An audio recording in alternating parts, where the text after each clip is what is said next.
Okay, that's it. Free communication.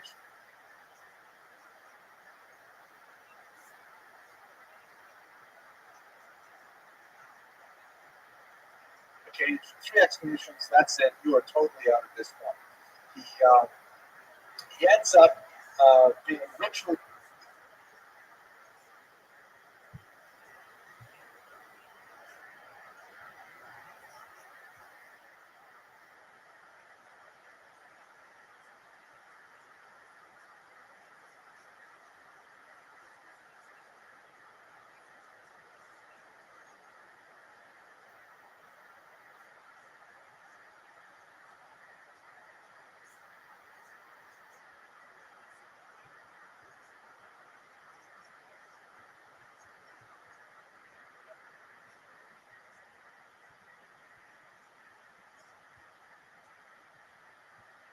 Ritually humiliated yet again, and so he goes home and he sits down at a table and he writes a 10-page document, his autobiography called Exemplar Humanae Vitae, the example of human life, in which he basically tells his whole life story in a very short period of time.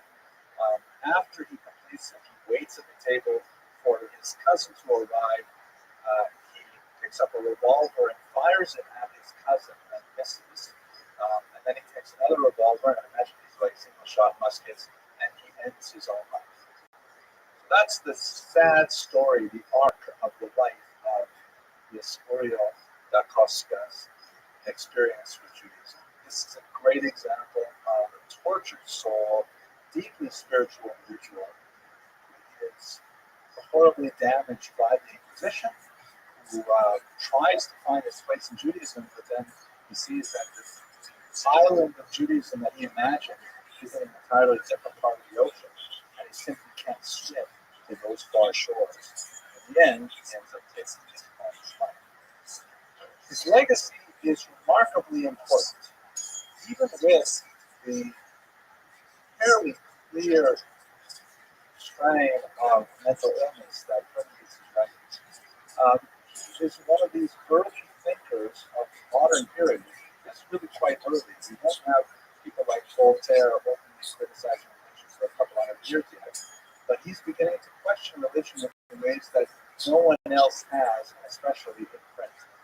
His thought would have a signal impact on another Amsterdam Jew, Spinoza, and this 1888 somewhat fanciful image, they never met, showing Acosta here holding on to young Spinoza on his lap, indicating the view of the artist, the strong connection between the two. The work by Samuel Hirschberg in 1888 is actually very penetrating. You can see that Spinoza, the child, was very relaxed and contemplative, and in fact, Spinoza seems to be not terribly bothered by the ban that was put on him. He lived his life normally afterwards. But Acosta was a tortured individual. Look at how his hand is gripping the chair, his hand is gaunt, and he's sort of moving, and his colors are all dark, whereas Spinoza is portrayed much more light and relaxed fashion. He is, I think, in the final analysis, though, an illustration of the kidnapped child phenomenon, that even as an adult, and even having grappled with the incredibly difficult aspects of living any sort of Jewish life under the conditions of the Inquisition, he nevertheless was not able to gain full access and consent to concepts of Judaism as practiced by those who possess the tradition. And I would like to think, at least in a philosophical sense, I'm certainly not qualified to render any sort of judgment in a religious sense, that he's a classic example of that kidnapped child that is ultimately not culpable for the damage he did to himself and perhaps the damage he did to future Jewish thought. That concludes my presentation on the sad life of Helios da Costa. Thank you very much for your endurance and your attention. Please applaud now because it sounds good. Okay. Stand clear of the closing doors, please.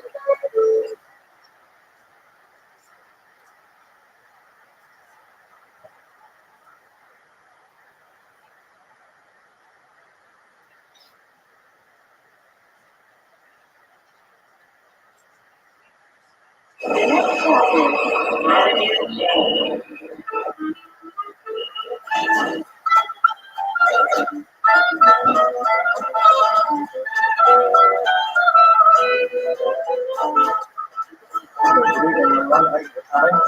a great lecture tonight.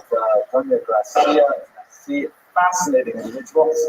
Doing the research on this individual, it just blew my mind. I read another book, another biography that was absolutely fascinating, and I feel this is one of those tremendously underreported history of. So this is one of those tremendously underreported heroines of Jewish history that makes such a phenomenal difference to our self-understanding and, in fact, our continued existence, as we shall see. And I hope that I'll be able to convey some of that to you over the course of the next 60 minutes. She's affectionately known by many Sephardim as La Senora, as the lady, because of her phenomenally important work on behalf of the Jewish people, her heroism, her unstinting willingness to stand up for what is right, despite tremendous, really legal odds against her, as we shall see. In Hebrew, she's often known as Hagiveret, the translation of La Senora, meaning the lady. And we'll explore that. This picture is most likely nothing like what she looked like. It's a modern artistic representation, but we do have a sense of what she might have looked like from a slide I'll show you at the very end. But nevertheless, her personality was incredibly appealing and attractive, and that's really what we're going to be concentrating on today. There we go. We're relying very heavily on her two principal biographers in English, Cecil Roth, the great interwar scholar and post-World War II scholar of Jewish history, who wrote an extremely important biography, and the book that I just read for tonight's lecture, Andre Elian Brooks wrote a fascinating account called "The Woman Who Defied Kings," which is in fact a very accurate term to use to describe Gracia Nassi, using a lot of more current research, archival materials that have become available in the almost 80 years since Professor Roth wrote his book. So we're very heavily indebted to the research of these two scholars for tonight's presentation.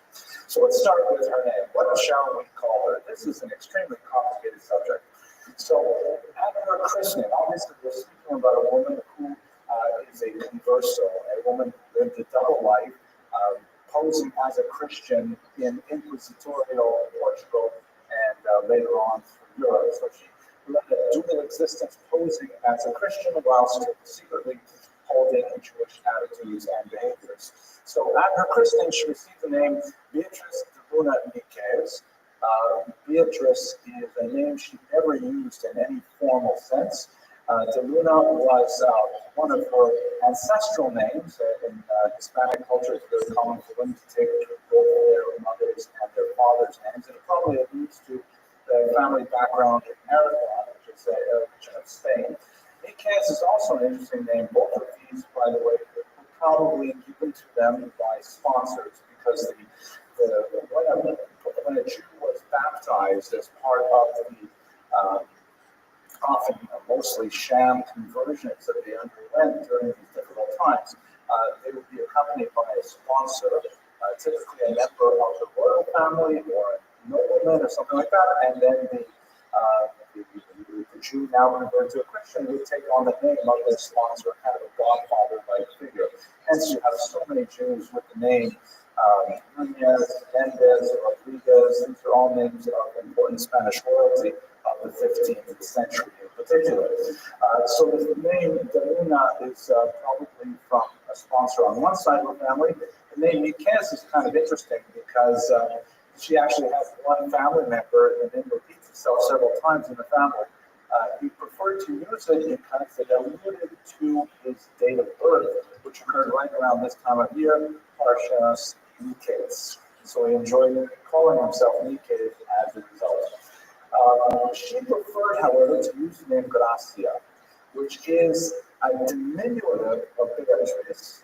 Beatrice, however, is a Latin term originally, which means saintly one. Beatus means saintly in a Christian sense. She never liked using that term. She preferred using the term Gracia, which may have been a translation of her Hebrew name, Hannah. This is, to me, it struck me in a very personal way because, of course, I also have two names. Like many Jews, I have my Hebrew name and I have what I like to call my slave name. Right? Henry is my regular secular name that my parents gave me, and Hillel was also my Hebrew name that my parents gave me as well. But Henry is what I use when I try to pass in the street as a regular American, not too successfully, I think. But this whole dual identity and the whole dual naming is something that probably dates really from the Spanish Inquisition. I'm hard pressed to think of Jews having secular names prior to the 1500s. It's a very, very common phenomenon, however, and among Hispanic Jews, often the names are totally different. I mean, in English, Henry and Hillel begin with the same letter, but in Spanish they have completely wildly different names. But anyway, Gracia, she may have chosen that as a translation for her name, Hannah. Her surname, through her husband, who was also her uncle, which is a very common characteristic of converso families, is that they are highly endogamous, always marrying within the same converso families. In other words, even though they may have lived as Christians for 3, 4, 5 generations, they're still marrying other Jews who are similarly living as Christians. So she married her uncle, which quite a bit older than she, which is typical, which is actually considered ideal in some Talmudic texts. It's not consanguinity. Is that a real word? Consanguinity, marrying someone too close to you in relation. His name was Mendon, also known as Benvenista, also a very common surname that is used by many Sephardic Jews today. I actually know some Benvenistas who claim descent from the house of Nasi all the way to South Florida. So the bottom line, she preferred to go by Gracia Nasi. Nasi is one more name to add to the whole mix. It's the family name. It's a Hebrew word that means prince, as in Yehuda HaNasi, indicating a royal lineage, or at least a lineage of leadership. And this is how she allowed herself to be known most commonly. But all of these names really apply to the same person. Confusing and complicated, but we're going to stick with Garcia and Nasi in particular.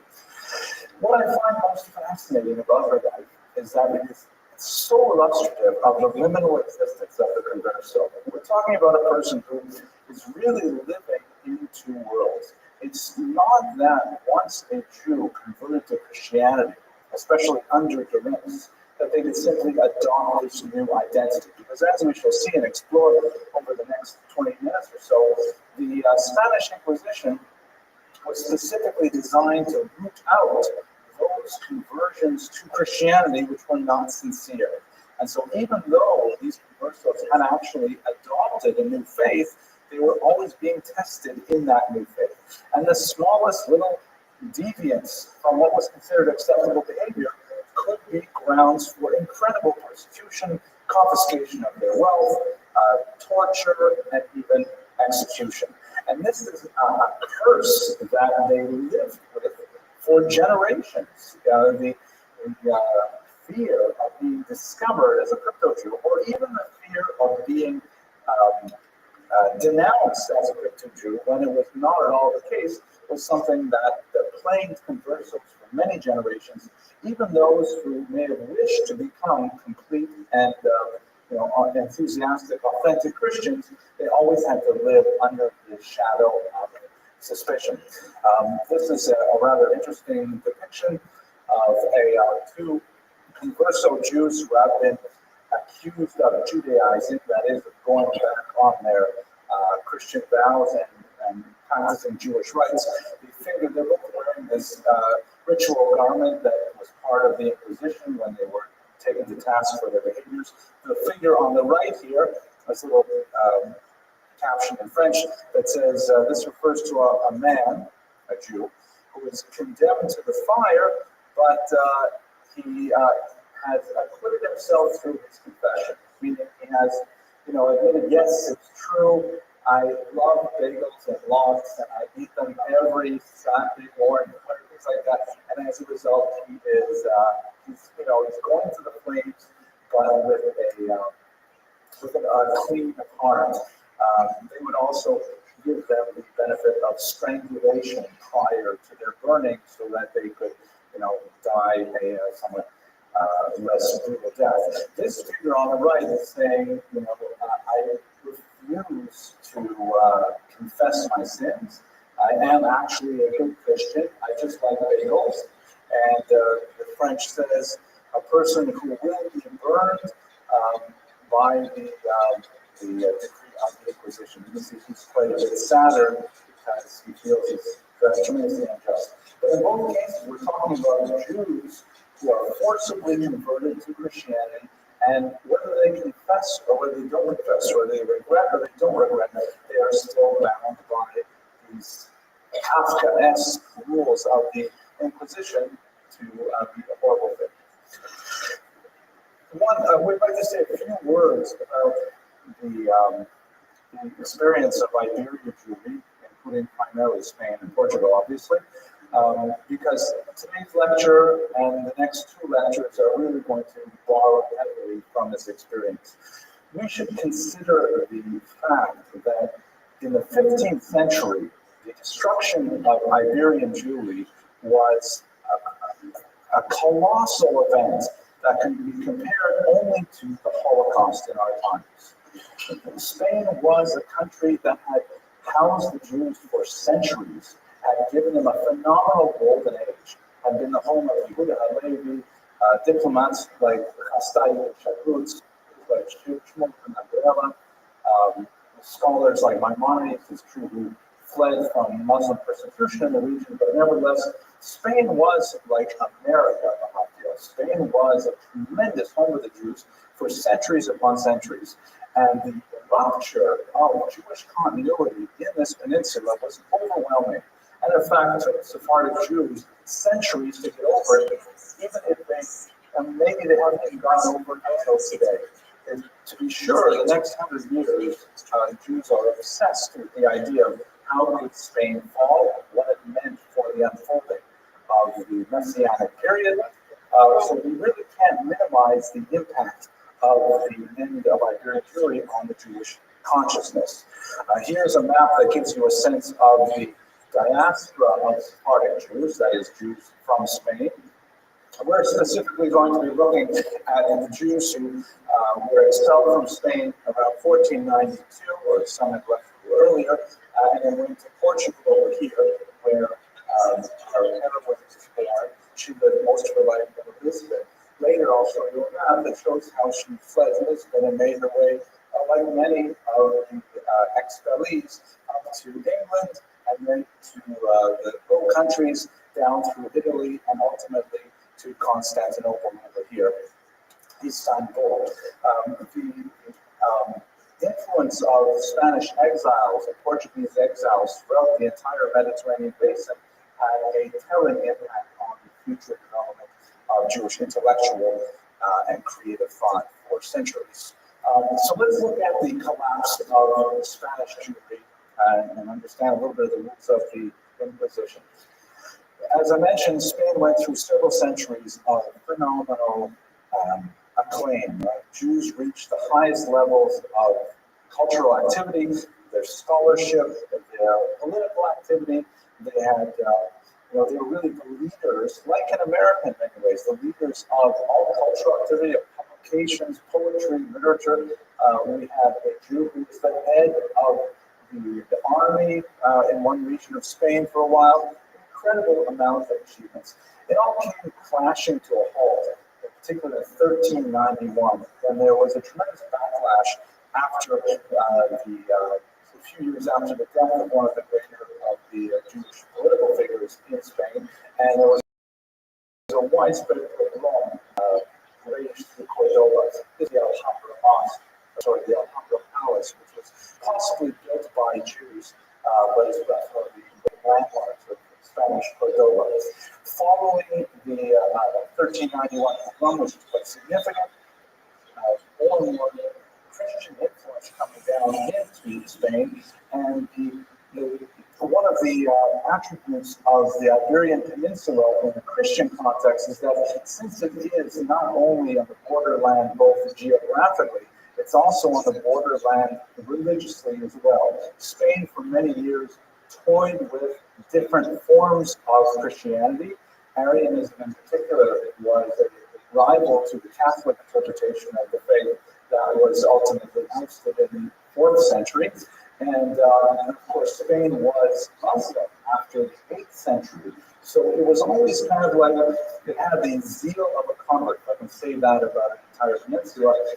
The Spaniards in particular were often trying to demonstrate their Catholic bona fides. And one of the best ways to demonstrate that you were in fact true to the faith was by persecuting the Jews. So Spain had and Christian again, it had a very, very strong anti-Jewish streak that appeared over and over again. In our context, perhaps the most significant are the history of disputations, which raged throughout Spain. 1263 is perhaps the one you're most familiar with. That's when the great scholar Nachmanides was called to debate a Jewish Catholic Jewish convert to Catholicism named Pablo de Cristiani. Nachmanides ended up winning that debate. He officially lost, but then he was banished immediately thereafter because he had shown up his interlocutor. And then a much more of a horrific example in 1414 in the city of Tortosa, which Jane Gerber, a scholar of this period, has called more of a pageant than a disputation, where 2,000 guests were assembled in order to witness the ritual humiliation of the Jewish interpretation of the Bible. So there was just more and more events that were culminating in Spain was no longer a hospitable environment for Jews. It culminates in 1479 with the establishment of the Inquisition. Now, what exactly is the Inquisition? This is a key point that we have to bear in mind. In Spain, in the 15th century, there were a tremendous number of forced conversions of Jews to Christianity. Many Jews, feeling the threat of immediate violent harm, had acceded to the demands of their persecutors and had taken on baptism. This was an issue we talked about a couple of weeks ago when we looked at the Ashkenazic lands and how many Jews there chose to actually commit suicide, murdering their own children before they killed themselves. Horrific examples. In Spain, many Jews chose the route of pretending to be Christian and hoping that things would eventually die down. And this lasted for close to a century. And so when you get towards the end of the 15th century, you've got all these Christians of Jewish origin who are sort of waiting to go back to Judaism. They're hoping that the political climate will change. They'll have a new king or things like that, and things will calm down. This incensed the church, and those elements were in Spain. And so they appointed Thomas de Torquemada, who was reputed to have some Jewish origins himself, as the Grand Inquisitor. And the Inquisition was designed specifically to root out those new Christians, so-called new Christians, who may have been 2 or 3 generations Christian, who were secretly practicing Jewish rites. Note that, technically speaking, Jews who never converted to Christianity were exempt from the reach of the Inquisition. The Inquisition was directed at Christians who were Judaizers. Jews who were Judaizers were technically exempt. They would not be exempt from the expulsion a little bit later, but the Inquisition was directed specifically at these new Christians. And the Inquisition used the most horrific means possible to exact the information they needed. It was almost Stalinist in its scope, where Jews would be, or new Christians, would be arrested, and then they would be routinely tortured in order to exact confessions of their Judaizing practice, and even more importantly, to betray others in the Jewish community or in the new Christian community who had also similarly Judaized. Because they, and in the twisted logic of this crime, because they may have actually been innocent, they may have actually been Christian, and it was forbidden to shed the blood of a fellow Christian, torture methods were used only if they did not pierce the skin.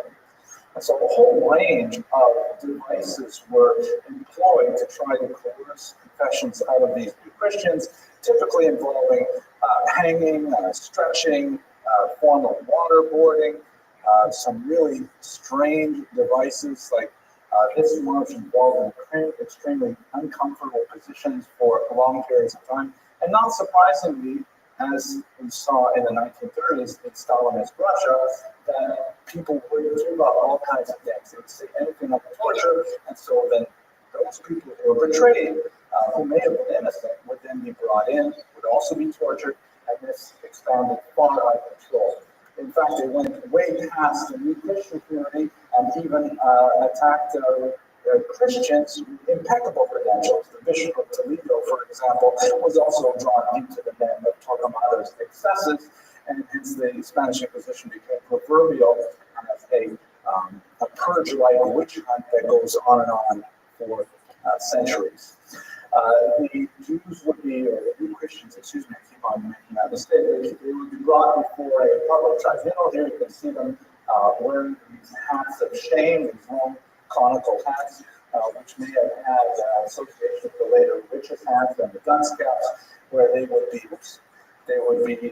forced to either recant their ways, which would guarantee them a death by strangulation and then by burning, or if they refused to recant, then they would simply be thrown alive into the fire, which is of course, the auto da fe, the acts of faith, so called by the church at the time.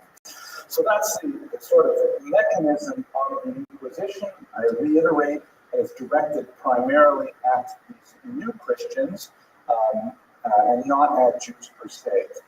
Let's also talk a little bit about terminology before I go on and go away from this slide before we do. The terminology is complex. You may have heard the term Morano, which is perhaps the most common term. And many historians have tried to find fanciful derivations for this term from medieval Latin and so on. In reality, it's simply derived from an Old Spanish word meaning pig. And this was a term used, a term of opprobrium used to describe these Jews who had become Christian and then were, so to speak, returning to their old ways, like as the church would have it, a dog returning to its vomit. So the term Morano is not exactly politically correct, even though it was overwhelmingly popular even among Jews themselves. Another term that might be more appropriate is converso. These are Jews who had converted, or crypto Jews, that is, Jews who were hiding their Jewish identity. And let us bear in mind that the very tenuous nature of what could expose a person to a charge of Judaism. For example, the smallest kind of deviation from group standards was highly scrutinized by those who wished to denounce a new Christian. For example, the habit of many converso families of eating a kind of fried sausage, fried and bread sausage, but replacing the sausage, pork sausage, with partridge meat or chicken would immediately expose a family to the risk of Judaizing. So the very diet of a Jew was considered very suspect. Of course, if Jews didn't show up for regular mass, if they had unusually large and frequent gatherings in their homes, all kinds of things like this would point a finger of suspicion that would linger for decades and decades. And we should also recall that there was a very strong economic motive to denounce the property of vintage Judaizers was confiscated and distributed to the church, and invariably rewarded the people who had denounced them. So as a result, there was actually an incentive for people to rat out their neighbors and tell the church that they were in fact, which is, just like in the Stalinist example, it made it grow larger and larger. So this is essentially the condition of Jews in Spain specifically for much of the 15th century. It ended formally in 1492 with this document, which of course is the decree of expulsion that was signed by Ferdinand and Isabella, demanding that Jews pack up and within a few months' time leave the country of Spain, where they have resided for some 900 years. A terrible experience that left such a huge scar on the Jewish mind. Okay, that brings us to Portugal. Okay, so let's go on now. Portugal's a little different. Portugal, you know, is the country on the westernmost point of the Iberian Peninsula, and they did not have the same history of persecution that the Spaniards did. Many Jews, of course, in 1492 felt that the easy route to take to flee Spain would be simply to go to neighboring Portugal, and in fact, they resided there. However, the Portuguese realized that they would have a difficult time with their Spanish neighbors if they had a much more liberal policy. So they adopted a policy which was economically prudent, and that is they agreed to accept the Jewish refugees on the payment of very steep and temporary residence fee. Jews had to pay a rather astronomical fee to reside in England for any length of time, and there were fees for crossing certain bridges and fees for remaining in certain places and so on. And the Portuguese hoped to profit as much as possible from the situation. Things changed, however, within a very short period of time, as King, now I wish I had written this down, the king, several of them actually, in Spain is often referred to as King John in English literature, but in more modern scholarship, his Portuguese spelling is used, which is spelled Joao, right? And my daughter, who was fluent in Spanish, not Portuguese, I was trying to figure out, how do you say that? Joao. She thought it was like, wow. Could you imagine naming your son Wow? I mean, so she actually said Joao. So anyways, I think I'm going to go with John. But luckily for today, the only Portuguese king we're going to talk about is Manuel, which is pronounced Frank.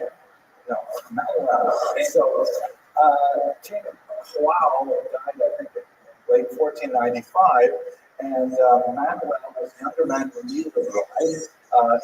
Ferdinand and Isabella had a daughter, also named Isabella. She refused to marry the King of Portugal into the United States. She refused to marry the King of Portugal while Portugal housed Jews. So Manuel had a choice to make.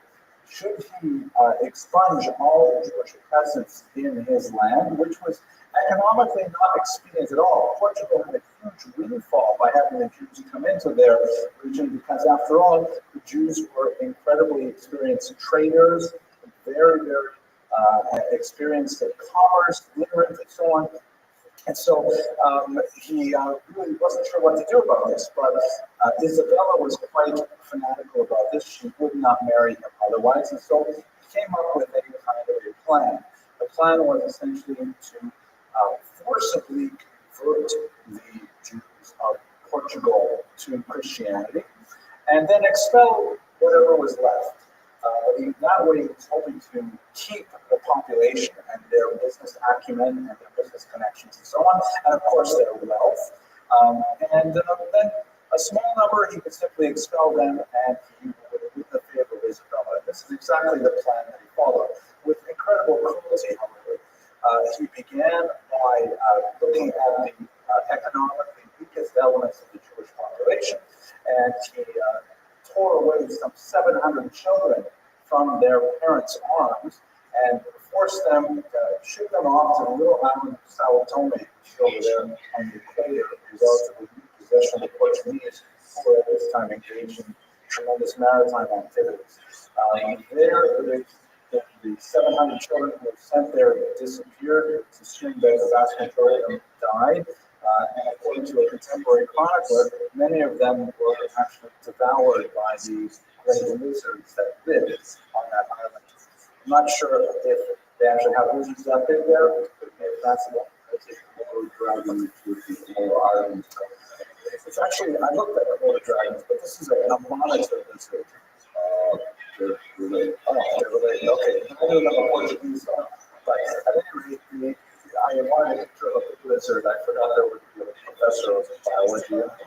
But anyway, it's a sad story. 700 children taken to Sao Tome and then killed. The rest, under duress and under torture, were converted to Christianity, and as a result, Portugal now acquired a large converso population as well. However, Manuel was not stupid about this. This was purely a political choice with economic overtures, and so he signed into the conversion agreements that the Jews would be free from investigation for 20 years after the forced conversion. In other words, he said, okay, you all have to pretend you're Christians, but we're not going to look too closely at you for 2 decades.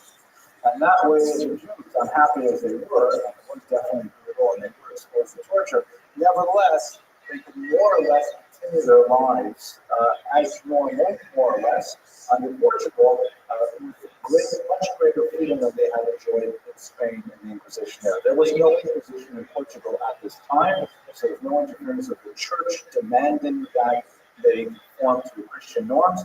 And so initially, the Portuguese experience was really quite different from that of Spain. And it was in this environment that when Rothschild was born, probably in the year 1510, that is some 15 years after the expulsion from Spain. She was married, as I mentioned earlier, she came from a very wealthy family. The Mendes family were very big into banking and jewels, and they really capitalized very heavily on the huge maritime trade that Portugal was really opening up in the late 14th and early 15th century.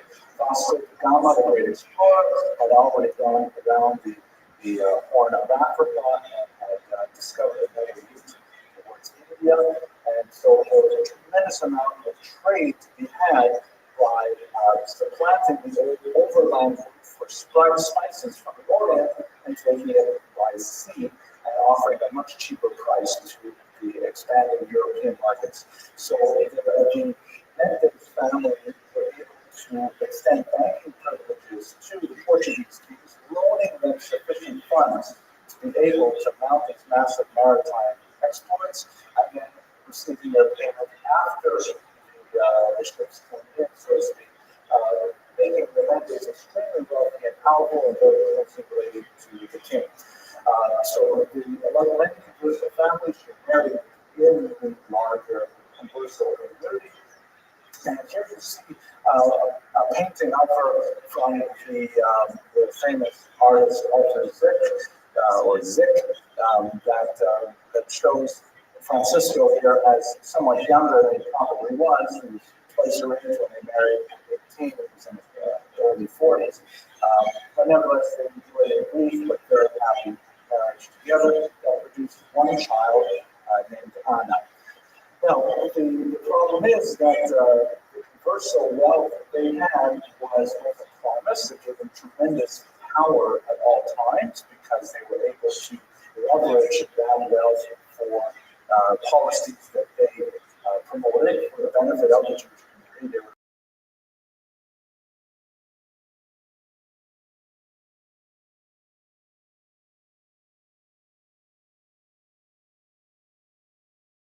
and also quite involved in the reality.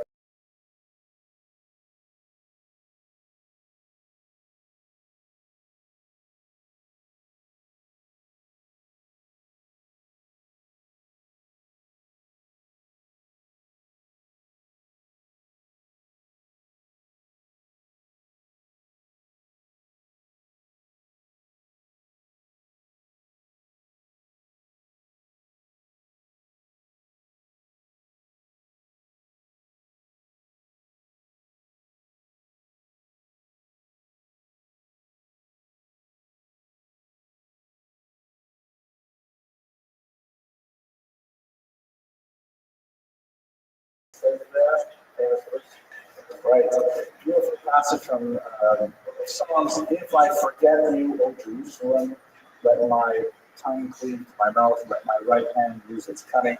Her proto-Zionism is very prominent. In fact, she would be a major figure in establishing a Jewish presence in Israel later on in her life. Yes, it's from oh yeah, look at this little Jewish town. This is quite an active thing. So this is a symbol for Judaism back then, but nevertheless, really cool. Okay, so let's go on. So spent many years. She was married at age 18. She was widowed at age 25, making her the heir to a tremendous Zemi. Is that my right? She was heir to tremendous fortune.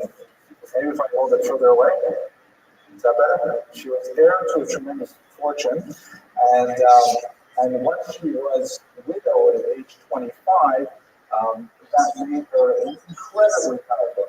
Her husband had a brother named Diogo who was living at this point in Antwerp, and in fact, she would join him later, and she would later inherit him as well as a whole family saga here that I'll share some details with. But in 16th, 17th century Europe, widowhood was one of those few ways that women could exert power in the world.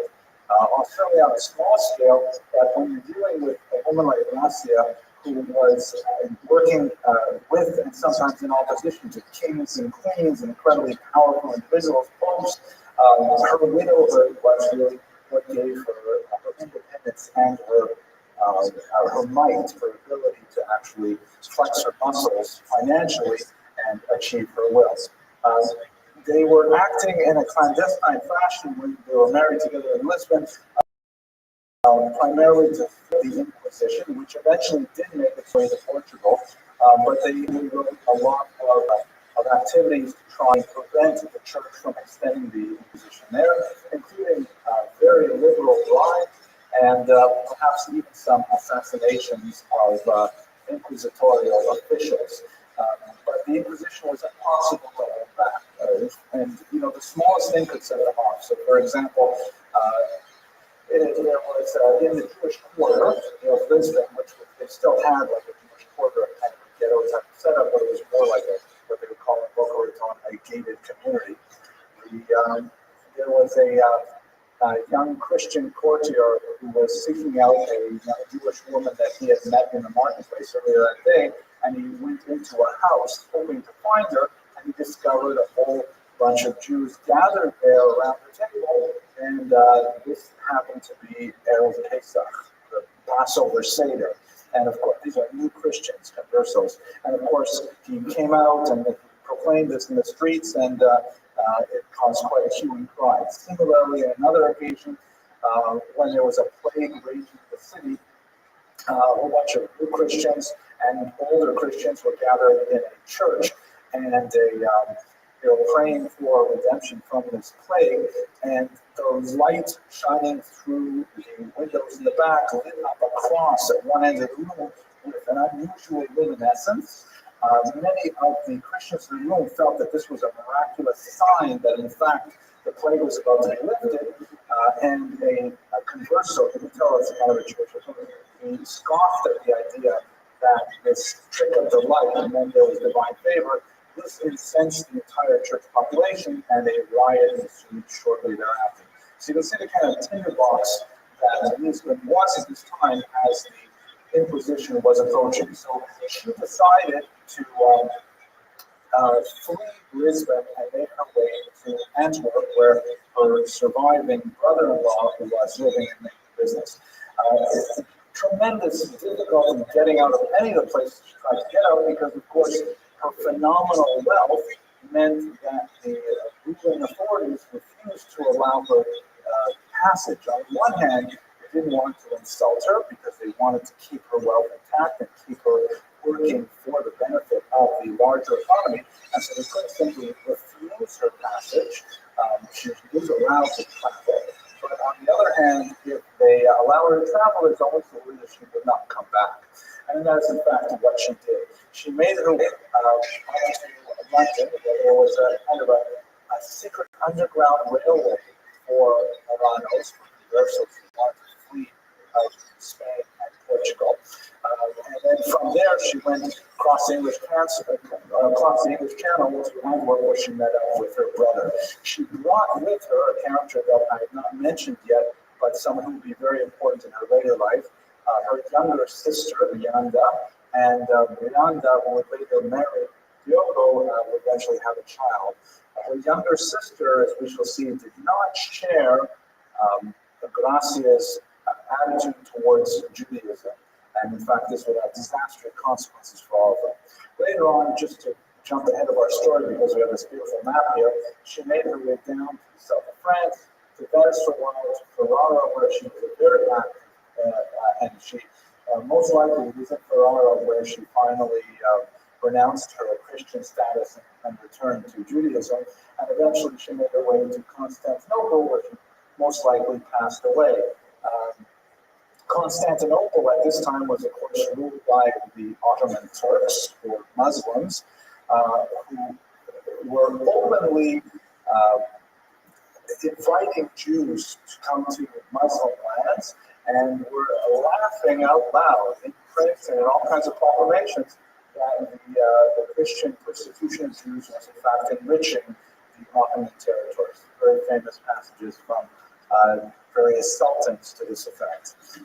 When she was in Ferrara, in particular, recall at this point, she met up with Diogo, and there's a lot of fascinating sort of behind-the-scenes negotiations over the will, the estate that belonged to her late husband and her brother. Ultimately, her brother-in-law ceded her complete control over the entire wealth of the house of Nasi, even over his own wife and daughter. He felt that she would be a much better steward of that wealth than his wife, as we shall see for good reason. So when she was in Ferrara, and up until this point, they've been extremely generous in fundraising and in producing resources for Jews who are fleeing persecution, and actively promoting the rescue of conversos, in particular from various persecutions and depredations at the hand of the church. In Ferrara, she's able to spend her money a little differently, and she becomes a great patron of Jewish scholarship. Two works in particular are associated with her activity. The first is the work of Samuel Huskes, a famous work which has been translated to English, The Consolations for the Tribulations of Israel, which is a sort of a historical and a philosophical work about the nature of Jewish persecution over the centuries. And then the famous Ferrara Bible, which is a translation of the Hebrew Tanakh into Judeo-Spanish, if you like. And it's got a fascinating kind of cover on it. You can see that the frontispiece here has a depiction of a ship in a stormy sea monsters, and a broken mast. And it's an unusual kind of emblem to put on the front page of the Bible. Without reading about it, thoughts why she would choose to have it decorated so. This special Bible in the spirit really of the age, Luther publishing in German and so on. I was writing a Bible that conversos could read in a language that they were trained in, schooled in, yet having this kind of image on the cover. What do you think about the experience of the Jews as a whole? Imagine these conversos traveling from place to place, trying to stay afloat, and yet the mast is broken and the winds are blowing. I like the wind over here in the corner. It's very dangerous, and nevertheless, they're making their way through the sea. I find it a very evocative and beautiful image myself. Okay, well, let's go on. I find that fascinating. We'll talk about it more another time. Now, at this point, the family conflicts. Let's recall that the way the wealth is managed up until this point, she has all the money from her husband, and Diogo, her brother-in-law in Antwerp, has the other half. That's largely because her husband felt that Diogo had assisted in producing that wealth, but in reality, it was her husband who made most of it. At any rate, when she gets to Antwerp, she becomes right away Diogo's right-hand person. Diogo ends up marrying her younger sister and having a child who is known as La Chica. She's named Beatrice after her aunt, after Gracia. La Chica means the young one, and that's often used to distinguish her from her aunt. But it seems that her sister, younger sister, is really not enthusiastic about all the schlepping around and the secret converso culture stuff. She was really happy in Lisbon. She was happy in living as a Christian, and all this, living on a razor's edge, worried about what's going to happen to the family, what's going to happen to our money. Are you actually seriously talking about moving to Istanbul, of all places? It didn't appeal to her at all. And she becomes more and more restive when it comes to the discussions that her husband and Gracia were having about the possibility of fleeing Europe altogether. Ultimately, after Diogo passes away, and in his will, as I mentioned earlier, he left all of the money in the control of Gracia, his sister-in-law, not his wife and his daughter. Gracia, the younger sister, Brianda, would formally denounce her own sister to the church and claim that her sister, truthfully, her sister was secretly living as a Jew, and that she, therefore, Brianda, the younger sister, deserved all of the wealth of the family, and her sister should be arrested, possibly tortured and killed, and so on. It was a really difficult point in Gracia's life. You can imagine this human conflict that reached such a fever pitch, but it was clear that there was no turning back between the two of them. The idea of fleeing Europe altogether and living in a Muslim country was something that was so foreign to Brianna's way of thinking. She had grown used to the life of heavy consumption that was associated with the uber wealthy of Europe, and she simply would have nothing of it. She plied her, Gracia had anticipated this and had very liberally greased the palms of all kinds of church and temporal officials trying to hold back a formal lawsuit challenging her authority.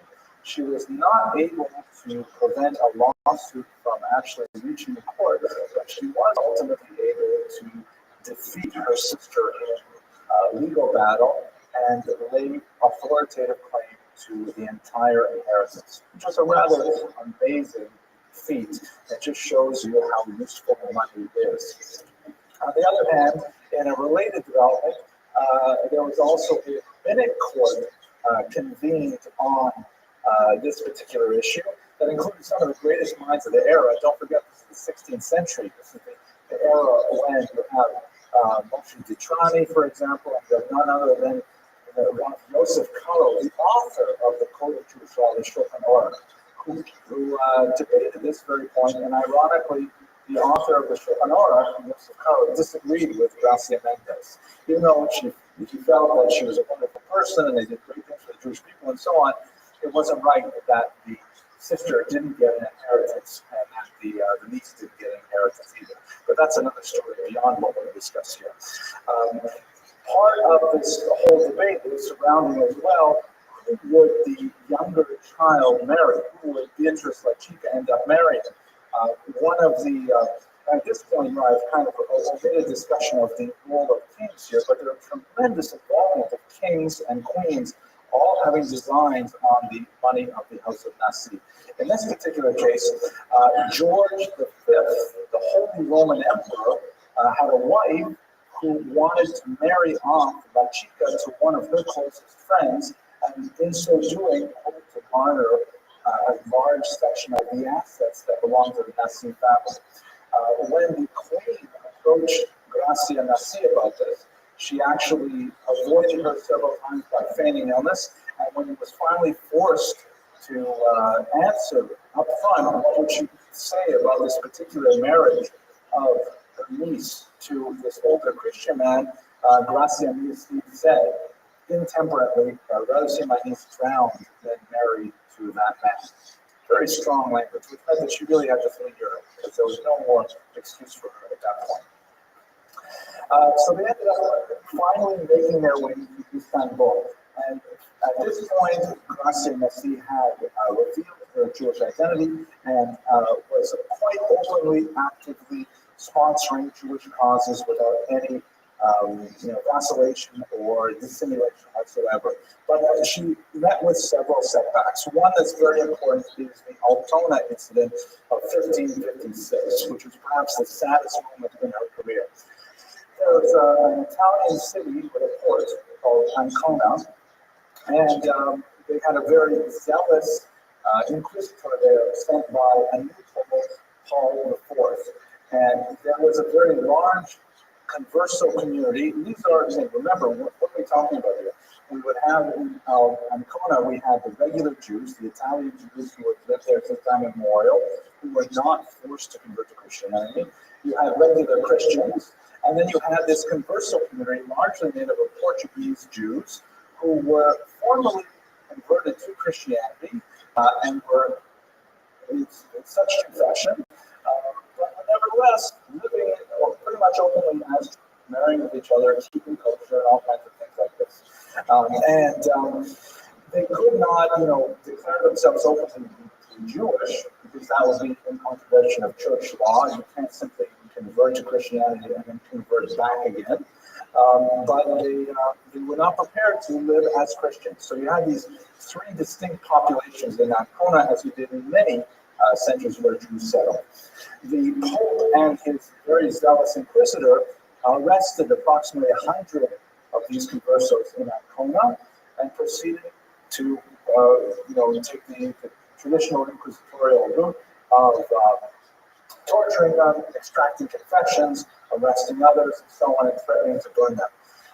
Gracia Mendez, of course, was incensed and wanted to do everything possible to prevent the abuse of her co-religionists, but she was unable to succeed. She actually went so far as to enlist the aid of the Sultan of Turkey, which she had that level of contact with, and the Sultan sent an emissary to Ancona to indicate that any sort of maltreatment of these conversos would result in potentially military action from the Ottoman Empire.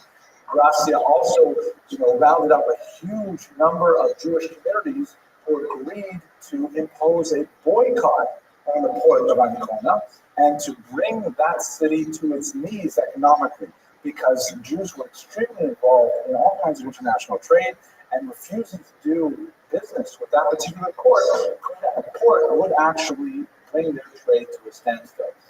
Unfortunately, she was unable to achieve unanimity on the question of the boycott. There were a few holdouts, notably the Italian Jews of Ancona, who felt that they were being unfairly drawn into this international dispute. There's not always friendly relations between traditional Jews and conversos. They were living in very, distinct communities, even though they had quite a bit of relations with each other. They were certainly not intermarrying and so on. So they felt that they were going to have their livelihood destroyed by this boycott, and they argued against it, as did several local communities who were heavily dependent on the Ancona trade. And so despite her tremendous efforts, she was not able to bring together Judaism and Jewry with one voice on this issue, and the boycott failed. And 100 Jews were put to death as a result of the inquisitorial flames. She, however, devoted most of her energies of the last years of her life to developing the land of Israel with some very fascinating projects. One of them, most famously, is the city of Tiberia, or Tiberias, which she essentially bought from the Ottoman Turks. She received an exclusive grant in perpetuity to develop the city of Tiberias on the Sea of Galilee, in exchange, of course, for funds that will be produced and will be given to the Ottoman Turks on a regular basis. So the very city of Tiberia, which is modeled in many ways on the successful city of Sfat nearby, is a result of Doña Gracia's specific intervention and her philanthropy. So if we want to bring it back to look at her legacy, this is perhaps our best chance of guessing what she actually looked like. This is a medallion that was struck in honor of her niece's 18th birthday. And you can see that it says in Hebrew, Gracia Nasi on the Hebrew here, on her 18th birthday. This is the niece known as La Chica. So to whatever degree there is a family resemblance, that's the degree to which we can get a sense of how she acts, how our heroine actually looked. The medallion was most likely struck on the occasion of her marriage to Don Joseph, that's also a family member. But the overall scope and trajectory we get of the life of this really phenomenal woman is one of unrelenting heroism and one of an indomitable will in which she's confronted with these very difficult challenges. The challenges of putting wealth, the challenge of Jewish identity in a very hostile environment. And throughout it all, she maintains a very steadfast support of the Jewish people. She allows her burning love for Judaism to remain within her soul for the vast majority of her life while she is outwardly practicing as a Christian, and only when she is finally free to express herself as a Jew does she ultimately reveal her full intent. But we see her impact on the Jewish world in so many ways, not only in the land of Israel, but also in the overall legacy of the Jewish people as a whole. Well, thank you very much for your attention and your endurance tonight, and I hope you have a fantastic week. Next week, we're going to come back to speak about another somewhat more tragic figure from the Spanish and Portuguese experience. Thank you. Stand clear of the closing doors, please.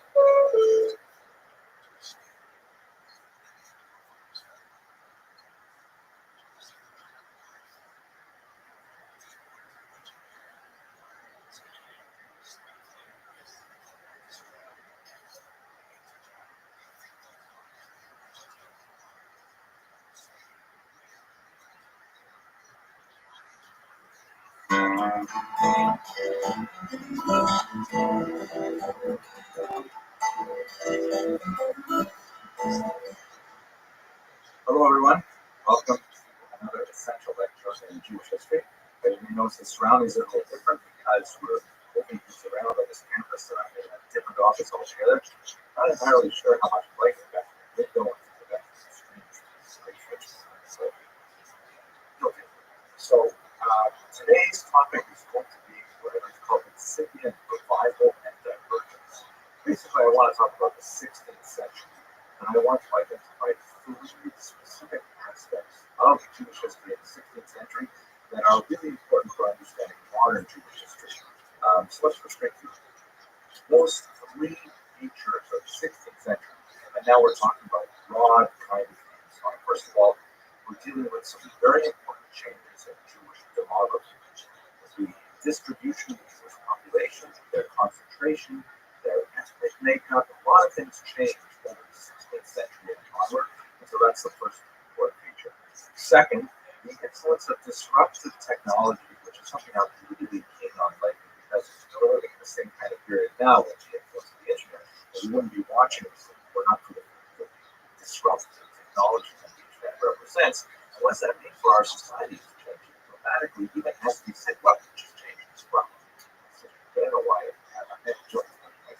But let's keep going. Okay, and third, more traditionally, the influence of the phenomenal spot circle, or stoppage circle of Jewish intellectuals that were very active in the 16th century and have a tremendous impact on contemporary thought as well.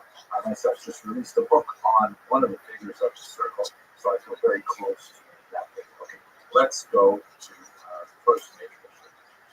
Shifting demographics. Okay, let's have a look at this map here. Well, here, in a sentence, what's going on? Two major things happen that shift the bulk of the Jewish population in a very significant way. The first is the incredibly dramatic impact of the Spanish and the later Portuguese expulsions that drive the Jews out of the Iberian Peninsula and primarily across the coast of North Africa into places like the Ottoman Empire. That's a huge shift, and it's really important to understand how that affected the way Jews thought of themselves and their world. And the second shift, which is ultimately going to be even more important, is the movement of Ashkenazic Jews from the traditional homeland of the Rhineland, Northern Germany, let's say, moving towards the east. These are two very important factors that represent major incipient changes in the Jewish population as a whole. Now, Jews are no stranger to expulsions, but the pace picks up significantly over the course of the 15th and 16th centuries. Look at this map here. This is a map which shows the gradual spread of the bubonic plague, which sort of begins in the central Mediterranean region and then spreads northward from 1347 on. Jews suffered tremendously during the Black Plague, not only physically, there's no evidence to indicate that they suffered any less than the general population. In fact, there is some evidence to argue that perhaps they suffered even more because they were primarily living in urban or semi-urban environments where contagion could spread much more easily. But be that as it may, the relevant factor here is that as the peasants tried to deal with the overwhelming impact of the Black Death in 1347, and they're looking for reasons why did this horrible plague come upon us. Unfortunately, the Jews constitute a very traditional go-to excuse for anything bad that happens, which questions are jokes. Should I tell them in this series? Oh, no, I'll tell you very quick because I can't. So the joke goes like this. There's a big lineup outside a cucumber store in the former Soviet Union. I think this one out there, and there's all kinds of nationalities there. The Soviet Union was made up of many different nationalities.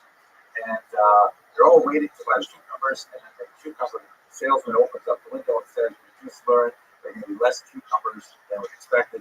All Jews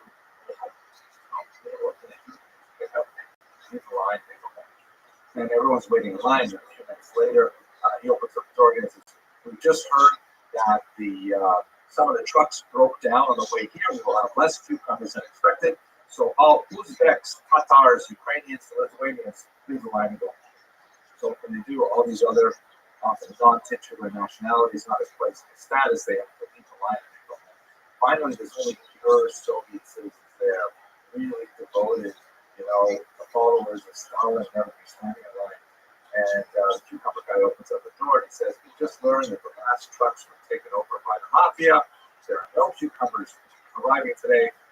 Everybody go home. So Ivan turns to the grower and says, you see, the Jews get all the breaks. Anyways, so the Jews suffered quite a bit in the 14th century as the Black Death swept through the region, and the Europeans got a taste for expelling Jews that often had economic implications as well. Watch the video on Jews in medieval economy to get some sense of that. But more significantly, look at the larger map here on the right-hand side of the screen. You'll see that the red line, which I've added to the map here, shows the large phenomenon of Jews leaving the Iberian Peninsula and finding new homes in Italy, in Greece, particularly in Salonika, and especially in the Ottoman Empire, in Istanbul, Constantinople. Those are regions where Jews were felt to be more welcome at the time. And many of these regions were under Muslim rule, and the Muslims welcomed the Jews because of their potential economic contribution to societies and so on.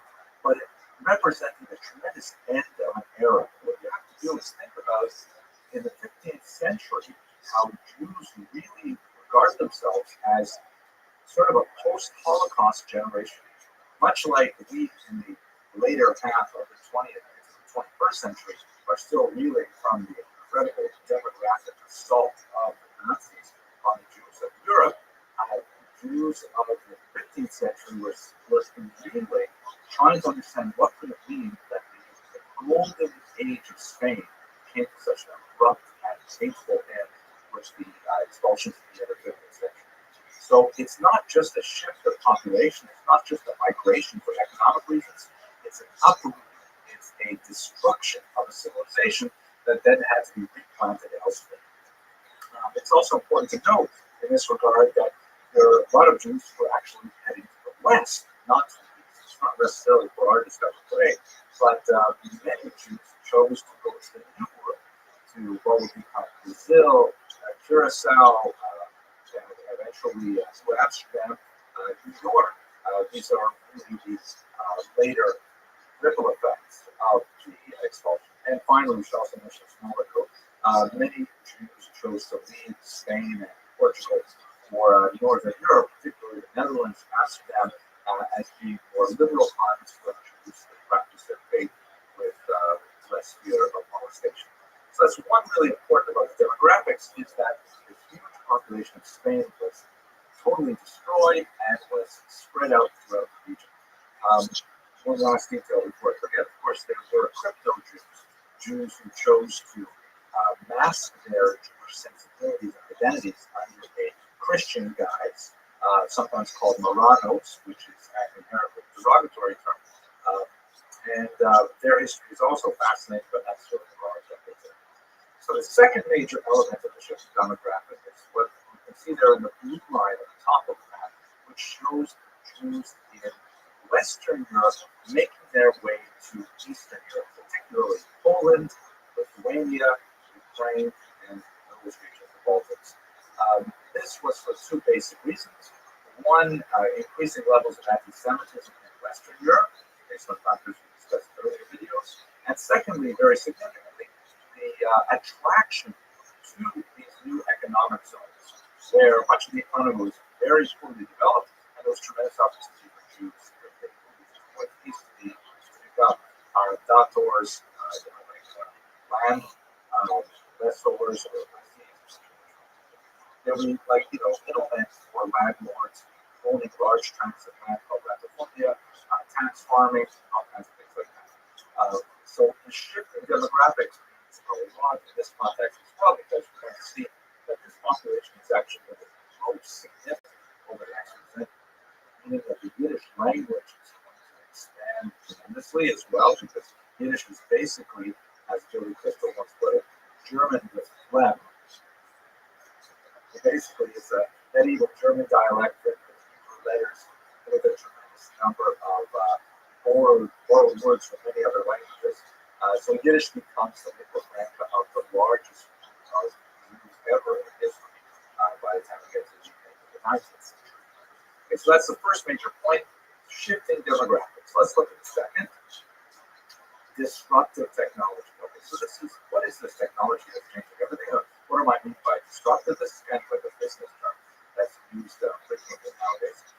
This is when someone invents something that changes the way we do business. And in this case, it changed much of our society as a whole. The invention, of course, I'm talking about the printing press, invented by Gutenberg in the 15th century. This basically took the world from a manuscript culture in which you had to have monks who were painstakingly copying out line after line of written text and then circulating them one copy at a time, which was an incredibly expensive and difficult endeavor, which meant that actual books were very hard to come by, and you could only see them with great rarity. This kind of like a Torah scroll today. It's an incredibly valuable and expensive thing to procure, and generally only be purchased communally. Only exceptional individuals would own their own Torah scroll, even though it is actually a commandment by the Jewish count that every person must write their own Torah scroll. And it's on topic. The Jews seized on this technology fairly early, particularly the Sonsino family in Italy, who started producing these amazing, high-quality, beautiful works. This is, for example, a beautiful page, the first page of their Bible, the book of Genesis, and you can see how it's very beautifully illuminated, multiple colors, much like a manuscript would have been illuminated. They're trying to absorb that aesthetic into a printed text, and later they would, of course, abandon it because the cost was not necessarily the driving factor behind the profit. But nevertheless, you can see some absolutely gorgeous work. Later, particularly with the Talmud, this was expanded on by a Christian printer named von Homburg, printed an entire set of Talmud that was not necessarily as high quality as what the Sonsino's were producing, but it was complete and it was produced in a fairly quick fashion, and it rapidly essentially put the Sonsino back out of business because this new Talmud was one that could be circulated in some standardization throughout the day. Now, think back for a second now. What does this mean? Why is this so disruptive? Tremendously disruptive. Because all of a sudden it means that populations move from the hierarchy of those who possess the text to a more democratic sense that knowledge versus don't possess the text.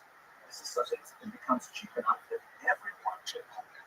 And or at least large groups of people can own significant numbers of manuscripts.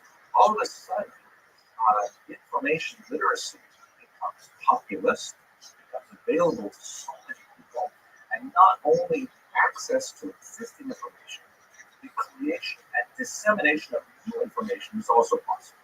So brand new ideas that maybe never would have had the kind of institutional support to allow them to make multiple copies of a manuscript to later influence large groups of people. All of a sudden, it's like blogging. You just write a few ideas down in your computer, bang, it's out there for like 2 billion people to read within moments. So it's a tremendous change, the shift from this manuscript culture to a written culture. And at the end of this lecture, I'll just outline a couple of ways in which that kind of impacts how we feel to the person. But let's go on to the third major element of the 16th century that we'll talk about, and that is specifically the amazing Safed Center. So what's going on? Safed is this town in northern Israel, Sfat, Port Sfat. It's in the Galil, very beautiful area, very rolling hills, as you'll see in this photograph here.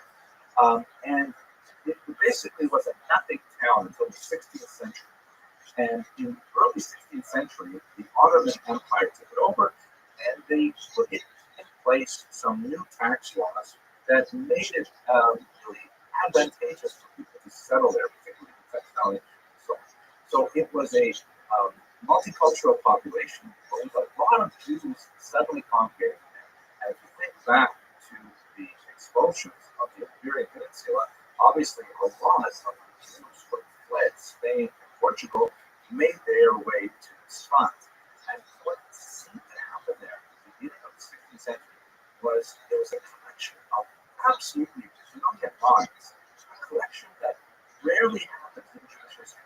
And so within the space of about 50 years, an explosion of Jewish creativity that was expressed in so many different ways. At the center of it, you have people like Rabbi Shlomo Alkabetz, the author of the Chadol prayer, a very noted Kabbalist, who together with his student Rabbi Moshe Cordovero would go out wandering the hills around Sfat and would like mystically sense the presence of graves and tzaddikim from earlier generations, and they would engage in mystical exercises and meditations, and then those places that they identified would become sort of like spiritual tourism destinations that would try to still more interest there. You also have people like none other than Rabbi Yosef Karo, the author of the Shulchan Aruch, who's living in Sfat now, and he's actively baked in there. You have people like Yaakov Berav, who was a brilliant rabbi, who said, we have so many brilliant minds here in Sfat. We could actually reinstitute the smicha, meaning the ordination that originally Moses gave to Joshua, and then Joshua to his students on until it was lost sometime in the period of the diaspora. He said, we could reinstitute it right here. We could all agree that we're the most brilliant rabbis of the world, which is most likely the case. So let's all give each other smicha and let's pass it on. This movement didn't gather a lot of force, although it gives you a sense of what's going on. And finally, of course, the incredible Arizal, who you can see his grave is actually not in this picture, sorry. The Alphabets is on the right, and the Ramak is student on the left. The Ramak is the author of the phenomenal Tomei Torah, which I translated and published under the title of Kabbalah of Forgiveness, and also one of the great systematizers of Kabbalah. He took a wide range of writings, so hard in the places he kind of like made a system out of them that you can actually comprehend without falling into some kind of mystical trance. At least that's what they say. I still don't understand this, but nevertheless. The Arizal, great Rabbi Isaac Uriah, left Egypt and came to study under the Ramak, under his system, And although they studied together for only a period of a few months before the Rabbi died of plague, the Rizal went on to eclipse his fame and become certainly the single most important Kabbalist of the early modern period. So this is all happening in Sfat. You have the author of the Shulchan Aruch, the Code of Jewish Law. You have these world-altering Kabbalist writing, and you have this idea of social change, maybe we should do this, new models of leadership. It's all happening in Sfat. Now, if we bring these three things together, I think we can make a few sort of generalizations as to why these fit together and are very important for understanding modern history. So first of all, shifting demographics. Well, the Jewish world is changing dramatically. The Sephardic population, dominated by the scholarship in Spain and had its heydays a couple hundred years earlier, is now clearly on the wane. Their base in the Iberian Peninsula was destroyed, and although there are still very strong expressions of Sephardic Judaism in Northern Africa, in the Ottoman Empire, it's definitely declining. Population-wise, the Ashkenazi grow, and they themselves move towards the east. And ultimately, they will overtake the Sephardi in terms of population numbers and become the dominant political organization of Jews as well into the 20th century. Ladino and other Sephardic languages decline, but Ashkenazic, the Germanic language, becomes the most important language of the Jews in the century of Renaissance. Second, related to this, disruptive technology of printing changes the way Jews look at themselves, look at the Torah, look at their rabbis, and ultimately create some tectonic shifts that alter the Jewish world phenomenon. The texture becomes reified, which means to be made concrete. And that has like a good side and a bad side. It's a good thing in that, here it is. It's reliable. This is exactly what's the halacha. This is the halacha. It's straight. It's written right here what you have to do and so on. That's great. But on the other hand, by setting it down in black and white in print, all of the other oral traditions lose their impact. Now, some of those oral traditions could have been plainly wrong. Like for example, how much wine does it take to make kiddush? How much wine do you have to say the prayer and sanctify the Sabbath? So all of a sudden we have a machloket. We have a controversy because we've lost the sense of the sizes. Something that before the Shulchan Aruch, maybe quite a bit before, people would kind of pick up a cup and say, well, yeah, that looks like about right there. And they'll say, no, that's not big enough. Mine say you used to have a much bigger cup. So there's like a whole discussion, which ultimately becomes reified. What does it say in the text? That's what we're going to in fact, one of the reasons why there was such an objection in some circles to the Ramah's writing, the Ramah, Rabbi Moshe Isserles wrote a very important commentary on Rabbi Yosef Karo's Code of Jewish Law. Code of Jewish Law is called the Shulchan Aruch, the state table. The Ramah's super commentary is called the Mapa, or the tablecloth. So some Ashkenazi community says, who is this Polish guy, Rabbi Isserles, telling us how to do it here in Germany? We don't do it like that. But the German rabbis were absolutely correct that because the Rabbi came out with his commentary, that even German Jewish students studying it for hundreds of years later would be inclined to go with what the text says. So Judaism, in some ways, becomes much more focused on what is the text, even when there may be areas where, according to family tradition, right or wrong, another big debate there. But according to family tradition, it might change all things. I'll give you another example. Chevra Kadisha. So in America, there's one debate, and I've served the privilege, it's a sad privilege, but I have a sad privilege of serving on many different Chevra Kadishas around the academic career. And there's one particular ritual that is pretty much standard. And if you look at the halachic literature, see that we do a lot of things in America. We skip over things that were done in Europe all the time.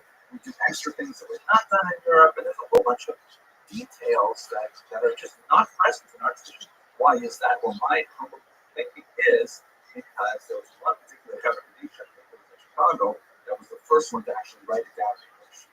So as soon as they wrote down their customs in English, so lots of other Jewish communities saying, well, what are we supposed to do? So check it out, there it is.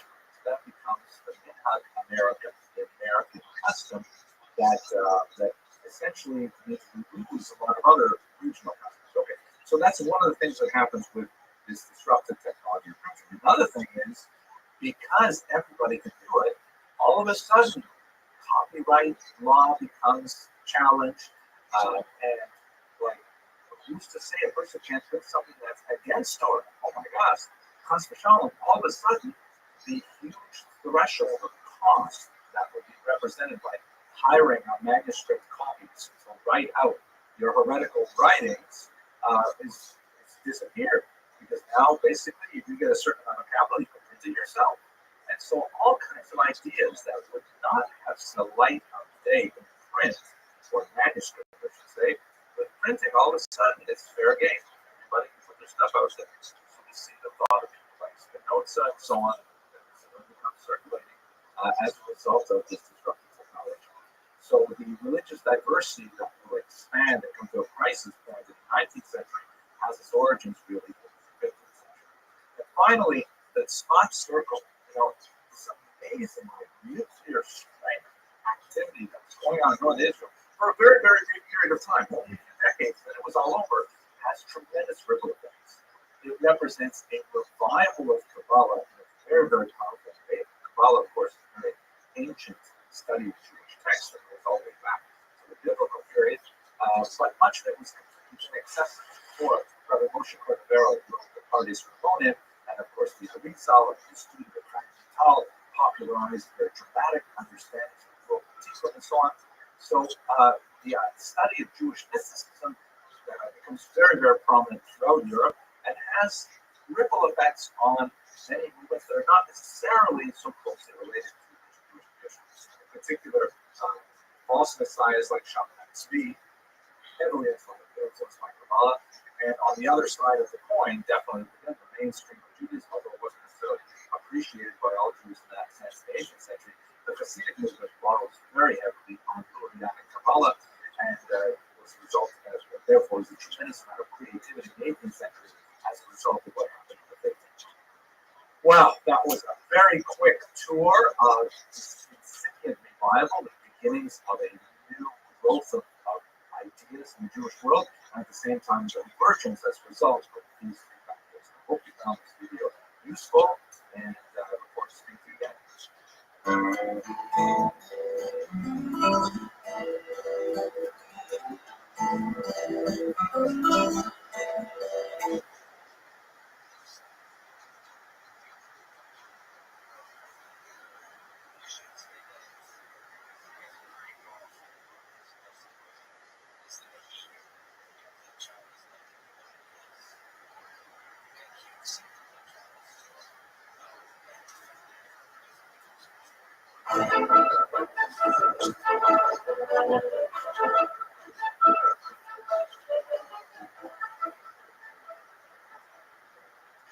Okay, ladies and gentlemen, thank you very much for coming.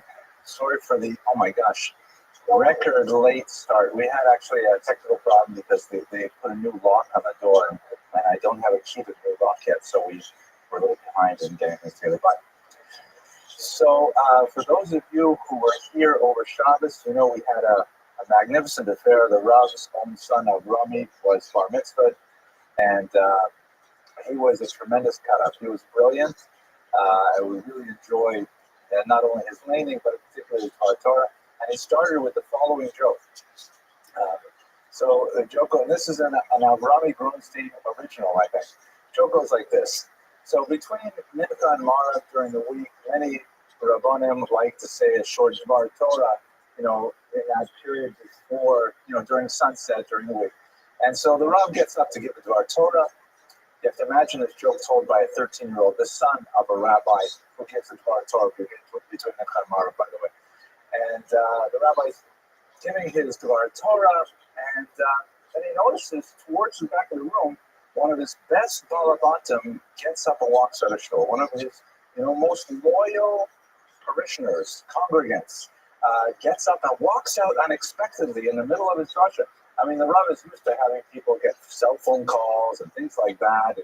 But to have his best member, really, his most supportive member, walked out of shul during the drasha, he was very, very disturbed by this. So, and then a while later, just before he's about to wrap up his Dvar Torah, the member walks back in.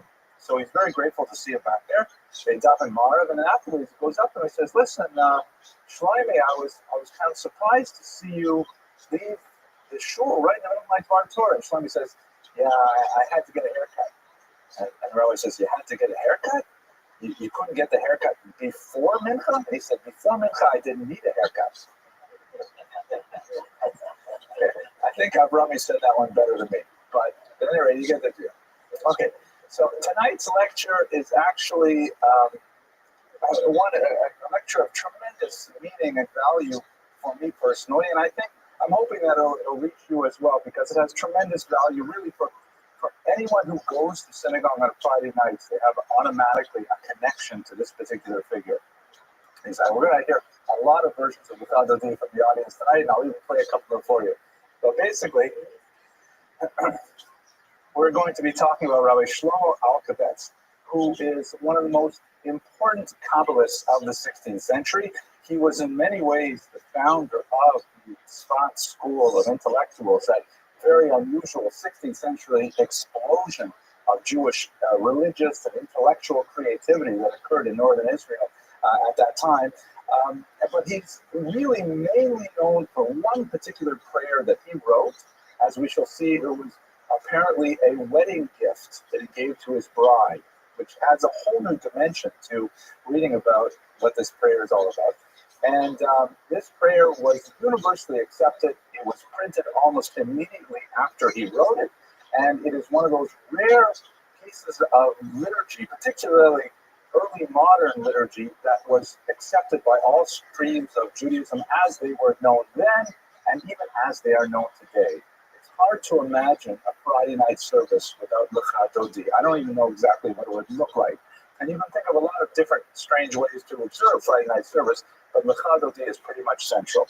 So over the course of the next 40-odd minutes, I'd like to give you an overview of Rabbi Alkabetz's life, and in particular look at the Lecha Dodi prayer in a little more detail, and place it within the context of the Jewish liturgical and intellectual tradition. Okay, so first of all, here's a photograph of his grave. I'll actually have a few of these here. In the city of Tzfat, the holy city of Tzfat, which we'll also explore a bit. You can see his name is Alkabetz, which is probably of some kind of Muslim derivation, like Al-Ghazali or Al-Jabra or things like that, algebra. That's where it comes from. And a factoid for my daughter there. We're not exactly sure of his origins. The family name is Islamic in nature, so it could be that it came from Moorish Spain, perhaps. We catch up with him, and he's very much associated with Portuguese exiles in Tzfat later, so it's difficult to say exactly what his family origins are. They definitely have significant roots, though, in Turkey. We have a grandfather we know of as a printer, for example, but otherwise much of his origins is lost in the background. His years, by the way, just so you know, roughly 1505 to 1584. Comparatively short life, not as short as many of the Kabbalists that he was the teacher to. That 16th century, in a space of about 25 to 40 years, created such a tremendous revolution in Jewish thought that we're still feeling its echoes today, 4 centuries later, 5 centuries later.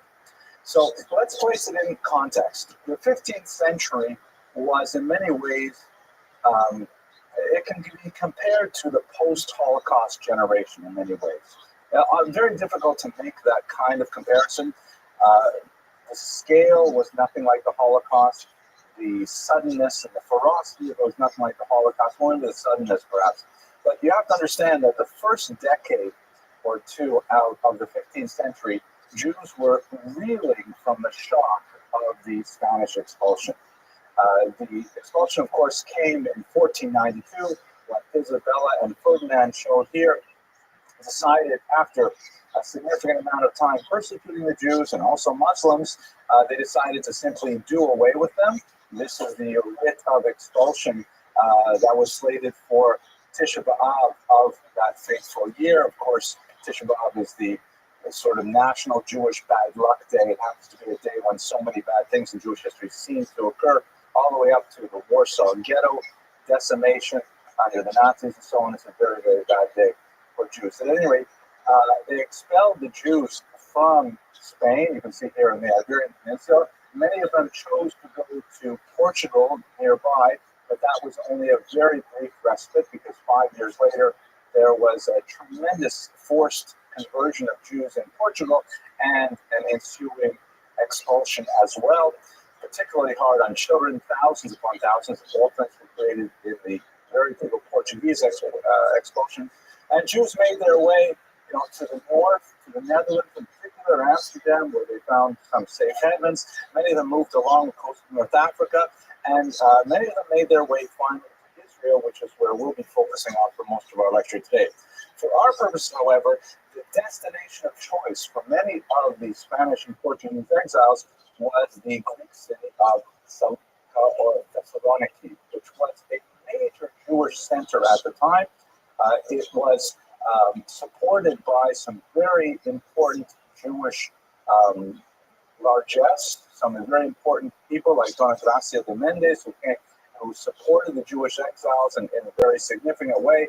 And the Jews found a lot of shelter in Greece and later in Turkey, which was essentially the route that would be followed by our protagonist, Rabbi Shlomo Alkabetz. He made his way first to Salonika.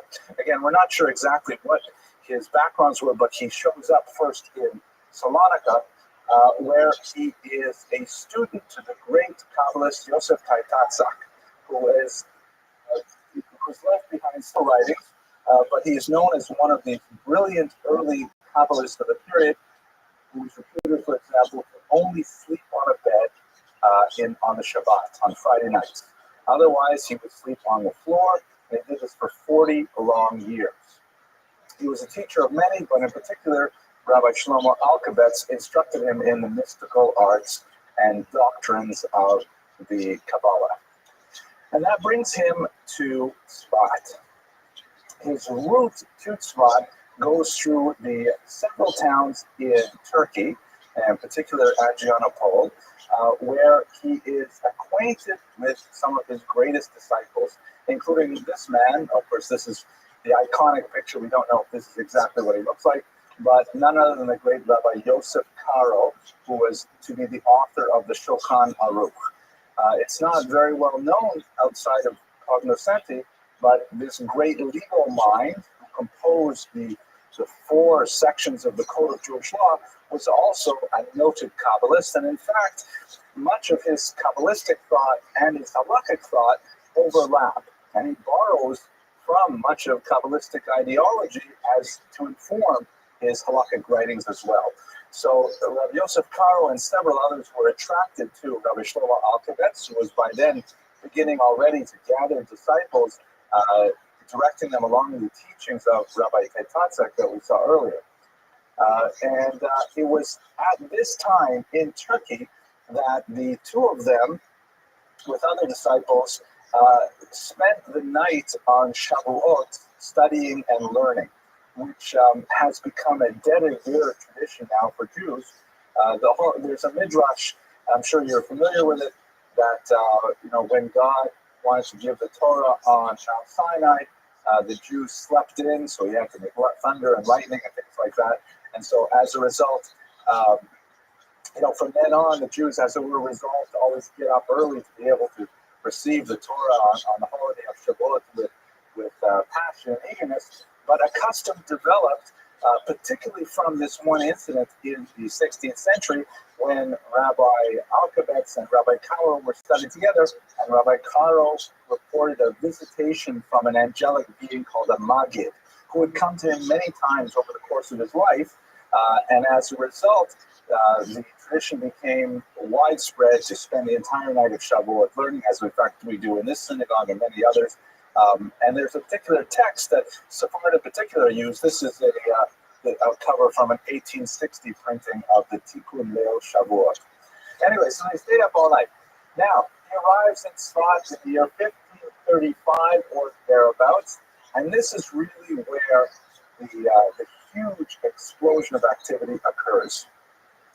He gathers around him a host of Jewish celebrities, the like of which would not be seen for hundreds of years. It was like really such a phenomenal concentration of people that you never have anything quite like this, an all-star game of Jews, as it were, all at once. And we'll try to explain what the reasons for that on the next slide. But his disciples included Rabbi Yosef Karo, I mentioned earlier, Rabbi Elazar Azikri, who wrote a fascinating book called Sefer Charedim, which is essentially a book that lists all of the 613 mitzvot and then compares them to the parts of the body that are used to perform those mitzvot, along with the ways of atoning for those transgressions. So, for example, if you use your right hand to threaten to strike someone, then you have to use your right hand to give charity. An act of cruelty has to be matched with an act of kindness with the same hand. And he goes through all the body parts like that, eyes, ears, nose, and so on. And it's really quite an amazing book. Rabbi Abraham Galante, very important Kabbalist.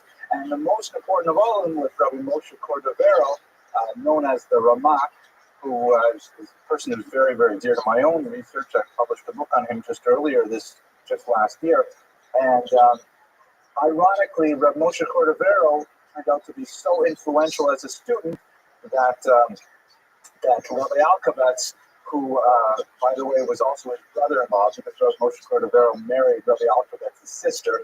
Rabbi Alkabetz then turned around and became his brother-in-law's student. The teacher became the student, and he ended up really teaching his disciples' own teachings afterwards. But that's going to take us further afield of where we want to go today. There's a wide spot, or Safed is in English. What is so special about Safed? It never shows up for the vast majority of Jewish history until the 16th century, and then all of a sudden it's like ground zero for Jewish activity. And what exactly happened? The place is referred to in Tanakh in a passing way, and it does show up in the Hebrew Bible in a passing way, but there's no known activity, there's no known personalities for the first 2,000 years of the existence of this town in northern Israel. It's a cipher, it's comparatively nothing. So whenever you have one of these kinds of conundrums in Jewish history, why not Jerusalem, for example? Why aren't all these exiles from Portugal and Spain making their way to the holy city of Jerusalem, which was, of course, so central? Why this town of Tzfat, a good 150 miles north of Jerusalem, that has no resources whatsoever? So what I like to teach my 18-year-old undergraduates, I have a feeling that many of you will appreciate it as well, is what I like to call the Abramson rule of history. Now, do you remember the Abramson rule of history? Follow the money. Good. It's not exactly that phrase, follow the money. I like to say that if you don't know why something happens, Judith, the answer probably is money. It's probably money. If you can figure out the Kogo, the who benefits, what is it? That's in Latin, they say cui bono, right? Who gets the benefit? But in Russian, I like it better. Who's beating who, right? If you can figure out who's getting the benefit of it, then you usually figure out what's going on. So if you look at Tzfat, it appears to be basically economic in nature.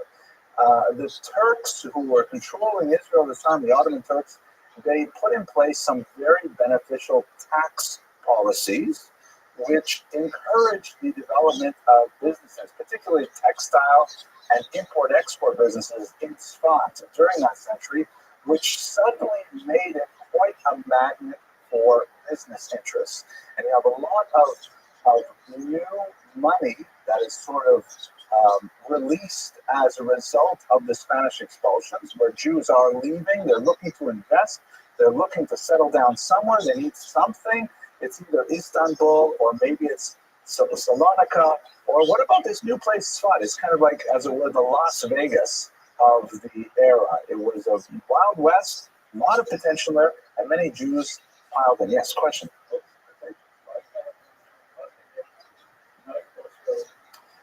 Well, it actually could serve as a crossroads to the north, because the way the Galil is set up, right? In Jerusalem is definitely high up in a mountain.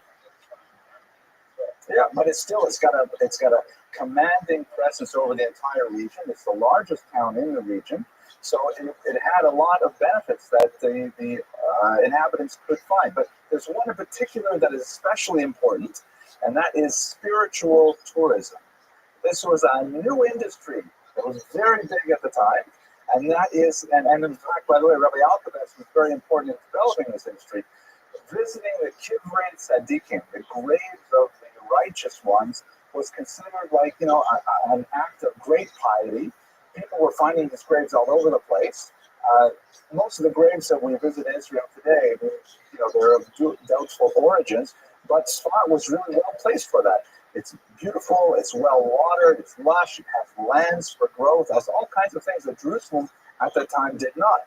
And so money concentrated there, people set up, and actually your question is so fascinating. Think about Las Vegas, the comparison. What does Las Vegas have, right? I mean, there's no water there, it's a desert, but it's a human-created economy. Just get all of us there together in one place and we'll figure out a way to make money. And in fact, it happened. It's not just boomed for about 80 years, and they had a problem with earthquakes and plagues, and that kind of shut it all down. By the 1580s, it was on its way down, and it declined significantly since then. But the first 3/4 of the century were great. Judith, I'm sorry, you've been waiting.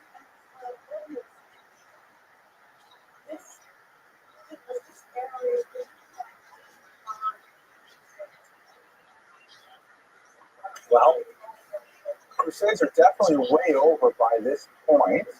And to mine, I mean, we're over by like 400 years, 350 years.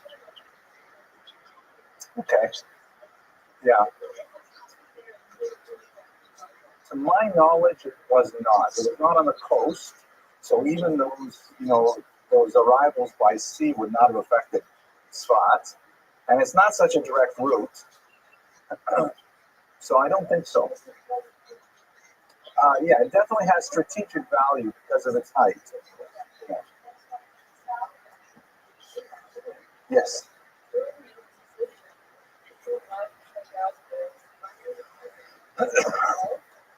No, but there's rules and there's ways to get around them. So there's always familial connections, and the Abravanel family found ways to some bizarre ways, but they found ways to funnel out a lot of their funds when they had to leave Spain as well. So there were ways to get money out. Difficult, but then that once again, the money is in play. It's not invested in a particular industry or real estate. Textile seems like a pretty good idea, and Svat really benefited from that. So what happens next, of course, is once you have a thriving economy, then culture develops. You don't have universities develop in the middle of nowhere.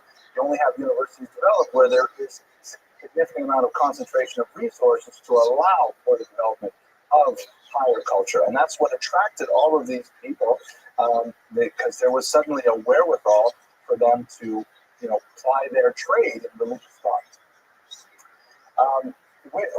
Here's an interesting picture. I wonder if I can we zoom this back a little bit? You can't see the full picture. Some of the graves there, you can't really see it, I'm sorry. Some of the graves there, I'm glad you're enjoying the lecture, but you should put me on the camera, right? Okay, thank you. This is one of her favorite cities, by the way. So you can just see some of the graves here. They're colored blue, which is considered a way of warding off the evil eye. Blue is considered a Kabbalist color. Here is the Ramak, who is one of the greatest disciples of the Rav Shlomo Alkabetz. And way up here, you can see the Ari, the great Rabbi Isaac Luria, who is without doubt the most famous Kabbalist of the time. Lurianic Kabbalah deeply influenced Hasidic thought far more than Rabbi Cordovero or his teacher Rabbi Alkabetz's Kabbalah. But they're all grouped together here because they had this tremendous concentration at one place. Now, Rabbi Alkabetz was perhaps not the most well-known, was probably one of the most prominent at the time. He was the head of the yeshiva in Meron, which is close by to Tzvat, and he had many, many students who were actively learning in his classroom.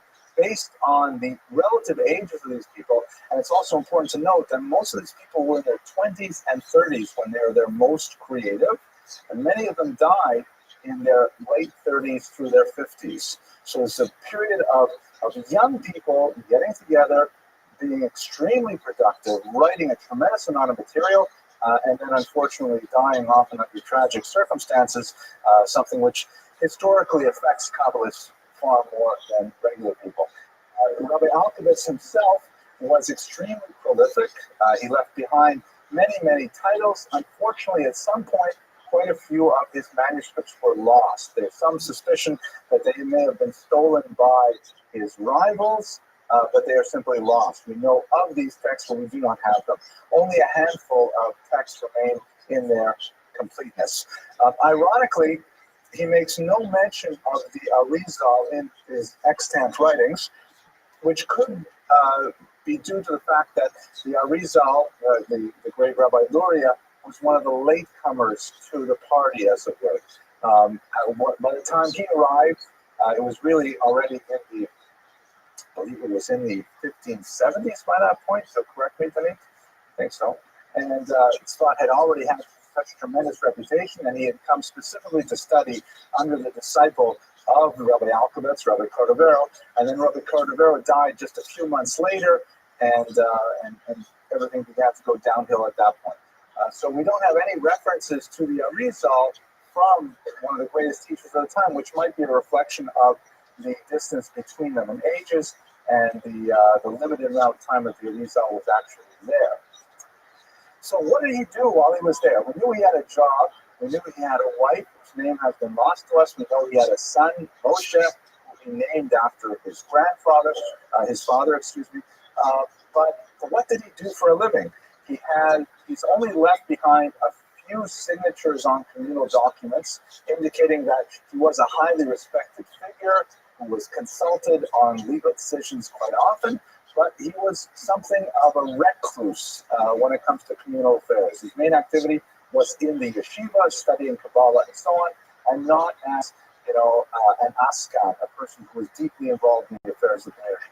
Rabbi Karo, the author of the Shulchan Aruch, was much more deeply involved in those kinds of things, although he himself would consult with Rabbi Alkovitz on many weighty issues. What we do know about his activities primarily comes to us, once again, from his disciple, the Rabbi, and he used to have this very, very unusual form of meditation, which he called gerushin, or divorces, or exiles, something which Rabbi Moshe Cordovero actually wrote an entire book about, describing this particular spiritual practice that his teacher would engage in, and that he, on many occasions, would go along with him. What exactly were these so-called gerushin? And by the way, the word gerushin was loaded with meaning. Not only does it mean in contemporary Hebrew, it also means exile, but it was also the same term used to refer to the expulsion from Spain, gerush Sfarad. So when people would practice gerushin, it was like, again, think of the way we do in a post-Holocaust generation. It's a frightening thought. I hate to make these kind of comparisons, but it's saying, like going to concentration camps. Well, can you imagine such a thing? It was extreme, bizarre, and strange, but what exactly was it? Basically, he would go off alone for hikes through the forest surrounding Tzfat, in the regions like you see in this photograph here. And he, often with his disciple, the Ramak, would wander around following rivers and climbing over ridges until he would sense, through a level of spiritual sensitivity, that some righteous person was buried here. Again, remember, this is a fairly remote part of Israel at the time, not very well settled, but it had a long and hoary history. And so they would come to a place by a brook or something, and Rabbi Alkovitz would say, on this spot is no doubt the grave of, and he would name some figure from the Talmud, let's say. And at that point, he would sit down, I imagine in a lotus position, but probably not, and he would simply meditate for hours on end, maybe 6 hours at a time. And they might go back into the spot and then come back the next day and do it all day as well. Strange rituals, enforced silence, strange body positions, and just meditating on the spiritual resonance of the land that they were occupying. And Rabbi Moshe Cordovero claims that as they were doing these things, tremendous insights would appear to them, and they would compose in their minds great Talmudic commentaries and so on, and later they would set them to writing. Essentially, he recorded a spiritual journal of these many, many trips that he took with Rabbi Alkabetz, discovering these graves and then kind of imbibing the spiritual influences that came from them. It definitely sounds very strange, and it reminds me of a joke, which I'm not sure I can include in the internet version, but I'll tell you the joke anyways.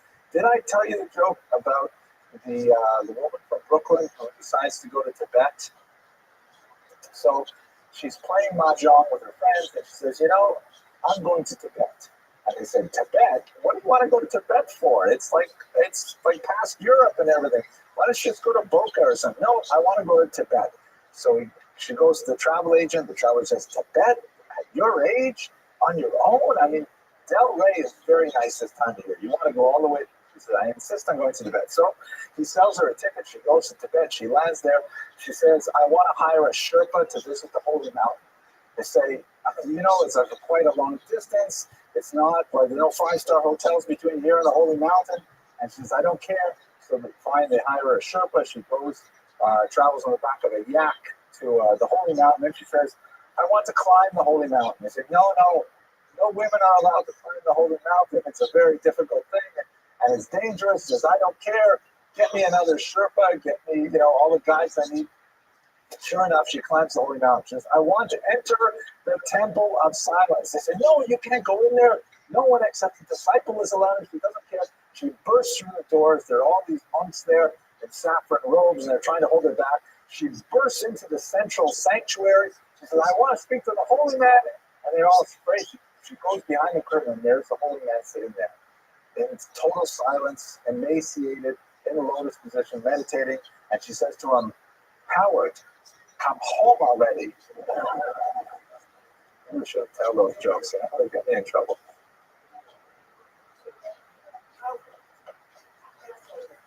It's based on already. Yeah. Thank you, Judas, for letting me get to the end of the joke. Anyway, so he would do these kinds of things and have these kinds of experiences and so on. And these visiting of graves, you can see that, in terms of the industry that was created, he certainly furthered this along, not only by discovering, as it were, more graves, but also by developing the culture of what one does at these graves. I mean, how is the visiting of graves a religious activity?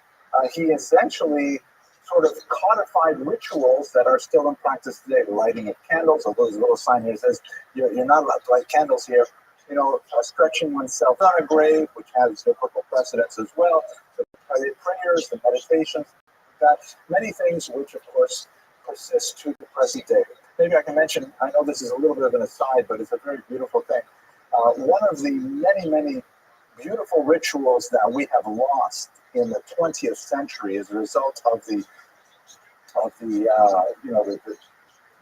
huge weight of rituals that we used to have in Eastern Europe that have simply disappeared in the modern world, was this beautiful thing called the measuring of wicks. You ever heard of this? Measuring of wicks?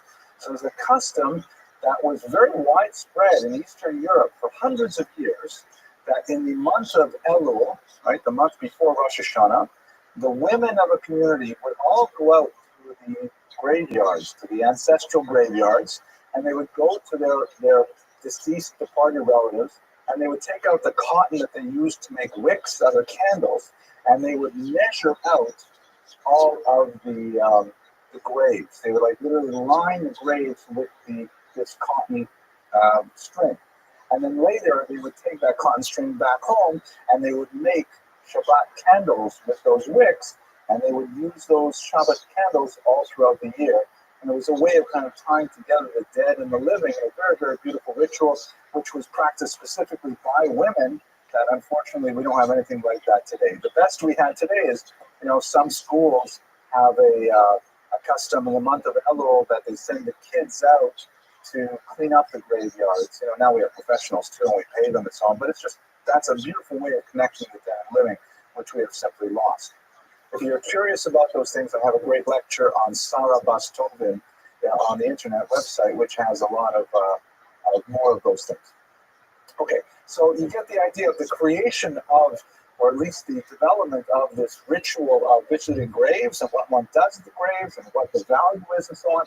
That certainly accelerated the interest in Tzvat and in the entire Tzvat circle as a whole, because these were people who were expert in those things. And I think at this point, we're going to turn to his writings. Maybe I'll pause for a question or two. And Joseph, could you do me a favor and give me an Hebrew-English siddur? I appreciate it very much. No one has any questions? Or the earliest, Lauren?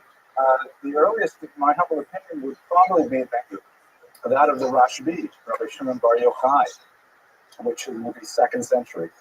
That's the one that's certainly most celebrated. Sure.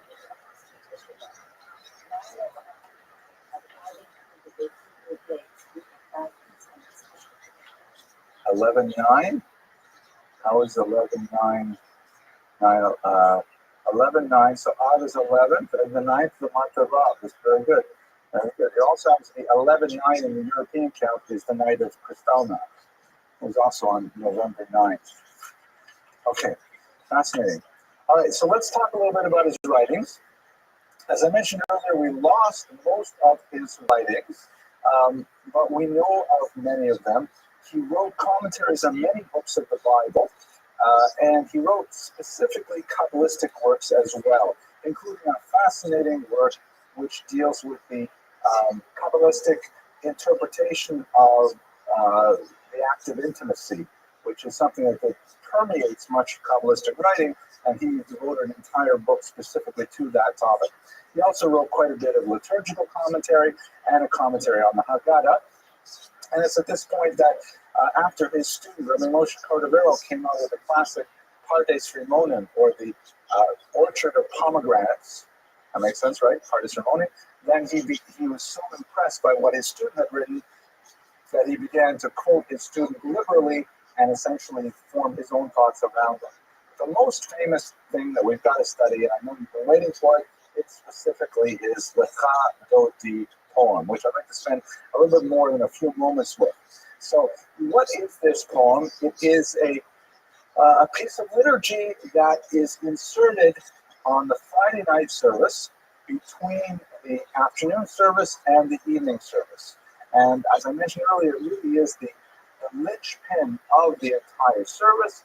It's a beautiful hymn which is sung, typically by the entire congregation, and in many different tunes. I have a couple of them that I'd like to show you, or play for you, but it is associated with the Friday night prayers more than anything else, and in fact, it's associated with the concept of Sabbath more than any other prayer. I find myself many times during the week, especially Mondays, Wednesdays, if I start humming the Dodi to myself, it means I can't wait for Friday. I got to get back to Shabbat. It's got deep associational roots that any Jew who observes the Sabbath specifically connects with the wonderful time that is the seventh day. So let me just read it to you with some translation and maybe a little bit of commentary, and then I'd like to play for you a couple of versions of it, or maybe not the entirety, just to give you a sense of how resonant this is in the culture. The prayer itself, as I mentioned earlier, is apparently a wedding gift that he gave his bride. That is a pretty amazing gift. I mean, it's economical and yet long-lasting, right? I have to remember those kinds of gifts. It describes, it's got some mystical language. It basically describes a dialogue between two figures, one inviting the other to greet the Sabbath. Most of the commentaries follow the line of argument that it's the Jewish people inviting God to together welcome the Sabbath. But there are other commentaries that follow a slightly different track as well. And then after there's this little introduction of a couple of verses talking about what the meaning of the Sabbath is. Then there are a whole series of stanzas that refer to Jerusalem and the yearning for its renewal in the Messianic age. And then connecting at the very end to the arrival of the Sabbath. The specific origins of this prayer is a passage in the Talmud, which there's one rabbi who says on Friday nights he used to tell his friends, let us all go together and greet the Sabbath. And another one would go literally into his courtyard, like leave his home and go outside to, as it were, welcome the Sabbath queen into his home. Which is why, by the way, in the very last stanza of the Chagati, the custom is a universal custom that although everyone faces east during the prayers, for the last stanza, everyone turns around as it were, welcoming in the guest, the Sabbath guest. Kind of on a darker note, and since it is such a beautiful and uplifting prayer, mourners in many congregations are not allowed to be in the synagogue while that prayer is sung, and then they're only invited back in after it's over because it's simply too happy for the association. Okay, so let's have a look at it here. I'm reading from the English translation in the Art Scroll. Come, my beloved, to greet the bride, the Sabbath presence, let us welcome. Right, the come, my beloved, in Hebrew, the implication here is that the beloved is the either God or it is the Jewish people. That together they are welcome the Sabbath. Safeguard and remember, those are too close, in a single utterance. That's referring to the two different times that the Ten Commandments refers to the Sabbath. In one place it says safeguard, shamor, right, guard it. And in another place it says zakor, remember it. And the commentators say that this discrepancy between the two versions of the Ten Commandments means that both of these words were uttered at the same time and understood at the same time by the Jewish people receiving the Torah. The one and only God made us hear the Ten Commandments. God is one and his name is one for renown, for splendor, and for praise. To welcome the Sabbath, come let us go, for it is the source of blessing. The idea is that the spiritual energy that one builds up on the Sabbath is the energy that is the source for all the energy throughout the week. So you really have to recharge your batteries Friday night through Saturday night, and then you can use those energies for the rest of the week. Yeah, the cholent is the physical energy, right? This is the spiritual energy. From the beginning, from antiquity, she was honored, meaning that God thought of the Sabbath before he began creating the world. And this beautiful phrase, Sof Maaser b'machashava techilah, the last to be created, but the first in thought, meaning that God said, well, we have to have this fantastic world so we can have Shabbos. So he set Shabbos aside. That was the seventh day, the last day. Everything else had to happen in order to make the seventh day possible. Now there's a shift from that kind of, welcoming the Sabbath and how fantastic the Sabbath is to discussions of Jerusalem.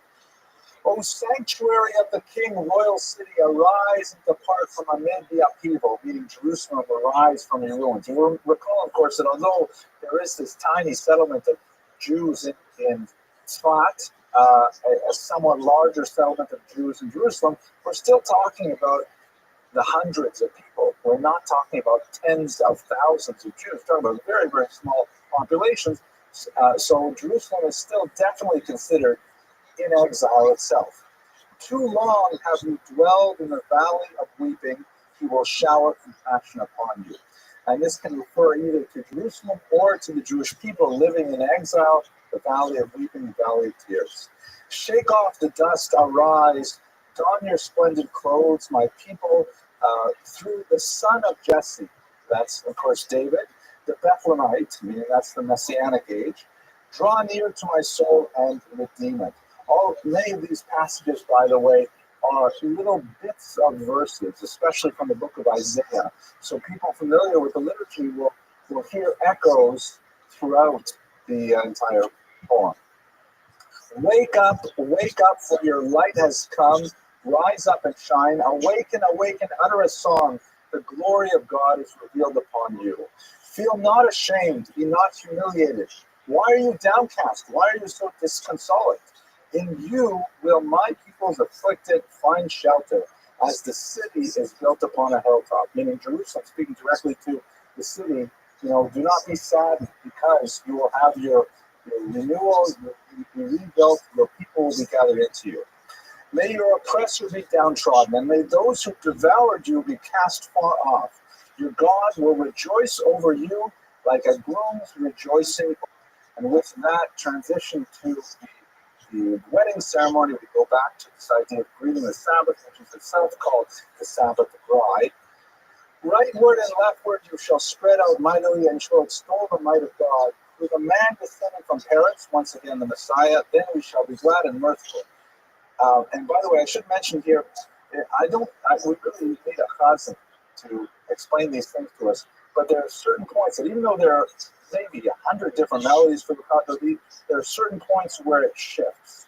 Like it shifts from a major key to a minor key. Like feel not ashamed and be not humiliated, and so on. The music invariably picks up on the meaning of the words in a very special way. So when it talks about the groom rejoicing over the bride, you suddenly have a swelling of emotion that comes along with the music as well. And then this is the last verse where people turn around, face the western wall. Enter in peace, O crown of her husband. And this, the Kabbalists say, refers to the union of the masculine and feminine aspects of God, HaKadosh Baruch Hu, Ushchinte, even in gladness and good cheer, among the faithful of the treasured nation, enter, O bride, enter, O bride. So that's the English translation, with a little bit of commentary there. Let me just give you, I won't play the entire thing for you because it'll take about 5 minutes for each of them, but I'll show you 2 very brief excerpts that will give you a sense of how the Chazodis are sung. You may have the pleasure of enjoying them yourselves in your synagogue, so you'll forgive me. The first one here is by the incomparable Shlomo Karlova, a unique sort of soulful tune.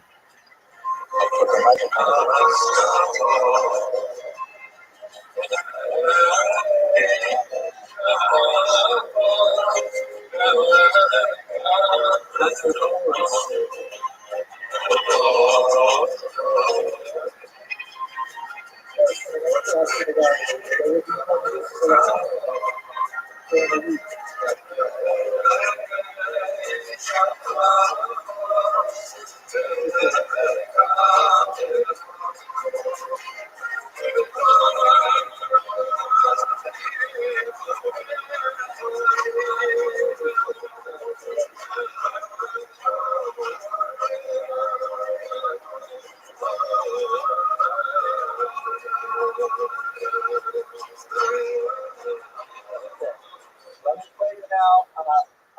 Another version. This is by a very popular a cappella band called 613. Believe it or not, this is entirely a cappella. It's one of my favorites.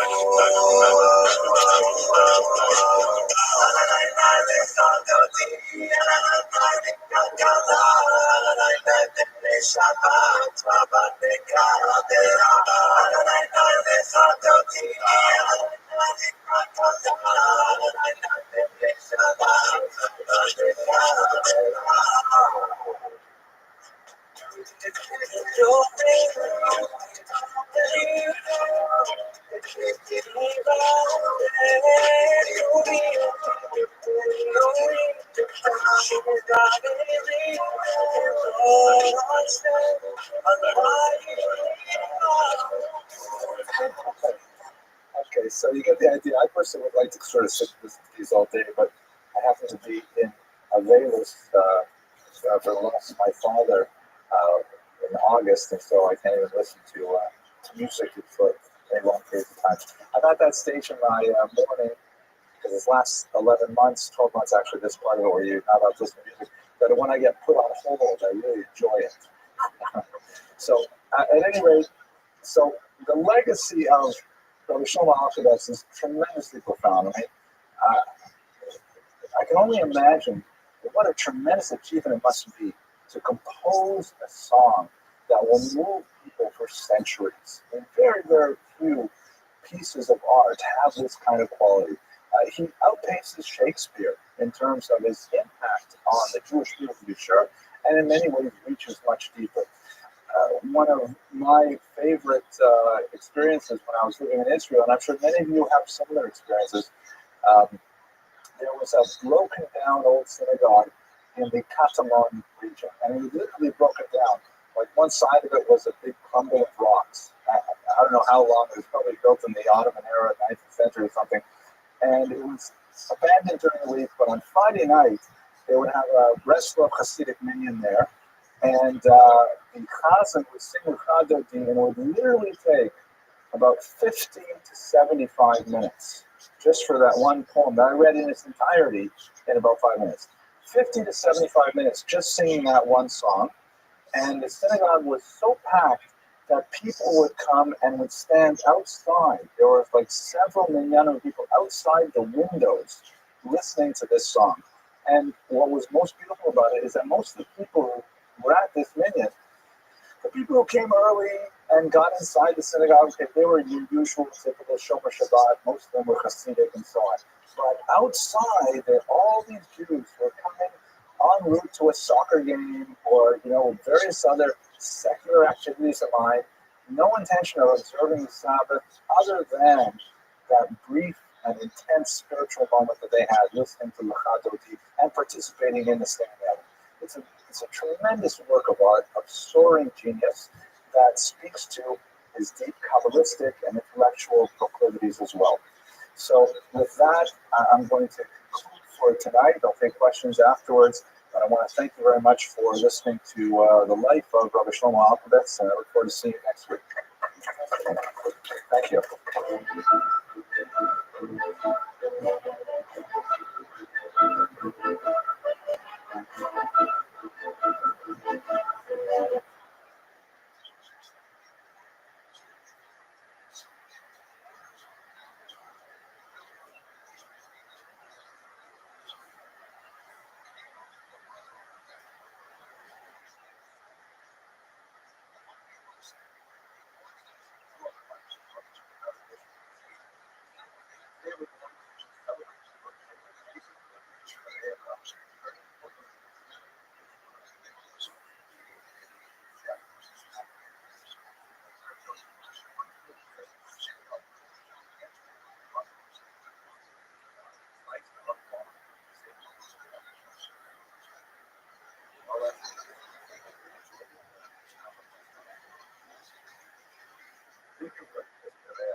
primarily, however, for the and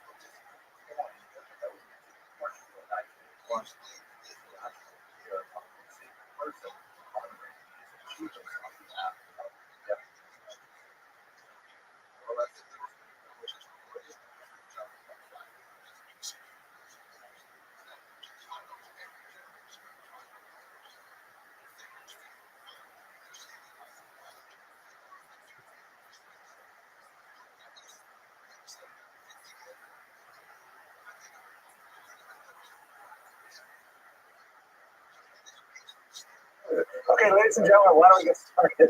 The joke that I really wanted to tell tonight, my joke editor has said that two joke editors, one told me that I said it just 3 or 4 weeks ago, even though it's a perfect joke for tonight. The other one said it's older than I am, so I won't tell that one. But I may tell it later if I just can't hold back, and you'll forgive me. Meanwhile, I have a couple of good and welfare things, but I will start with this joke, which is once again from you, Zach DeWeiser, who helpfully types these up and delivers them the day of the lecture. Here it goes. So, Benjamin wakes up one morning, on Saturday morning, and he's in a terrible mood. And he says, Mom, I'm not going to shul. And you know this joke already, but I didn't tell this one before. He says, Mom, I'm not going to shul. I'm not going to shul. Okay. I'm not going to shul. And Mom says, but Benjamin, what's the matter? He says, I go to shul. They don't like me. They make fun of me. I feel terrible going to shul. She says, listen, Benjamin, you have to go for two. First of all, you're 45 years old. And second of all, you're the rabbi.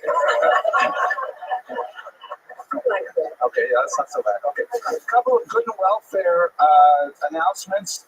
First of all, I have to say thank you to Mr. Joseph Ray. I'm not sure exactly how it should be pronounced, but he sent me a nice email, and I like getting these kinds of emails, so I'll read this one. Not all of it, but part of it anyways. This email is greatly overdue. I have been an admirer and follower of your online history classes for a very long time. Though I am a businessman living in Antwerp with my family, I give Jewish history classes voluntarily at a local Jewish center for women for the last few years. My lectures are structured very much in the same way yours are, and I too use PowerPoint. I know you've upgraded the software. When I prepare and research my classes, I always watch your lectures. They help me tremendously with the final flow of things and very often draw my attention to new facts and events. I can tell you more. I often steal your jokes as well. Anyways, so it's nice to get these kinds of emails besides the hate mail. So thank you, Mr. Ray, and I wish you a lot of success in your endeavors teaching, and it's wonderful that you do this for your community. Okay, so tonight's lecture is, of course, on Baruch Spinoza, fascinating figure, and one that really I've been thinking about for a long time, and I was really grateful for the opportunity to speak to you about him. It gave me a chance to do a little bit more research, because one of the larger areas of research that I find fascinating is the whole concept of Jewish identity. What exactly is a Jew? Who is a Jew? When is a Jew considered in the community, out of the community, or as the Hebrew phrase goes, chutz lamachaneh, in the camp or outside the camp? Those kinds of questions I find very fascinating, and Spinoza is an excellent test case. Tonight's lecture is sponsored by our good friends Mally and Steve Schwartz, who are here in the audience. My joke auditor, of course, is Steve Schwartz, and they're going to be the honorees for the dinner this year. We should give them a round of applause. They do fantastic things for our community. Mally is the unsung but very much accomplished historian of the shul. She's worked on a significant work which has been published so far privately, but the manuscript hopefully will send to a significant journal, because there's a lot of fascinating history here in Surfside, and she's done some tremendous work. Steve is, as I'm sure you're all aware, a tremendous cantor, not only in terms of his vocal strength, but his intellectual appreciation of the meaning of the Torah. As I was just saying to my 12-year-old son Boaz, as we're starting his bar mitzvah lessons, the Hasidic masters say that the Torah has 3 levels that correspond to the 3 levels of the soul. The lowest level, the nefesh, is corresponding to the letters themselves, but the letters without the consonants cannot be pronounced. So the next level up is the vowels that are added to the consonants, so you can make words of them. But the highest level of the soul, which is something that only a person like Steve can really reach, is the trub. When you're able to pronounce those words with vowels and set them to the music that people can appreciate. So for both Molly and Steve, we're really grateful, and hope you'll support the show and come visit them, honor them later in February on the 23rd when we have the dinner. 5774, right. Right. We're going to honor them next year too. Sorry, I'm David. Thank you. I never edit these videos. That's why I'm going to get in trouble. Now, one more good welfare. This is something special. I'm going to try and use a little more videos in our classes. But I have one that is kind of like a personal video. It's my son, Alexander. It's a minute long, so it won't take too much time from our presentation. Mr. Rodriguez, you want to focus on the screen here for a second? Here we go. The video is made by my talented daughter, Dani Malka.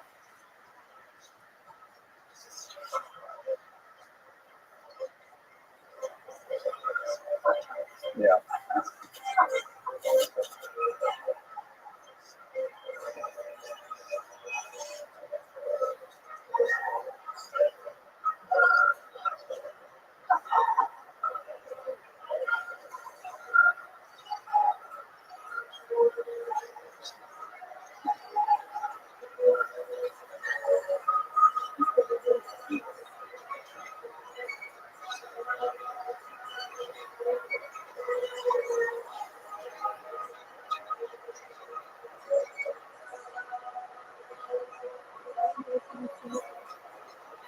No, hey.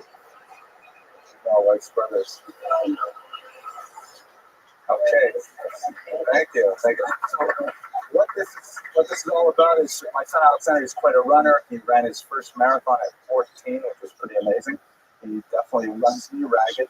And he is going to be running in the ING Miami Marathon next month for Team Friendship, which is a really great community organization that helps mainly children and teens and some adults with various disabilities, especially autism and things like that. So if you're interested, please visit the website and you can donate to Team Friendship. Okay, that's it for the good and welfare. Let's go straight to the material tonight. How long is a marathon? 26.2 miles. 26.2, yeah. Okay. Now, who was Baruch Spinoza? 17th century philosopher. He is one of the greatest of the modern age. He falls into that category of people like Moses Maimonides and Einstein, for example, whose fame outside the Jewish community really outdistances their fame inside the Jewish community. And in fact, it's a little bit ambiguous to even put him within the parameters of Jewish history per se, because his greatest contributions are beyond the scope of what is specifically Jewish.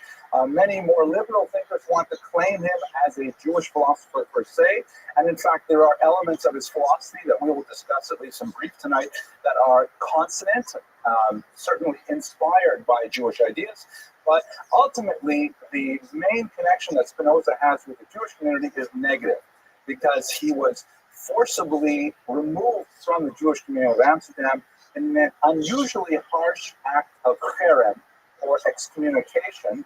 I have the text of it, and I would like to read it to you a little later on in this lecture. It's a very rare step for a community to specifically single out an individual, excoriate them publicly, and then forcibly remove them, but that is in fact what happened to Spinoza.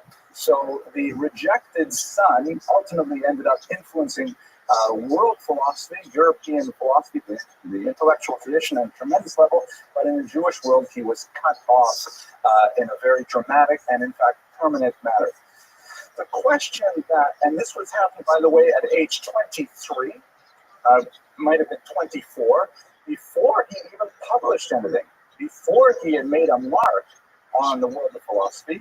And one of the great exercises of intellectual historians has been to try and perform the archaeology of the events that led up to that excommunication and try to determine why the community took such a drastic step.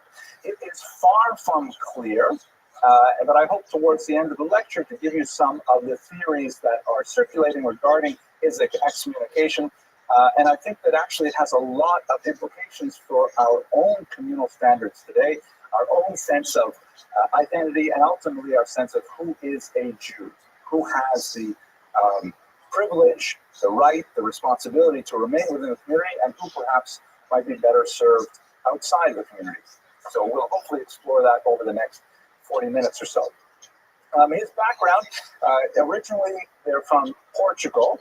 His grandfather was among those who were expelled in 1497, possibly somewhat earlier from 1492 in Spain. We're spending a lot of time these last few weeks looking at people whose lives were affected by this cataclysmic event with something that many of the thinkers of the 16th century felt and the 17th century felt was like a split in the world that required tikkun olam, because how could it be that the most powerful, the most intellectually superior, the spiritually most advanced community of Jews in the world was suddenly devastated within a single year in the case of and then 5 years later in the case of Portugal. So in many ways, Spinoza's own experience is an aftershock of that tectonic shift that we saw in 1492. His grandfather came to Amsterdam with his infant son, Michael, who was Spinoza's grandfather. So Spinoza had direct contact with one of the refugees themselves, his own grandfather. His father was a very successful merchant, and we have plenty of archival records from the period that indicate that he was a lay leader in the synagogue. He had a position of some authority. They had a very prominent house close by the synagogue, and his father had significant leadership role there, which makes the eventual expulsion of young Spinoza from the community all the more poignant. Michael Spinoza was not lucky in love. He was widowed 3 times. His second wife was the mother of Spinoza, who passed away when Spinoza was a young boy. Spinoza was ultimately raised by one of his older half-sisters, and there was a considerable amount of family dysfunction between the half-siblings, all children of Michael, that we will see playing out in Spinoza's own lifetime somewhat later. We should just spend a little bit of time talking about Amsterdam, though, which is a fascinating, kind of interesting, not exactly footnote, but sort of a tributary of Jewish history at this time. The Netherlands were under the control of Spain until 1588, and Jews were not allowed within the territory. Under the Union of Utrecht, there was some movement towards granting freedom of religion, but that freedom of religion was a very difficult one. One that in many ways, now that I'm thinking, we're speaking a little bit in Quebecois about Northern Ontario, maybe I'll relate it to that a little bit. The people of the Netherlands were sandwiched between the French Calvinists and the German Lutherans, byproducts of the still quite young Protestant Revolution or Reformation, and as a result, there were significant doctrinal disputes between these two Protestant movements. The only thing they had in common was their hatred for the Catholics, and as we shall see, that had some ironic implications for the early Jewish community at the time. What it reminds me of in my own life is that I grew up in a small town in Northern Ontario called Iroquois Falls, Ontario. If you ever look at my Wikipedia page, there are 6 famous people from this town, population 4,500. I'm one of them, I'm proud to be one of them. 4 of the others are professional hockey players, so you get a sense of what kind of town this is. But what's interesting about it, for our purposes, is that it was almost evenly divided in population between Anglophone Protestants and Francophone Catholics.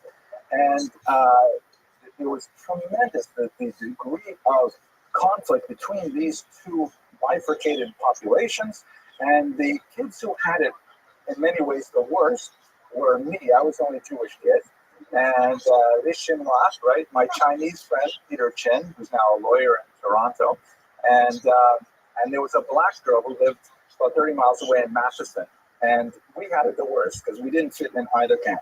So this is a lot like what the Jews of Amsterdam were like at this time as well, because obviously they're not Calvinists, and they were not Lutherans. They were somewhat different, But there was always a little bit of a push and pull over what do you do with the Jews? Which camp do they fit in? Which camp do they sympathize with? And certainly they should not be associated with the Catholics. And within this kind of tenuous environment, where there is at least nominal allegiance to the concept of religious freedom, it was often obeyed more in the breach than in its observance. And the Jews had a unique kind of pressure placed upon them to conform to orthodoxy. And I say here orthodoxy with a small o, meaning conform to the status quo. Jews should not step beyond their boundaries, socially, religiously, and otherwise. In this context, I'd like to introduce you to a theory that was advanced by a European colleague of mine named Heinz-Dietrich Löwe, who wrote a tremendous piece on the evolution of anti-Semitism as a consequence of Jews stepping beyond their borders. Meaning, it is his contention that anti-Semitism is quieted, or I should say anti-Semitism is quiescent. It does not, raise its ugly head, except in those moments when Jews begin to challenge traditional norms, when Jews begin to seek out new employment, to seek advancement in educational institutions, to seek advancement in cultural institutions, when they begin to break beyond the boundaries that society has placed for them, that's when they begin to test the kind of tolerances that have been laid out for them so far.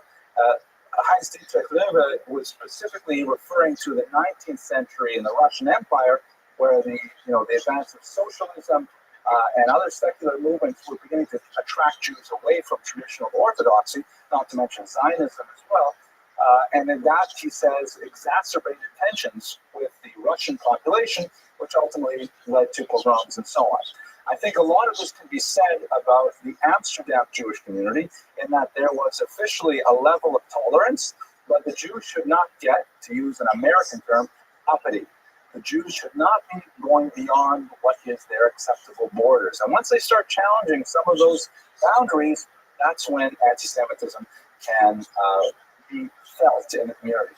So in this context, it seems that the Jewish community of Amsterdam, and of course I remind you, we're talking now about the 17th century, there is no non-Orthodox community. There is no liberal congregation. There's only one congregation with one leadership, my way or the highway kind of Judaism, and the community itself is a little bit unhappy with anyone who's nonconformist. They want to try and keep everyone in line. So let's bear that in mind as we go through Spinoza's story, because I think it says a lot about the reasons for his excommunication. Okay, I'm going to pause for a second to sip my coffee, and I will ask if there are any questions. Yes, please. I have this question that not so well, the reference but in Amsterdam in particular, the Jews were divided because of the biblical experience and various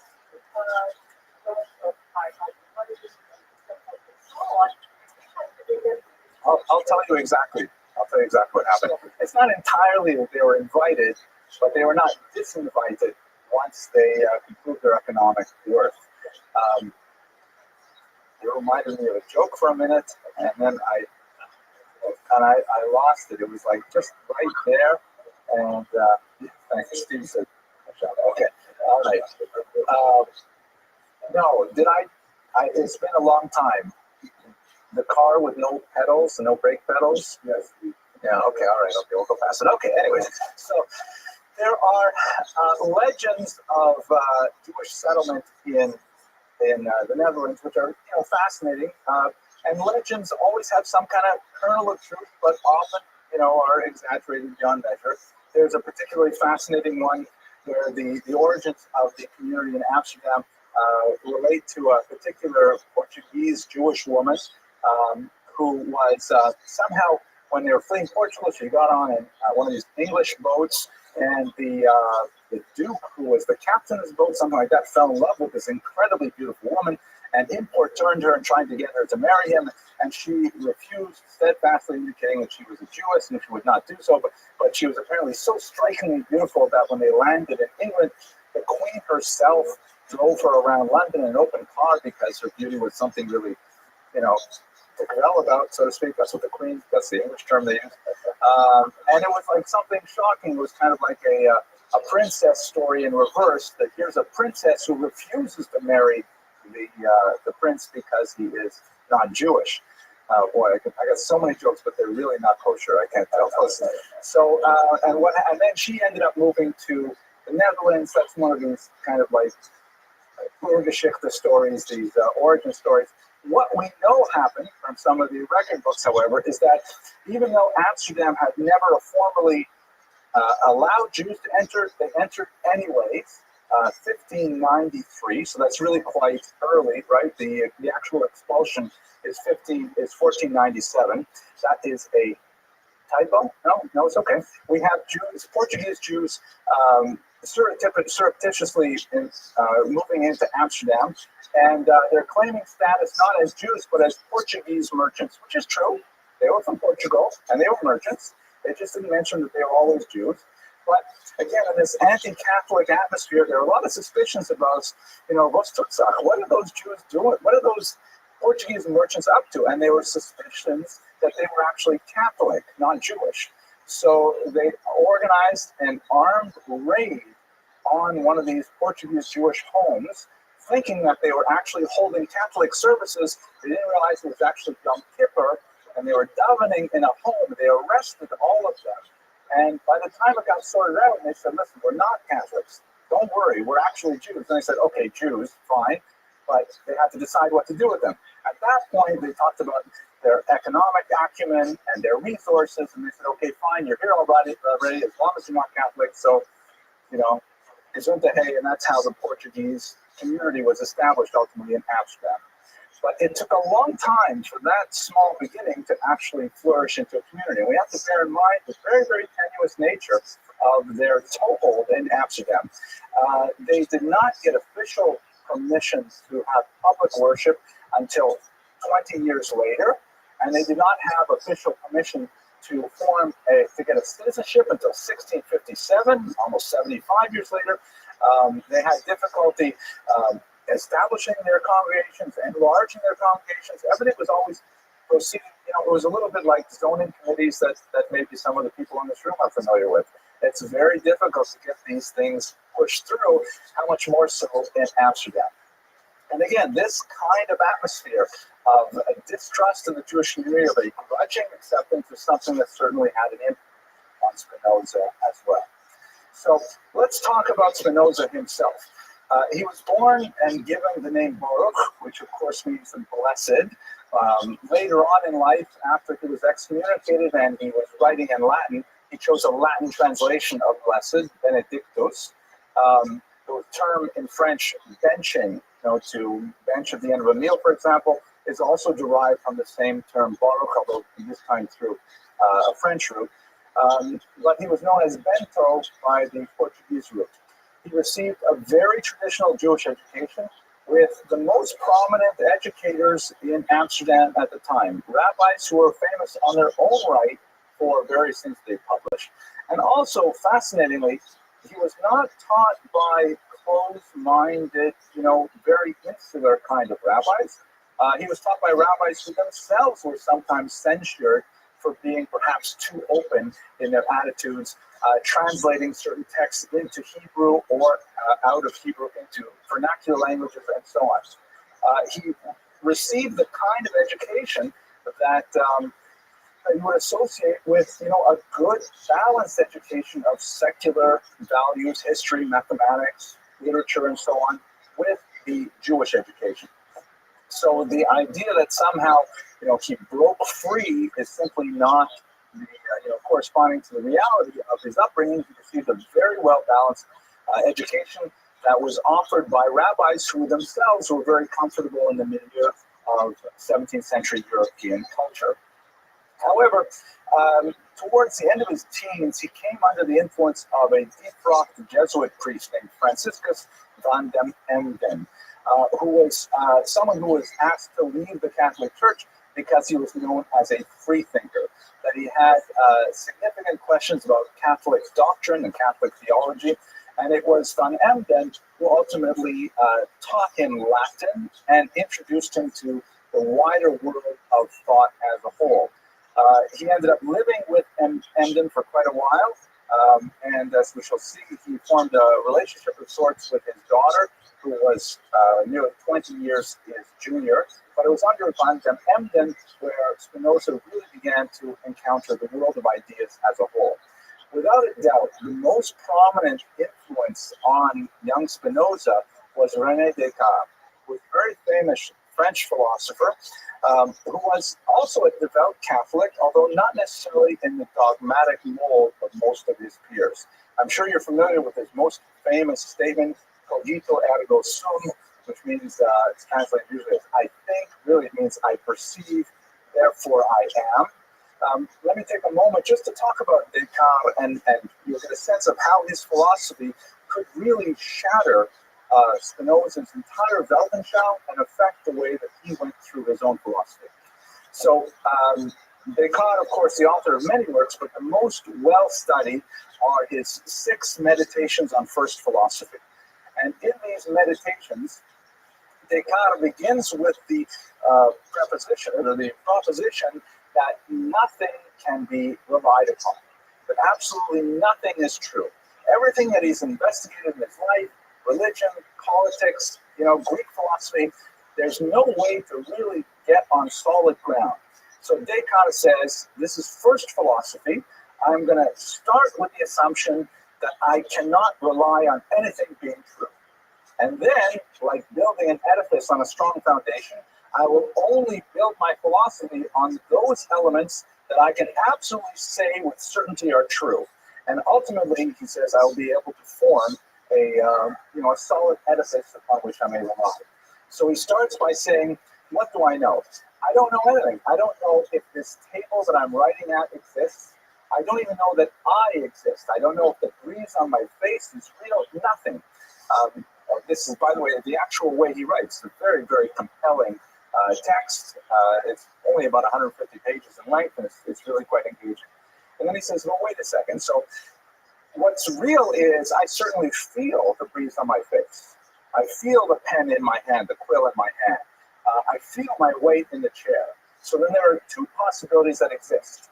Either these things actually exist, I exist, in other words, to feel them. Maybe the chair as itself doesn't exist, but I have a direct, immediate sensation of the chair, so I can't deny that fact. I sense it.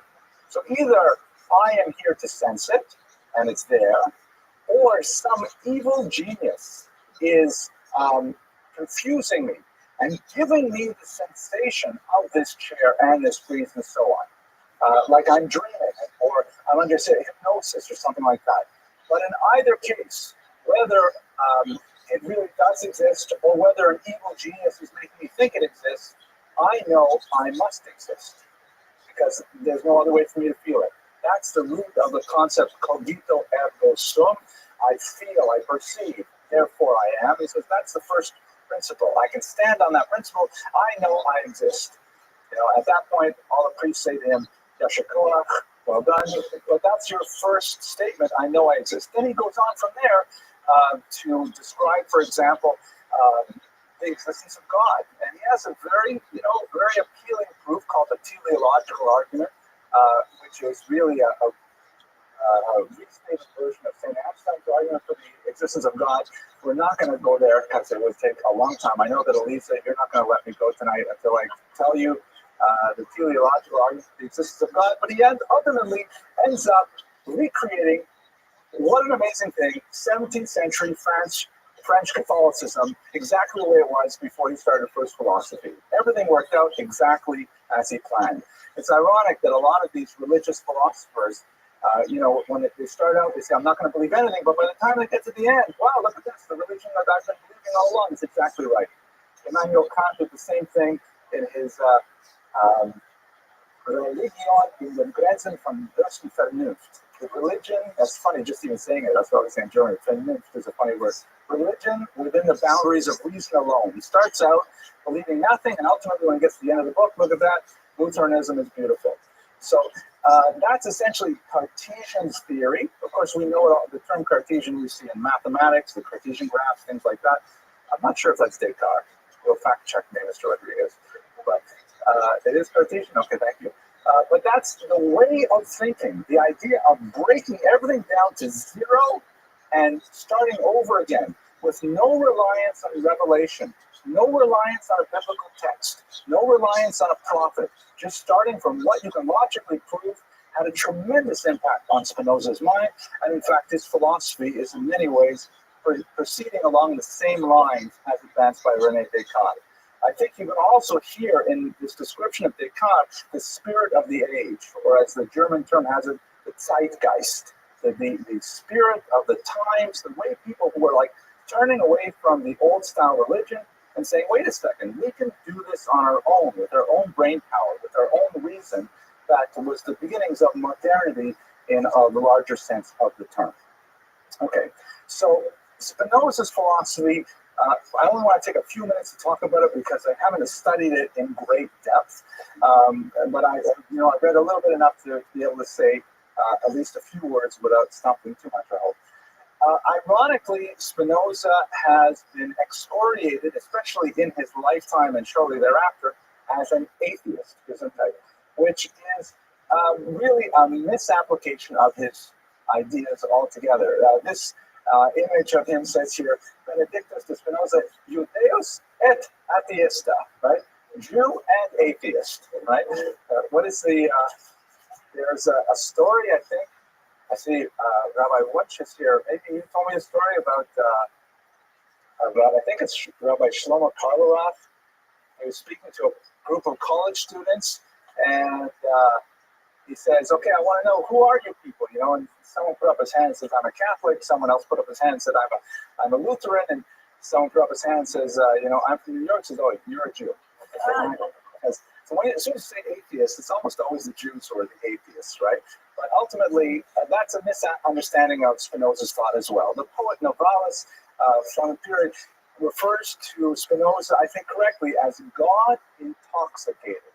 And for Spinoza, he held the concept that God was literally everything, that there was no space where God was not, an ens absolute infinitum, meaning ein sof, or ein od milvado. In Hebrew, there is nothing other than He, which is a time-honored Jewish thought. Definitely, he must have received these influences, Kabbalistic teachings or so on, which were circulating, but it is a difficult thought theologically, because ultimately, if we really believe ein od milvado, that there is nothing other than God, then what exactly are we? What exactly is our consciousness? What exactly is the material world? Are we going to say that every material thing is also God? To a certain degree, that completely nullifies the very meaning of the term God, if we say that all is God. We say it in a kind of like a passing way, perhaps, but we don't actually think about it deeply. For Spinoza, he thought about it deeply, and he believed that, in fact, the entire world was an expression of divinity. Even evil, even the most mundane physical expression of godliness was, in fact, godliness. I happened to be reading Tanya, the famous work of the first Lubavitcher Rabbi, as I was preparing this lecture, and the same concept happened to come up in the daily study of Tanya over the last week. So it's not at all a foreign thought to Judaism, this idea that everything is God.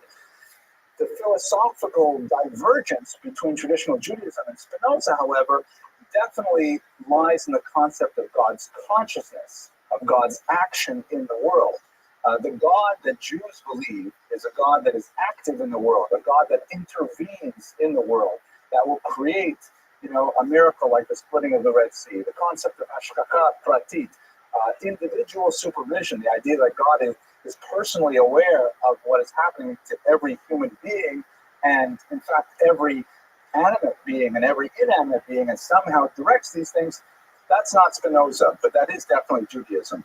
So there's a clear divergence, and he definitely would not pass the Maimonides Man of the Year award in terms of believing that ein od milvado, but there is no question that to call him an atheist would be totally misunderstanding his thought.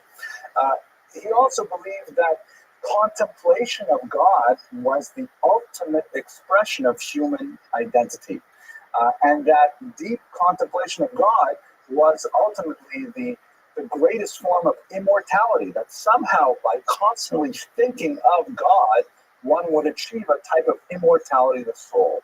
I'm not exactly sure how these pieces fit together. There is a wonderful book on the topic, which I have not read, but one of the criticisms that was levied against him was this idea that he did not believe in resuscitation of the dead, revival of the dead, but in fact he did believe in an immortality of the soul, which he called in Latin amor Dei intellectualis, the love of God that is of the intellect, an intellectual contemplation of God at all times. When you look at these kinds of ideas, however, it's not hard to see that he did not view with favor the authenticity of the Bible as we have it today. He did not, value that every verse in the first 5 books, for example, was actually from God as we have it. He felt that it's a human invention, perhaps inspired by this larger concept of godliness, but he was openly critical of the what he considered a credulity that people had that the Bible was actually somehow the divine word of God. It was in Spinoza's God, it would have been beneath his dignity to actually try to capture himself within words directed to a specific nation with expressions of specific requirements of behavior. That's not at all the way Spinoza thought. And ultimately, this opened up a breach in the way in which the Bible was approached, and it is upon Spinoza's shoulders that much of what's called the higher criticism of the Bible evolved. The criticism of the Bible that reached its apogee in the 19th century with the attribution of multiple authorships to the first 5 books of the Bible and so on, really rests at Spinoza's front door because he was the first one to really open up this concept of the Bible not necessarily being divine, at least not in any meaningful way divine. He also had a lot to say about politics, boiling things down to its basic essence, in which he believed, for example, that all politics are really an expression of the desire to maintain one's existence, to persist in existence. And he understood the idea of religion and politics being intrinsically related one to another, as is in the title of his most famous work, the Tractatus Theologica Politicus, the tractate of both theology and politics. Wow, heavy stuff. Now we'll leave philosophy. What ended up happening through his life, he made a living. He never was famous during his lifetime. In fact, much of his most famous work was published posthumously. He made his livelihood as a lens grinder. Optics were at this point in a significant level of development, and people were, taking lenses with grinding machines and grinding the glasses down to get them to the right shape so that they would focus appropriately. He would work over a bench with a grinding stone day in and day out, constantly breathing in the fumes and the dust particles from the lenses that he ground, so much so that he died a very early death at the age of 44.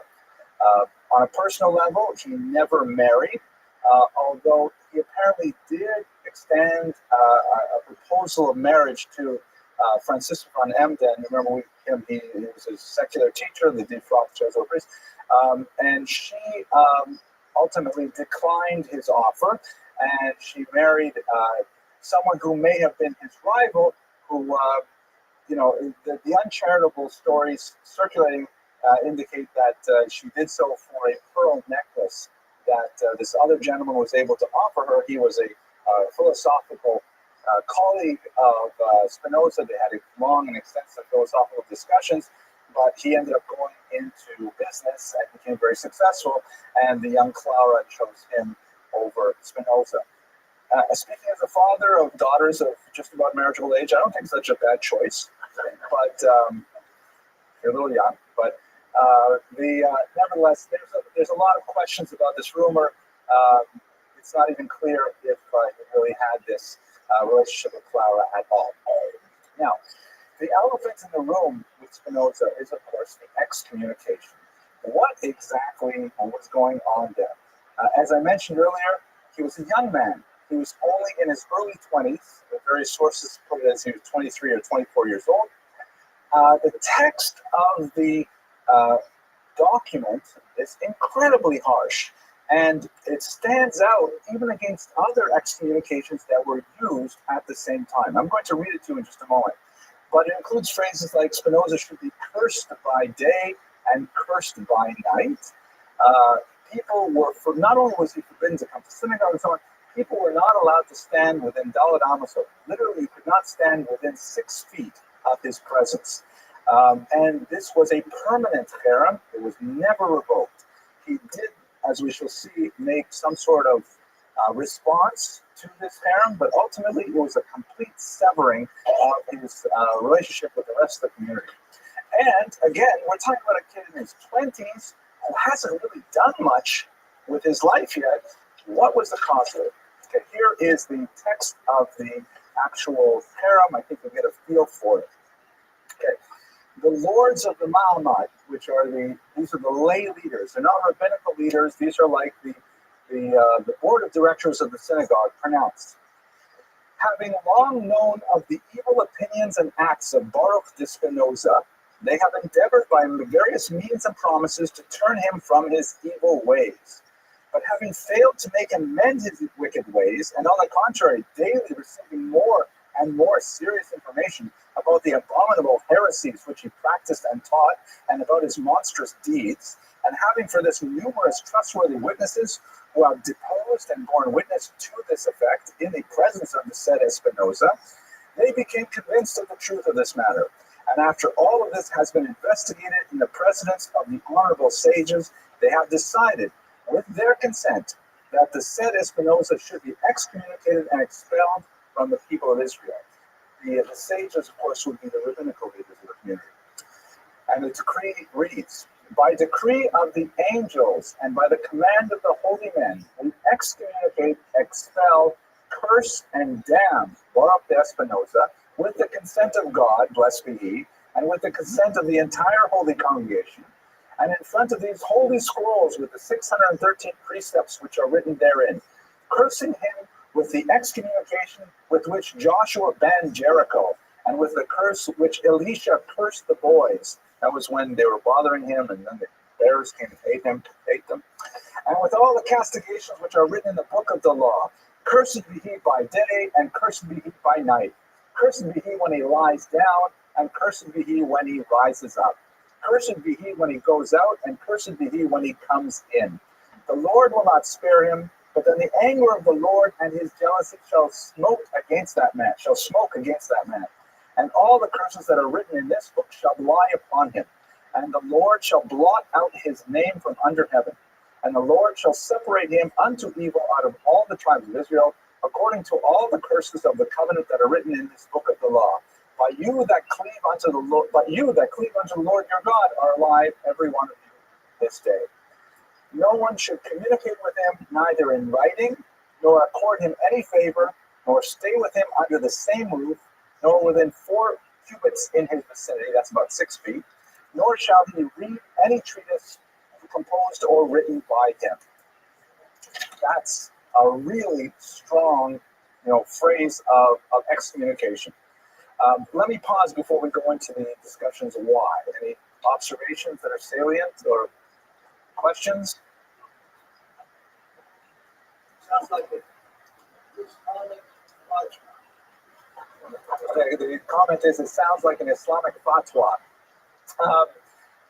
I don't know much about fatwas, but it definitely is a strong communal statement. And let's remember, too, that we're talking about a period where there is no such thing as secular identity.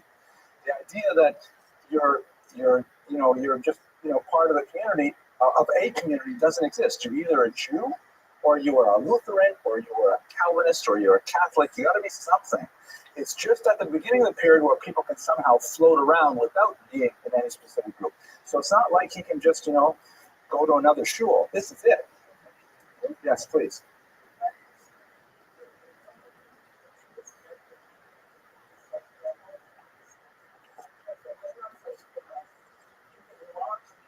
Right.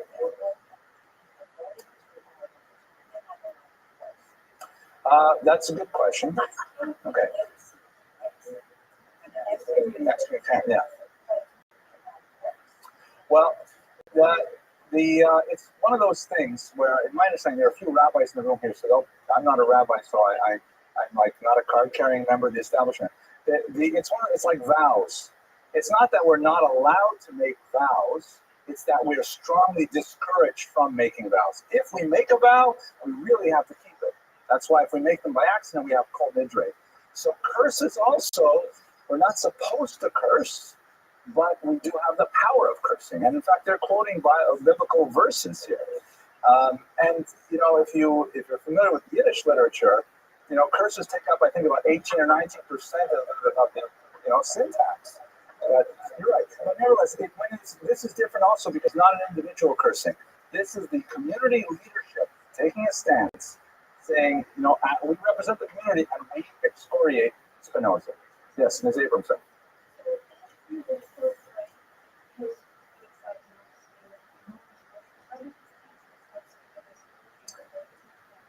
Oh, so this is interesting. It's an excellent, brilliant question. My daughter is so brilliant, I have to say. Right. So this is the period where, you begin to have a separate category, just the beginnings of it, of outcasts, right? It's not like they're jumping from one religious community to another. It's not like they're going from one estate to another, which you have 100 years earlier in feudal Europe. This is where you have people who, Taka don't fit in. And what do you do with those people? They are like stateless, so to speak. Ultimately, they will become the majority. Most of European culture, most of American culture are made up of people who have very, very nominal attachment to some kind of religious identity. But back then, no, you weren't. And actually, if I can respond to one other statement about the orthodoxy, we have to remember, first of all, the term orthodox had not been coined because there was nothing against which to be orthodox. This was the Jewish community, and being part of the community meant at least nominal observance of the behavioral standards which are expressed in the Torah and mitzvos. So it's not like today where people voluntaristically decide, you know what, I'm going to affiliate with this movement or affiliate with a different movement. You're part of the kehillah, part of the congregation, and you're expected to observe Shabbos. If you don't observe Shabbos properly, publicly desecrate Shabbos, then you can be, you can suffer all kinds of communal harm. But to think that people aren't secretly desecrating Shabbos in the privacy of their own homes, it's probably the case that would happen. Okay, last question, Solomon, then we'll go on.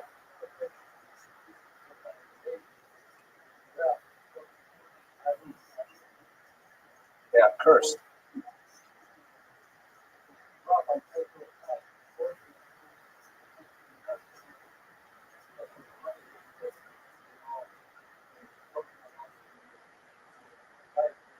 Well, I don't want to go into a particular trip, but the concept,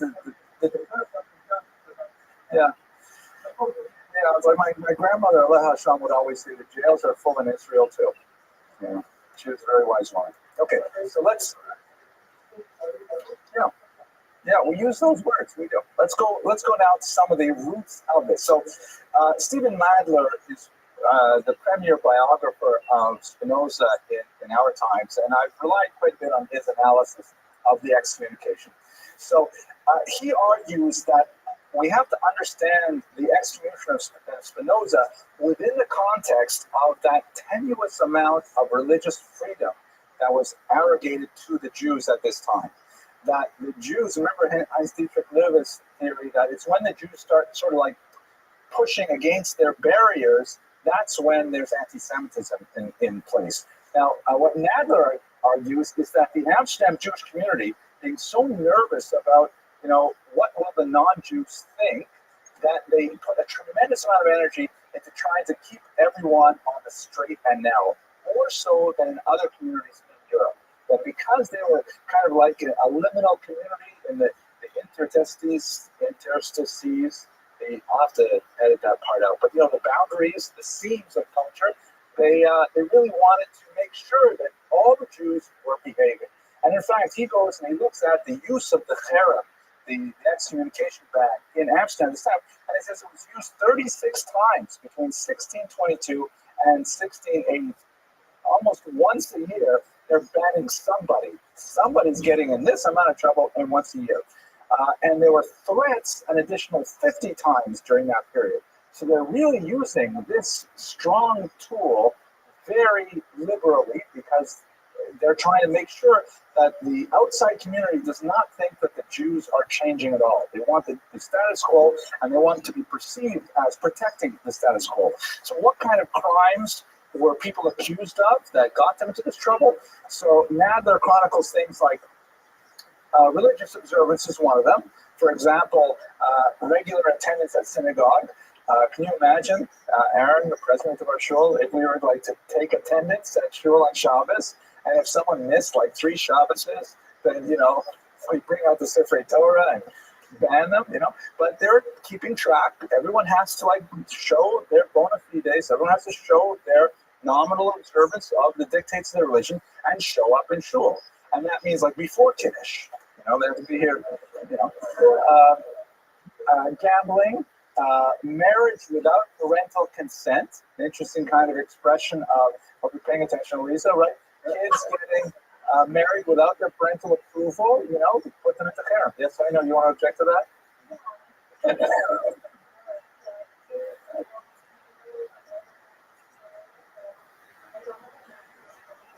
So that's actually, I have to say, every time you open your mouth, at least in public, it's very good. It's true.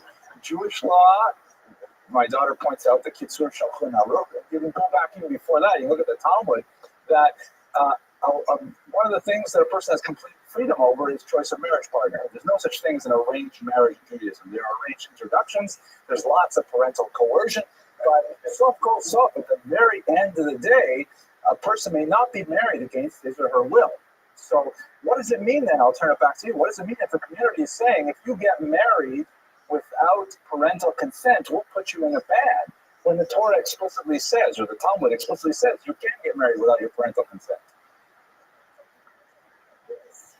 It means the parents are breaking the rules. Yeah, I would like to say that it means that the community wants to be, so to speak, more Catholic than the Pope. That the community wants to uphold a standard which is even beyond what the Torah actually dictates. For obvious reasons, they want to make sure that the society is kind of moving along the straight and narrow, very predictable, the same society that we had 50 years ago, we're going to have 50 years from now, and so on. Payment of communal taxes, that's an old one. Jews have often been put into harem and things for not paying their dues, that sort of thing. But in general, Nadler says that the ban was used as a kind of house cleaning device to try and really enforce that kind of rigid adherence to authority and conformity with the set rules. Now, if we turn this to Spinoza, what exactly did he do? He certainly didn't marry against his parents' will. We have evidence that he's showing up at shul. He hasn't published anything, that really is his own ideas or anything like that. So what Nadler argues is possibly one of the big issues is his talking about Descartes. Remember we spoke about him, the first philosophy? So Descartes was a destabilizing factor in 16th century philosophy, that he was taking religion down to the grain, to the very bottom, and building it up again.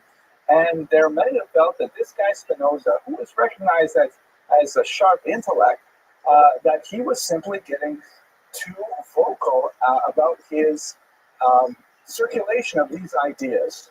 And Nadler argues that it was perhaps his openness to discuss these things without fear. One of the great characteristics we see of Spinoza through his life, he was never afraid to speak what he thought was the truth, that this ultimately got him into trouble.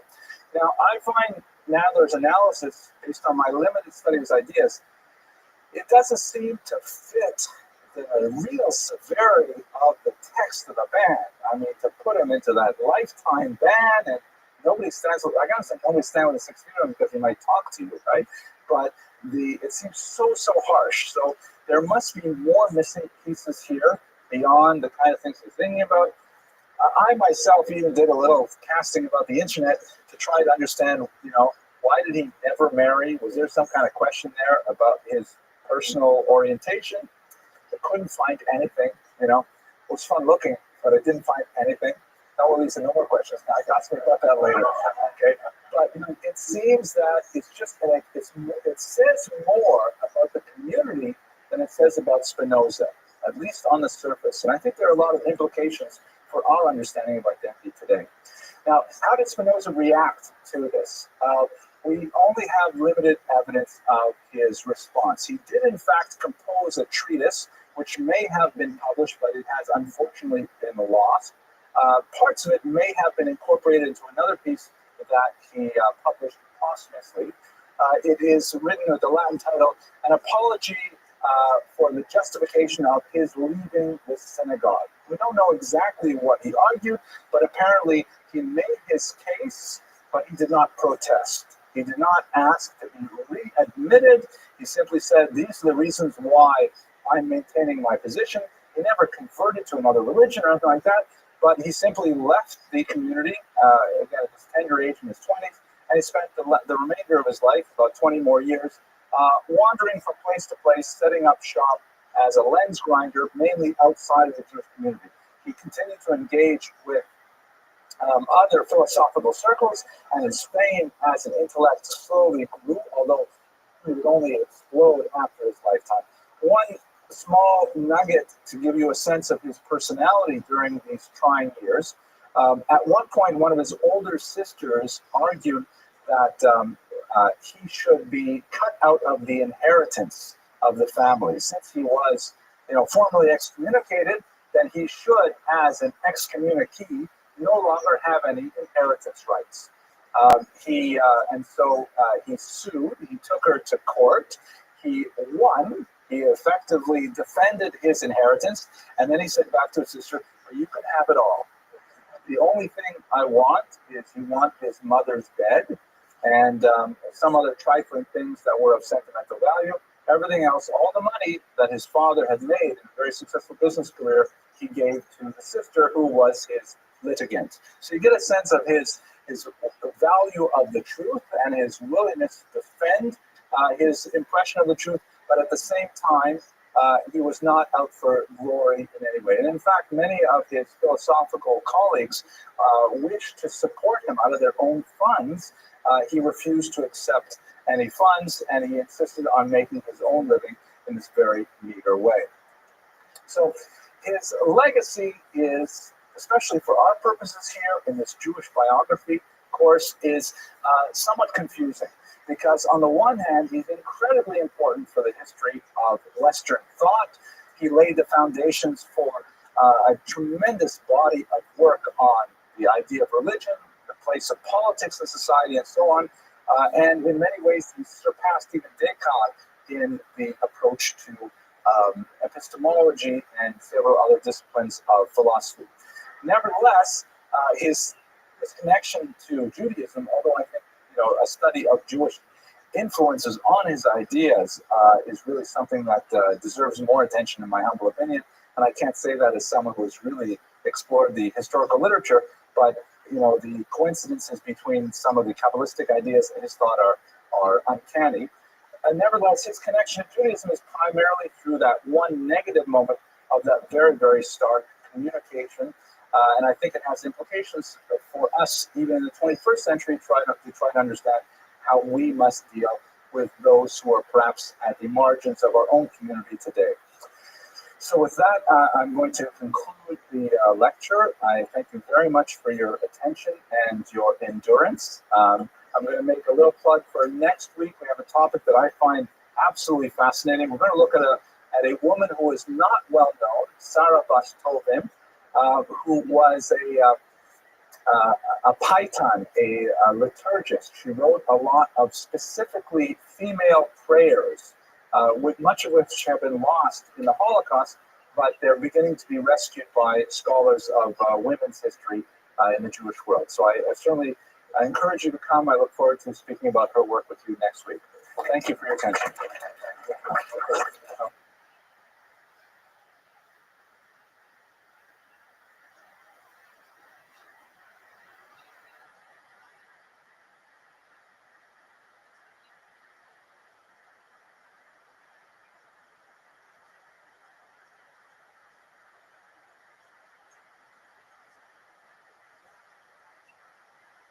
Yes.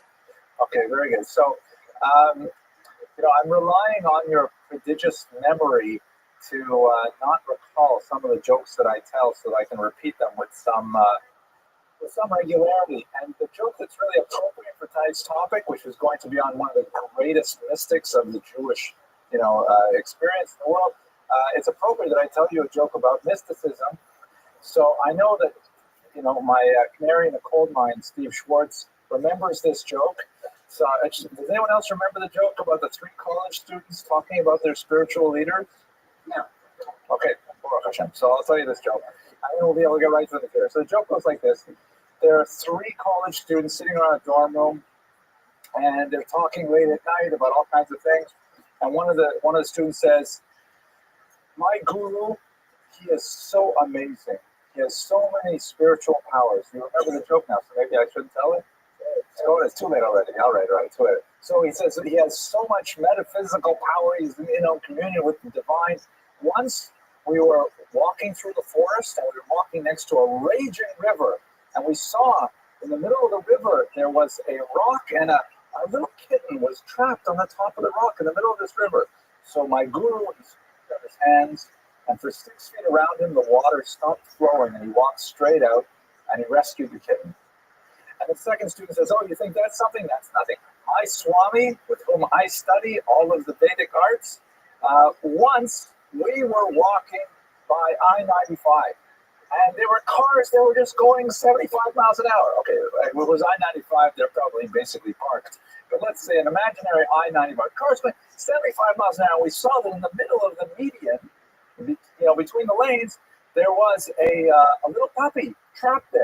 And so my Swami, he stretched out his hands, and for 6 feet around him, all the traffic stopped. And he walked out, and he rescued the puppy and brought him back." And the third student says, "You think that's something? That's nothing. My rabbi, he is amazing. Once we were walking on Shabbos, and as we were walking down the street, we see on the middle of the road is a $50 bill. And my rabbi stretched his hands, and for 6 feet around us, it was Tuesday." So it's a mildly anti-Semitic joke. I really probably should. What do you think, Mr. Rodriguez? Cut it out? Yeah, okay, it's good. All right. Okay, today's topic is a fascinating one. We're going to talk about the Holy Arizal, Rabbi Yitzchak Luria, one of the most influential figures in the history of Jewish thought. The vast majority of contemporary Kabbalistic study owes its origins to the thought of the Arizal. And even if you're not predisposed to study Kabbalah, his thought and his practices are so pervasive that they literally permeate every aspect of Jewish practice today. You'd be very, very hard-pressed to find a synagogue that willingly or knowingly does not have extensive Lurianic practices built into everything from, the way we sing Lecha Dodi Friday nights, which was something that came out of his circle in Tzvat, or certain songs we sing, or certain practices that we have, and so on, and even basic ideologies about the meaning of Judaism, the metaphysics of Judaism, really go back to the thought of this one individual who died tragically young at the age of 38. And in the space of really just a couple of years, he made this phenomenal impact on world Jewry. So what I'd like to do today is take you through his life, look at some of the major influences on his thought, explore some of the arcane ideas that are behind Lurianic Kabbalah to the limited extent that I am able, and then we'll speak a little bit about his legacy. So before we begin, we have to thank our super anonymous sponsor. We do have a sponsor this evening. We're very grateful. But when we asked him, should we sponsor it in your name? He said, no. And then we said, so we'll sponsor it anonymously. He said, no, I don't want that either, because, we want to say sponsored by anonymously so people should know that it's worthwhile to sponsor the lectures.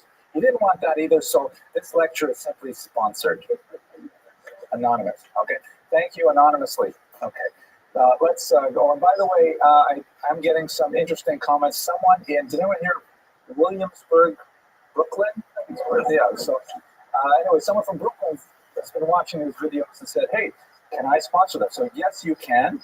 Just go to the Young Israel website, yibh.org, and you'll see a little button there that says donate, and it gives you an option to make a pledge. And we're very grateful for the support for the Shir and for everything that Young Israel does for this Kehillah. And thank you very much, all of you out in the Philippines and Williamsburg and places like that. Okay, so let's get to our material itself.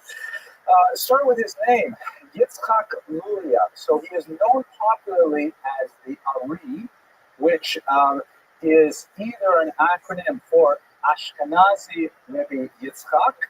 Um, the word, of course, means lion. Ali is a lion. Or as most of his followers in the generation after he passed away called him, Eloki Rebbe Yitzchak, the divine Rebbe Yitzchak. Now, this morning I had to go to Rabbi Grunstein and ask a lightning shaila, like on-the-spot question, because his name in Hebrew, the title they gave him, a very rare title, Eloki, the godly. I had to ask Rabbi Grunstein, should I say Eloki, which is, for those of you who are familiar with Hebrew, one of the 7 divine names of God you may not use in vain. It's one of the big 10 commandments, right? That you can't use the name of God in vain. And so when you're not pronouncing it in the context of prayer, you would say it with a hey instead of a kuf and Eloki. So I said, if this is it, can I say Eloki, or do I have to say it with the kuf, or can I say it otherwise? And right there on the spot, right over there, in fact, probably going to say passing the shaila without hesitation. I should say Eloki just to be Yotze Kol Hadeos, just to satisfy everyone, because the people in the Philippines are very strict about these things. We have to make sure we say it right. But anyway, they called him the godly Rabbi Yitzchak, a very, very rare name for anyone in our tradition. I myself cannot think of anyone else who is called with that name. We do have a few rabbis in the Talmudic period who are called Hakadosh, the holy, but never the godly. Now that gives you an indication of the status with which he is held. He's also known by a little bit more formalized term, Ari Zal, which stands for the lion of blessed memory. Zal, like Zichron Levraka. So sometimes that's all brought together to one word, the Ari Zal, meaning the lion of blessed memory. But his name actually was Yitzchak, family name Luria, possibly a rather famous family from Provence, although unlikely because they were Levim and he was not a Levite. And Ashkenazi because he hailed originally from either Germany or France, as we shall see. This is a photograph of his grave in Sfat, which is a renowned pilgrimage site for spiritual seekers. It is a magnet for those who wish to study the arcane arts of Kabbalah and to revere his memory, just as it was for him when he first migrated to Sfat in the 16th century. So let's try and get a sense of the background here for his life. It really starts in Jerusalem, where he was born. The early 16th century, Jerusalem was quite a backwater. There was only one synagogue, the Ramban synagogue, which is shown here. We even know its dimensions. It was approximately 63 feet long, which I would say is probably about the size of this room here. So if you're thinking of Jerusalem, Ir HaKodesh, the holy city, and the only synagogue in town is the size of this, young Israel. Before we build the big building, gives you a sense of how weak the community is. But in the early 16th century, it began to attract a lot of refugees from 3 primary regions of Europe. The Spanish Inquisition, followed by the expulsion of 1492, and then the Portuguese expulsion of 1497, and then a series of rather unfortunate expulsions from France as well drove a lot of Jews out of Europe and out of the Iberian Peninsula at exactly the time when the Ottoman Empire sought to make their empire more inviting to Jews. There's a lot of new economic opportunity, and I'll discuss in the next slide exactly what Jews were doing, that attracted Jews to regions in the Ottoman Empire like Greece, Saloniki, Constantinople, Istanbul, and of course Israel. So at the beginning of the 16th century, there was the beginnings of a burgeoning population boom in Israel, still very small. We're talking about less than 2,000 families total in Israel at the beginning of the 16th century. We have relatively good population statistics because the Ottomans kept very good records, but it was something that would grow dramatically. What the Jews brought were a series of interesting new trades that the Ottomans did not engage in. One of them was printing. Gutenberg, of course, had invented the printing press in the 15th century, and the Arabs were slow to pick it up. The Arab society in general was view printing with disdain because they consider the bookmaking as an art. The very fine calligraphy and the illuminations and the arabesque decorations and so on. They felt that's a book. But to print these things like, off a machine and they're all identical, and they just couldn't see the value in it. And so although they viewed it as something kind of useful, if you had to, okay, fine, communicate something to a large population, but that's not what we call a book. The Jews, on the other hand, really recognized the tremendous technological innovation that printing represented, and so the first printing presses in the Ottoman Empire were actually printing in Hebrew. In fact, they were not even allowed to print in Arabic because the Ottomans said, keep that stuff away from us. You can use it for your things, but not for ours. But this only took about 20, 30 years before the Arabs realized, this is actually a very useful thing, and they came to admire printing as well. Jews were also, of course, advanced in medicine. This is something that historically Jews had plied their trade in. But interestingly, two other areas were new to the Ottomans, or the Jews had significant advancements. The Jews brought with them the concept of theater. They had, in Europe, developed some kind of association with troubadours. And this is something that we should think about. Actually, it runs through much of Jewish history because Jews are typically a liminal people. Jews live on the borderline of societies, often in little urban islands that are heavily Jewish, whereas the countryside is all non-Jewish. And so there are all kinds of entertainment-related arts and activities that Jews historically are attracted to. Klezmer music in Europe, for example. One would like to think, for example, Hollywood out in California, which is itself a very liminal edge sort of culture. People tell me that the country is built on a slight slant and things that aren't tied down very well eventually make their way to California. I don't know if I should say that, some of you are in, but and I have one or two people who watch in California, but anyways. And also, strangely enough, Jews brought a lot of armaments. They had a lot of weapon-making technology that they had developed in Europe with some of the more advanced sciences going on there, and they were teaching the Ottomans how to create greater firepower, rather surprising kind of things. But that was not the backbone of Jewish industry. The essence of the Jewish economy was always in commerce.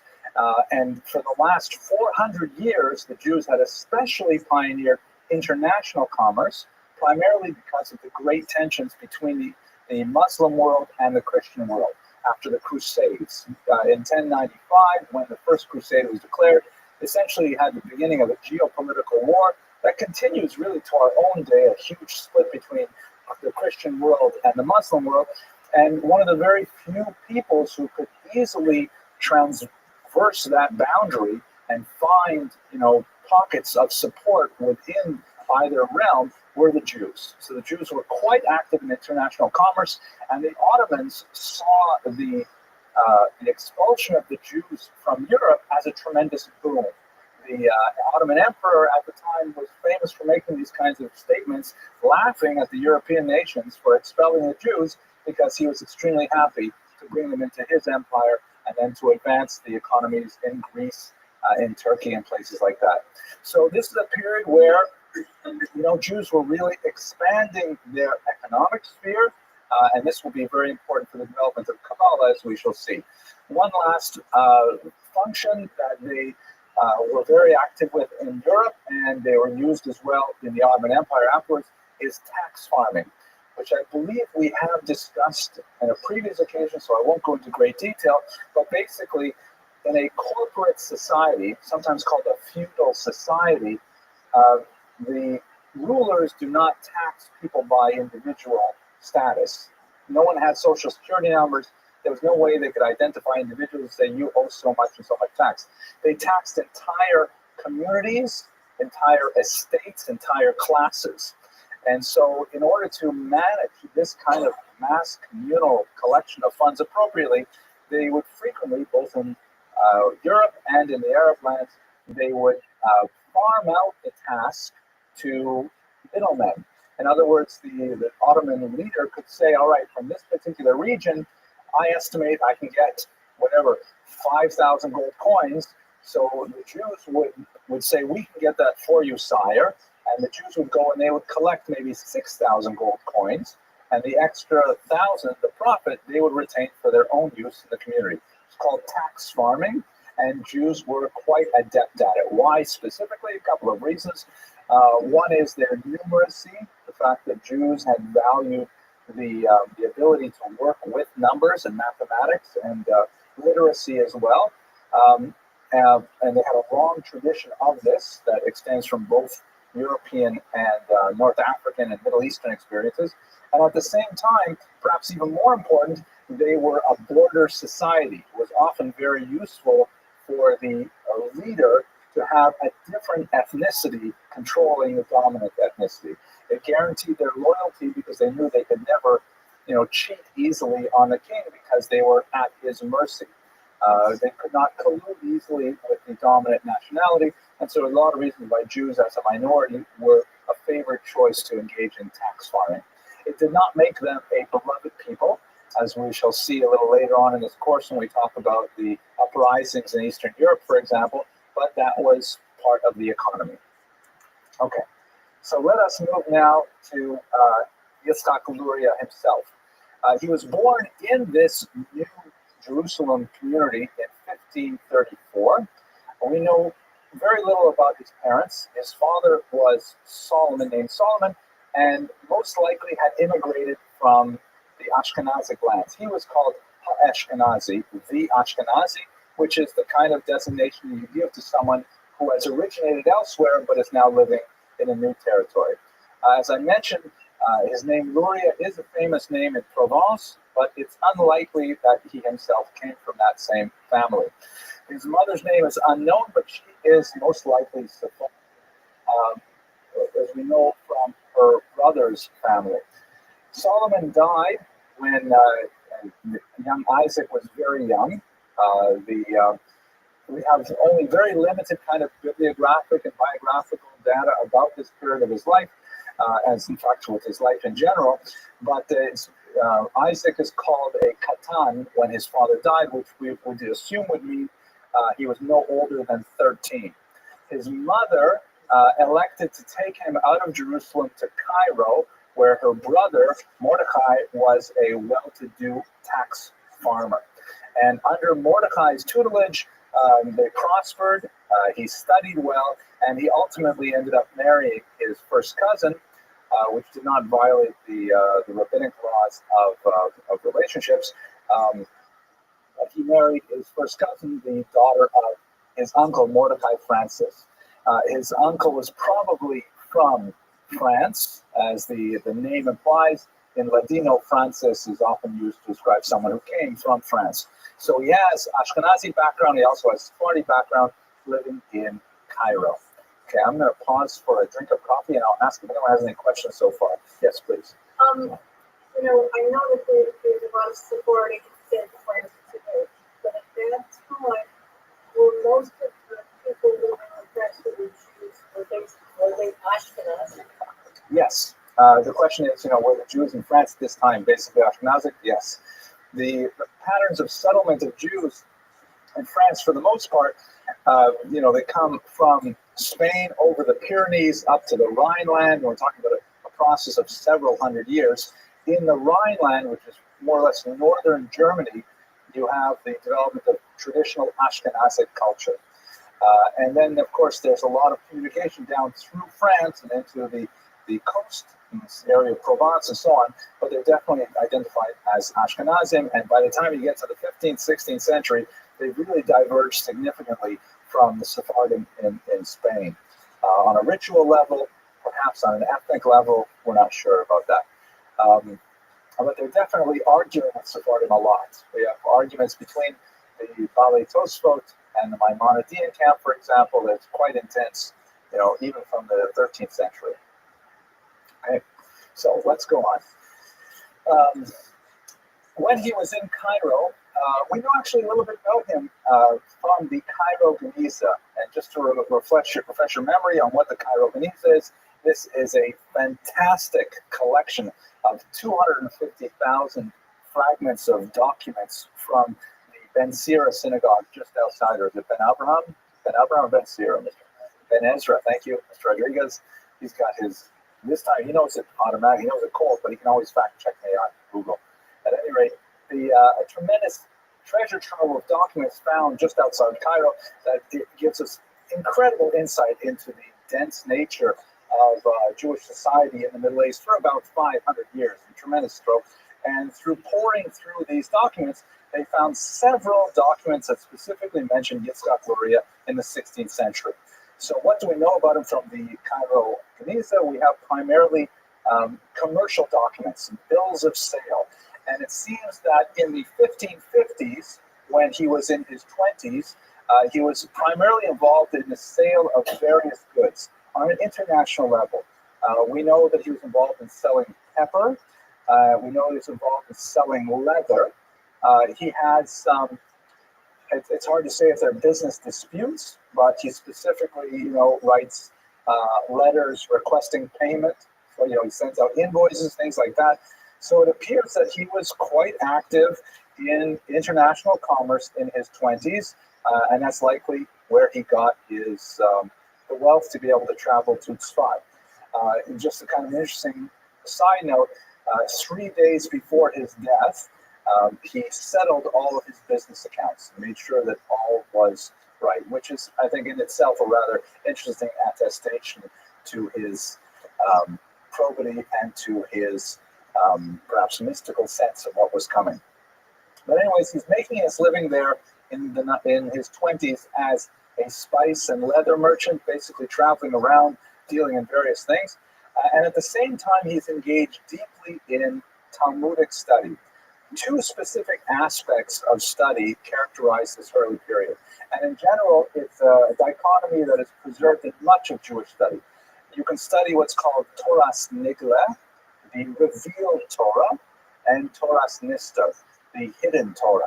These are euphemisms for a body of knowledge, of information that is kind of like considered open. It's hardly open in the sense that you really have to develop quite extensive training to do so, but it's a body of knowledge that is considered accessible and open even to children with proper training, and another body, which we'll call Kabbalah for now, which is essentially hidden knowledge.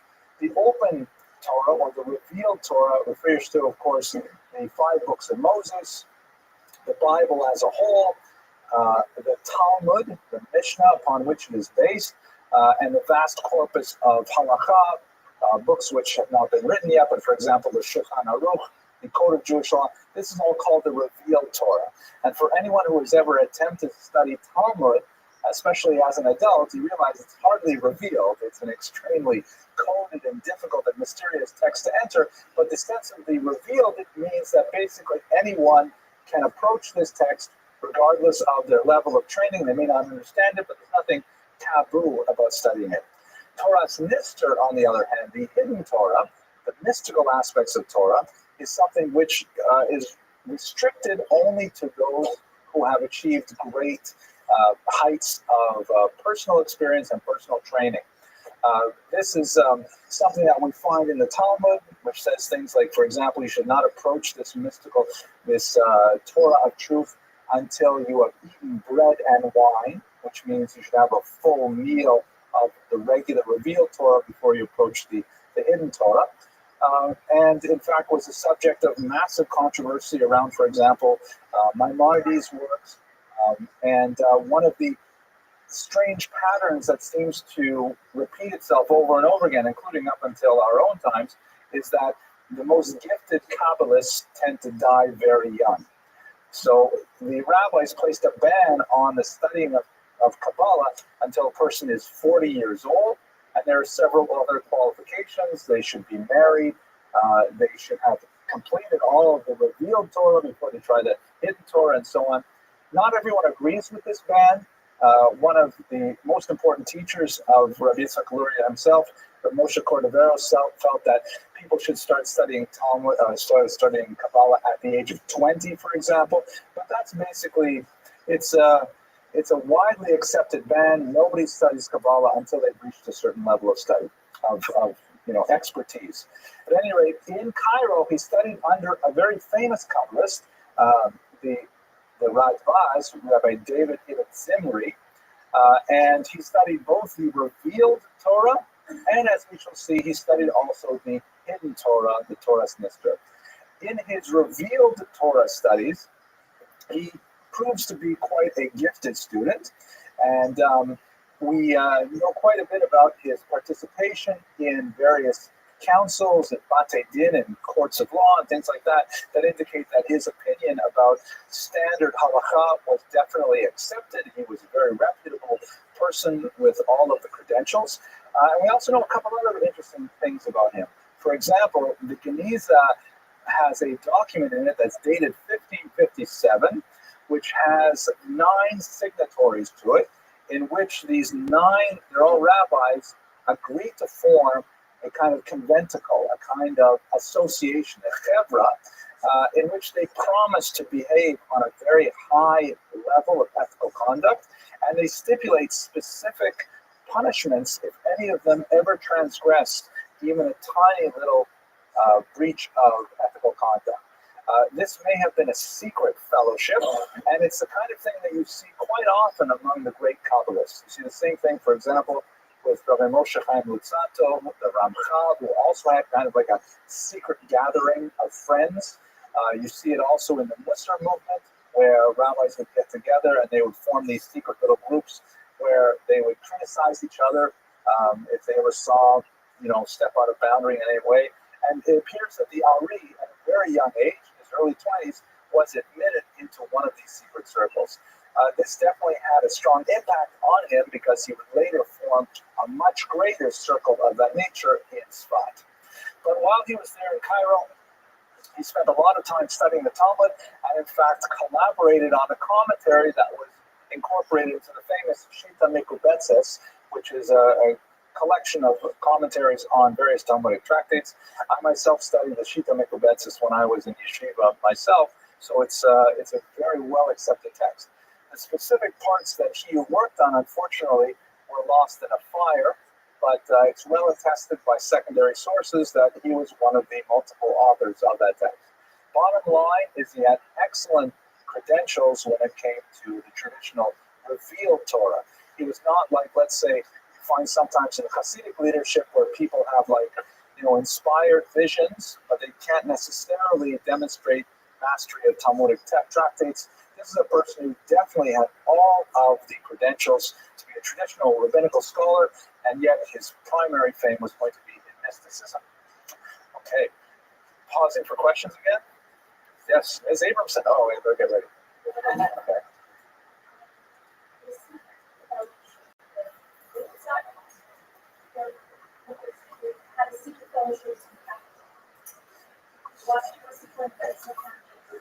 Yeah, thank you, Elisa. That's brilliant. This is the future of our people, right? This is great. She says, let's give her a round of applause. I have to repeat the question, though, for the internet audience. Basically, my brilliant daughter asks, wait a minute, so they have a secret fellowship to be ethical? I mean, isn't that the point? What do you have to have a fellowship for? That's being Jewish, right? Okay. Everyone got the question? Yeah, so it wasn't so much that they were secretly being ethical. It would be nice if people were secretly ethical, but they would secretly monitor each other, and they had each other's backs to make sure that if Reuven saw Shimon doing something that really wasn't quite up to standard, then they promised that Reuven would take Shimon aside privately and say, listen, the kind of behavior that you're engaged in is not up to our standards. And it was a support group, really. It's almost psychological, a support group where they would get together and they would promote each other's ethical development. So that's kind of like super Jewish, right? That's kind of like getting your friends to make sure you're a great person. And the Ramchal did exactly the same thing. The Piaseczner Rebbe had the same thing. It's actually a repeating trope in Jewish history where a group of individuals who care about each other and care about Judaism work together to try and leverage their communal strength to be even more ethical. It's a beautiful thing. Okay.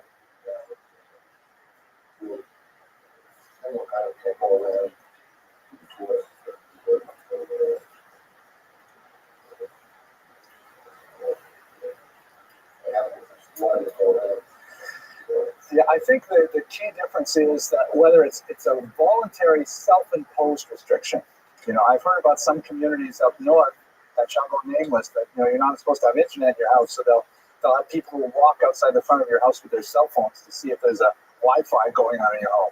And if you are, then you receive social ostracism, and they'll cut off your YouTube. And then you won't be able to watch these edifying lectures. But now we're talking about a group of people who voluntarily choose to self-associate, and that's what is charismatic or characteristic, of Luria.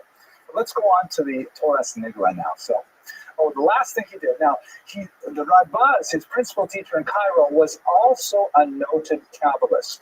Not nearly at the same level as his student would be, but under his influence, he elected to engage in a very unusual, highly idiosyncratic practice. His uncle, you recall, and his father-in-law now, wealthy tax farmer, owned a small island, presumably in the Nile Delta. I didn't actually look it up on a map. This is the actual, we know which island it is. He owned this island, and what the young Yitzhak Luria would do is he would go out to that island and spend 6 days a week in total solitude. And he did this for 6 years. He would come home only for Shabbat, I presume for holidays as well. He would speak to his wife only in Hebrew and engage in, holy association with his wife only. She must have been a tremendous woman, but we know very little about her. And then he would return to this island, which is called Jazirat al-Rawda. And he spent 6 years in this solitary communication with the divine, solitary contemplation of what he would later reveal to his students as the mysteries of Judaism. So you take this all together, he's engaged in the outside world in business for quite a while. Then, while he's studying the Torah's Nigla, the revealed Torah, he gets to a very, very high level. And then he basically takes 6 years off, a long sabbatical, to be able to focus on the development of his mysticism. And this was all in preparation for what would really be the brief flourishing of the Safed Center, which is where he would make his mark. So we should talk now a little bit about Tzfat, which is a fascinating just explosion of Jewish creativity in the 16th century. Tzfat is a city that in many ways is kind of like a nowhere place in Judaism before it explodes onto the scene. It is in northern Israel, in the Galil region. It is not mentioned at all in the Bible, although the name Tzfat, or Safed in English, indicates that it's kind of like a lookout point because it's about 800 meters above sea level, and it's possible that it was used, for example, when the Jews would communicate the announcement of the Rosh Chodesh in one of the high spots where they would light fires to signal that Rosh Chodesh had appeared. And it attracted, primarily for economic reasons, some of the brightest minds of Yerush Sfard, of the Spanish and Portuguese expulsion in 1497. Among them, as the greatest of them, was Rabbi Moshe Cordovero in terms of Kabbalah. Someone that I study personally very deeply, and I'll share with you a little bit about his thought in a moment. But around this Rabbi Moshe Cordovero were a circle of students who were focused intensely on studying the mystical aspects of Judaism.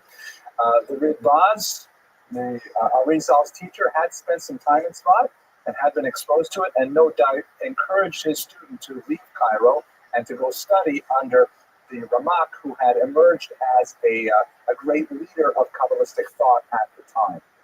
So the thought of the Ramak, and now we're talking about the principal teacher of the Arizal. By the way, only got to learn with him for less than 2 years, and nevertheless he called him his principal teacher. He was a revolutionary thinker in Kabbalah and completely transformed the Arizal. Even though the Arizal differed with him on some very, very key essential points, and in many ways the Arizal eclipsed his own teacher, nevertheless he showed tremendous reliance on thought of the Ramak. So now I have to tell you what exactly is Kabbalah, at least for the limited purposes that we can use in this brief lecture, and understand what is going on in Tzfat that allowed the Arizal to catapult himself to such heights. This thing we call Kabbalah, the word Kabbalah means reception or tradition. Lekabel means to receive something. And so that term is used in the sense that this is not information which can be deduced by logical analysis. This is information which must be somehow received, either through a revelation directly from God. As many of the mystics will find, the skies open up and they are, greeted with some kind of messianic vision, which they later communicate, and it's inaccessible beyond, there's no reason that you can use to understand it. It's simply an experience. Or it is a mystical tradition that's handed down from teacher to student, teacher to student. We definitely have a very, very old tradition in Judaism of this mysticism. There are passages in the Torah which are clearly mystical in nature. For example, Abraham's covenant between the parts, where he is given a vision of the future, Ezekiel's vision of the chariot, all kinds of passages in the Torah. The Talmud is rife with magic, spells, astrology, all kinds of mystical information that is certainly not rational in the common sense of that term. But it gets a huge boost in the 13th century with the appearance of a book called the Zohar, which is considered the principal work of Kabbalah. There's a lot of controversy about the Zohar. Most scholars assume that it is not an ancient work, as many of its readers believe. It doesn't date from the ancient period, authored by the Tana, Rabbi Bar Yochai. Most scholars believe, I'm talking about academic scholars, that it was actually written in the 13th century. That's a debate that I don't think we should entertain today. The most important thing for our points is, however, that the Zohar becomes sort of the focal point of all Kabbalistic research at this time. The problem with the Zohar, however, in my humble opinion, is that it's almost impossible to understand it. You can translate it into English, it reads like gibberish. It's really, really hard to figure out what is it all about. It's a massive document. My bookshelves, it takes up about that much space. And it's just so arcane and complicated, and the metaphors are weird, and it sounds very new agey. It's perfect for new age kind of stuff. And who knows how to make sense out of it? I will tell you that on a personal level, when I was about 25 years old, I started studying a beautiful book called Chok L'Israel. It's a Sephardic book that basically it breaks up the week into 7 days of study, and every day you study a little bit of the Torah, a little bit of the Tanakh, a little bit of Mishnah, a little bit of Gemara, a little bit of Halacha. So you get like a little bit of dose of every little kind of piece of Torah information, and it takes about half an hour to go through it every day. And at the very end of each selection, there was always a paragraph of the Zohar. And I asked my Rabbi, I said, am I allowed to read this? I'm not 40 years old. I don't know anything. And he said, yeah, you can go ahead and read it. I said, but what about the ban? He says, you're not going to understand it anyway. Just go ahead and read it. So that was my first encounter with the Zohar. What the Ramak did, what he did brilliantly, this is the Arizal's teacher, is that he systematized the Zohar. Among other things, he wrote a massive commentary on it called Or Yakar. But more importantly, he wrote basically manuals for Kabbalah. Most famous, the one that made his reputation at the time, was Pardes Rimonim, the Orchard of Pomegranates, in which he just sat the reader down and said, okay, look, this is how it works. And he started from the idea of how creation happened, and then he explains how this relates to our souls, the world around us, the purpose of the commandments, the purpose of the Messiah. All those things were systematized and written in almost a Maimonidean fashion, meaning he took this scattered, bizarre commentary on the Bible, and he just started from the ground and said, let's just explain this in a very straightforward fashion. It was a phenomenal hit. Even before printing, it was circulated widely, and the Ramak surged ahead as the preeminent Kabbalist of his day. So the Arizal went to Tzfat to specifically study under the Ramak. Just to give you a taste of the Ramak's teachings, and again, I'm not a Kabbalist, so I don't really know what I'm talking about, but that never stopped me or anybody speaking about Kabbalah. But so this is, you may have seen this very symbol, this very common symbol. This is the designation of the 10 Sfirot, the 10, hard to translate that term exactly, but kind of 10 emanations of God. And basically what this refers to, on one level, is the process of creation. a process which is ongoing and unfolding, meaning that as God created the world, allowed his light, as it were, to penetrate each of these sfirot in different orders until they come down here to where we live in Malchut. There's a lot more we could say about what this strange thing means, but let me give you one basic kind of metaphor to understand it. So God, as it were, is like in this diagram up at where the word tree is, and then he descends through Keter, Bina, Chokmah, through all of these sfirot until we get to the world as we understand it today. You should consider it kind of like if you try to look at the sun. The sun is way too powerful to look at with the naked eye. It'll burn out the retinas. It's dangerous. But if you take a mirror, then when you look into the mirror, you may be able to get some fleeting glimpses of the sun because the mirror weakens the radiation of the sun. And especially if you take a second mirror and you position it in such a way that you look at the second mirror reflecting the first mirror, reflecting the sun, then it's much easier to look at the sun.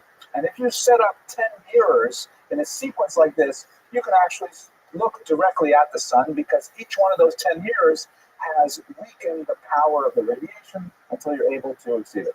That's essentially what the sfirot are doing. God's light, as it were, goes into the top, and it is filtered through these mirrors until we get down to this world here. There are a tremendous amount of implications for what the sfirot do.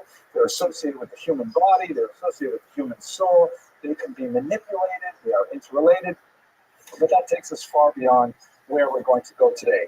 I will do one little detour, however, to give you a little bit of a selfish plug onto my forthcoming book, which should be coming out. I hope to have a book launch in this room, God willing, in about 3 months. We're looking forward to it. We'll have some music, and it's going to be, I think, a great time. But basically, he wrote his most famous book among lay people is called Tomer Devorah, the palm tree of Devorah. It is perhaps the most widely studied Kabbalistic book, and it's certainly the most well understood Kabbalistic book because it's far easier than most of the other things. And basically what he does in Tomer Devorah is he says, if God emanates and presents himself as a word to the world through these 10 sfirot, and we have a mitzvah of imitating God, imitatio Dei, v'halachta b'derachav, you shall walk in his ways, then we should imitate those sfirot. We should imitate each one of those chokmah, bina, dat, those various sfirot, and well, not dat, it's according to Kabbalah, and that's ultimately what we're supposed to do. So, for example, there are times when we are supposed to evince gevura, power. Like, let's say, for example, we're attacked. Israel is attacked, God forbid, and Israel has to rise up and defend itself. So it means it has to energize the sphere of gevura. By acting appropriately with gevura, we then, as it were, excite the sphere of gevura, and God sends more of that power down into the world. By matching our behavior with the attributes of these sfirot, we can infuse the world with more godliness. If, on the other hand, we use gevura when we should not, for example, on Shabbat, if you get angry at your kids on Shabbat, the Ramak says it's a terrible thing to do because you're using gevura inappropriately. Shabbat is not supposed to be a day for gevura, and you're ruining it. You're mixing the wrong sphere at that time. So in the first chapter of his book, which deals with Keter, he goes through 13 different levels of forgiveness, 13 levels of mercy, and describes how you can forgive others in 13 different ways, 13 different manners. It's a fantastic classic of Jewish spirituality, and God willing, we'll all be together in good health, and I'll be able to tell you more about it at the book launch. But let's go on. This is kind of a cool cover, right? That's like a baby palm tree. Okay. So the Ari becomes the Ramak's disciple. Again, they only learn together for about 18 months, and then the Rabbi Moshe Cordovero, who's not even 50 years old, is killed in a plague, dies in a plague. Nevertheless, the Ari is tremendously influenced by the Ramak's systematic approach to Kabbalah, and basically adopts all of it, and then makes a few key changes that brings his Kabbalah really to a much greater scene. Just to give you a sense of how they related to one another, and this is jumping ahead a little bit, but the Ari left very few writings behind. Very few actual texts written by the Arizal. almost everything that we have today, we rely on his students, and his most important student, his principal student, was Rabbi Chaim Vital. So the story goes that Rabbi Chaim Vital, as he records in one of his books, he was visited in the dream by his teacher, the Arizal, and he asked him, he says, what does it mean that you have a different type of Kabbalah than your teacher? And the Arizal said, in heaven, they study the Kabbalah of my teacher. On earth, they study my Kabbalah. So there was still a sense of Elu ve'elu divrei Elokim Chaim. These and these are the world of the living God, even though there are some really sharp differences between them. So let's understand what happened in Tzfat. Here we have an amazing and incredible explosion of Jewish creativity at this time. Besides the Ramak and the Arizal, we also have Rabbi Yosef Karo, the author of the Shulchan Aruch, and we should remember that he himself was a tremendous mystic. In fact, he claimed not to be the rational mind that was writing down Jewish law, halakha. He claimed to receive nightly communications from an angelic being, a Maggid, which he later wrote about in his own diary, and he would just write down what the Maggid told him to write down. So they're definitely, Kabbalah and halakha deeply intertwined with one another in Tzfat. They're engaged in all kinds of really bizarre practices, which make the Lecha Dodi ritual of going out into the fields Friday night to greet the Sabbath rain, that looks absolutely pedestrian compared to some of the other weird things they're doing. For example, they're engaging in a sort of dowsing for graves kind of behavior, where they will go on long walks in the environs of Tzfat, trying to spiritually sense the graves of righteous people. And they will stop by a brook or something, and one of the Kabbalists, either the Arizal or others, will see this particular rock, and they'll say, under this rock is buried Rabbi Yehuda Bar Eloi. And they will stop there, and they will say all kinds of prayers, and they will prostrate themselves on the ground, and they will have these spiritual illuminations, and they will record them later in their own mystical writings. And this will be kind of like a smart pastime to go around and find these graves of the tzaddikim. And they're engaged in heavy writing, and they're engaged in all kinds of, rather new and innovative spiritual practices like exorcism. It's like kind of a crazy place if you think about it. It's an extreme place with a tremendous amount of spiritual energy swirling around, and they're experimenting with all kinds of different ways of expressing Judaism that's clearly not things that are done in normative practice whatsoever, and yet highly influential. You may wonder, why did this become so powerful in our thought? So I'm going to tell you in this slide here.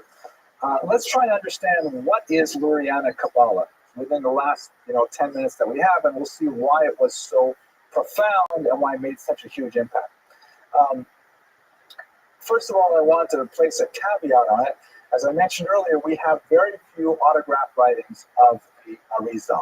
He left behind very few writings, which was very intentional. He wrote a few things when he was on that island back in Cairo, but otherwise he wrote nothing of his most profound mystical insights. And he instructed his students not to write down what he was teaching either. He wanted it to be a highly reserved esoteric doctrine that only his students and those who they deemed worthy would share.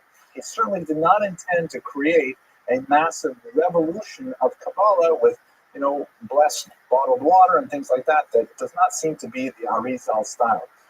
His students, after his death, tried to enforce this. In particular, Reb Chaim Vital, who used to be a student of the Ramak, but after he met the Arizal, he sort of focused essentially on the Lurianic Kabbalah, and they tried to keep a lid on the Arizal's teachings. However, the word spread far and wide, and what ended up happening was some of the people who had studied with the Arizal began to sort of break discipline and start writing their own manuals of Kabbalah, attributing them to the Arizal, and many of them were contradicting each other, which is not impossible because Lurianic Kabbalah, unlike the Kabbalah of the Ramak, was not at all systematized. It was not at all a start at point A and move through B and C and all the way to the end.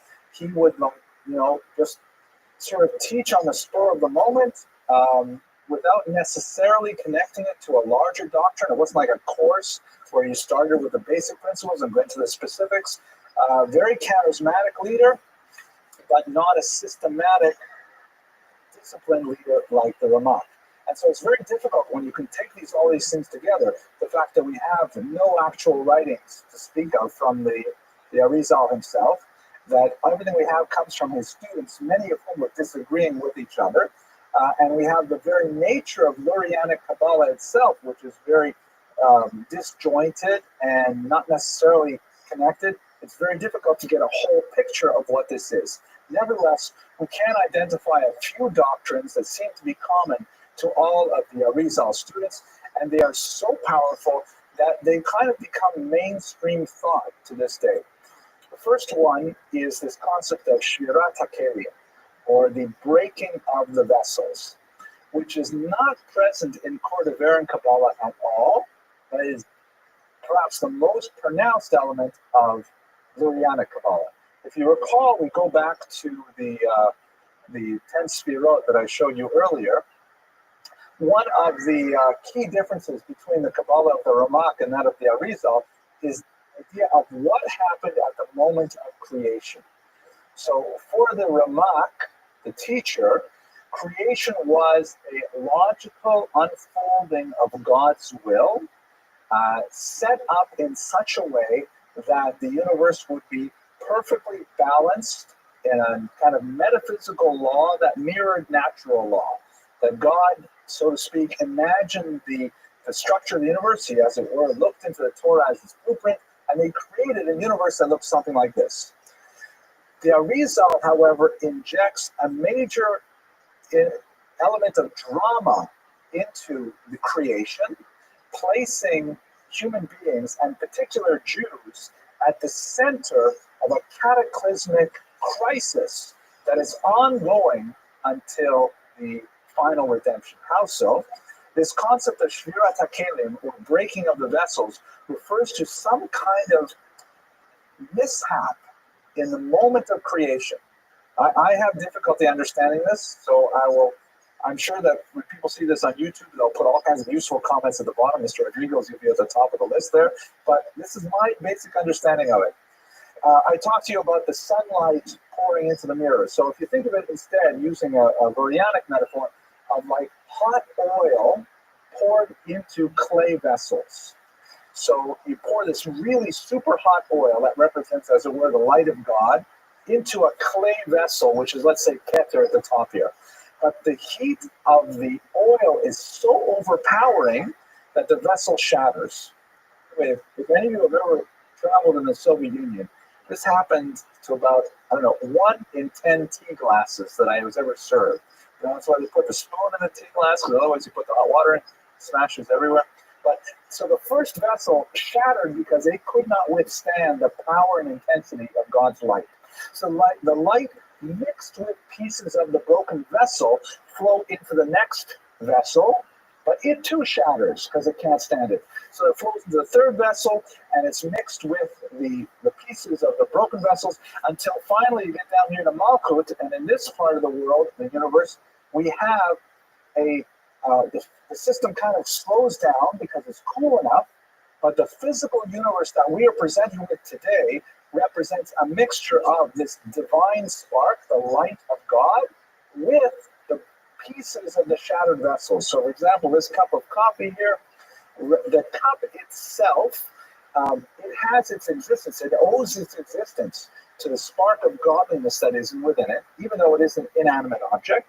And the part that I can feel and touch and apprehend with my senses is really made up of the klipot, of the shells of the broken vessels that are mixed with that divine spark. Now, how this becomes dramatic is that the task of humanity, and in particular the Jews, is to identify the divine spark in everything and then to release it so that it may join its source once again, ultimately bringing about the divine redemption. And the way we do that is by performing mitzvot. So, for example, I've already said it, so I'm not going to say it again, but if I say a bracha on the coffee inside this cup, that bracha takes it from being asur, which means not permitted, since it does not have a blessing, and turns it into mutar, which means permitted. And by doing so, I release, as it were, I perform a kind of decomposition of the cup and allow it to return, the holy spark within to return to its holy source. The word asur in Lurianic thought means forbidden, but it really means tied up, constrained, restricted, because the spark is trapped in there. And the word mutar means untied, means released. So the bracha makes the cup, as it were, the energy in the cup, released. So too with the food stuff and so on. So in other words, what the Arizal did to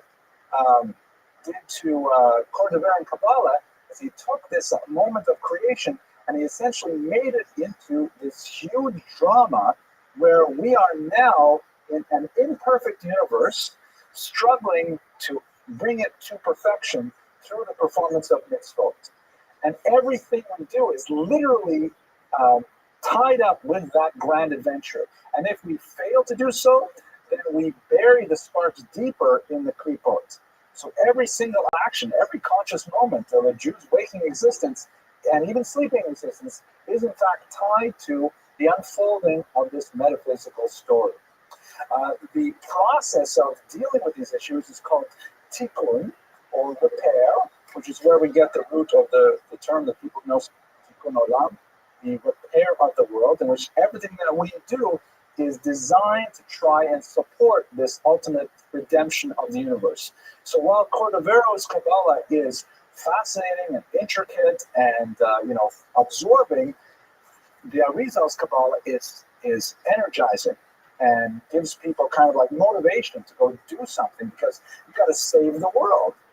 Rabbi Cordovero is about thinking about the world and about its meaning, but the Arizal is all about action and implementation of this Kabbalah on a daily sequence. The way you do this is through something called Yichudim. We're running out of time to go into that in greater detail. But one kind of detail that I find interesting, I just read an article from today that talked about the Arizal's metaposcopy. I had to look up how to pronounce that. Apparently it doesn't rhyme with anything, but I looked up all kinds of rhyming anyway. Metaposcopy is the technical term for reading the face. And one of the things that the Arizal will do, just to give you a kind of sense of who we're dealing with here, he was very much into the idea that the whole world was created through the divine name, through the alphabet. The whole quasi-science of gematria that we have is associated with Lurianic Kabbalah, and that whatever a person did with themselves would be literally written on their faces. And the Arizal, because he had purified himself through so many tikkunim and yichudim, was able to read on people's faces, especially their foreheads, specifically what transgressions or positive deeds they had performed. And he wrote, tremendously about this. For example, if you give tzedakah, the word tzedakah is planted on your forehead, and it lasts about a week, which is interesting. And isn't it fascinating? It's about a week between classes. You can sponsor a class, and I don't mean to make fun of it. It's just too bizarre, though, in many ways. So these are the kinds of things that he would do. He would meet people, and he would say, "I know what happened at his home yesterday," and so on, all related to this grand scheme of the tikkun. So his legacy. Here's an image of his grave, and the tradition of Tzfat. The graves of tzaddikim are decorated in blue, and it is a noted pilgrimage site. His legacy is so deep, it's very hard even to find a place where it does not reach. Certainly it reaches very deeply and consciously into the Hasidic world, where the Hasidic masters were deeply influenced by Lurianic Kabbalah. The Baal HaTanya is suffused with it. It reaches into the Lithuanian world, where the Vilna Gaon was also a Lurianic Kabbalist. It reaches beyond that into the non-Orthodox world as well, because there's so many of the rituals and songs and practices Tikkun Olam we mentioned earlier. It's a very important concept for many in the liberal communities that it really trace themselves back to Lurianic Kabbalah and his sense of the drama of human existence. So without doubt, it's amazing when we contemplate how this man, in a space really of about 3 years, from age 35 to 38, he was able to articulate, without even writing it down, this vision of the meaning of existence to such a degree that we feel its reverberations from Tzfat even to this day. Thank you very much for your attention and engagement. Next week, we're going totally off the mystical Kabbalistic, and we're going to talk about Baruch Spinoza, one of the most important philosophers of the early modern period, and I think you'll find it interesting. Thank you once again.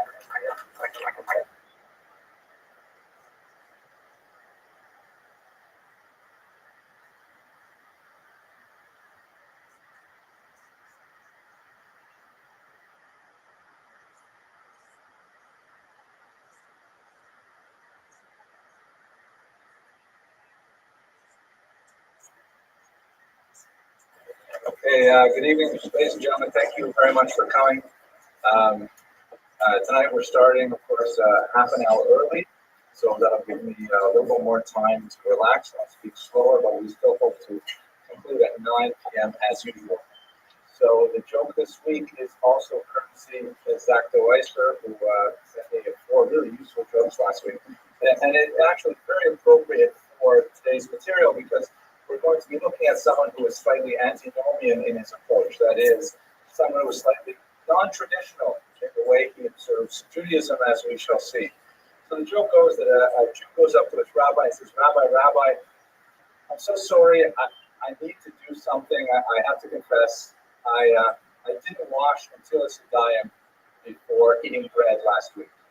And the rabbi said, you did? Why didn't you? Well, Rabbi, the truth is, the bread wasn't kosher. The bread wasn't kosher. Why? And he said, well, it was a non-Jewish restaurant. If you were a non-Jewish restaurant, what were you doing in a non-Jewish restaurant? Why didn't you go to a Jewish restaurant? He says, on Yom Kippur, I should go in. So, that's the last laugh for tonight. So in tonight's lecture, we're very grateful to Mr. Eliezer and Mrs. Greta Hermes, who once again sponsored the lecture. It's a wonderful thing when we have people support the lecture financially because it goes to defray the costs of our lovely assistant, Ms. Eliza Abrams, who greets through the door and prepares the cookies, and Mr. Rodriguez, who is now actually amassing a bit of a fan club online. They say, go Mr. Rodriguez, because they enjoy the videos. So thank you very much. The shul appreciates it very much. And for those of you who are here, your presence alone is a tremendous sponsorship, and I'm very grateful to have you here. So tonight we're going to look at someone named Dick Reuben, also known as Hara Reuben. The name is very significant. He ascribed his lineage to the tribe of Reuben, the biblical tribe of Reuben, and we'll speak about what that means shortly. But basically, he's a rather anomalous and highly unusual figure in Jewish history because he appears on the scene in the early 16th century, and he makes a tremendous tararam where he introduces himself with success to popes and kings and emperors and claims to be the brother of King Joseph, a leader of the 3 tribes, Gad, Reuben, and Manasseh, living on the other side of Israel, somewhere in the Far East, and he's there on a mission to create some new geopolitical reality. Amazingly, he was like a comet on the European political scene for about 10 years until his untimely demise, but he created not only a lot of consternation, particularly among Arab nations, for reasons that we shall describe, but also a tremendous amount of enthusiasm for a renewed and revived Judaism that was especially found within the converso population of Spain and Portugal, Jews who had converted to Christianity rather than, be expelled in the expulsions of the late 15th century.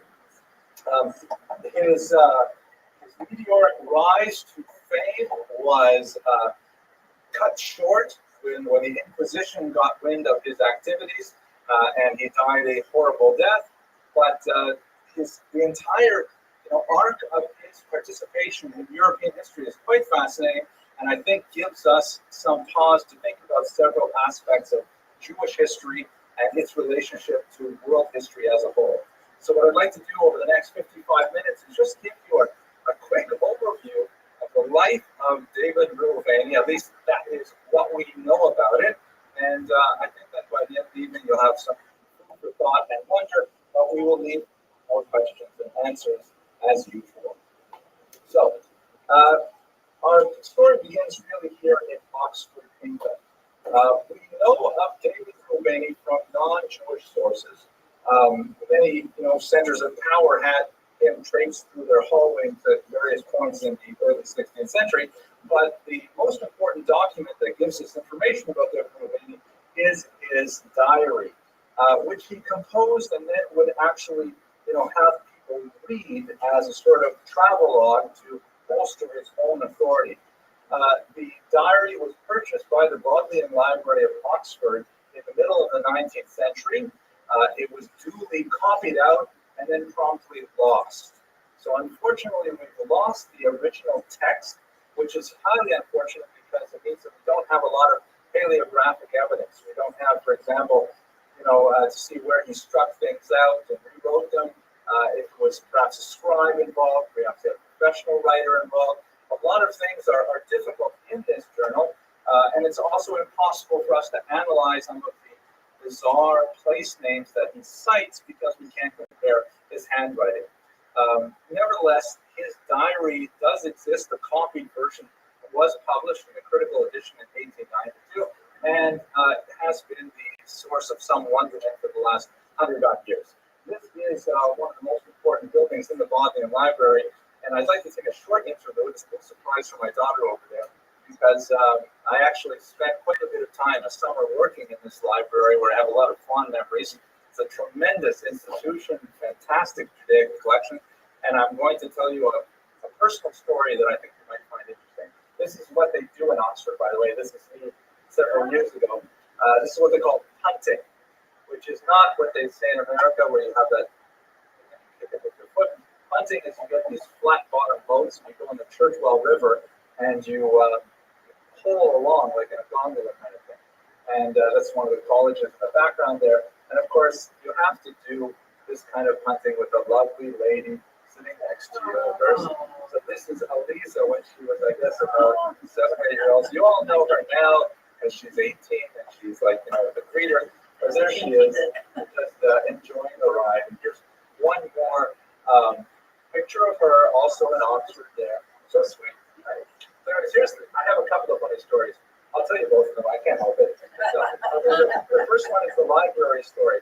So it's a really old library. It's like 1,000 years old, this library.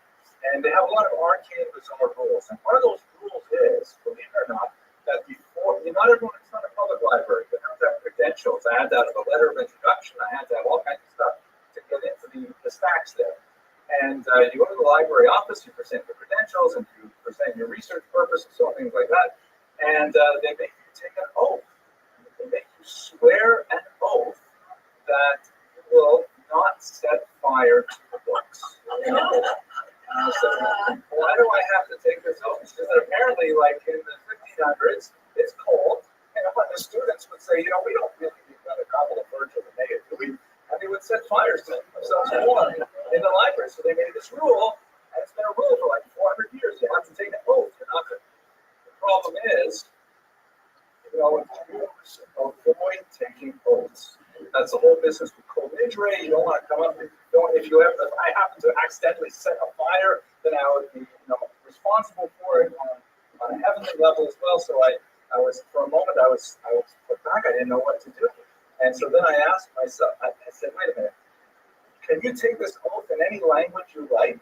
And she said, absolutely. And she pulled out a huge binder, it was about this thick, and it had like all these, the text of the oath in all these languages. In English, it says, I swear I will not set fire to them. And I said, could you show me Hebrew, please?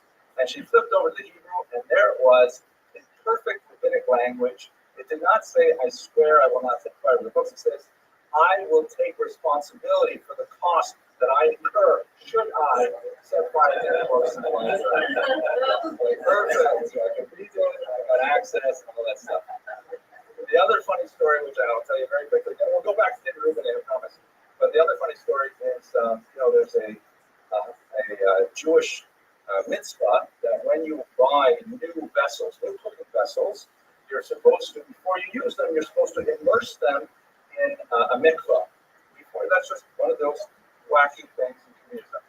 And if you don't have a mikvah, you can use any like flowing body of water or the ocean qualifies, things like that. So there's no mikvah in Oxford, but they have that Churchwell River, which is actually the Thames. It turns into the Thames. But they have, it's a really old town, and they have these banks that are like really high. They're 6 or 8 feet high.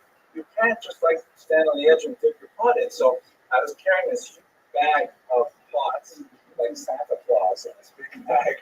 And the only place that I could toivel, where I could put these in a mikvah, is if I walked down to where the punts were released, like you rent the punts. And so I walked down there, and I'm wearing a suit like this, and I got all these dishes, and I toivel them in the water, and then all these Japanese tourists show up and start taking pictures of me. And I realized they must be thinking this is a native Oxfordian washing dishes. Okay, let's go back to our regular schedule channel. We're only just 2 fun stories from Oxford. Anyways, it is a beautiful town and an amazing university. I was very happy to be there. So, David Rabbi, he first shows up in Venice in 1523, and he says, I come from Abyssinia, possibly he came from Sudan. There's a huge debate among 2 of the major scholars on Rabbeinu as to where exactly that was, but he claims to be somewhere down here in Ethiopia or in Sudan, in the Upper Nile region, and he quotes a long travelogue of places that he visited and strange customs that he observed. The place names that he mentions on this travelogue are garbled. They're, it's very hard. Scholars spend a lot of time trying to figure out exactly where he was, but the consensus of modern scholarship is that he made the whole thing up, that he never was any of these places, and that he's just reporting things that he had heard from others. So much of his early travels are lost in mystery, shrouded in mystery. And in fact, one of the commentators on him in the 1930s, that his reputation for veracity was not particularly high. So a lot of the things that he says about his origins, we simply don't know. In fact, we don't even know if he is Ashkenazi or Sephardi. He was physically swarthy, very dark skinned. He was possibly what the technical term, or the politically correct term, is a little person. I'm speaking about a midget or a dwarf, to use the older terms. A very small person, often wore Islamic robes, which would have looked very exotic and fascinating to Europeans. And in fact, he claimed to have pretended to be a Muslim on many occasions. In fact, a descendant of the Prophet Muhammad when he was living in Egypt. But there's no real evidence to indicate that he has any of those origins whatsoever. The 2 most fascinating theories about his background are as follows. One is that he was actually from Prague, a Czech Jew, and that's based again on paleographic evidence, on internal literary evidence, because he has in his travelogue little Ashkenazic texts, like, for example, the phrase, which I will quote in modern Hebrew, a nice little proverb, ki hakas misalek adat. So that sounds okay, which means anger causes knowledge to leave. Ki hakas misalek adat. But it sounds much better if you pronounce it in Ashkenazis, which is ki hakas misalek adas. Right? Then you see the rhyming. So that little tick in his language may have indicated that he was Ashkenazi. I think a more persuasive thing is that he was actually a descendant of conversos, meaning those Jews who had converted to Christianity or who perhaps had become expelled from Portugal and Spain in the late 15th century, ended up in Israel because he quotes in an offhand and obviously manner a very unusual custom that is no longer practiced today, but was practiced by the converso community. Specifically, that is, that if a Jew were to convert to Christianity because of duress or social pressure and things like that, and then that Jew, now Christian, were to convert back to Judaism, there was a kind of quasi-conversion process they would go through, including immersing themselves in the mikvah, along with the guy wearing a suit and the pots in Oxford. And also, this is not practiced today. They would shave all of their hair and trim their fingernails and toenails, kind of like if you're familiar with the captured slave or the captured woman in the Torah. So that was a custom that was practiced by converso Jews living in Jerusalem, meaning they had converted to Christianity in Spain and Portugal, then they had immigrated, they made their way to Israel, and then when they became Jewish, this is what they went through. So at one point, he describes how he purchased a slave woman, and then he manumitted her and converted into Judaism, and in the course of this description, he describes that this is what they did to her with the cutting of her hair and the trimming of her fingernails, which is something that's not required for conversion to Judaism, but may have indicated that he came from that specific community in Israel.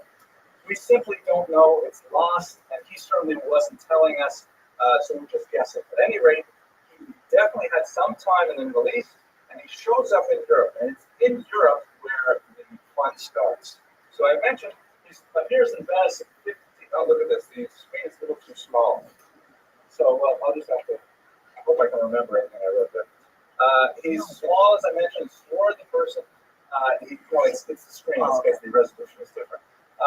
And he was surrounded by a lot of pomp and circumstance. He liked to, for example, get expensive rides, like a beautiful white stallion, and he would have like these gorgeous banners that would proclaim him as the emissary of King Joseph from the east. And he claimed to why the tribes of Gad, Reuben, and Manasseh. Anyone remember what's special about those three tribes? Of course, Lisa knows, but we'll ask an audience member, please.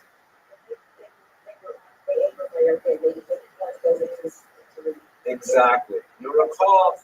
Thank you very much. Excellent. This is your first time here, isn't it?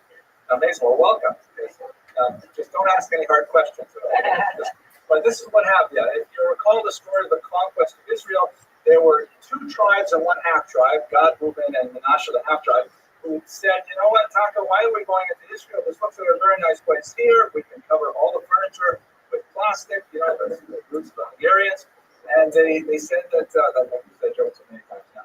But they stayed on the other side of the Jordan River, like what would be today something like Jordan, Syria. And Moses made a deal with them that they could have that land as long as they came in and fought for Israel first, and so on. So there's this kind of mystery of those 2.5 tribes that never settled in Israel. And Reuveni, he took the name Reuveni, meaning from Reuben, to say that yes, they're still there. There's 100,000 of them. My brother is the king, and guess what? He wants to forge a political union with you to attack the Muslims. And so, with all of this, noise and fury and like pageantry and things like that, people were willing to listen, except for the Jewish community. The Jewish community, by and large, was not buying it. They were not convinced. There were a few significant individuals who were willing to financially support him, but by and large, the Jews tended to be rather skeptical about the whole story. Nevertheless, with his few wealthy supporters and a few key introductions, he actually gained an audience with Clement VII. And when he meets with him, goes in with the white horse, that kind of thing. And he specifically asks for 4 things. One, he wants letters that will allow him to create an alliance between France and the Holy Roman Empire. He wants to get these 2 countries, the Holy Roman Empire, historians like to joke, it was neither holy nor Roman, and it wasn't an empire, but it did have some political connotation. It was basically Central Europe, what we call today Germany and environs. He wanted to get France and Germany essentially to unite, and for the purposes of attacking the Muslims, as we shall see. The second thing he asked for is he wanted armaments. He wanted a tremendous amount of cannons and ships that he himself would lead to attack the Muslim empire. And the third thing is he wanted a letter to visit Portugal, which is especially significant, as we shall see. Now, well, we'll come back to that. I know I said 4 things, but I actually meant 3 things. The you're paying attention. He specifically wanted to go to Jeddah over here. And the idea was that he would somehow, with all of these ships, attack Jeddah with, once again, the support of the Holy Roman Empire and the French, and of course the Holy See, the Catholic Church. And this would somehow disrupt the Arab control of much of the trade in the Red Sea and especially the Arabian Sea, because India, you recall, we're talking about a time now, it's the age of exploration. The Portuguese at this point in history are the leaders of all world exploration. And they've established a lot of a lot of trading posts along the Indian coast, and they were defending it very forcefully. Their main competitor in the region, besides the European nations who are slow to pick up on this, their main competitor were the Arab traders who were dominating the Indian Ocean. And it seems that Rabbi wanted to somehow get in there and interrupt the Portuguese trade by attacking the Muslims. So the Jeddah is maybe not the best port, because you recall there's no Suez Canal at this time. So it's not like people are using the Red Sea to get to the Arabian Sea and out to India. Aden would have been perhaps a much better port for that, but there's something else really valuable about Jeddah. Anyone see it? It's really close to Mecca, right? Mecca being, of course, the center of the Arab world spiritually, and so on. So an attack on the port city of Jeddah could really disrupt a lot of Muslim thinking and could really plunge Europe into another kind of major geopolitical crisis that would perhaps lead to nothing less than Armageddon. And that's where we get to the messianic aspect of this. Many historians believe that ultimately he wanted to provoke the coming of Mashiach by instituting a war between the Muslims and the Christians. But before I put this out of order, I'm sorry, I forgot to mention one other thing. There is four things. I forgot it, but I recall. The other thing is he claimed to have knowledge, direct personal knowledge of Prester John. And recall this name. This is one of those weird footnotes in evil history. Prester John was this widely held belief in Christian Europe that there was somewhere in the Far East a true Christian king named Prester John. Here he is, often leading to his subjects, who had like hundreds of thousands of soldiers and was just waiting for the moment, the second coming, to reveal himself and his people, and they would somehow, dominate the globe and put an end to the Muslim infidel and so on. So there's all kinds of these strange, large geopolitical forces that work, tectonic forces really, they're pulling at each other. And Rabbi is trying to pull on those strings and get the popes to go along with this idea that would somehow bring the Muslims down, reveal Prester John, and everything would result in a messianic conclusion. But specifically, he was thinking clearly of a Jewish messianic conclusion. His real goal was the fourth request, which was, I want a letter to meet the King of Portugal. Please recall that Portugal was, as they say in German, Judenrein at this time. The Jews had been expelled from Spain in 1492. Many of them sought refuge on the edge of the Iberian Peninsula here in Portugal. And then Portugal, once on its own, went through an even more brutal inquisition and expulsion in 1497. And so Jews were not allowed there. The only Jews that were there were the so-called conversos.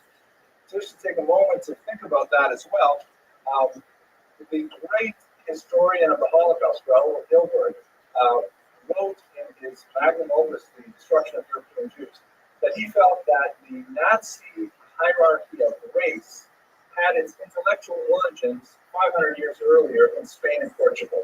Why?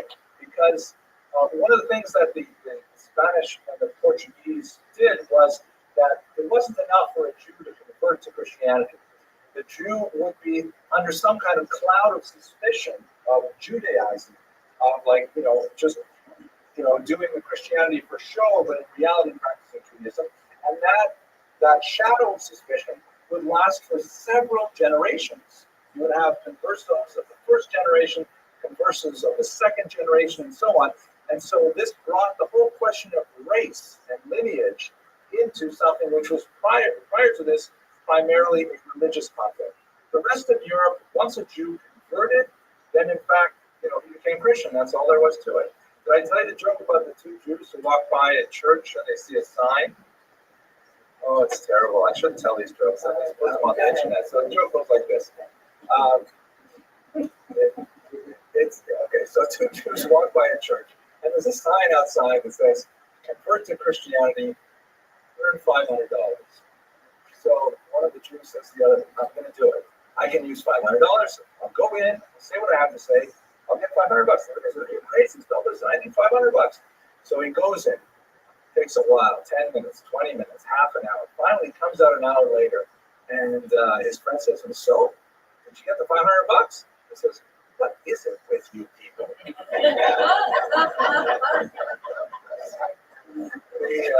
Yes, question, please. I was going to say, the one from Hilberg actually says that the history of Jews in Europe can be divided into 3 stages. You may not live among us as Jews, most conversions. You may not live among us, Jews, administration. So you may not live. Yes, very powerful. So those are the 3 stages. He is a doyen of Holocaust history. And anyway, yes, you have a follow-up question. Okay, go I ahead. do think that it's my understanding that actually the Inquisition began against the conversos, and that the Jews actually signed on. They were sort of supportive of it because it was intended. This is Professor Netanyahu's work on Rabbi. That's the thesis that feels that it was originally directed because the Christians were very upset because here these conversos were now able to function in business and be quite successful. And so they were very jealous that here you had these Jews, as they saw it, successful business, taking away their thriving economics. And that the Jews originally were on board for this. I don't recall reading in Professor Netanyahu's book that the Jews liked it, but definitely it's true that the Inquisition was not directed at Jews per se, directed at Jews who were feigning Christianity, and that they were not effectively Christians. Ironically, if you remain Jewish, you did not, try to subvert the intentional laws by converting, then you were technically exempt from the rigors of the Inquisition. You were not exempt from expulsion, which of course came later. But you're absolutely right. The converso community, sometimes called Orano community, they were highly endogamous, married within each other. They had all kinds of business relations. They were exempt from all the second-class, status that they were given as Jews, and now they had freedom of business and so on. So it was really an advantageous decision, more than $500. Let's go back to David Rovendo. So the context is one generation after the expulsion, but here he is, like in 1523, he's going back to Portugal 25 years after. If we're thinking about the Holocaust, imagine going, so to speak, back to Berlin in about 1965, 1970. That would be the same kind of feeling, except how much more so because Jews were not even allowed into Portugal. And here he is wanting to show up there, and he specifically wants to draw the king of Portugal into that battle with the Muslims. And some of the scholars on Rouvain opine that what he was really trying to do is he was trying to start the final world war. This was going to be it. Muslims against Christians, Gog versus Magog, Armageddon, which would result in the ultimate coming of the Mashiach. So, strictly speaking, Rouvaini, if this theory is true, Rouvaini was not a false Mashiach himself. It's not like he's saying he was the Messiah, but he believed he could bring about the Messiah by sparking this massive conflagration. He met with King John in 1524. He was very open about his intention to seize Jerusalem. He made some pronouncements that the Ottomans were very upset with because, of course, they were controlling interests at the time. And he provoked a tremendous surge of enthusiasm among the conversos in Portugal at that time. Many of them flocked to him because for them, this is 25 years later, and they're living in a very, very tenuous state, and they see him and they believe him as being the possible forerunner of the Mashiach himself.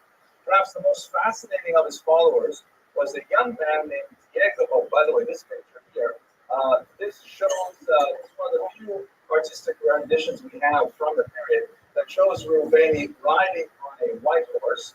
Again, we don't know for sure if the artist really saw this or not, or was reading it from memory, and he's carrying that huge banner that has the 10 Commandments written on it.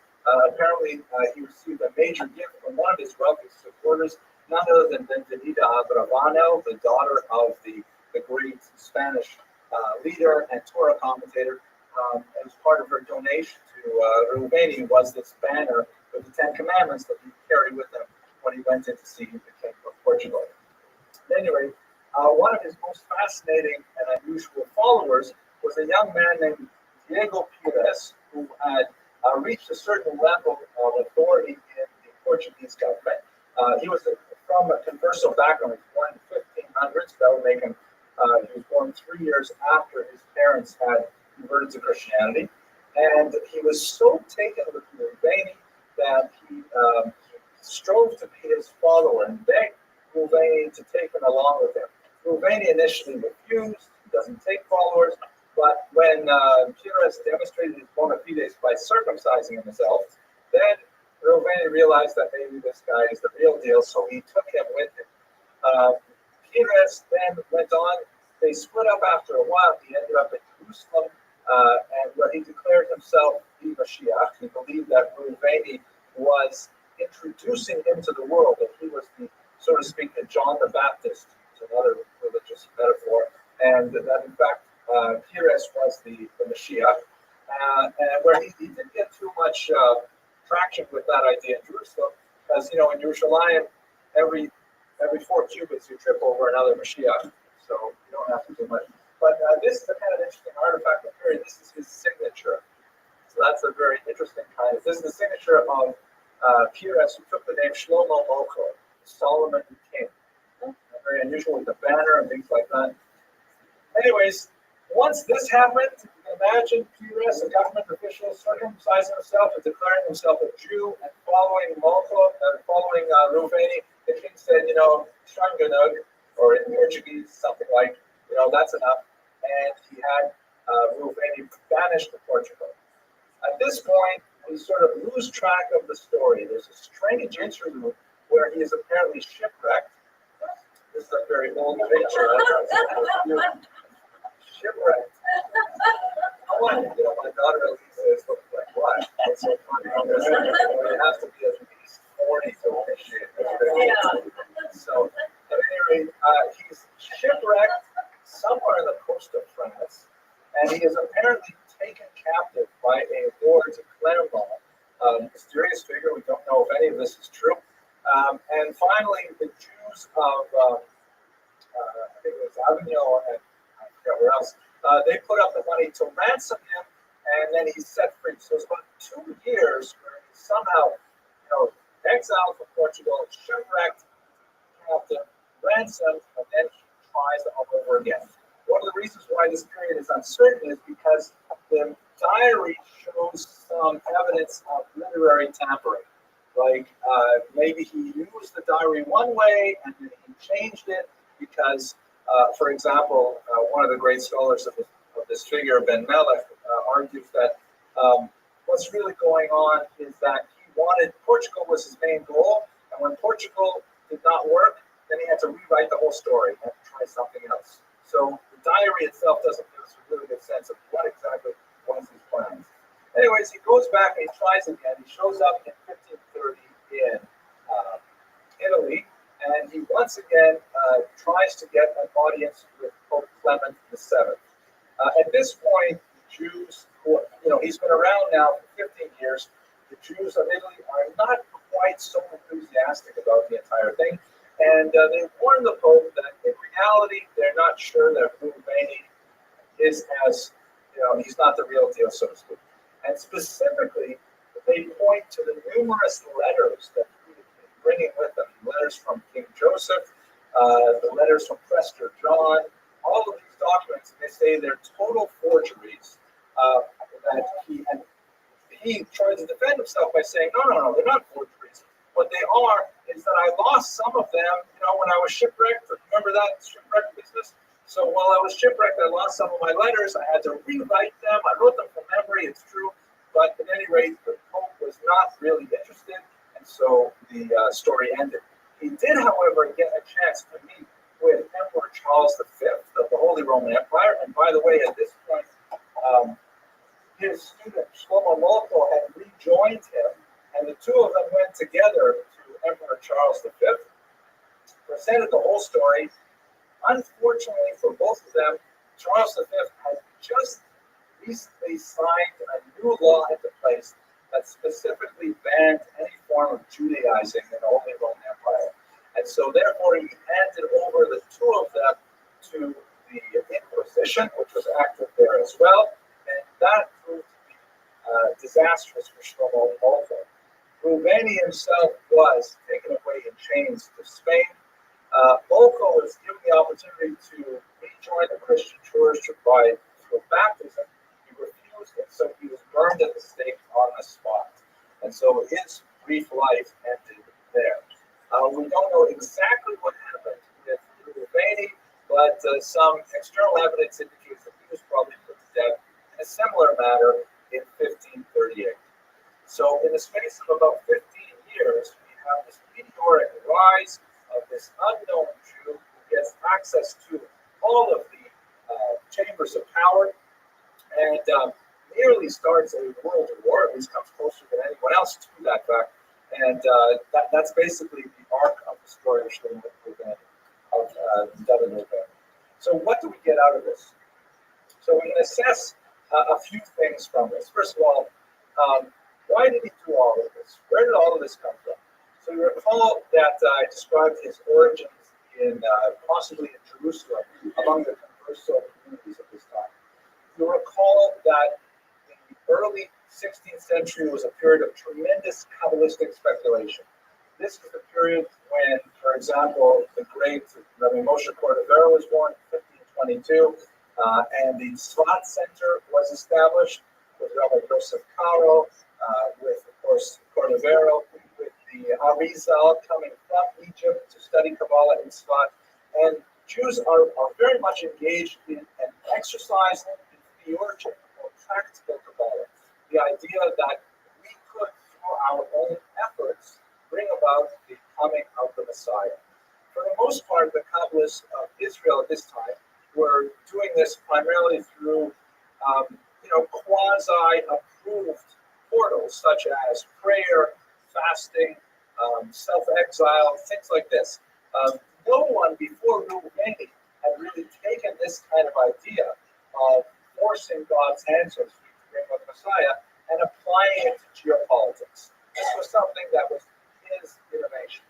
At any rate, Ben Melech, again, one of the scholars that's done most of the work on Ruveni in the last 20 years, argues that he was heavily influenced by Rabbi Abraham Eliezer Halevi, who was one of the most famous Kabbalists of Jerusalem at the time.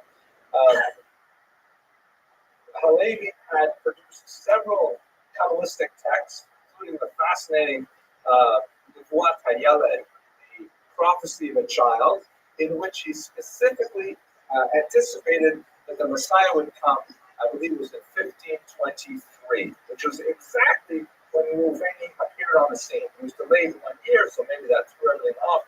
But there was a tremendous amount of messianic speculation and attachment of messianic ideals to specific dates and time and things like that. And so with all of this energy devoted to the idea of the end of days, is Ben Melech's contention that Ruveni picked all of this stuff up and decided to do something with it himself. Not necessarily working with the Kabbalists. In fact, it's likely that they never met, but he nevertheless took these ideas and put them into practice. He acted apparently alone. We don't have any evidence that he's the head of a cell or involved with any other people. But he was nevertheless able to attract the significant support of select individuals, wealthy Jews, who felt that this was actually something that could come to pass and deserved the financial support.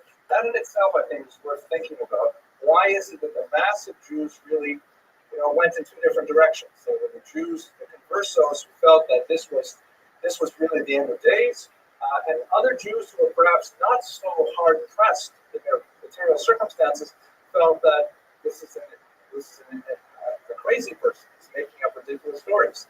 Nevertheless, there were those individuals who were willing to put their money behind it, And with the right amount of financial backing, he was able to get access to the highest chambers of power ever. I think that if you put this into an equation, we have to look at it something like this. His personal piety, he is known to have been, highly observant of Jewish law, and in fact, rather punctilious. Some of the accounts say that he fasted 6 days a week. Obviously, eating at night, kind of like Muslim style, but lots of fasting, very careful with the laws of the Sabbath, things like that, combined with tremendous sense of theater. The audacious nature of his self-presentation was overwhelming to people. That resulted in tremendous credulity, and there were people who were willing to believe this combination, which actually is a good idea. Maybe I should think about this for a second career. Okay, at any rate, I have to ride a horse. I'm white horse. I think a white jag. Actually. Yeah. At any rate, this is a totally new attack for false messiahs, of which there have been so many in Jewish history. But it proved to be a very successful one that would later be emulated. But for example, in the 17th century, perhaps the most or infamous of all false messiahs, the great Shabbatite Tzvi, who also went to centers of power, the Ottoman Turks and so on. But perhaps I would connect it more likely with Nathan of Gaza, who was his propagandist. Nathan of Gaza worked with Shabbatite Tzvi to present his material to the Ottoman emperor. And it turned out it was a disaster, much like it was for David Rabbi, but nevertheless the same kind of idea. So taking all of these things together, I presented to you a rather bizarre sort of story. I've never spoken about David Rabbi before, and so it's kind of interesting for me. But he's an unusual sort of comet that appears briefly on the stars of the constellation. I'm not exactly sure what it means for the overall scope of Jewish history, but it's a fascinating episode, and I'm grateful for the opportunity to present it. I apologize, I sort of mistimed this. It was much more fascinating to read about than to talk about.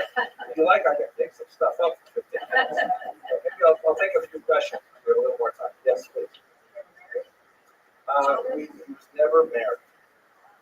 Single guy, he's got a mission.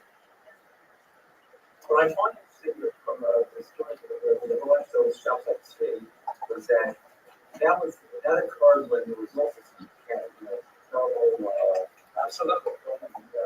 So you think about this episode in history, this gift of the devastation of the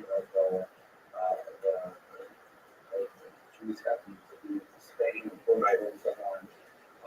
Shabbat Tzvi had so much more of a following, it seemed, and it almost seems like it would be similar in terms of cataclysmic effects on Jewish society. I wonder, why was it that Shabbat Tzvi had so much more of a following under sort of similar circumstances? Yeah, that's fascinating. I'm not sure what I deserves much more thought. The cataclysm that you're referring to is the terrible pogroms of 1648-49, which devastated the Jews of Poland and Ukraine. Which, that was huge. It made a tremendous impact on Jewish Europe. The expulsions from Spain and Portugal, though, were no less horrific, and in many ways, they were thought of as a much greater tragedy. It was considered like a huge rift in the world that the Jews should be expelled from those two countries all. So there's definitely an argument to be made, I think, that the Jews, when they're at their lowest ebb and they feel that redemption just has to be around the corner, they're certainly willing to listen to people like this. Why was Shabbat Tzvi so much more successful than Reuben? That I don't know. Maybe they want another PhD. Yeah, it might be Mr. Rodriguez. That's for you, I think, right? Yes. To the modern sensibility, it makes it very odd. It's just coming out of nowhere. But in the medieval mind, it isn't so out of place. You have to realize this is, Gutenberg's Bible is just barely, and people had no access to books. They really knew very little. It wasn't uncommon for religious people, to travel the countryside claiming to have all kinds of holy relics, pieces of the cross and the bones of Jesus. And they were very well tolerated and accepted. It was naivete of these people was really something that was very common. Yeah, I think that's a very salient point. That's an observation. The note also that no one was going to give him any money or guns or things like that. No, because they were very interested. You know, you made my tape quite fascinating, but there's no way I'm going to put a ship with cannons. I get it. One thing perform, one shield. Other thing is to do like a chest. Or you recover or you go away from my phone. So you have a chest. They can really shortcuts can mean really what they're talking about chest. So followers, I think that's what part of so many followers that Interesting. Yeah. So just to paraphrase, that it's hard to compare the Khmelnytsky revolution and the violence that attended that with the expulsions from the Iberian Peninsula, because in the case of the Khmelnytsky rebellion, there was an opportunity to convert and avoid death. I'm not sure that's completely true, though. I think that there were some options to be baptized, and so it's very hard. I'm not sure that we can quantify that. They're too much apples and oranges. It's true they're a century and a half apart. That's not so big a difference, but I don't know. It's worth more thought. There's your question about. Yeah. The question you basically talked about, the surgeons like science and what was happening in Europe in the 15th century, ultimately they said about Sheffield and more consequences and success. In relationship to false message science? Yeah. It seems that this background communities failed, individuals, you imagine what enter the church as opposed to resurgence of the success of it. I don't know. That's a hard question to answer because, but I suppose I'll try anyways. I think most Jews approach these kinds of questions not thinking that they're following a false Messiah. They think that we've had so many false messiahs in the past, but this one is really the right one. And when you join to that the fact that I don't think that very few of the movements actually proclaimed Messiah, especially the Hasidic movements. Maybe a handful here and there may have made messianic pretensions, or that the Messiah is just around the corner. But I'm not sure that we can really connect these guys with some of the more mainstream movements. It's another very good, thought-provoking question that I have to think about some more to answer appropriately. Okay, so many hard questions. Thank you very much for coming. Next week, we're going to look at the Rizal, much more mainstream figure, at 8 o'clock promptly. Thank you very much for your attention.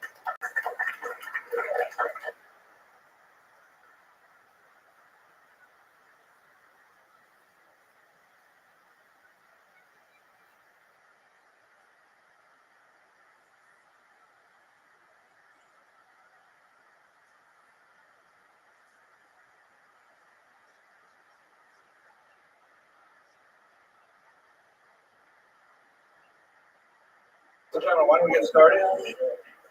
First, I have some really good news for you all. I'm really grateful you come on this auspicious night. It is, after all, Wednesday, and it's great to have you here. I'm really pleased because tonight is Zach the Weiser gave me some new jokes, so I don't have to keep recycling those jokes over and over again. Just wait 3 weeks and I'll tell you them again. But this is there's actually several good jokes here, and okay, I'll tell you one, and maybe I'll tell you the other three later in this lecture because it's really nice. So it goes like this: there's a very, very well-respected rabbi, spends many years working for the benefit of the Jewish community where he lives, and he is well-respected and honored by his colleagues and so on. And he goes up to heaven, but it's known that he's very, very particular about all the mitzvot. He's very careful to observe all the mitzvot. So he goes up and he sees that they've prepared a beautiful smorgasbord, all kinds of appetizers and all kinds of delicious little hot dogs. I don't know, whatever hot dogs, but all kinds of beautiful meat like this. And so he says, "This is so wonderful. I've always imagined having something like this." And he goes up to one of the other rabbis eating there, and he says, "So who's the caterer?" And he says, The caterer is Masharovsky."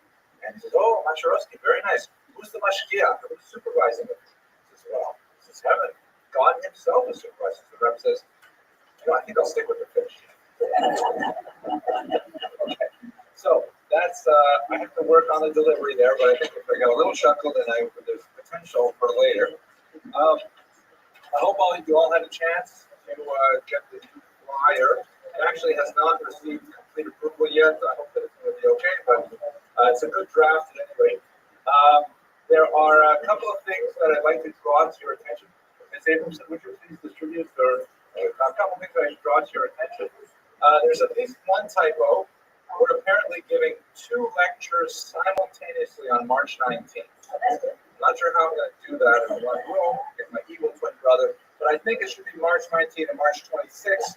We will correct it appropriately. Note, very importantly, we're going to be starting at 8 p.m. next week. 8 p.m. promptly. There's been a lot of people who've asked for an earlier start time, and we'll be able to do that until March 12th, when, because of the time of Minfamara, they will interfere, so we're going to go back to 8:30 once the clocks have changed. The ancient period is not my personal research strength. Most of the work that I've done as a scholar, as a historian, has been in the early modern and the modern periods, basically from the 16th century onward. So now it should get better, because I know a little bit more about what I'm talking about starting next week, and hopefully it'll be interesting. I have tried very hard to include a lot of people that you probably have never heard about, but they're very influential, or at least exemplary of important parts of Jewish history. For example, we're going to talk on January 22nd. I'm really looking forward to talking about Sarah Bas Tovim. Anyone here who's heard of Sarah Bas Tovim? Mr. Weister, you have, of course, superior education. Sarah Bas Tovim was one of the most famous composers of women's tefillos, the so-called tefilas of Eastern Europe. Beautiful prayers that were composed specifically for women, and specifically addressed, women's life cycle issues, women's domestic issues, and they really provide a tremendous window into an aspect of Jewish culture that has received very little scholarly attention, with the exception of the great historian Chava Weissler, who's done an amazing job of rescuing these tefillos and presenting them to the scholarly and the popular world. So I'm really looking forward to speaking about her. I'm going to speak about, God willing, the Vilna Gaon, and immediately afterwards the Alter Rebbe. So 2 of them had some significant conflict, or at least their followers had some extremely vituperative words to share with one another. So I think that will be an interesting kind of combination of the 2 of them. Towards the end of the period, we'll look at Heinrich Heine, who is perhaps one of the most famous Jews of the 19th century who converted to Christianity, as he put it, to get a ticket to European culture. Because it's during that period of time, it was very difficult to maintain one's Jewish identity and still participate in the wider society, get positions in universities, conduct orchestras, all kinds of things like this. So he is exemplary of that period. But as soon as he did it, he regretted it immediately, and he spent the rest of his poetic life. He really was one of Germany's greatest poets of the 19th century. He spent a lot of time lamenting that decision, and so it speaks to the dichotomies of the trajectories of Jewish identity in the modern period. So I think over the next few weeks, we're going to have a fantastic series of lectures, and I'm really looking forward very much to engaging in them with you. One other change that's going to happen besides the timing, this semester I experimented with not having an email list, because it was a lot of work, the constant contact that I used to have set up, and I didn't feel like I was getting really a lot of responses to it, so I dropped it this semester, and it was a terrible mistake, because I think a lot of people really rely on just a little email nudge to remind them that there is in fact a class going on. So I'm going to try this coming semester to return to an email sort of reminder format with materials, videos online and things like that. So if you would like to participate in that, and I don't have your email, please send me an email to the address that's listed at the bottom of this page. That's the website. You can sign up right there, and I'll make sure that you receive the Eventbrite notices as they go out. I think that's about it for my announcements. Any other good welfares? No, I don't think so. So let's go on. First of all, we're grateful as always to come bring this particular stuff. Oh, Ms. Abramson. The time. The time is 8. You're not paying attention. She's so brilliant. I said that first thing. We're for those of you like my daughter, we're starting at 8 p.m. next week, 8 p.m. promptly. Okay. So we're grateful to Young Israel for providing this space and providing this opportunity where we can get together and discuss history and discuss some of these turning points and turning personages in our past. And we're welcoming sponsors to help support this class, this series, which the money goes to good purposes. Supports these 2 young students who will greet you when you come in and do the filming. Mr. Rodriguez actually has an online fan club. I received a message from Germany recently. It said, "Go, Mr. Rodriguez." I'm not sure why. Maybe it wasn't a compliment. Maybe it was like, "Go away," but it said, "Go, Mr. Rodriguez." So sponsorships are certainly welcome. We're asking for $200 per lecture so that you can defray the costs and just support the synagogue for all the good they do in this community. But I'm glad that you're all here because your presence is sponsorship more than enough, and gives me the kind of energy to do this week after week, and hope you enjoy it. Okay, so let's go directly, without any further ado, to our topic tonight, Nachmanides, one of the most important rabbinical minds of the High Middle Ages. He was a rabbi who originated in Spain, and towards the end of his life, when he was ready to sort of coast into a more old age and he relaxed in his retirement and the students surrounding him, he was thrust into an extremely contentious debate with the church, which ultimately exiled him to Israel. But he was certainly not content to simply disappear into history, and in fact, even in his old age, he landed in Israel and completely revitalized that community in Jerusalem, which, when he arrived, only had, believe it or not, 2 permanent Jewish residents within the boundaries of the city. He created the first permanent minyan in Jerusalem in the medieval period, which is an amazing achievement, and essentially created the foundations for what is today in many ways. So we're going to look at the arc of his life, which begins as a kind of a figure attempting to create compromise between 2 warring schools of Jewish thought, that of Spain and that of France. He moved through some fascinating periods of intellectual development that created a huge corpus of rabbinic literature that is still being mined today for the wealth of intellectual riches for contemporary scholars. And then, as I mentioned, in his final years, after being driven out of Spain as a result of this very contentious debate with the church, he really achieved his greatest things when he was living in the land of Israel. So that's basically the figure that we're going to look at today. His name, Nachmanides, like Maimonides, means son of Nachman. The Ides is a Latin suffix meaning son of, and he's known to followers of his thought in Hebrew in particular as the Ramban. There's an N at the end of his name for Rabbi Moshe ben Nachman, to distinguish him from Rabbi Moshe ben Maimon. It's not only the Ramban as opposed to the Rambam accent. If you want to be one of the cognoscenti, go to the yeshiva and impress all your friends there.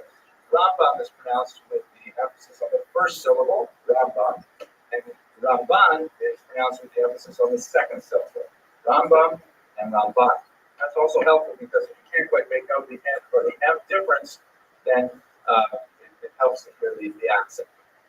So the Rabban was born in Girona in 1194 to a very illustrious family background. He was actually a first cousin of Rabbi Yonah of that city, who very important in the Maimonidean controversy. Ironically, the Ramban was intellectually a critic of Maimonides and did not hesitate to publish a series of rather blistering critiques on the Maimonidean code of Jewish law. But at the same time, when the crisis over Maimonidean writers in the 13th century erupted, he was a staunch defender of Maimonides against the attacks of his first cousin, Rabbeinu Yonah. The two of them were divided over that. But I'm jumping ahead of what I should do to talk about the life of the Rabbi. We know that he headed up a yeshiva. We don't have a lot of information about the nature of that yeshiva, like what it looked like, how many students, what was the curriculum, and so on. But he has so many students who are reported in later rabbinic literature that there's no doubt whatsoever that this yeshiva existed. There is some evidence to indicate that he, like many rabbis of the era, earned a living outside of his rabbinic activity as a medical doctor. But unlike Maimonides, we do not have like an extensive literature of writing from the Ramban on various medical topics. But basically, he practiced much of his early life as a rabbinic leader, as a community leader, and as a teacher of Torah. And his Torah can be understood in several different avenues of Jewish thought. And in many ways, he was very creative and actually was the originator of several key disciplines or sub-disciplines within Jewish thought. First of all, he was a halachist. He spent a tremendous amount of energy. We have multiple works in which he writes or codifies Jewish law. We should understand where he is placed within the development of Jewish law. Maybe I'll pause and step back for a second to discuss it. Literally step back when I said that. That was kind of funny. It was funny to me anyway. But like most of the things I say, the halakha, Jewish law, is an interesting kind of phenomenon. There's a big debate that's currently raging in Mosaic magazine, if you read the online magazine, about whether or not whether Jewish law is primarily statutory in nature or common in nature. I'm not a legal expert, but from what I understand that to mean is that statutory law is basically like, this is exactly how you behave, and there's not much else to say about it. Whereas common law is sort of like taking a look at what people do and then developing that into legal precedents. And the two systems of law sort of communicate with each other. You'll have statements of this is how you behave, but then rabbis will say, well, we don't do it that way over here. We have a different custom. And so the statutory law will get a super commentary that says, well, that may be what the Sephardim do, but we Ashkenazim do something different. And then you'll get into a different part of the world where people say, we don't believe actually in either of those. And so the statutory, we have Rick Moore, he knows about these things, right? So do you want to comment on it? Am I defining these roughly correctly? It's difficult under in a legal analysis. Statutory usually has to do with things common laws developed in England, but it really doesn't assist right here. Okay, good. It's not helpful. So I'm going to stipulate for the court that I know nothing about these things. Read the Mosaic magazine and see where that debate is going. But in terms of the evolution of Jewish law, I can say a little bit about that with some authority. That for the majority of Jewish legal history, as we have in textual sources, we have the Mishnah, which we discussed long ago I believe in early October or September. The Mishnah is basically a whole bunch of statements of opinions of various rabbis with very rare examples of a decision between those opinions. You'll have a question about a given topic or behavior. Rabbi X will say one thing, Rabbi Y will say another thing, and then Rabbi Z will say a third thing, and then if he's from Canada, you say Rabbi Z will say a third thing, and then they'll move on to the next topic without actually deciding. And you read the Mishnah and say, well, what kind of a law code is this? Where's the law? All I see is opinions. Then you move on to the Talmud, and the Talmud expands this tremendously with a lot of debate, again, without saying, what's the bottom line? What is the conclusion? And this debate, engaging this debate, is considered a religious act in Judaism. The study is itself a form of prayer, a form of intellectual development, a form of self-refinement, even if you don't get to the bottom line. In fact, many yeshivas never spend time getting to the bottom line. They spend time just following the debate. So this is fascinating. It's all well and good in terms of intellectual exercises, but at the end of the day, someone has to say, is the chicken kosher or not? Are these couple, are they allowed to marry or not? What's the decision? So at some point, this Talmudic debate is transformed into a halakha, which means the way, which is transformed into some kind of statutory law. This is the law, they can marry, the chicken is not kosher, that kind of thing.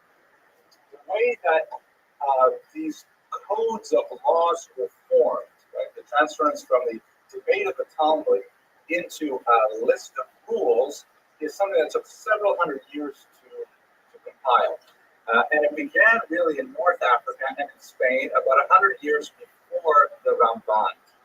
And at that time, there were, in particular, the Alfasi, or the Rif, as he's known. What he did was he essentially took the Talmud and he edited out all of the debate as much as possible that did not deal directly with halacha, and he left you with a much smaller version of the Talmud, which was designed to sort of refine your reading of it towards law. He did not state the bottom line, this is the law, but he said, hey, just ignore all that other stuff and concentrate on the law. Ironically, this would be repeated reverse by another scholar, like Rabbi, who wrote the Ein Yaakov, in which he said, you know what, the Talmudic law is very interesting, but I love all that other stuff that you ignored. And so he created a separate Talmud called the Ein Yaakov, which is all the legendary material, the philosophical material, the recipes, the biographies, all that stuff was in a separate book. Very fascinating reading. So this is not actually a law code yet. And it took figures like Maimonides to say, all right, let's sort this all out and let's organize it by topics rather than by discussions. And we'll break everything up and we'll have no problem taking laws which are mentioned in one part of the Talmud and we'll gather something discussed in another part of the Talmud and create a logical code. The most famous of them was his Mishnah Torah, his repetition of Torah, as we discussed in this class several weeks ago. When he came out with this code, and there were a few contemporaries who were also coming out with similar things on a much smaller scale, naturally there was a tremendous amount of debate, because all of a sudden, all of this discussion that was open-ended, that people could engage in, it was kind of like open source code for software. All of a sudden, it was being kind of like hammered into one particular form. It was like Microsoft or Apple. Linux was not on the Steam net. People couldn't just go in and muck around with the code they wanted to. So there's a tremendous amount of debate. And in this area, there were two major schools of thought about what to do with this process. Spain loved the direction that Maimonides had taken the formation of legal codes, and they spent a tremendous amount of time reinforcing them and adhering to them, because Spain was very, orthopractic, very interested in saying, what is the law? Moving towards the law, even if it meant spending less time in the Talmud and more time in the codes. In France, on the other hand, they were very upset with this, and they felt that, for ignoring the sources of the Talmud, and people, if they just go to the laws, they'll never know how we got there. They'll never, experience the thrill of debate. They'll never experience the mental purification process that goes through the back and forth. And so the schools in France were very upset about Maimonides, and in fact, as we discussed earlier, in 1232, they succeeded in having the church burn Maimonides' works. That's how extreme the tension was between the French and the Spanish scholars. So what Maimonides, or the Ramban, represents is he had a broad enough intellect that he could see the value of both schools. And he attempted, with moderate success, to create a synthesis that engages in the study of Talmud for its own sake, but at the same time tries to arrive at a conclusion in the end. This school was ultimately developed much further by the Tosophists, who did this, who also realized that the pure study of the Talmud was of great value, but at the end of the day, we really have to understand how to behave. And so they also drove some of their argument, not quite as much as Nachmanides, towards a final conclusion.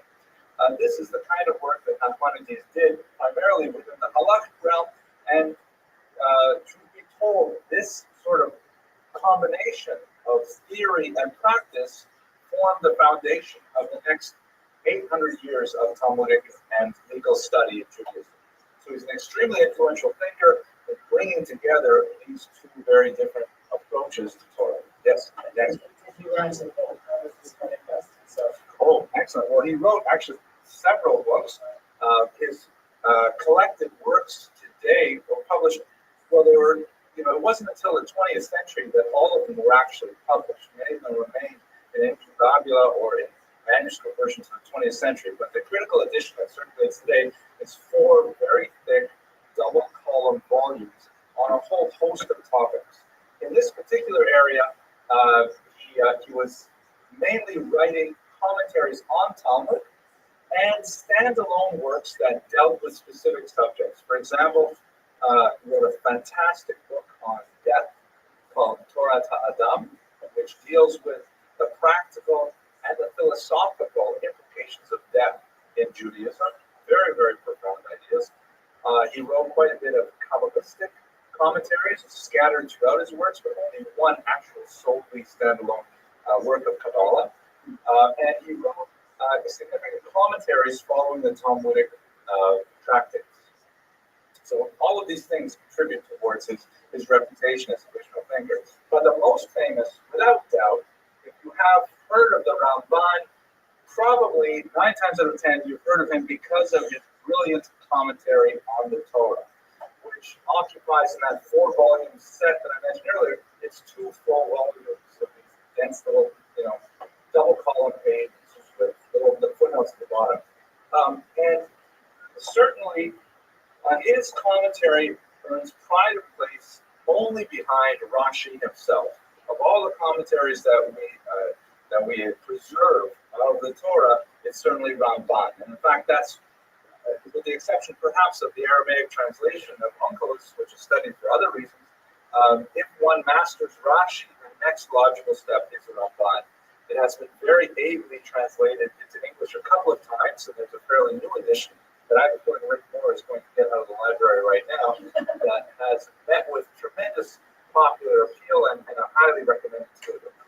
The difference, the major creative difference of Nachmanides' commentary on the Torah is so obvious to us now that when I tell you, you'll kind of be saying like, Vosepis, I'm here to hear this is obvious, but in fact it was not obvious at the time. Rashi's commentary, the main purpose of Rashi's commentary is to bring together the written Torah with the oral Torah. In other words, here we are reading the written Torah, and there are a lot of opaque passages, a lot of difficult passages, and we have, thank you very much. These are just 2 or 4, I think. This is like my lefty assistant, Rick Corliss, happening. Thanks. Okay. This is the new translation published by Art Scroll. The translator is, you should see who translated it. That's Rabbi Yaakov Blinder, or Blinder. I'm not sure how to, it's either Blinder or Blinder. I apologize, Rabbi. But this is a very well received translation, and you can see it's got the Hebrew original and the Aramaic translation of Onkelos. It's got Rashi's commentary, which is often very relevant to the commentary of the Ramban himself, because the Ramban will often polemicize with Rashi. They'll often take issue with Rashi. But to discuss what is the point of the Ramban's commentary, Rashi's main point is he wants to show the unity of the written Torah and the oral Torah, because it's a very basic idea of Judaism.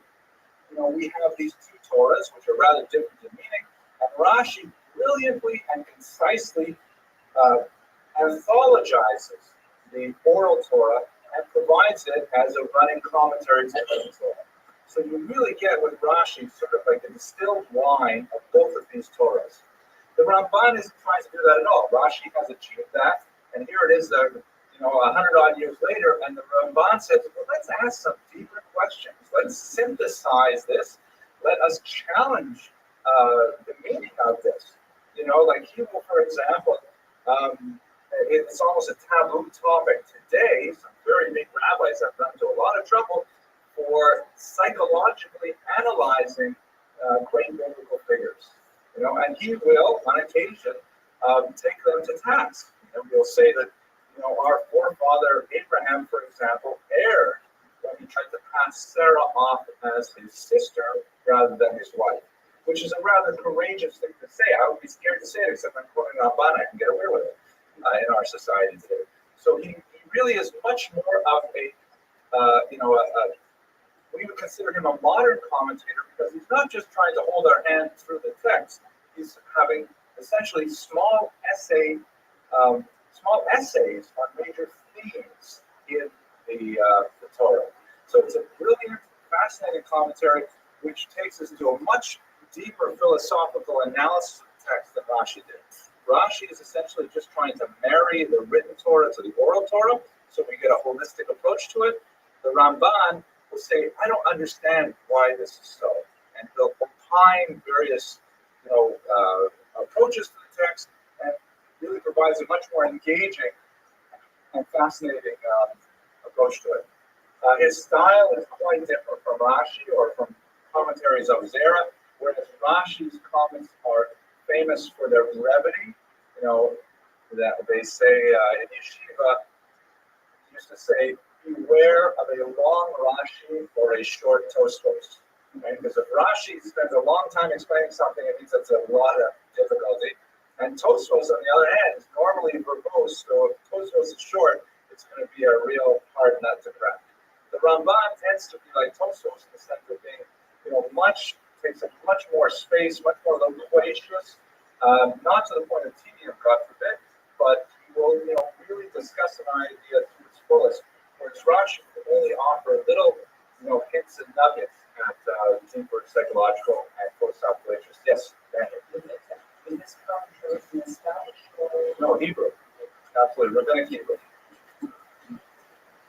On a couple of occasions, the Ramban wrote in Aramaic, and I'm going to discuss those. It's kind of interesting, but there's also quite a bit of Kabbalistic references scattered throughout the text, which this is just around the time when Kabbalah is beginning to sort of emerge as a dominant trend, particularly in Spanish Jewish thought. And although the Ramban wrote very little that was explicitly dedicated to Kabbalah, there's no question that it influenced quite a bit of his writing. There are all kinds of passages here and there that are sort of mystical and opaque, and analysis of the Ramban's writings in Kabbalah really created a major engine of interest and activity for medieval Jews. Okay. As I mentioned a little earlier, when he got caught up in the Maimonidean controversy, which was not only over Maimonides' attempt to codify the law in the Mishnah Torah, it was also based in Maimonides' rationalist approach. Maimonides was a rationalist of Jewish history, and even Nachmanides had difficulty with it many times. Like, for example, when what passage was it? I think it was when the angels appeared to Abraham. Oh, I've forgotten what passage it was. The talking donkey. Yes, that's one of the more difficult passages. I don't recall what the Rambam, Maimonides writes on that, but I have one passage that I remember offhand, but I don't think this is one that Maimonides responded to. If you read the book of Samuel 1, Aleph, chapter 28, it's a very difficult passage where Shaul, the king, worried about his fate in the war with the Philistines. There was going to be a big battle the next day. He went to the witch of Endor. And he had already banished the witches from Israel, but apparently this was one witch who had, escaped by getting out of the radar. And it's very clear when you read the text, it's straightforward. He convinces the witch to bring back the prophet Samuel from the dead, like a seance.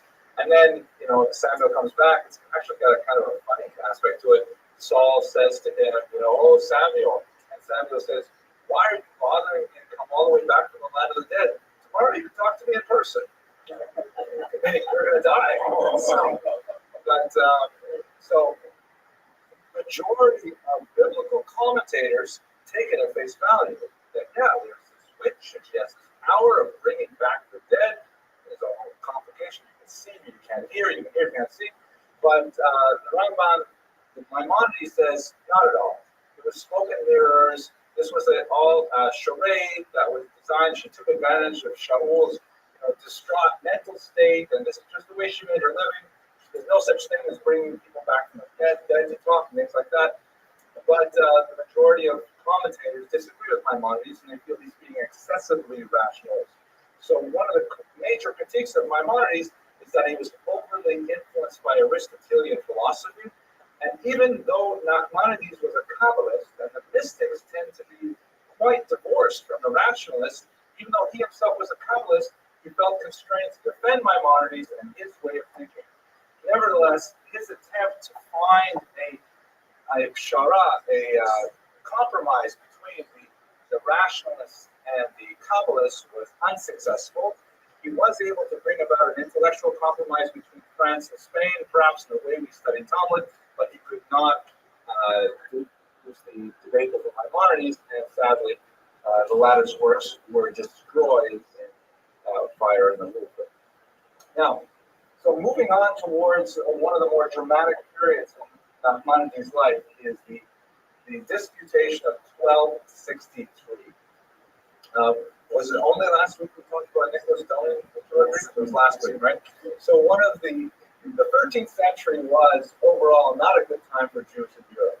It was a period when the church was ascendant, temporal powers were losing their authority, and in general, during this kind of triumphalist ecclesiastical period, Jews fared poorly as the church attempted to highly regulate their behavior and to segregate them to certain segments of society. It's not that the kings were great friends of the Jews, but one of the things that kept the Jews in the good favor of the kings and had the kings really defend them was something that, I don't know if I've ever mentioned it in this class. It's the Abramson rule of history. I don't know Miss Abramson. What is the Abramson rule of history, Miss Abramson? Money, absolutely. Thank you so much. So that's the one takeaway message I hope my undergraduates get. It's amazing how long I've repeated over and over again. It's something about being 20 that you just can't think about those things.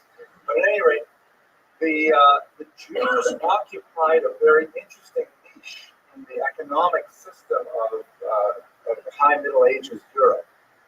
It was a corporate structure or a feudal structure, which the Jews had a status called Servi Kamaradi, which means the servants of the royal chamber.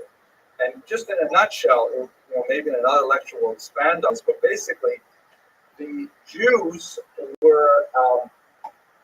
occupied a certain status in the economic structure of what was basically a barter society, where they were one of the few groups that actually dealt in precious metals, in coinage.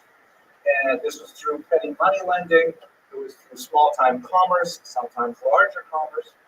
And so that meant that they generated a lot of cash money, as opposed to chickens and pillowcases and fields of wheat. They actually had ready cash, much more than most elements of society, because of that particular niche. So what the kings did in medieval Europe is they said that the Jews will be taxed directly by the royal chamber. That's what that Servi Kamerai means, is that they are servants of the royal chamber directly. So you could have, like Shlomi and Yitzhak and Rivka and Shprinza and Seitel who are living in a little shtetl.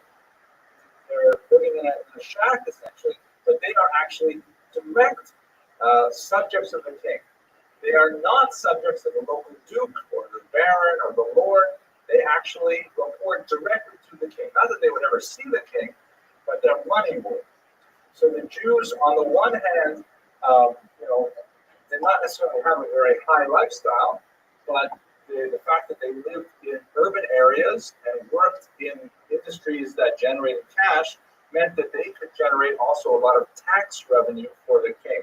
And the king, in return for that tax revenue, protected the Jews. Hence the phrase, the king's Jews, which you may have heard of, which is kind of funny. We have at the college, we have an excellent librarian, really one of the best librarians I've ever worked with. She's Cuban and not Jewish. And all her friends ask, how are your Jews doing? All of us at the college are her Jews. So, I find that amusing. But at any rate, let's tell another joke. That one, here we go. So, here we go. There's this old rabbi is walking out of shul one day, and a gust of wind comes and blows his hat off his head and across a busy street. The elder rabbi, he can't quite, cross the street, but across the street, there's a young man who sees this happening, and so he goes out and he gets the hat, and returns it to the rabbi. So the rabbi says, "Bless you, my son." So this guy, he says, "Wow, I've been blessed by the rabbi. It must be my lucky day." So he goes to the racetrack, and he's looking at the names of the horses, and he sees there's that hat named Cap. So he says, "Cap, maybe that's a sign. I rescued the rabbi's hat. I'm going to bid on Cap." And sure enough, Cap comes in first. He makes a lot of money. He says, "Wow, this is great." He looks at the next race and he sees there is another horse whose name is Top Hat. Top Hat, wow, this is great. Puts all the money on Top Hat. Top Hat comes in first. And it goes on and on all day with all these kinds of hat metaphors. Finally, he comes home at the end of the day. He's all depressed, and his wife says, "What happened?" And he tells her the whole story. And she says, "Well, what happened? I mean, where's the money?" He says, "Well, at the very last race, I bid on a horse called Chateau." And she said, "You idiot. You think of chapeau in French. Chapeau is hat." He says, "Oh, it doesn't matter. There was some Japanese horse called Yamakata." Thank you, Mr. Weiser. Okay, that's it. I only have like 3 jokes left. That's it. Okay. Anyways, so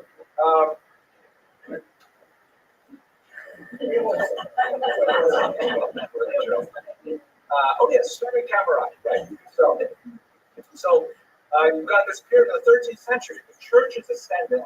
The church is not benefiting from these tax resources. And so as they get more powerful, various reasons that are beyond our scope here, they pressure the kings. They say, "What are you doing allowing the Jews to prosper like this? I mean, we know what you're doing. You're getting tax revenue, but this is not right. You have to keep them down lower. They have to have a subservient state, because how does it look that those, who reject Jesus, they should be in such a high level in our society?" Oh, appropriately on Wednesday, we should be discussing this. And so what happens is, as the kings lose kind of power and traction vis-a-vis the church, the Jews tend to do poorly. This is a phenomenon that stretches through much of the 13th century in particular. And one of the expressions of it was the so-called disputation, where churchmen, for various reasons, we saw Nicholas Doman last week, would sponsor a forced debate between representatives of Judaism and representatives of the church. And these debates would often be held in churches with an audience of dignitaries and nobles. And the Jews would be expected to, put their name for Judaism, which would then be thoroughly trounced by their Christian interlocutors, and then everyone would go home at the end of the day saying, "Wow, this is great. We have this amazing religion. Those Jews are so obstinate. Look, how can they keep believing this stuff?" That was the way the thing was supposed to go. Typically, the debater on the Christian side would be a convert from Judaism to Christianity, who had some knowledge of Jewish texts and so on and so forth. In the case of Nachmanides, there was a man who took the name Pablo Cristiani. To his dismay, however, when they called for this disputation, they demanded the leader of the Jewish community to represent Judaism, and it was none other than Nachmanides, who was really the kind of mind that only comes along once every 1,000 years, debating against some schlemazel, and it was a rout. It was a terrible rout, and it was extremely embarrassing for the church. But when he was invited to this disputation, Ms. Abramson, a brilliant question.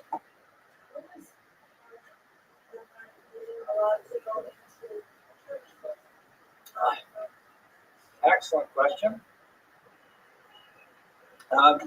What my brilliant daughter is alluding to is a halakha that is, I'm not fascinating halakha, especially not in the shul where we allow to be posted, but there is a large body of traditional religious thought that argues that Jews are not allowed to go into a church or into a mosque, although there's a lot to say about both of those. The main idea behind that, in my humble opinion, is what's called marit ayin, meaning what will people think? It's a seeing of the eye. It's not appropriate for a Jew like me, let's say, for example, dressed like this, wearing a tie, to walk into a church. That's a joke, I meant this. Because then people say, oh, look at that, what's going on with your labor? He's going to the church. So marit ayin does not apply when people know why you're going into a church. You're not going into the purpose of worship. So, like, let's say, for example, as happens sometimes, because churches are large, open public spaces, they're sometimes purchased by synagogues or by yeshivas. So, the rabbis are allowed to go in and check out the space to see if it's good for sale sign out front. No one's thinking it's marit. So, in this case, I would humbly tender that he's certainly allowed to go in because everybody knows he's forced to go in there to participate in this debate. Very subtle question. Isn't that amazing? And she's going to Israel, God willing, next September, where she will become even greater and become a leader of the Jewish people. God willing. Okay. So, anyways, Nachmanides, before he participated, he insisted successfully that he said, okay, if you want me to participate in this debate, one basic rule, I have to be allowed to say whatever I want. If you can't make me go into this debate and tie my hands behind my back. I have to be able to muster any argument you ask for. So the church agreed to this, and in the summer of 1263, they had four dates for the debate in that summer, and Nachmanides came out with just absolutely destroying his opponent. The results were interesting. We do have two accounts of the debate. We have the Christian account written in Latin by Pablo de Cristiani, in which, of course, as you probably figured out by now, the church wins. Because how can you sponsor a debate like this for the whole point of diminishing Judaism and have the church do poorly? So the church, the judges were all clergymen, decide yes, Christianity wins. But we also have Maimonides' account, which has become a classic of medieval literature. It's called the Sefer HaVikuach, the Book of Debate, which is about 25 pages long in Hebrew, and it's published in the collected editions. Reading the Christian side, it looks like the Christians win. Reading the Jewish side, it looks like Nachmanides wins. But when you look at a few other, external factors, it seems pretty clear that Nachmanides is the winner. First of all, the church ended the debate early. That is too much already. Enough. And even though they pronounced the church the winner, Pablo de Cristiani the winner, the king gave Nachmanides the bonus money of 300 gold coins. Normally you give the bonus money to the winner, but the king obviously enjoyed himself thoroughly. And Nachmanides was then invited to visit the palace to meet privately with the king. We don't know exactly what the content of their conversations were, but obviously the king was well taken with Nachmanides. And if that wasn't enough, the church demanded they banish Nachmanides forever, because he's just dynamite. You can't have this guy around. It makes us look bad. And unfortunately, that's ultimately what happened. Reading the accounts of the debate is quite fascinating, but I'm not going to go into that right now. The Vatican wanted Nachmanides to stand trial for blasphemy. And you recall that he had said, listen, if you want me to really participate in this, you got to let me say whatever I want. And in fact, he did speak his mind. So when they tried to place him on trial, it seemed that the only way that he could survive this is if he accepted to be banished. The Dominicans went over the head of the king. They went to the Pope to try and get the Pope to support them, and that's when Nachmanides realized that he was lost. And he fled Spain for Eretz Israel. He was already at this point, I believe, in his mid-70s. So he's really towards the end of his academic, intellectual, rabbinic career, and yet it is this point that in many ways he achieved his greatest successes. Just one point about the debate, though, that really should be discussed. Nachmanides employed an extremely subtle and brilliant and elegantly simple technique to diffuse one of the strongest attacks on the Talmud. And you recall from Nicholas Donin, the discussion last week, that if this ended badly, that tens of thousands of precious manuscripts could be destroyed if Nachmanides doesn't hold his own. So one of the biggest charges that Hellenist Christianity was actually much better prepared than Nicholas Donin was that the Talmud blasphemes Jesus and specifically says some terrible things about Jesus' personage, about his parentage, about his character, all kinds of things that, according to the internal rules of this debate, were unforgivable sins. And Nachmanides' defense was very simple. He said, that Jesus? Oh, no, that's not the Jesus that you guys worship. That's another guy named Jesus. And he consistently maintained that, it's not an uncommon name, Yoshua, right? Joshua. He consistently maintained that because we do have a character named Yoshua that had a rabbi named Rabbi Yoshua ben Prakis. His teacher was also named Yoshua, Yeshua ben Prakis.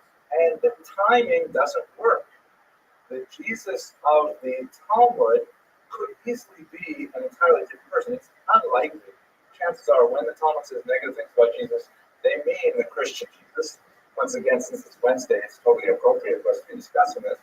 But Nachmanides, whenever public Christianity came out with a criticism, said, look at what it says over here about Jesus. That's a totally different Jesus. That's not talking about your Jesus at all.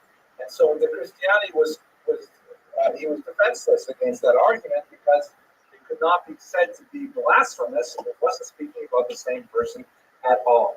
And so Yiddish Cup, absolutely. He completely deflected the worst criticisms, and the debate had to, ground to a halt whenever the Christianity really thought he had the best arguments to marshal against the Talmud. At this time, most likely, he wrote the Igeret HaRamban, a very, very beautiful and moving letter, which is worth actually quoting a little bit. I wonder if you have it in a prayer book. It's very powerful. Elisa, didn't we study this when we were? I studied with my eldest daughter, Rafaela, before her bat mitzvah. We studied in depth the Ramban for this particular letter for about 6 weeks. Here it is, page 994. If you all just open up your prayer books, page 994, please rise. That was fun. Where is it?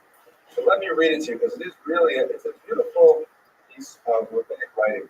He wrote this to his family when he was forced to leave Spain, and it's essentially a letter to his son about how he wants him to behave for the rest of his life.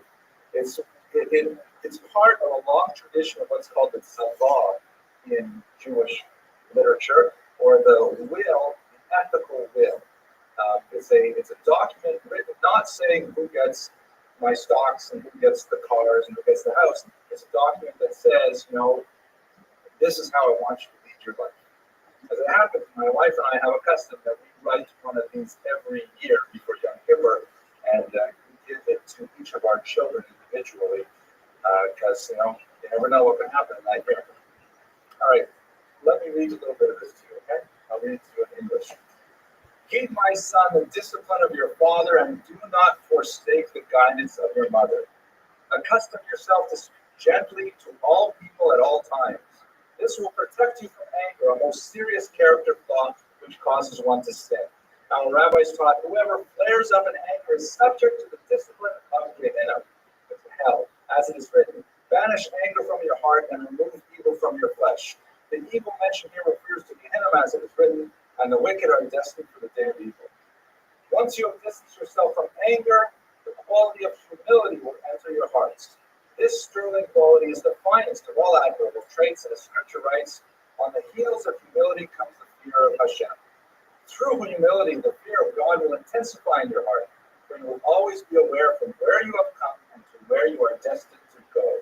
You will realize that in life you are as frail as the maggot or the worm, all the more so in death.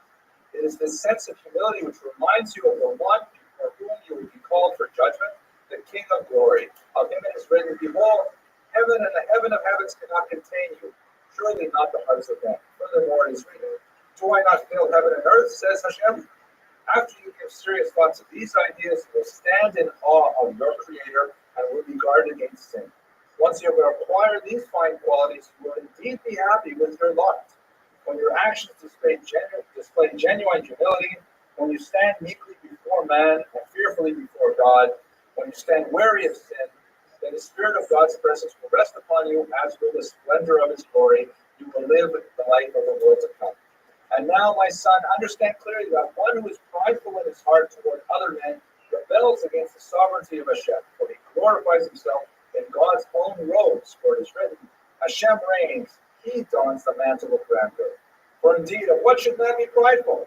If he has wealth, it is Hashem who makes one poor or prosperous. And if honor, does honor not belong to God? As it is written, wealth and honor come from you. How can one glorify himself with the honor of his maker? If he takes pride in wisdom, let him understand that God may remove the speech of the most competent and take away the wisdom of the aged. Thus all men stand as equals before the Creator. In his fury he casts down the lofty, in his goodwill he elevates the downtrodden. Therefore humble yourself, for Hashem will lift you up. Thus I shall explain to you how you may accustom yourself to the quality of humility, to walk with it always. Let your words be spoken gently, let your head be bowed. Cast your eyes downward and your heart heavenward. And when speaking, do not stare at your listener. Let all men seem greater than you in your eyes. If another is wiser or wealthier than yourself, you must show him respect. And if he is poor and you are richer or wiser than he, consider that he may be more righteous than yourself. If he sins, it is the result of error, while your transgression is deliberate. In all your words, actions, and thoughts at all times, imagine in your heart that you are standing in the presence of the Holy One, blessed be He, and that His presence rests upon you. Indeed, the glory of Hashem fills the universe. Speak with reverence and awe, like a servant who stands in the presence of his master. Act with restraint in the company of others. If one should call out to you, do not answer with a loud voice, but respond gently, in low tones, as one who stands before his mentor. Take care to always study Torah diligently, so that you'll be able to fulfill its commands. When you rise from study, ponder carefully what you have learned. See what there is in it, which you can put into practice. Review your actions every morning and evening, and in this way, live all your days in repentance. Cast external matters from your mind when you stand to pray. Carefully prepare your heart in the presence of the Holy One. Purify your thoughts and ponder your words before you utter them. Almost done. Conduct yourself in these ways in all your endeavors for as long as you may live. In this way, you will surely avoid transgression. Your words, actions, and thoughts will be flawless. Your prayer will be pure and clear, sincere and pleasing to God. Blessed is he, as is written, when you prepare their heart to concentrate, you are attentive to their prayers. Read this letter once a week, he concludes, and neglect none of this. Fulfill it, and in so doing, walk with it forever in the ways of Hashem, may you be blessed, so that you may succeed in your ways and merit the world to come that lies hidden for the righteous. Every day that you shall read this letter, Hashem shall answer your heart's desires. Amen. Selah. So that's why it's printed in the prayer book, because many people do have the custom of reading it every single day. Others have the custom of reading it every week. Others have the custom of reading it whenever they give a lecture on Maimonides. But it's a beautiful, exhortation for ethical behavior, and I think you get a sense of his personality coming through. That even though he's a man who was the leader of his community, very well published, a man capable of aggressive debate, not fearful of power, and enduring great punishment. Nevertheless, the letter is all about being humble. So I don't know. I think his last name was Edates, but that's about all I know. That was a joke. That's money. Okay, we'll take that out of the internet. Let's go on. He arrived in Israel in the year 1267 and found very few Jews in Jerusalem. And in fact, he writes there were only two permanent residents in the Holy City, two permanent Jewish residents. That when they wanted to make a minyan for Shabbos, they actually had to bring in Jews living in the surrounding countryside. Israel at that time had been devastated by the roving Tatar hordes that had made their way into it. And Nachmanides, as an older gentleman, came to this devastated Jewish community, and rather than simply giving up and saying, "Oy vey is here," he started to build. The very first thing is he established a synagogue, and he made sure that there was a permanent minyan in Jerusalem again. Got the building himself, and it still is in place today in Jerusalem. His legacy is, and of course, around Nachmanides, around his great scholar, if you can imagine, the Havdil, this is the Einstein of Torah. Even that is a very vague kind of comparison. This is one of the greatest minds coming to this, even though it's Jerusalem, and it was a rural backwater of Judaism, and just by the force of his personality and his intellect, creating a community around it and planting the seeds for a much larger community to come. So when we think about the legacy of Nachmanides, we can reflect on the tremendous literary achievements, his great work as a synthesizer of the Spanish and French approaches to Torah, his incredibly powerful and enduring Torah commentary, and towards the end of his life, the brilliant way he handled the disputation, followed by the reconstruction, the greatest achievement of the Jewish community in Jerusalem. So with that, I'm going to formally conclude, and I thank you very much for your attention. Please recall next week will be at 8 p.m. sharp. Thank you once again.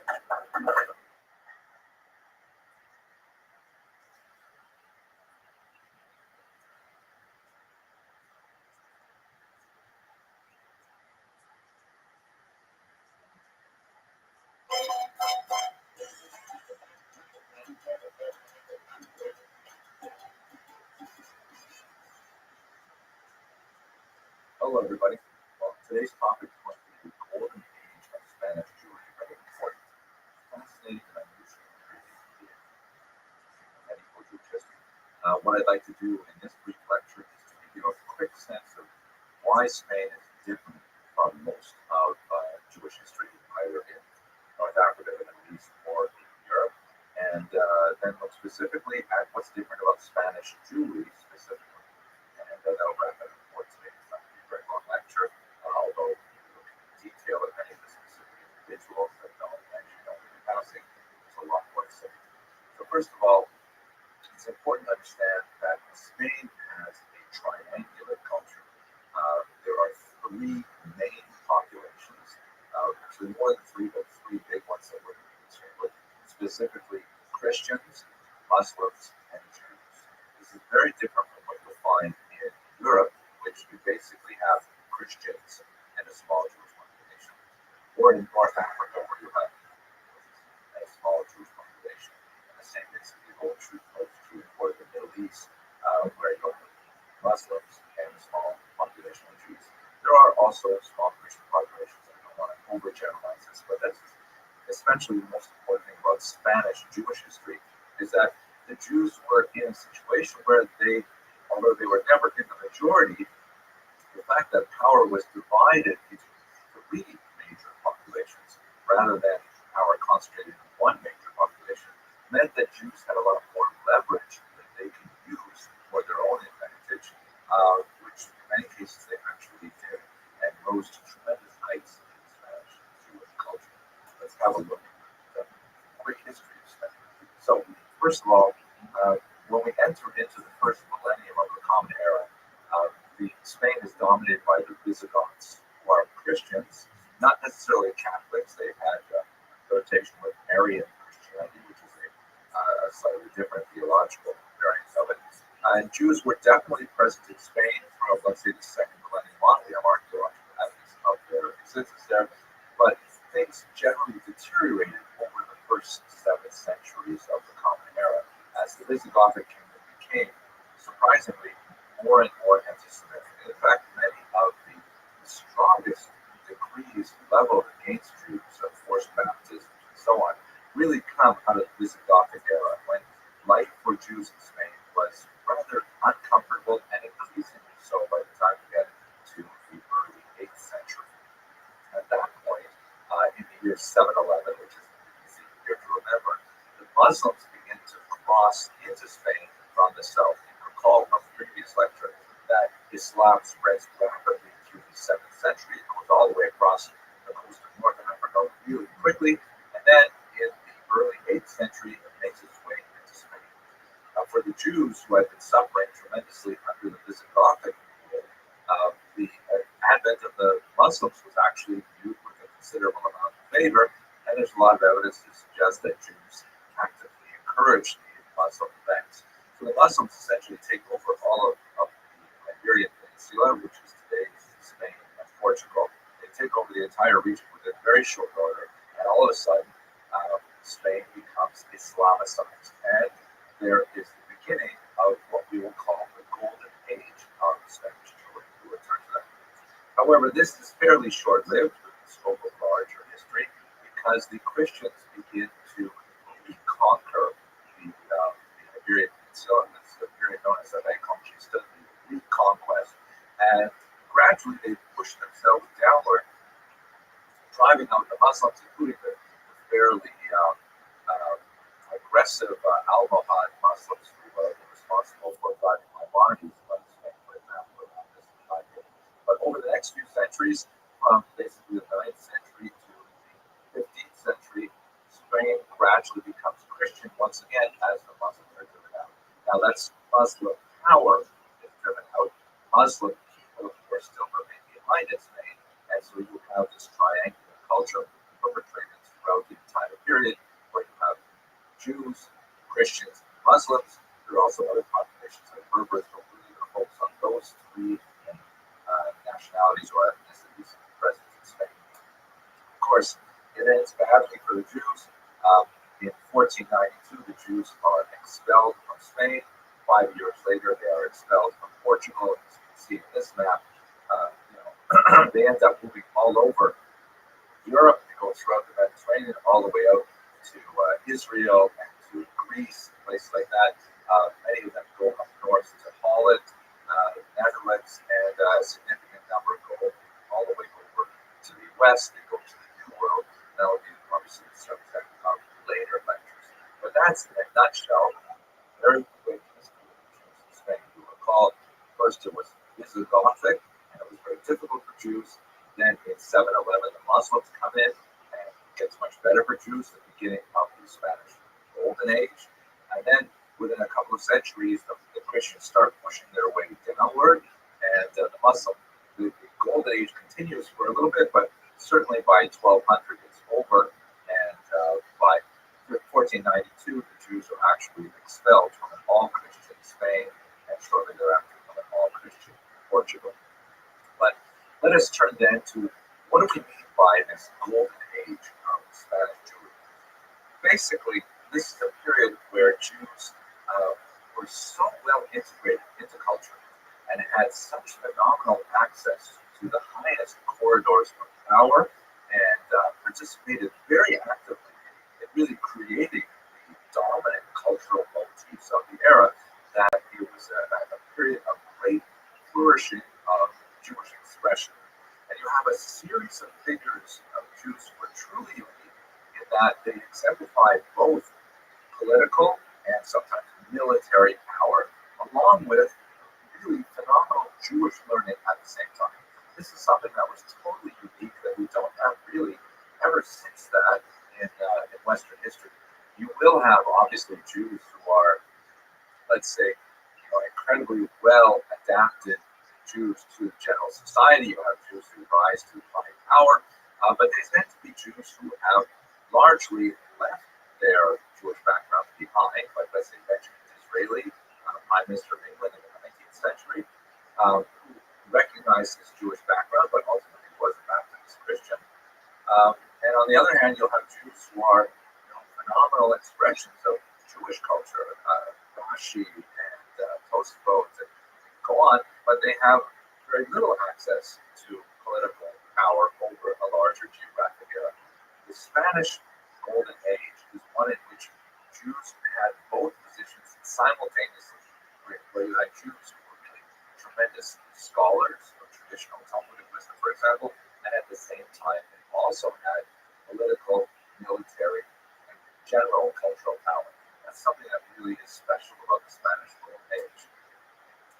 The kinds of figures that are exemplified by this period are, of course, the greatest of them is Maimonides, shown here in the statue in Cordoba. A little bit of an exception to the rule because he was driven out of Spain at a young age and he really made his career in Tunisia and to a much larger degree in Egypt. But if you look at big figures like Chasdai ibn Shahrut, very important Jewish philanthropist and scholar who ended up becoming a major Spanish diplomat. After him, the great Shmuel Hanagid, or Samuel ibn Aguilera, who was a Talmudic scholar who wrote an important commentary in the Talmud called the Mavo, and at the same time he was the military leader of Cordoba for over a decade. He ran the military of Cordoba and was essentially the Grand Vizier of the country as well. People like Yehuda Halevi, who were composing poetry in Arabic and in Hebrew. Tremendous number of figures like this were really at the top of their game in so many different fields that they're truly Renaissance men who exemplify excellence in both secular and the Jewish realm of thought and activity. This may be why, this really is the reason why in the 19th century, when there was a renaissance of Jewish expression, particularly in Europe, Germany especially, and then of course feeding into Zionism, the Spanish Golden Age was viewed as an age of tremendous emulation, a period that Jews really tried to strive for again, achieving both secular power and Jewish power simultaneously, which will represent a kind of return to this ideal that may have been exaggerated to some degree, but that will explore, of course, history 156 when we look at the modern period. But that's basically the essence of what is the Spanish Golden Age. It ends badly. Of course, the Golden Age is really over for a couple hundred years by the time you get to Isabella and Ferdinand's decree to banish the Jews from the Iberian Peninsula. And there's a long period of tremendous anguish known as the Inquisition, which resulted in the public burning of many Jews and resulted in the underground activity of many Jews who chose to practice their Judaism in secret while pretending to be believing Christians in public. And these are things that we will have to discuss towards the end of this course. But at any rate, in this very brief lecture, you've got an idea now of what was the Golden Age of Spanish Jewry, and I look forward to speaking with you more in the next lecture.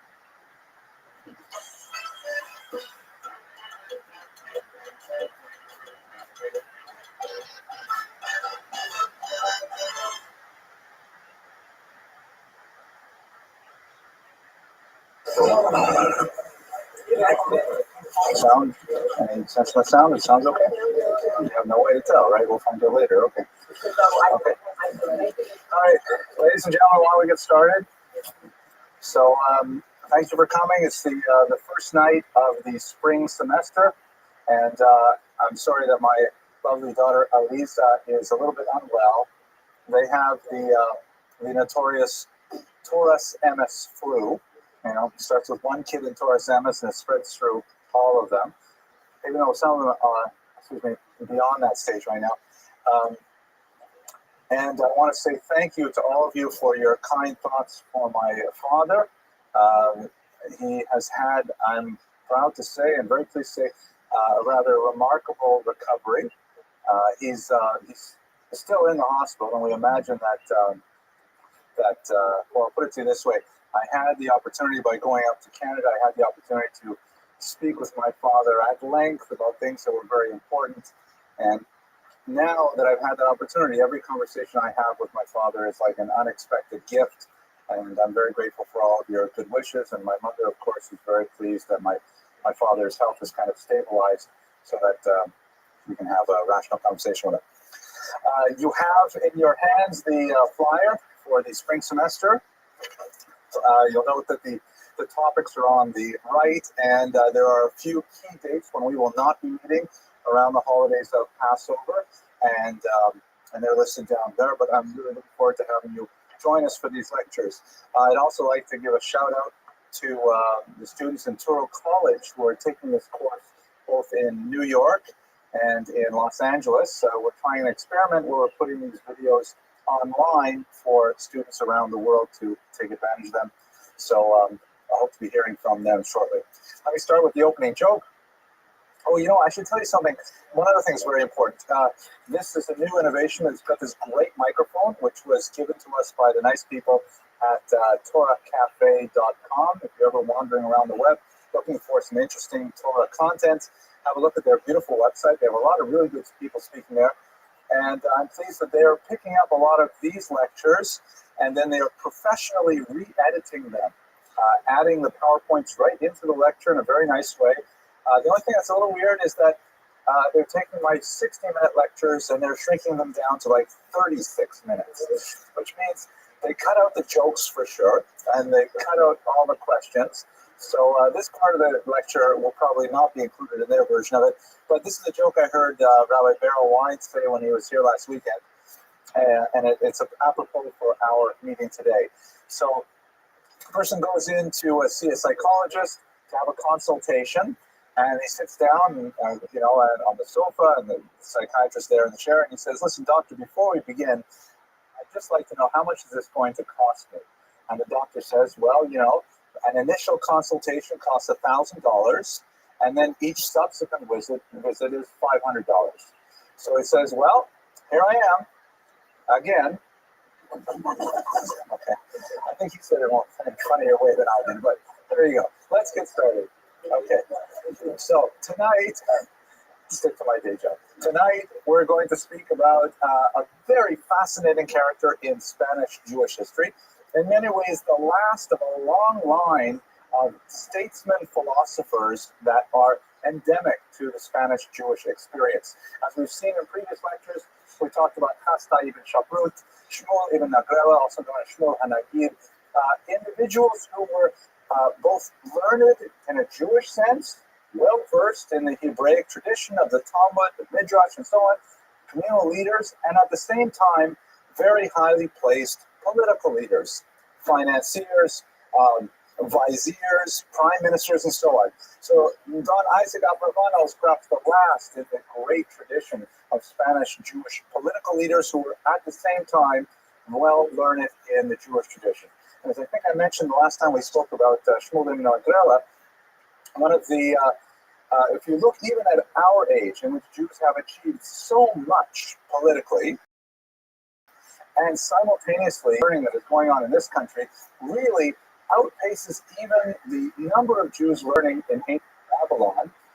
Nevertheless, we have yet to find in one figure a person who combines Torah learning and secular achievement to the same degree as the great Spanish leaders of the Golden Age, the late 15th century, as we see in Abravanel. Much of this material is drawn from a very famous biography of Don Isaac Abravanel. I should mention, by the way, many people pronounce his name Abarbanel, and that's because of the, it's much easier, as Steve said, it's much easier to the song to the name Abarbanel. I'm talking about it. It was Schlock version of Abarbanel, but most likely pronounced Abravanel or Abravanel. So we'll stick with scholarly norm, although you know who I am talking about. So the premier biography remains the great classic written by B. Netanyahu, not the B. Netanyahu that's in the news today, but his father, who was a great scholar and historian of medieval Spanish Jewry. And so I'm going to be taking most of the material we're discussing tonight from his biography of the same name. And here's a quote from the conclusion of his book. "The life of a man who served 6 kings was associated with the most powerful personalities in Portugal and Spain, Naples and Venice, must necessarily have been far richer, more complex, and more stimulating than this biography might suggest." So I'd like to extend that concept as well to the presentation that I'll give with you tonight, because He's an absolutely fascinating man, and in the space of 60 minutes, there's no way we can give justice to the depth of his thought or activity on behalf of the Jewish people. Okay. Let us begin with a little bit of contextual information. Perhaps the most important thing to know about medieval Spanish history is that it is completely different from all other paradigms of medieval Jewish history. The primary reason for that is because Spain is, as one scholar put it, a triangular society with three large plurality populations, Jews, of course, being the smallest of them, but nevertheless being very significant. Whereas if you contrast that to the experience of Jews in North Africa or the Middle East, or the Jews in Europe, the Jews were always a very distinct minority, and pretty much the only minority. If you look at the Jews in France or the Jews in England, you have Christians and a few Jews. If you look at the Jews of North Africa, you have Muslims and a few Jews. So there you have a binary relationship between the dominant population and the tiny Jewish minority. Sometimes there will be internal politics, like, for example, Catholics versus Protestants and so on. But for the most part, the Jews are the only non-titular religious minority in a given region. Spain, however, is quite distinct because you have both Christians and Muslims quite active in the society. If you recall back to the lecture we had about 6 months ago, Spain was originally dominated by Christians, the so-called Visigoths, who worshipped a form of Christianity, or they adhered to a form of Christianity called Arianism, spelled with an I, which was later deemed heretical by the Catholic Church. But Spain was originally a Christian land, and then in the year 711, easy to remember, the Muslims advanced from North Africa and took over Spain, and so Spain was Muslim for close to half a millennium, and then coming primarily from the north, from France, the Pyrenees Mountains, and downwards, there is the reconquest of Spain by the Christians. And the period that we're studying, of course, Spain is under the control of the Christians, but it would be, I think, an exaggeration to say firmly within the control of the Christians, because there still are very significant Muslim minorities, and there's ongoing tension between these populations. The Jews, because it is a triangular society, are a pivot point around which either minority may, either the Christians or the Muslims, may exert their will on other population. In this case, the Jews are in a fragile position where they often are in a position of authority over the Muslim minority, and that changes all of the dynamic that's in place.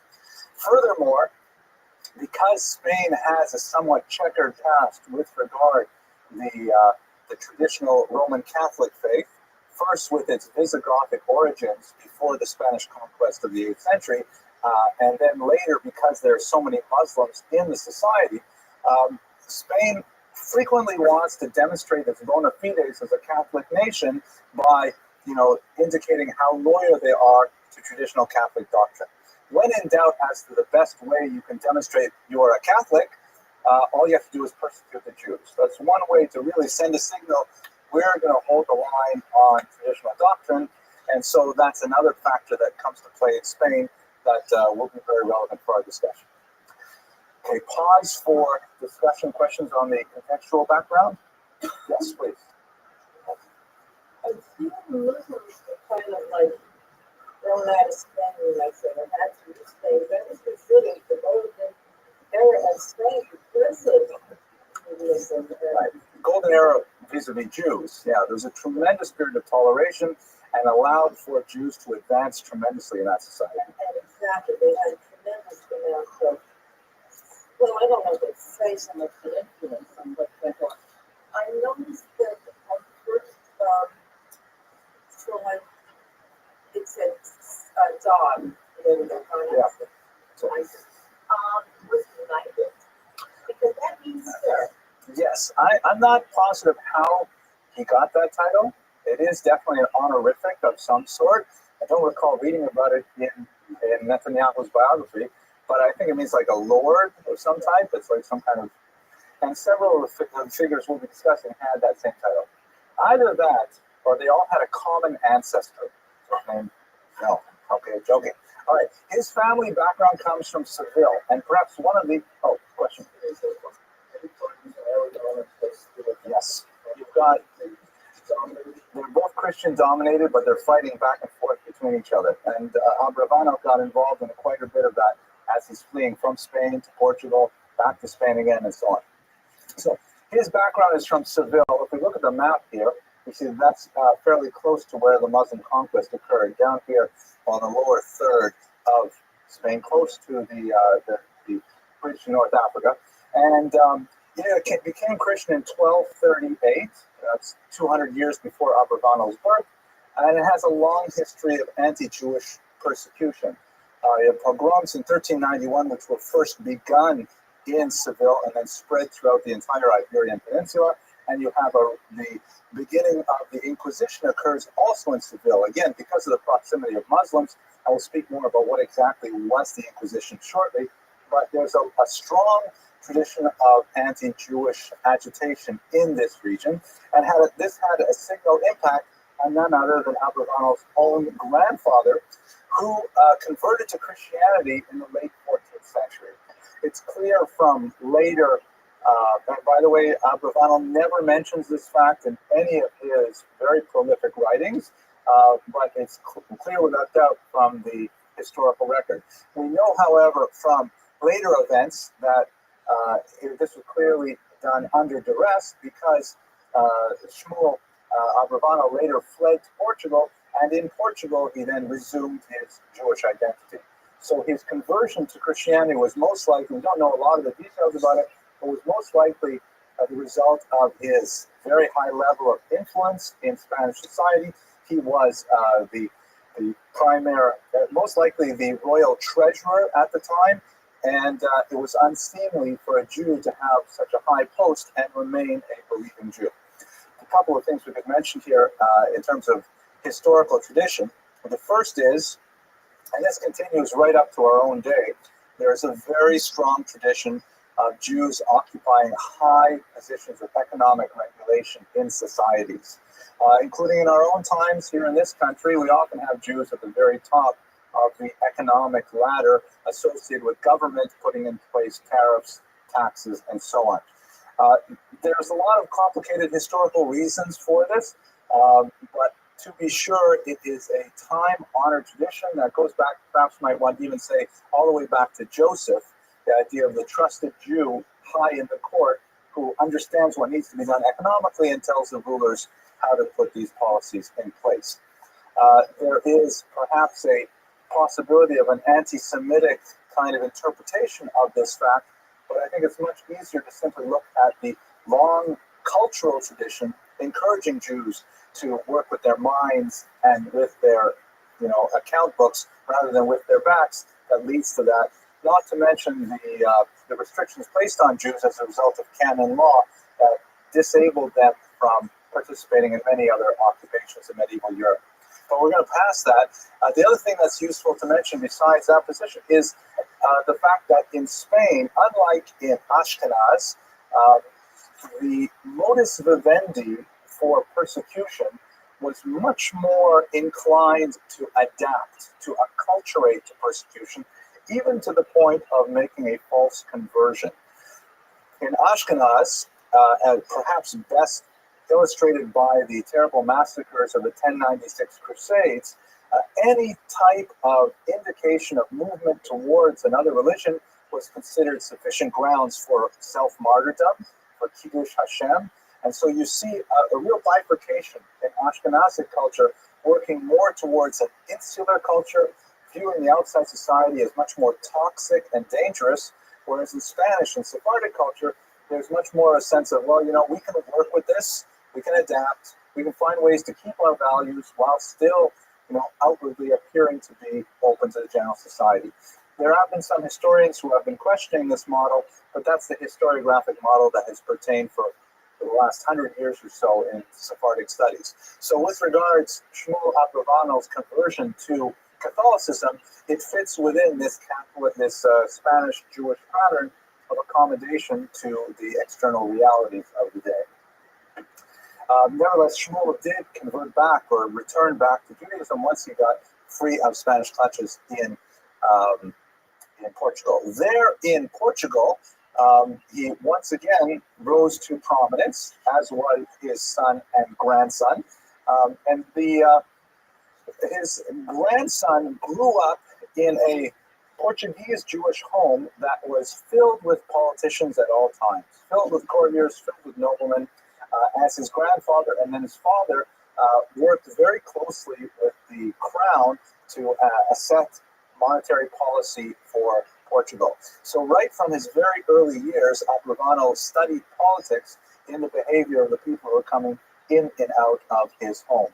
He also grew up in an exceptionally wealthy family, and he cherished the preservation of that wealth to a degree that he was able to actually exert considerable control over his finances, even while he was fleeing across Europe from Spanish persecution.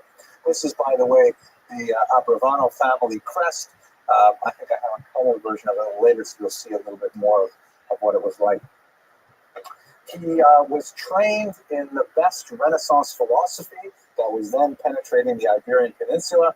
Not only did he have a thorough grounding in all of the Jewish classics, of course, the Bible, the Talmud, Midrash, and so on, he also studied contemporary European languages and the classics.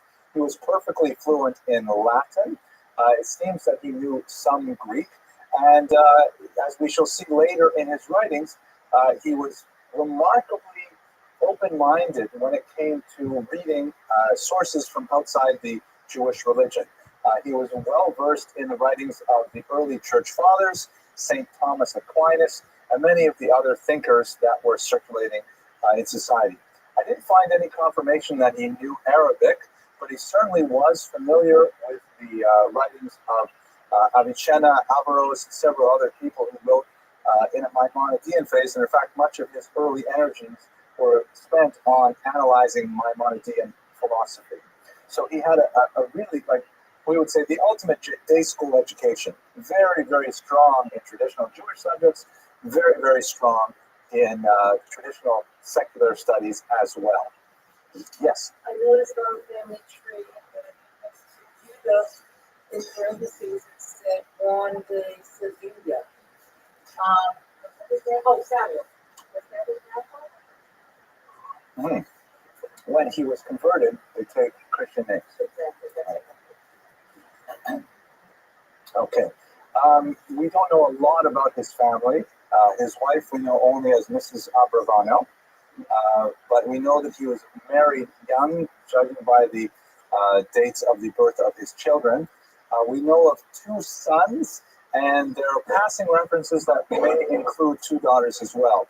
We know more about his sons who really followed in their father's footsteps, many of them following him into exile, and some of the most tearful passages of his biography describe how he was like separated from his family for several years, and then one of his sons would come and finally find him in Venice or someplace like that. At least one of his sons continued in a literary tradition as well. So we know a little bit about his family life, but it seems he was mostly wrapped up in his political energies and his literary activities. Speaking of his literary activities, the things that he wrote, basically his literary oeuvre was composed in 2 really distinct periods. The first was in his relative youth, that is before he was about 40, when he was very much at ease in Spanish society and not terribly disturbed by the Inquisition or the later expulsion, which came as a great shock to Spanish Jewry, as we shall see. And then, surprisingly, a very, very productive period when he was actually being chased from country to country, and he wrote extremely voluminous amounts of material at that point. Early on, though, he engaged in philosophical discussions. In particular, he was fascinated with the philosophy of Aristotle and its critics. And of course, when you study Aristotle in a Jewish sense, you must study Maimonides, because Maimonides was also heavily influenced by Aristotelian thought.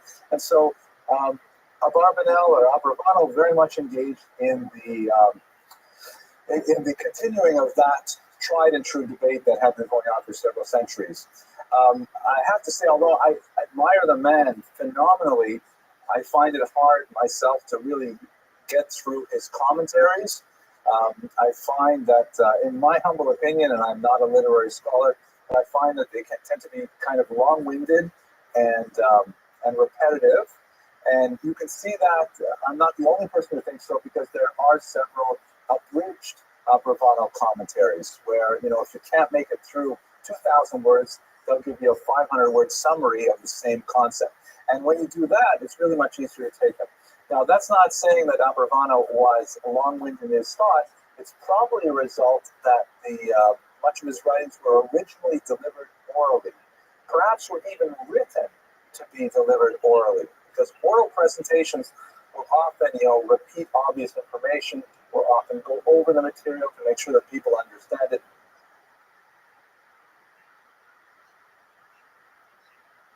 So on. So the long-winded nature of much of his writing may be due less to his lack of literary skill, which was enviable, and more to the way in which the material was originally intended to be consumed. He began a large commentary on the Torah. It was interrupted several times in his lifetime because of his flight from one country to another. One of the most moving passages, he lost most of his commentary on the book of Torah for about 30 years. And then when he was fleeing from one country to another, he ended up on the island of Corfu. He came across a manuscript copy that someone had made, and he had a tremendous simcha because he realized that much of his early work was not lost, and in fact he continued and completed at that point. So what ends up happening with him politically, as we see quite often with the Jews in this situation, actually it's Joseph once again, right? The problem that Joseph had was, or the problem the Jews had, was that a new Pharaoh came up, a new Pharaoh, who knew not Joseph, right?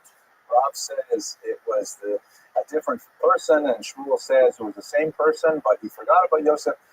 And this is exactly what happened to Bravano.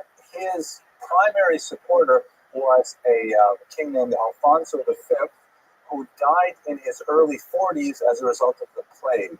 The bubonic plague was still quite active in Spain in the 15th century. It broke out in the early 14th century, but for the next 200 years, it continued to scourge much of Europe.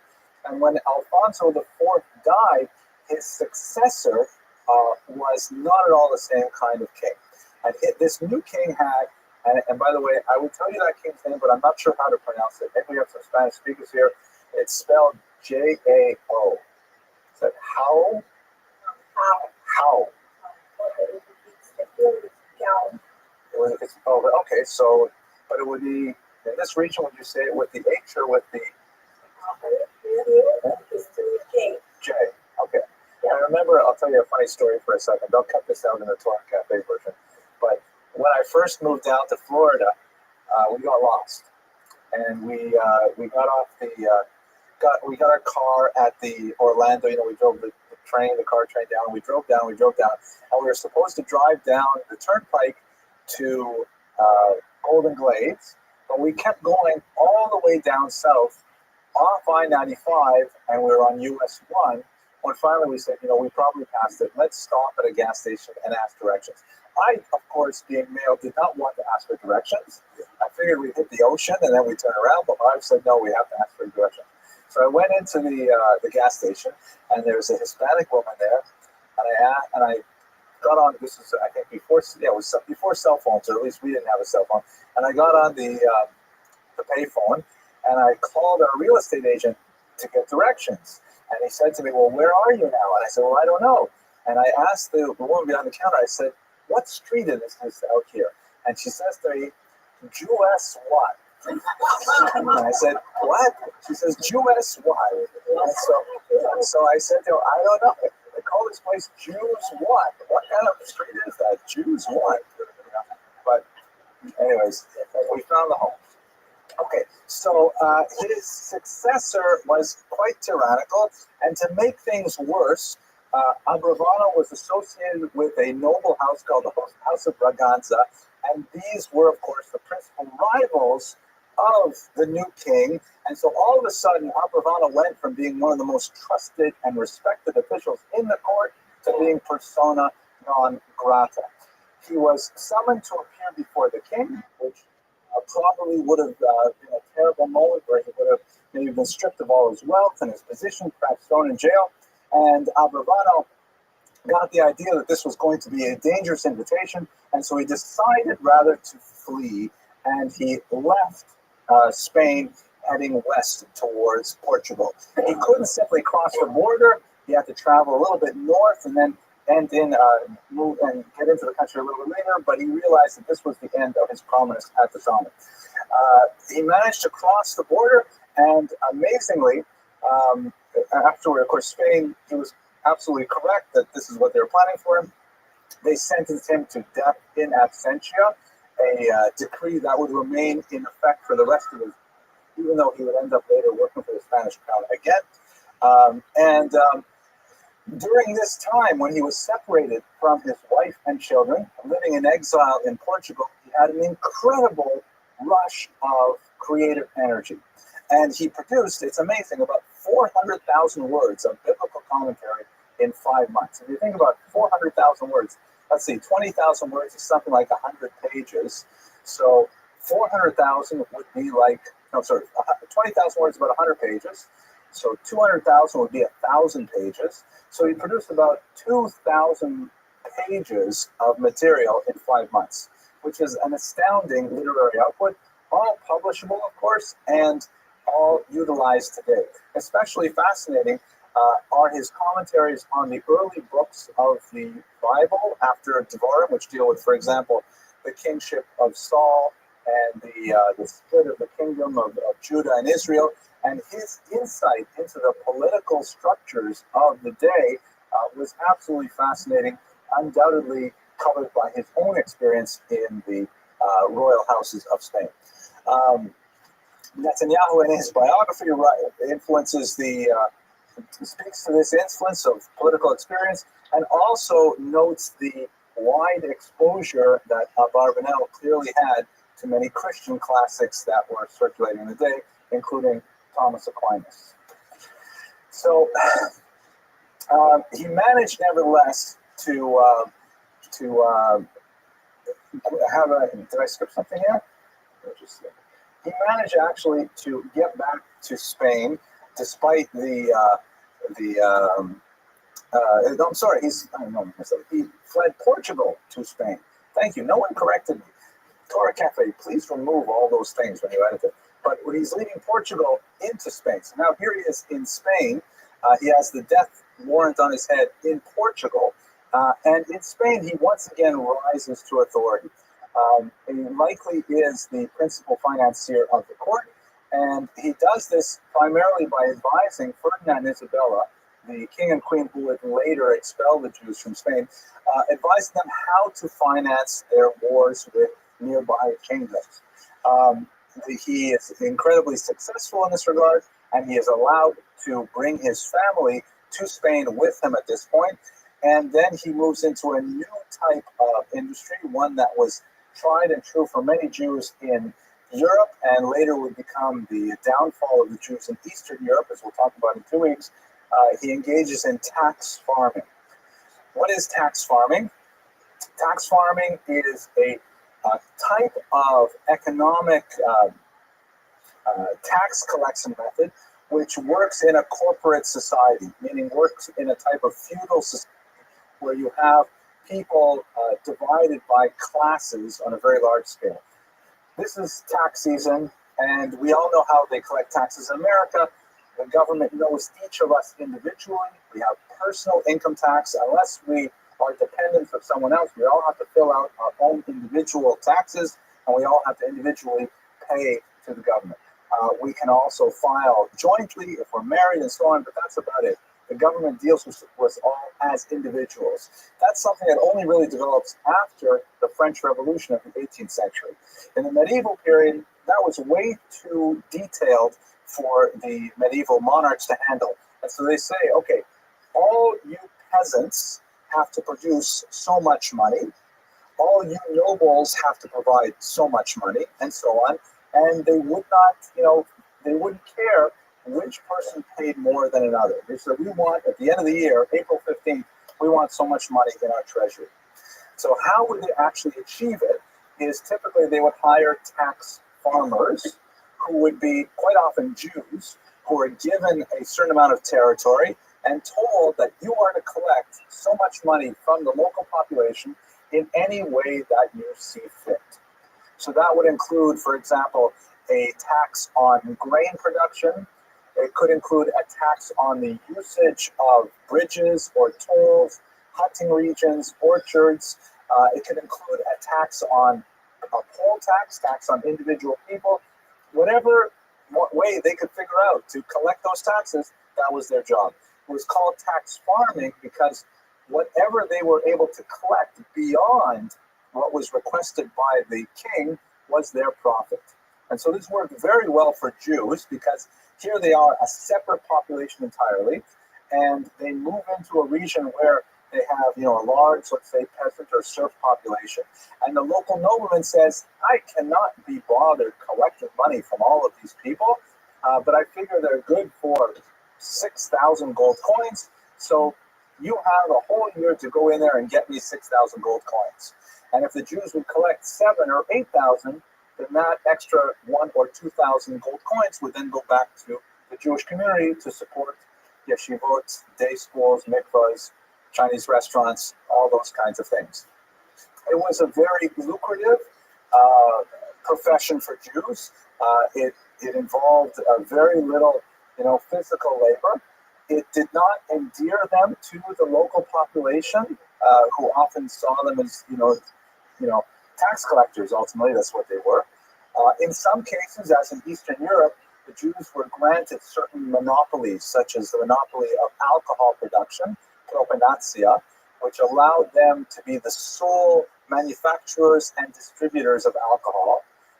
And there's a lot of other factors like this that means that the general population from time to time would have a certain amount of resentment against the Jewish people engaged in this activity. At the same time, the Jews were protected because the king wanted to see them succeed. And so if you were taking out your frustrations on the Jewish tax collector, you were really taking out your frustrations on the king. So the king wanted to make sure that the Jews were successful, and he would back them with his army to make sure that people submitted to the Jews' will. One more detail I wanted to mention. Well, I have another detail. This worked great for the Jews, except for a couple of possibilities. First of all, if a nobleman were too greedy, now I remember. Shimon Dubno, a great historian, we'll speak about him later on in the series. He referred to tax farming in such a way that the Jews were like a sponge that were dipped into the peasantry by the noblemen, and then they were squeezed dry for whatever they could suck out of the population there. And it was definitely a kind of a precarious model for the Jews, but potentially very lucrative. In terms of this model working, it's great so long as there is a very fine balance struck between what the peasants will tolerate paying and what the noblemen will tolerate accepting. When the noblemen demand too much, or the peasants get too rebellious, then the Jews are in a terrible place, and they usually have either popular uprisings, such as the 17th century uprisings in Ukraine, or you have expulsions, where the noblemen say, you know what, I put too much pressure on my peasantry, I'm extremely unpopular right now, or also quite possibly, I myself owe the Jews a lot of money. It's more expedient to simply expel the Jews and start with a clean slate, even if I have to, as the French did, invite them back 20 years later, 3 times in a row. You owe money to the Jews, so you expel them, but you need them to work the tax farming system, so you invite them back. Then you borrow money from them, you owe too much money from them, you kick them out again, and so on. And this is... Yeah. Yes.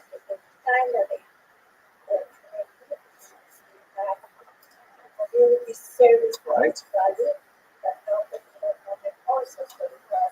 Also, divided by that fine line, after when I get how much can I do of this things.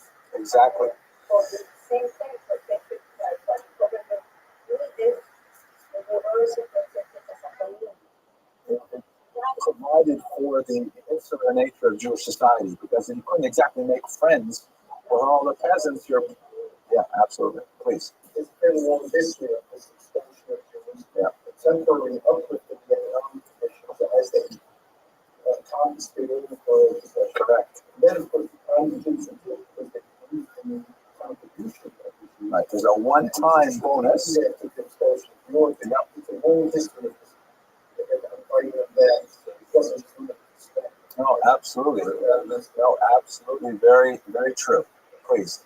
Ask about it. The last one there. Yeah. His role was grantor of the farms, or he was the grantee of the farms? He was the grantee. Of- He was the tax farmee.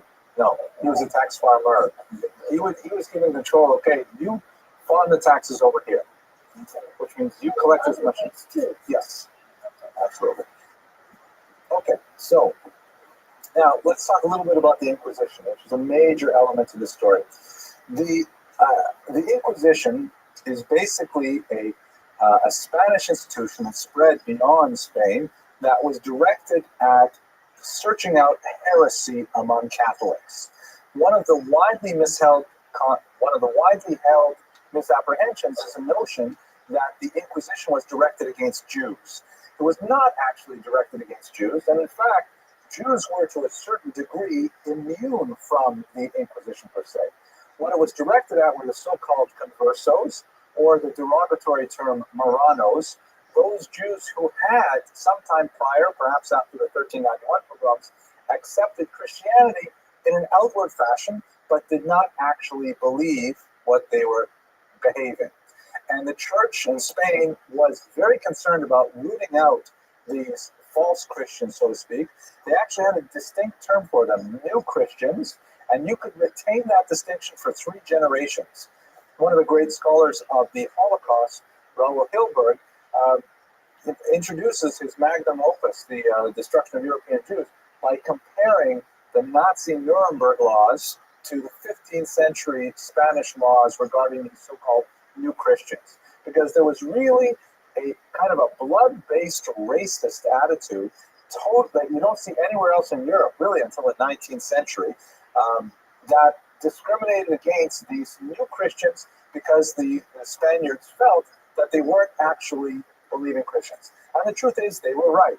The so-called conversos or crypto Jews were definitely still practicing Jewish services in secret. They were highly endogamous, meaning they're only marrying other conversos. They weren't marrying regular Spaniards for the most part. And they were basically creating that kind of Sephardic niche of, well, everybody outside thinks we're Christian, but everybody who's important knows that we're actually Jewish. And they could do this quite comfortably for decades or centuries, as it turns out. The crypto Jews that are still detected in the American Southwest, even well into the early 20th century. Mr. Rodriguez, to go further than that, the 20th century? It goes right up to the 21st century. It looks like it's an amazing phenomenon.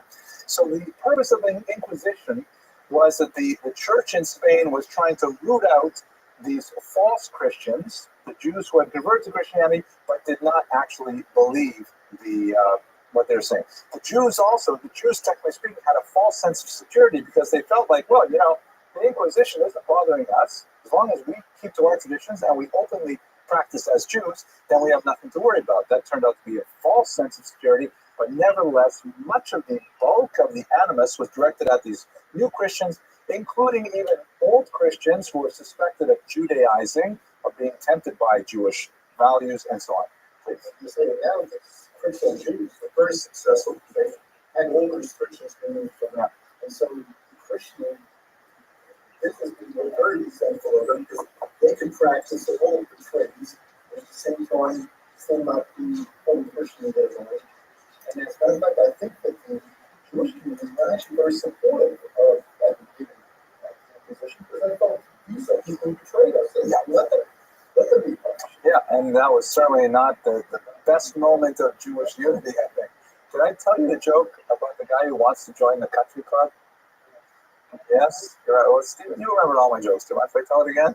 Okay, the joke goes like this. So, for those of you who are younger, that up until it was Mr. Schwartz in the original. Okay, that was Mr. Schwartz. Okay, so up until really it's ancient history mostly, but until the 1990s, a lot of these clubs, even here in Miami, were so-called restricted, right? You would only join if you were Gentile clientele, and there was no problem with this. I joked about the 1990s. There were some that were still like the 90s, but they were openly like this until a great film came out called Gentleman's Agreement that really turned around the way people thought about these things right at the end of World War II. But at any rate, up until the 1940s, Jews could not get into a place like this. It'd be forbidden, ridiculous, and hotels, forget about it.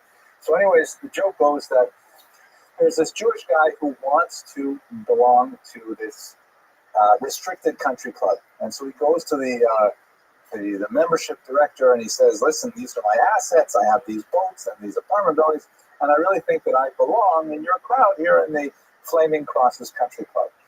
And the membership director says, listen, what's your name, Cohen? I can't help you because, we're a very exclusive club and you can only join, if you have a sponsor. And I don't think you're going to find a sponsor. He says, well, who's on your membership? I'm sure I know someone. So he says, look, here's the membership list. Shows it to him. Cohen looks down the list and he sees someone named Schwartz.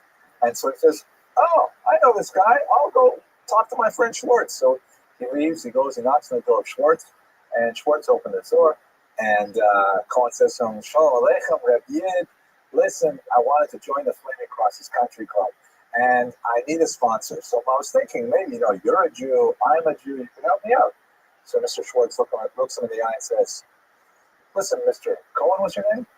Let me tell you something.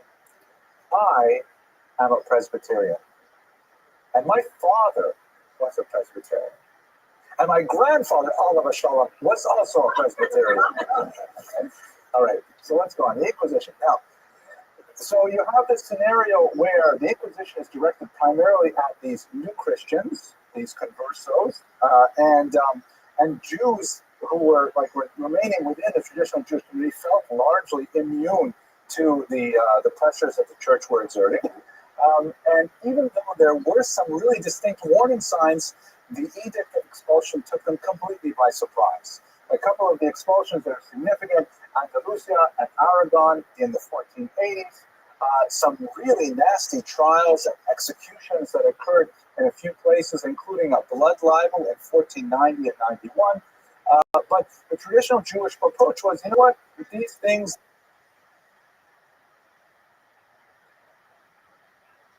they're like individual sorts of occasions, and we shouldn't connect the dots here. In many, it's ironic. There are many similarities between the Jews in 1930s Germany and the Jews in the late 15th century Spanish expulsion. I don't want to overburden that point, but it's certainly worth talking about. What did the Jews rely on? They had two basic ideas that they felt would carry them through like they had for hundreds of years. First is the Jewish reliance on lobbying, or the Hebrew term would be shtadlanut, shtadlonis in Yiddish, where basically, as a relatively unprotected minority, yet often quite wealthy, the Jews said, whenever we feel threatened by local authority, all we have to do is we have to find a charismatic individual, knows the dominant culture, who speaks the language well. We'll give him a large amount of money, which he can use as a contribution, and he will essentially bribe our way out of this mess. And that worked so many times for the Jews that they relied on it excessively. They would, simply collect large sums of money for whenever this was needed, and the Shtadlan, the intercessor, would go and take care of it. Secondly, and more significantly, and also similar to Germany, was the reliance that the Jews had on Spain as a Rechtsstaat. This is a German word which basically means a society governed by law, a society governed by order.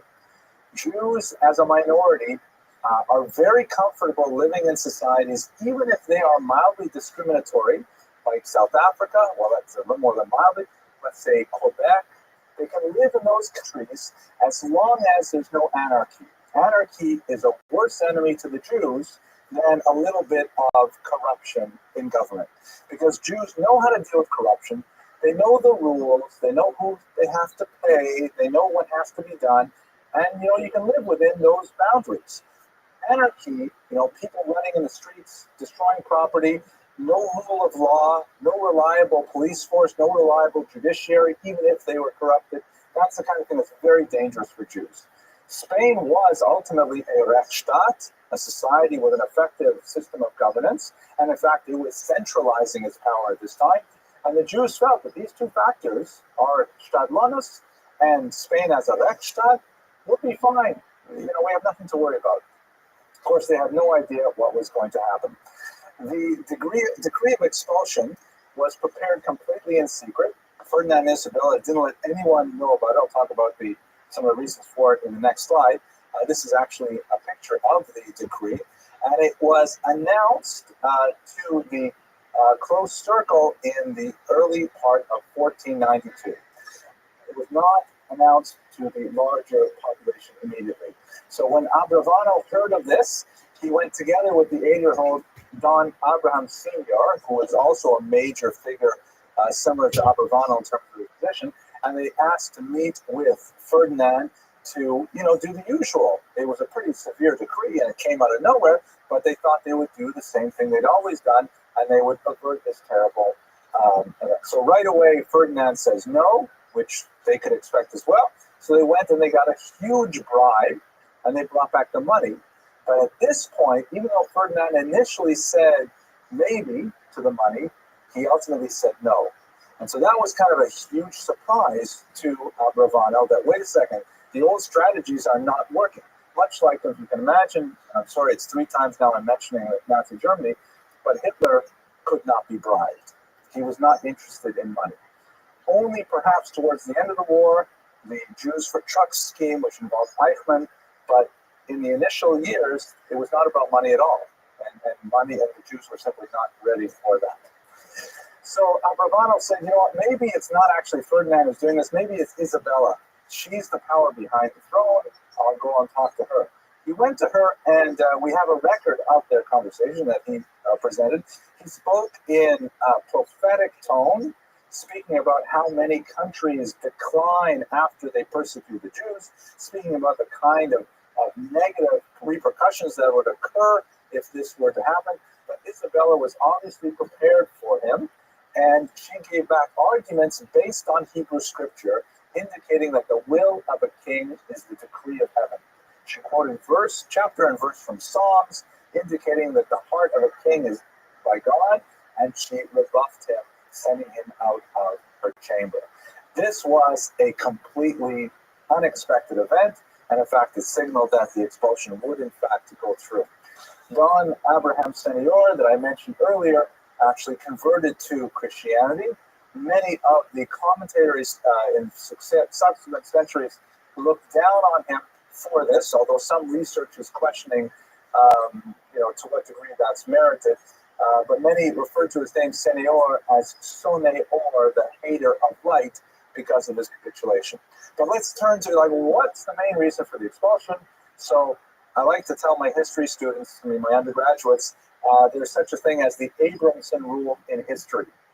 The Abramson rule is, I have a history major here, Ms. Herman, what is the Abramson rule in history? It's all about money. That's good. Thank you very much. When you don't know how to explain something, it's probably about money.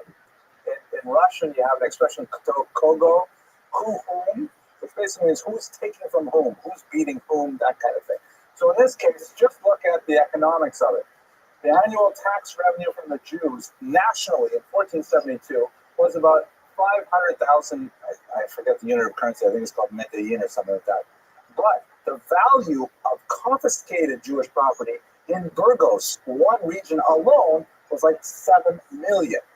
So you just think about the immediate first term economic bump of expelling all these Jews was overwhelming, too tempting to resist, even though should the Jews remain there and be generating tax income over years, that would generate a greater profit.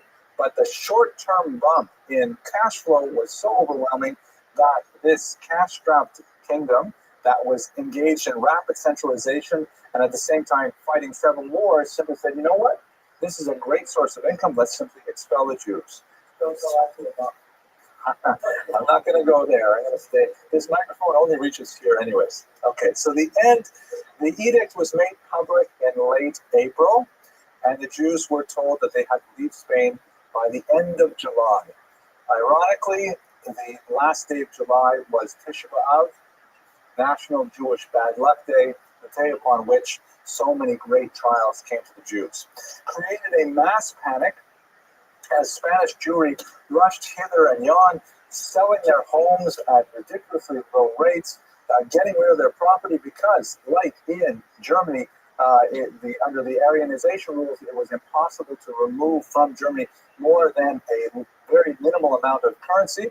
So in Spain, same thing, Germany and Spain, the same laws. So people are trying to liquidate their currency, trying to buy diamonds, sew them into their linings, their coats and so on, to flee the country. But severe limits were placed on these things. As I mentioned here, Abravanel himself was pressured to convert. He was offered a huge bribe by the crown. They wanted to keep him. They wanted to keep his financial expertise, and they begged him to become Christian.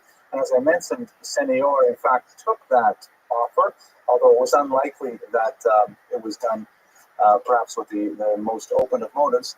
Abravanel refused, and in fact, he learned later that one of the last-ditch efforts that the crown was going to do to try to keep him in place is they were planning to kidnap and baptize his one-year-old grandson. So he immediately, luckily, he was told of this by an informer who was positively inclined towards him, and he managed to rescue his son, his daughter-in-law, and their infant child, and escape Spain at that time. They followed a route that was common to many Spanish Jews. As you can see, the expulsion took Jews out of Spain up here into the more tolerant regions of Northern Europe. Of course, you have Spinoza and others up in Amsterdam. They're results of the Spanish expulsion. Many Jews took the somewhat dangerous sea route here over into North Africa. The strong populations of Sephardic Jews in Greece come largely from this expulsion, and Abravanel ended up kind of island hopping his way throughout the Mediterranean basin for the remainder of his life. Nevertheless, wherever he went, he met with great success.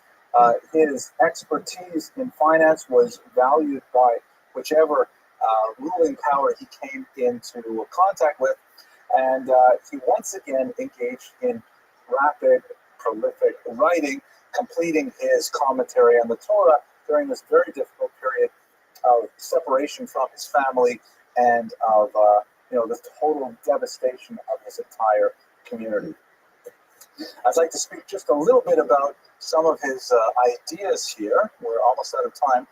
This is a great word for my undergraduates. I like to use this word a lot. It impresses strangers, makes them think I'm smarter than I am. Weltanschauung is a German word meaning way of looking at the world. Welt means world. Anschauung is like onlooking, and it refers to your political philosophy, your religion, your optimism or pessimism, your extroverted nature or introvert. It's a large term that refers to basically how you look at the world around you. So his Weltanschauung was obviously colored heavily by his political experience and then his terrible personal experience. And one of the things that's fascinating about his later writings in particular is his fervent belief that the Messianic period was nigh. And in fact, in a publication he issued in 1407, that should be 1497, not 1407, he believed that 1503 would be the year that Mashiach came. He lived past 1503, and of course he met with some disappointment once that year went out, but he believed that the tremendous persecution of the age clearly indicated that God would not tolerate this much longer, and it would be time for the Messiah. Unfortunately, there will be much more pain and suffering in place over the next 25 years. By way of conclusion, for much of the scholarship on Abravanel for the last few hundred years, he comes across fairly weak as a leader. And to some degree, there's a lot of arguments to be made. He failed to perceive the warning signs of the expulsions of Spain. he failed to understand the dire implications of the Inquisition. And given all his political experience, it's surprising that he put so many of his eggs in one basket, so to speak, so as to be reliant on any one king. Nevertheless, new scholarship by Mark Saperstein has significantly reevaluated a lot of Abravanel's role in the leadership of the Jewish community at this time, emphasizing much of the work he did, for example, for Shuyim, for the rescuing of captives, because many of the Jews, by the way, when they were expelled from Spain, they were taken captive and sold into slavery. And so it was quite a job just to try and ransom all these Jews out of slavery and set them up as communities again. But a lot of Saperstein's research has focused on, the disability we have of working with hindsight. It's much easier after the events have passed to be able to say, well, why didn't you see this? And didn't you see how that related to this? And so on and so forth. We know, of course, from our own times in the 20th century. And he evaluates Abravanel's scholarship on a much higher level, along with, in general, the leadership of Spanish Jewry in the 15th century. This was truly a bolt from the blue, something that would have taken a genius to anticipate. And he believes that much of the negative assessment of Abravanel is undeserved. So finally, with Don Isaac Abravanel, we have a rather amazing example of someone who was at the very highest peaks of political activity, an incredible exemplar of Torah scholarship, producing many works that are still studied today in the original Hebrew and translated into English, Spanish, and many other languages. He's an example of a leader that would not be repeated for the next 500 years, and ultimately one of the more profound individuals of the 15th century. I want to thank you very much for your attention and your endurance, and I look forward to seeing you next week when we'll talk about Rabbi Moshe Cordovero and the Tzfat Circle. Thank you.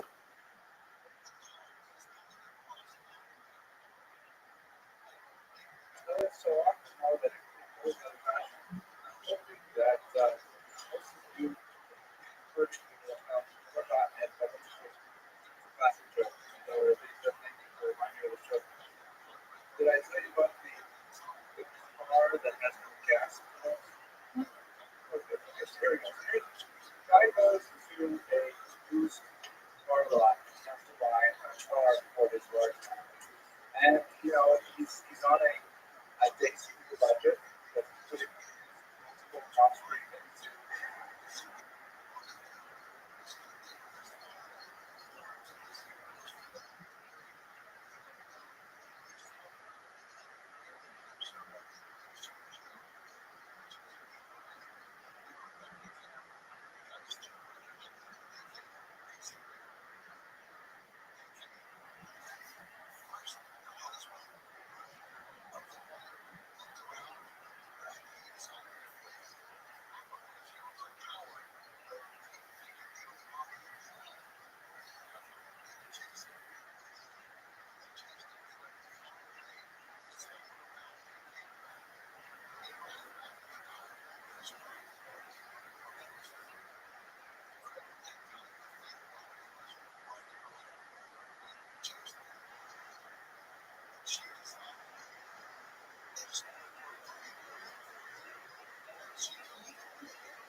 nice system, and he doesn't have a lot of money to spend. So he's looking around for various vehicles, and the salesman comes up and he says, you know, I'd really like to buy a car, but you know, I have to pick all these people, and they have so much money. He says, I have a perfect vehicle here. He takes him over to a back of the lot.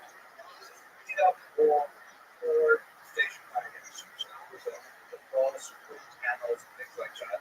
And it's got rusted out rear quarters and things like that. And if the price is right, he gets into the car and says, no, I should use this to do the trip, but I notice that there's no gas pedal, there's no brake pedal. The dealer says, see, this is a very, very religious car. We wanted to move, all you have to do is say, Lord of Hashem, you know, sort of less than standards, how are you? And you wanted to stop, and all you say is, Shema Yisrael.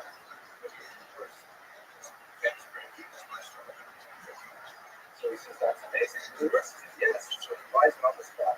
And he's driving along. The car's going very nicely.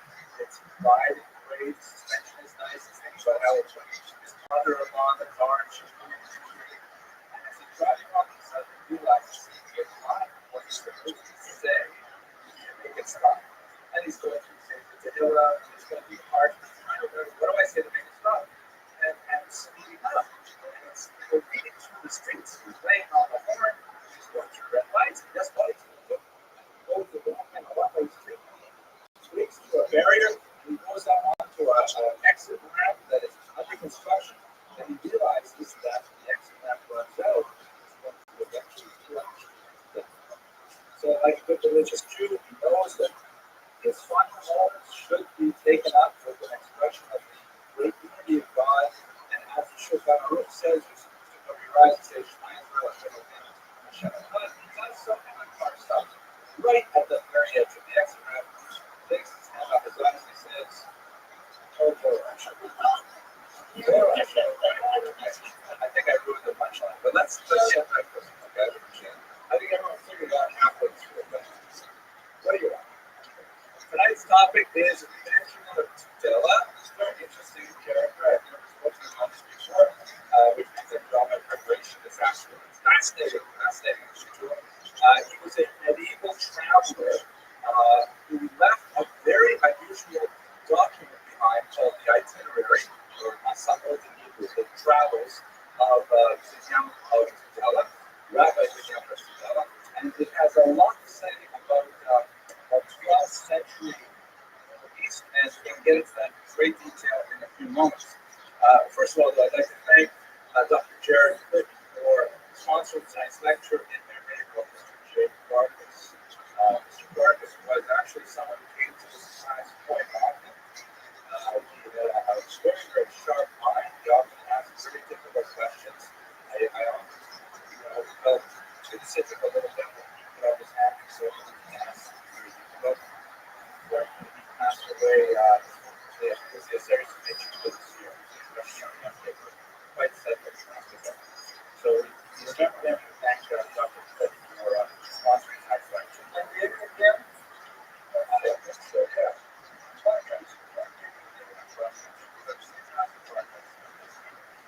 Okay, so this was Benjamin of Tudela. We don't know a lot about him. All we have regarding his life is this document itself. He refers to himself as Benjamin Ben Jonah. His father was Jonah. He never refers to himself as Rabbi, but it's clearly a very pious work. And in his publication history, which exploded after the 16th century, everyone was publishing this book. It's a very small book, I think it's about 80 pages in the original Hebrew, but it's circulated throughout Europe, translated to all kinds of languages because it was so popular. By the way, he was a Christian raised in the 16th century who first discovered this document and really popularized it. But it was a really rare glimpse of what the world was like in the 12th century. It's an unparalleled document. There are very few documents like it in any language, any tradition. It's about a century before Marco Polo. So his description of his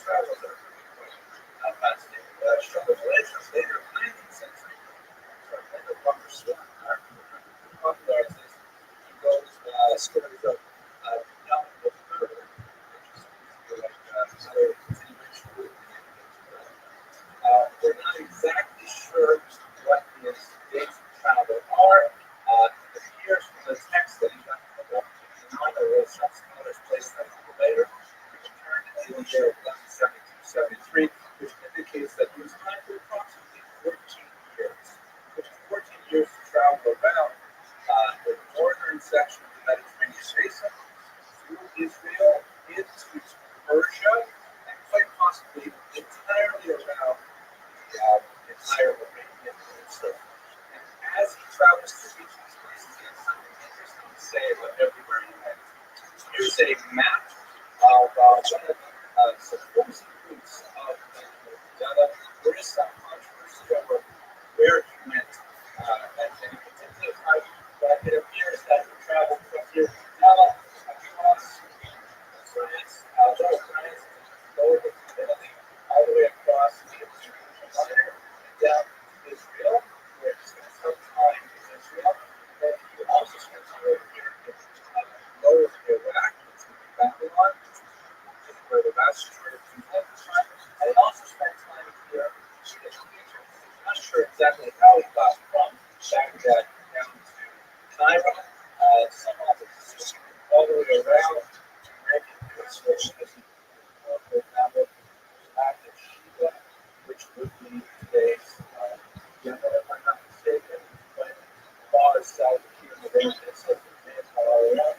I'll assume that he wasn't backtracking on Israel or the manuscript took Europe, perhaps the itinerary is not in the order that he intended.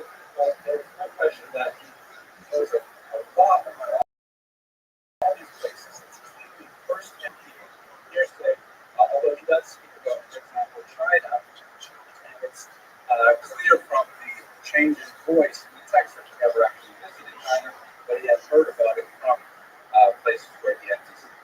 So let's look a little bit at who was he and why did he take this massive trip?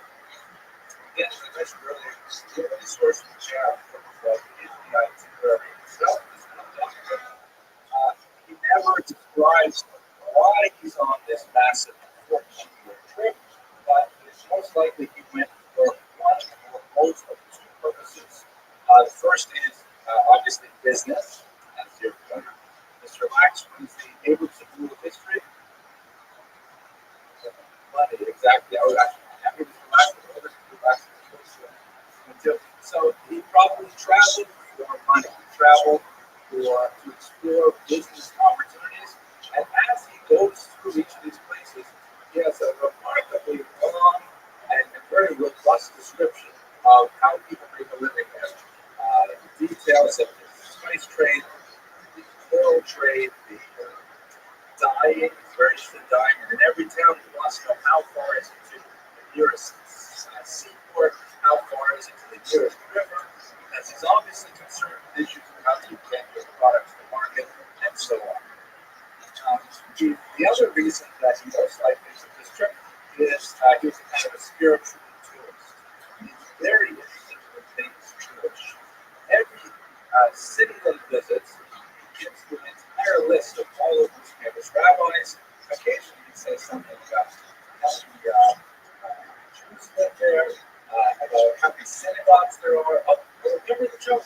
This is the joke, Mr. Rabbi says. So here's the joke.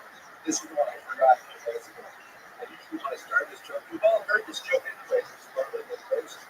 It's the second most popular joke in the 20th century, I'm sure. So I played the second most popular joke. The joke was the Jew strapped on a death knot.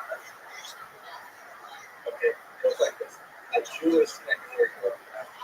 So let me go through the motions. It's therapy with the if I don't get the joke done, I'll talk to my wife. It goes like this. The Jew stranded on this island for a long time, and he's waiting there. Finally, there's a ship passing by, and they see this smoke signal, so the captain of the ship comes up the island, and they need to rescue him. And the Jew is so grateful that finally he's going to get off his island after a dozen years stranded there. And he says, listen, I've lived here for so long, let me just show you around the island so you can see what I've done here. So the captain turns around, and the Jew is saying, over here, this is my hut during the rainy season, and over here is my hut during the see, and this is my observatory, whatever, and this is that these are my synagogues.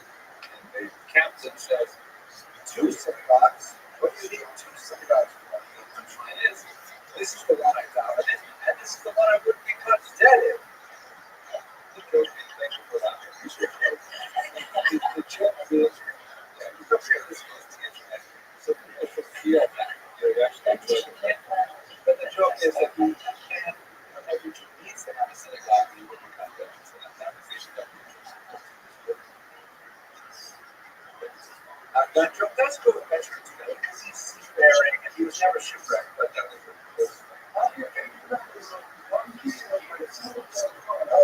travel and his back. He traveled primarily by, it doesn't say actually, but he traveled over land and by sea, which means by sea, the boat, over land and sea, he traveled like trucks. It's unlike a truck. The second reason he's very pious, really kind of spiritual choice, he has a fascinating obsession with religious antiquities.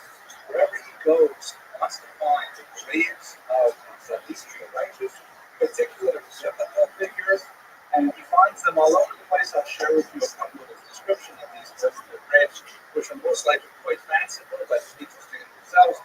And along the way, he reinforces his strong belief in rabbinic Judaism by taking out his opinions on the Samaritans, for example. We'll get to those in good time. Okay, so let's see. One of these chapters. I mentioned 2 pieces.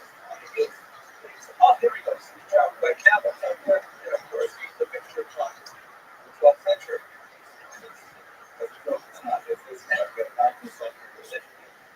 Now, it's possible that he did both of these things together, right? Say some time go for a business trip, and also check out the religious sites. That's especially important for us to understand this context. And you recall that the purpose of this lecture series is really to talk about the larger trends of Jewish history and to hit the major events that you really have to know to be able to have some understanding of the peaks and valleys of Jewish history in any period. We're using the biographies to look for it. But it's especially fascinating because he is traveling in the immediate post-Crusade era, an era when Arabs and Jews, or Arabs and Christians, excuse me, are extremely antithetical to each other. And this was a very unique period for Jews because suddenly they became much more involved in commerce than they ever had before. Because Jews equally disliked or equally tolerated by both Christians and Muslims were able to travel rather freely between Christian and Muslim lands and engage in extensive trade. When you add to the fact that whereas Christians have difficulty traveling in Muslim lands and vice versa, Jews can travel there.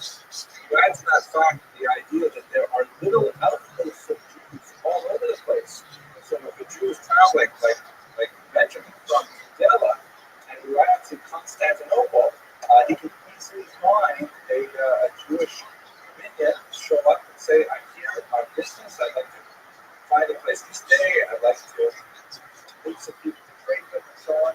So he is one of these early trading pioneers that really breaks open the international market for Jews.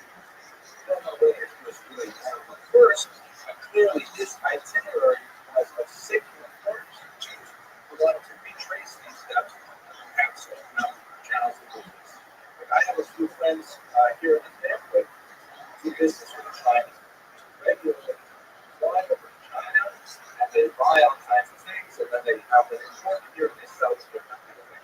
So how do you get through the first Jew to go to China? There has to be some kind of landmark, some kind of connection over there to start the company. It's a communist country, you don't have a language or common so on. Benjamin's itinerary was exactly that kind of document where they tell you, okay, if you show up at Pisa, you'll find approximately 400 Jewish families. Their synagogue is located on the river over here and so on. And that's your map. The kinds of spiritual tourism that is fascinating, for example, is a place called San Giovanni. You find pillars that were inscribed with the phrase "Shlomo ben David." We have no evidence in the Bible whatsoever that Solomon visited Italy, but nevertheless, this is part of the fanciful nature of it. And these two pillars apparently, as local legend has it, on the ninth of Av, the pillars were under the water. So the ninth of Av, of course, is the commemoration of the destruction of the temple. He's in Rome, for example. He's very interested in the caves of the Vatican, which are reported to hold all of the antiquities from the temple, as well as the graves of the 10 martyrs of the state, Akiva and others. I'm pretty sure that these currently were killed in Israel, but it doesn't really matter. This is part of the sort of fabulous journey that he takes.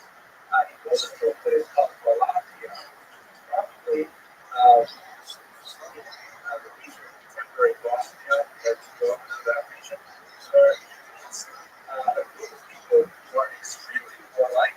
Among other things, they even offer noses, not despite the races, but that's what they do. And they attack all the surrounding people, but they will not attack the Jews. A special reference to the Jews. And it's that perhaps these are descendants of the 10 lost tribes of Israel. And he frequently comments on the Karaites. He wants to know exactly how many Rabbinites are in a particular place, how many Karaites there are in a particular place.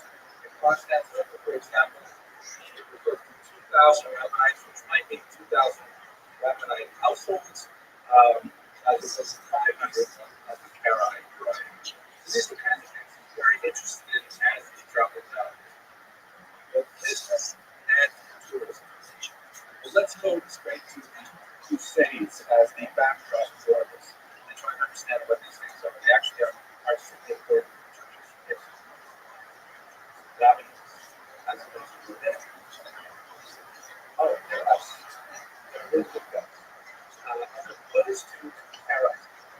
The Rabbinites being supposed to call the rabbis the Jewish, the Pharisees. Sometimes they're called the rabbinics, but that's the reason that the rabbinics consider the body of literature. The Rabbinites are the Karaites. Yes. Tudela is in Spain. It's somewhere in central Spain. Okay. So,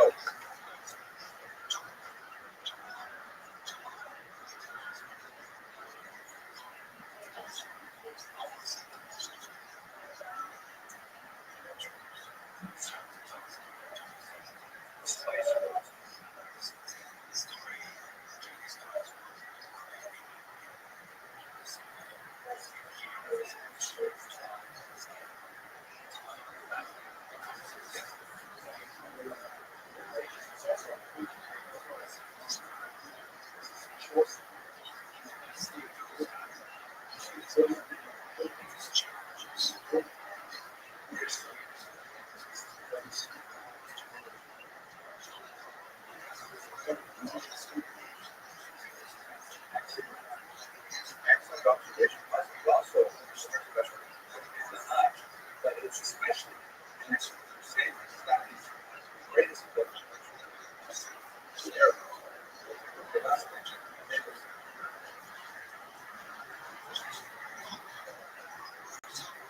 That's your question. It's but it's not really who travels on his but it takes no efforts to travel independently. It takes no efforts to his wife, children, only person besides himself is his father. It's almost like he's writing sometimes a brief book. It sounds like a nonfiction. Just, I went to this place. It was this far away from the last place. This part of Jews were there. This is what they did for a living. This is how funny work was. Then I went to this other place. I went to this part again. It was very dry. And sometimes it goes on. Our description is on practice, like the relationship that I'm going to so, very accessible. Translated English to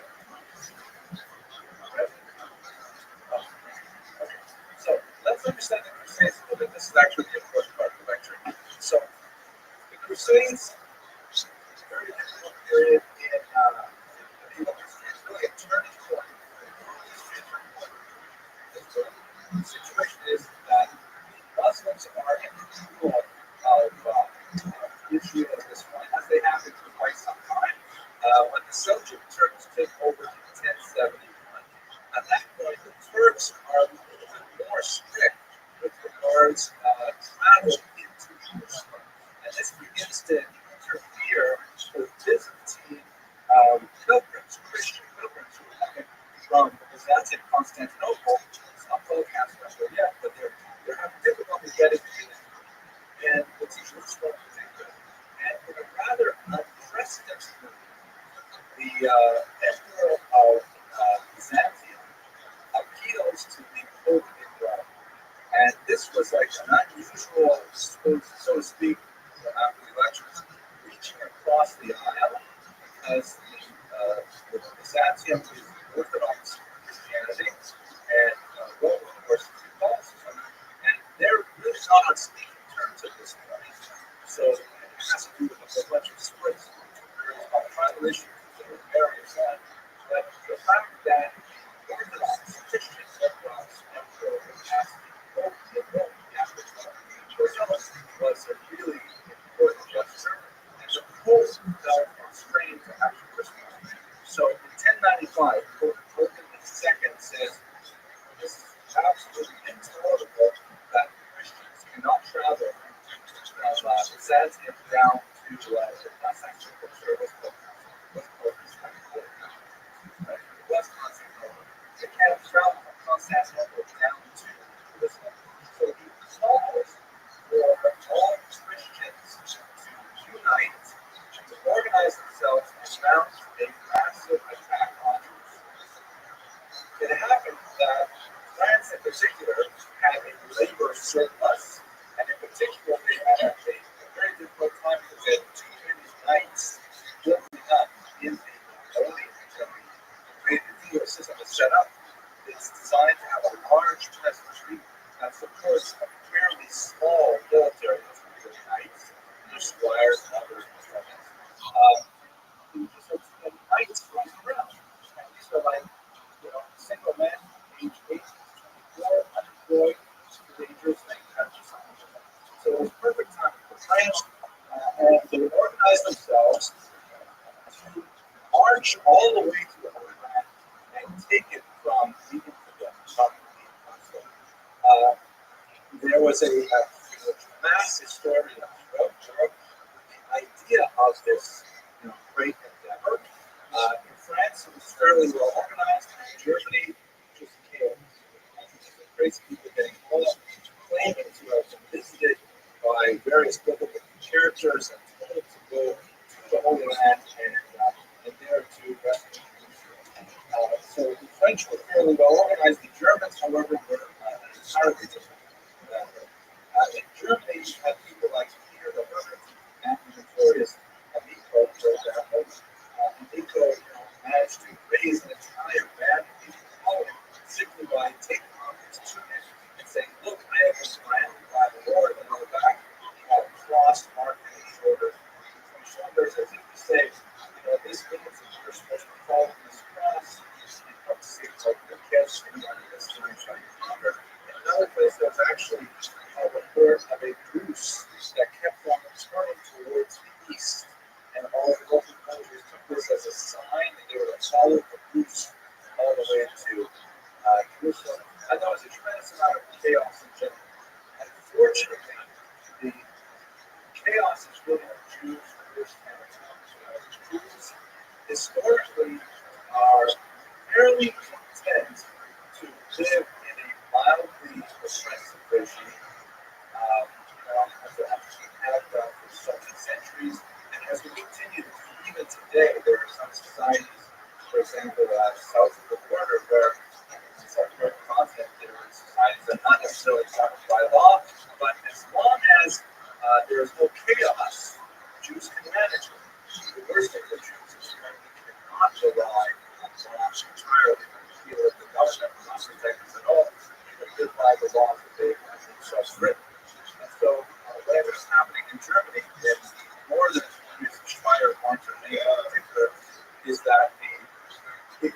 leaders said, wait a second, why are we coming to schlep all the way to Jerusalem? I don't think that's the actual term they use in the church. Why should we schlep all the way to Jerusalem to attack the infidel?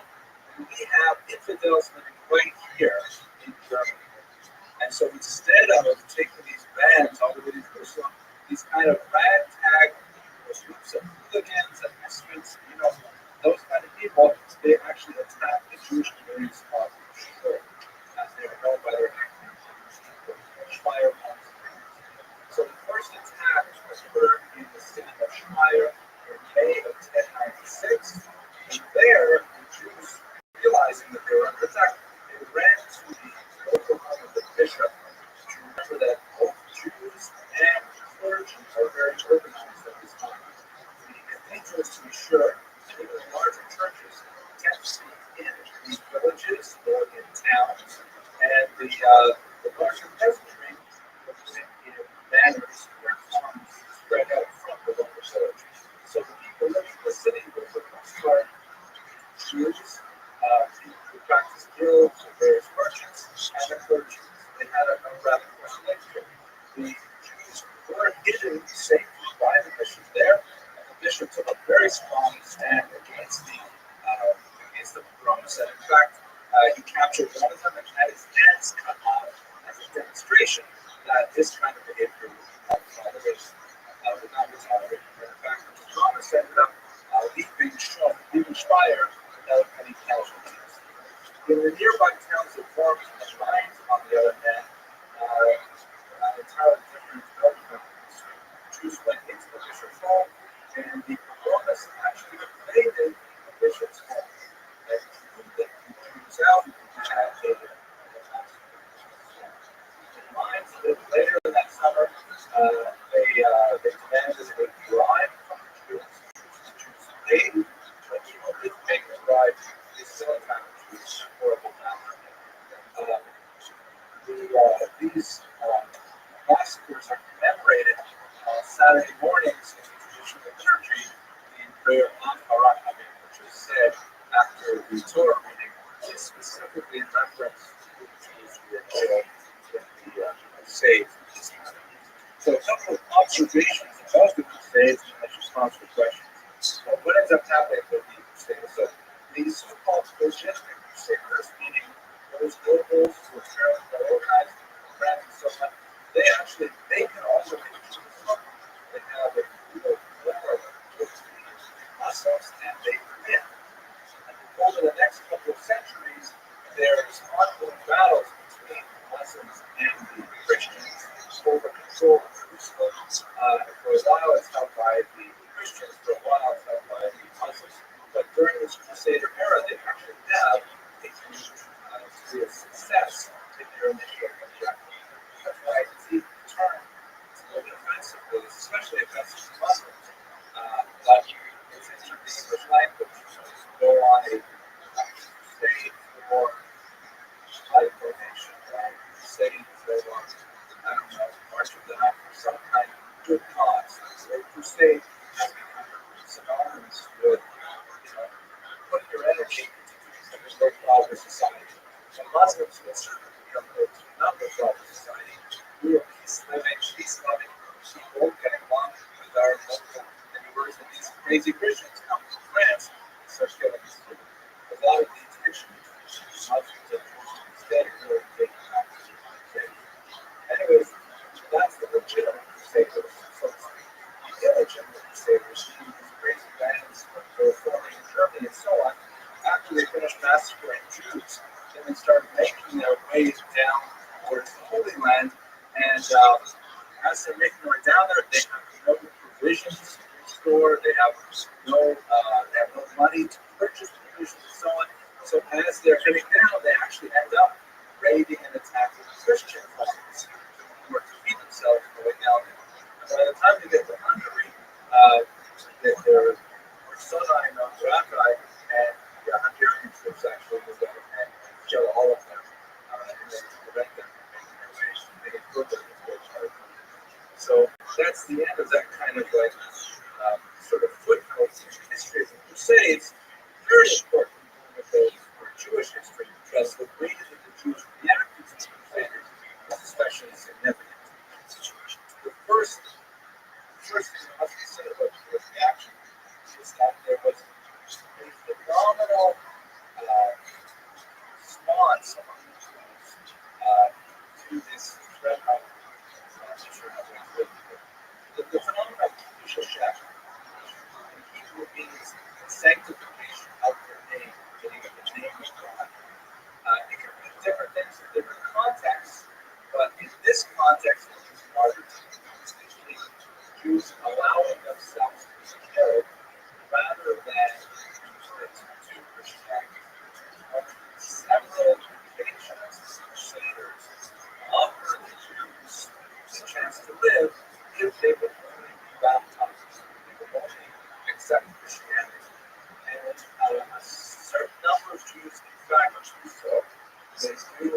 famous play of literature on what to do with these people. Rashi himself comments on the advisability of re-accepting these Jews to the fold.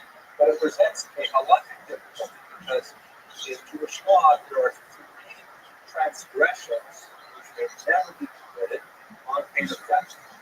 They are when they never did adultery or any other sexual crime. There's a whole list of them. Went over them on Yom Kippur. Forget about it. But we have a list of them. And those kinds of crimes, a person must be put to death, allow himself to be killed rather than murder. One is allowed to kill in self-defense, but one may not. For example, if you went with a gun to Shimon's head and said, "Kill Levi, or I will kill you," Shimon has to, allow himself to be killed rather than kill a third person. Kill Levi, self-defense, but he can't kill Levi. And finally, what's problematic for idolatry, or not so much, like the worship of false gods. So in Jewish law, and let's say for the sake of argument, which is a fairly safe assumption for most majority of the period, Christianity falls in that category of false worship, or especially when it may not be false worship for a non-Jew, because ultimately it is monotheism, and what that is. So the question is, should Jews of the same era have allowed themselves to be killed because it is idolatry, or should they simply prefer at least,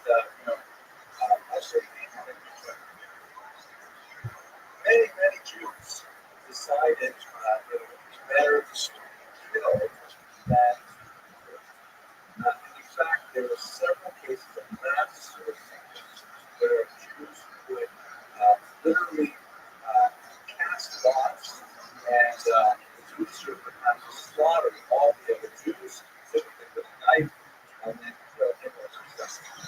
Incredibly interesting stories. We have these chronicles by survivors, the first person Jews submitted to this horrible thing of a mass suicide rather than be killed. And they formed an extremely right point in the right bizarre point in the mental act.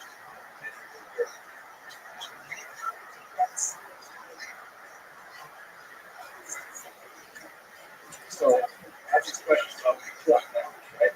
And what you mean pikuach nefesh means like the saving of a life. The general rule in Jewish law is you can break any law in the Torah in order to save a life, except for these three exceptions. You can't even save a life. If someone says, eat this cheeseburger or I will kill that guy, you'll eat the cheeseburger. But if someone says, worship this false god rather than kill the other person, it's also called for Moranos. It's the exact same problem. And I'm not a rabbi. I would get in trouble with the union if I said anything over with that stuff, but that's the same problem.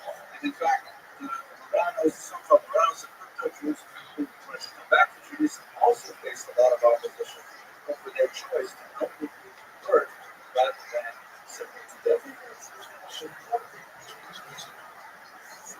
The source for the Rambam's conversion is very, very weak. It was a source, and he converted lots of people who never converted as well. And they say, look at these famous Jews who converted the Rambam's name. It's how other bases for that.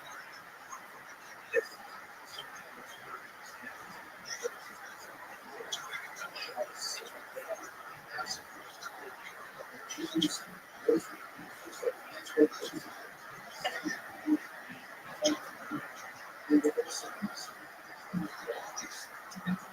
Not necessarily a guarantee.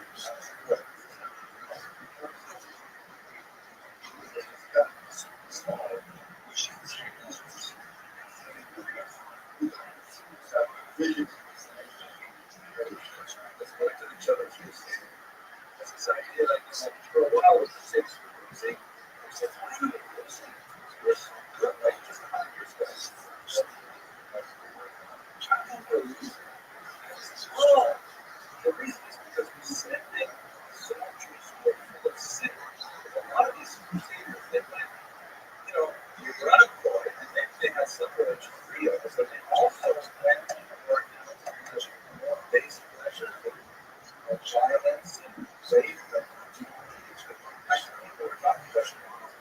he said, we have to send innocent soldiers. He said, send the children. They opened a whole bunch of children, and they got slaughtered. Mr.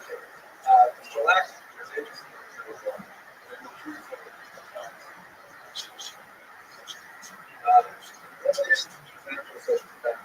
Very, very important. That's a very sophisticated question. There's a story in Michael Gilbert argues that they're so used to living as minorities in Christian and Muslim Europe, but they never just develop cultural character of existence. But when you are a tiny minority and you're attacked, you usually only have two choices. Either pay a huge bribe to attack people that pays them off, or you run away. This is what one of my students once called the flee or flee strategy of Jewish survival. And that worked pretty well for 2,000 years later. Gilbert argued that this is one of the reasons for the dramatic success of the classic Europe, which because it didn't have kind of an immediate response that you should fight back. So leadership in license Jacobson was looking for that and to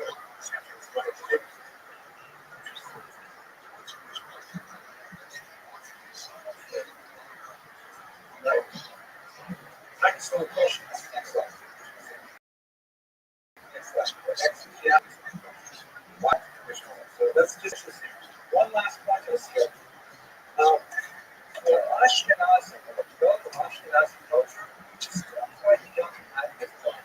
Jews have probably been living in traditional traditions of Ashkenazim for about 200 years at this point.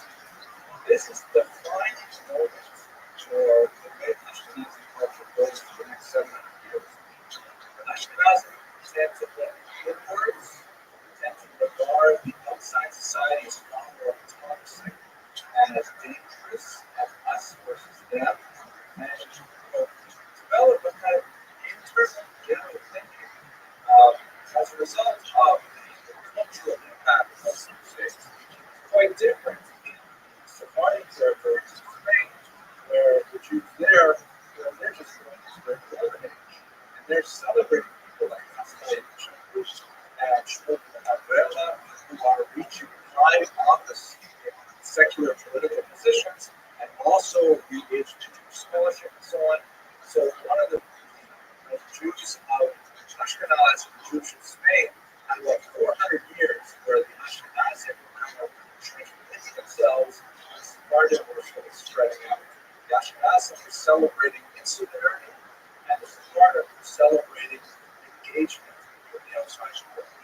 And obviously, the Sephardim would have to deal with the same problem but they argue for some basic cultural differences.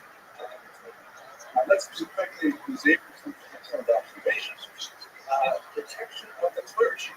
So for the Jews, the mission was to feel that in their place of refuge, like when you're in trouble, where you go, obviously the Christian things.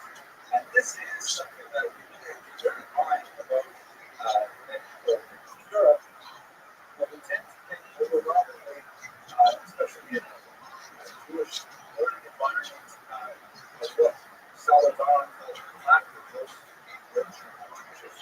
lacrimose means filled with right? That is long chronology of one massacre after another. Unfortunately, there are a lot of massacres, but it's a skewed vision of Jewish history.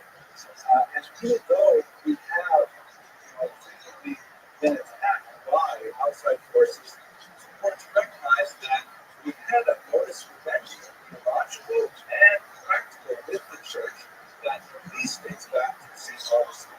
The concept of witness, which I think we talked about in this class, but I won't take more time to do it, but basically, the Catholic Church, the Christian Church at that time, developed a doctrine that says the Jews should not be forcibly converted. The Jews should be allowed to practice their faith in relative peace, not necessarily prosperity, so that they should be alive for the end of days, in order that they can be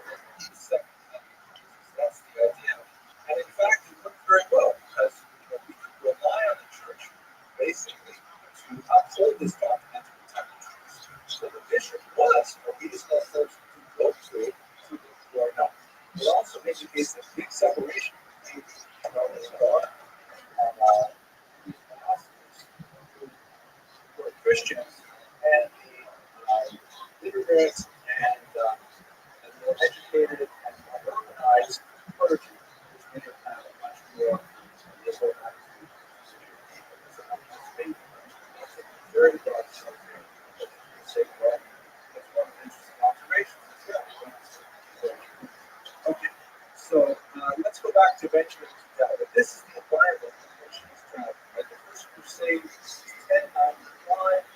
He's traveling just 75 years later, 85 years later. It's still an environment. The crusades, by the way, are ongoing for several hundred years. It's back and forth between Christians and the Muslims in Israel. So when he gets to Israel from the north, he goes to Asia Minor, who left into Israel. He encounters Akru and Haifa first. He right away runs through all the biblical places he can find. Talks about the way the tombs look and things like that. And he's also quite interested in the whole makeup of the population of Israel. It's sad because he lists all these biblical towns and he says there's only one Jew in here, three Jewish families in this place. It's really hundreds of population. I don't think he says that there are 200 at this time. Although when you get to Babylon, it's about 30,000 living in Israel. He's also very interested in these so-called Samaritans, known in the Talmud as Jews. These are people whose conversion was suspect. They had been in Israel for generations upon generations, but the rabbis of the Mishnah period felt that perhaps their conversion to Judaism was not sincere. They were descendants of insincere converts, and for quite a few generations, the rabbis were not sure exactly what to do. Are they Jews? Are they not Jews? Do they count in a million or don't count in a million? And so on and so forth. Ultimately, rule, you know what? They're not Jews. They're not. They're close to us, but they're not exactly Jews. They're known in English as the Samaritans. And during this time, when the status of the Samaritans were in doubt, the Jews and the Samaritans were at each other's throats without issues. You may have heard the phrase in English, the Good Samaritan. And so most people don't understand where that comes from. It's a passage in the Gospels where Jesus describes a man, if I remember correctly, like beat up by robbers who's out in the street, and a Kohen walks by him and says, a Jewish guy is beat up. And the Kohen walks by and says, look, I don't want to touch him, I'll be dead, I'll walk in. To smile, I'm paraphrasing. But Levi walks by and says, this guy, next to walks for a guy. Israel, right? The Jew walks by and says, I'm good. And then, of all people, a Samaritan comes by and helps them. When you read it in the original context, it's like, here's a Jewish guy, no Jew will help, but of all people, a Samaritan will help him. Even someone who hates the Jews, he's the one who helps him. That's where we get this concept of Jewish Samaritan. The only time you should use the word Samaritan, you would expect a Jew to help him, not in fact, this.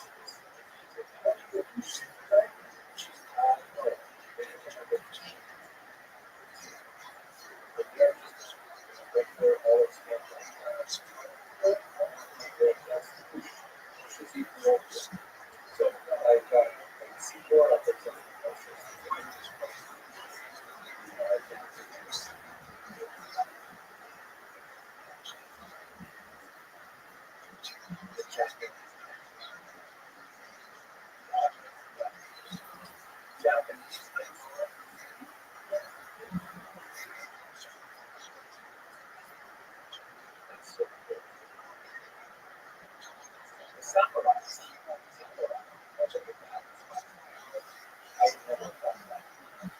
Anyways, the Samaritans then and now actually practice their rituals on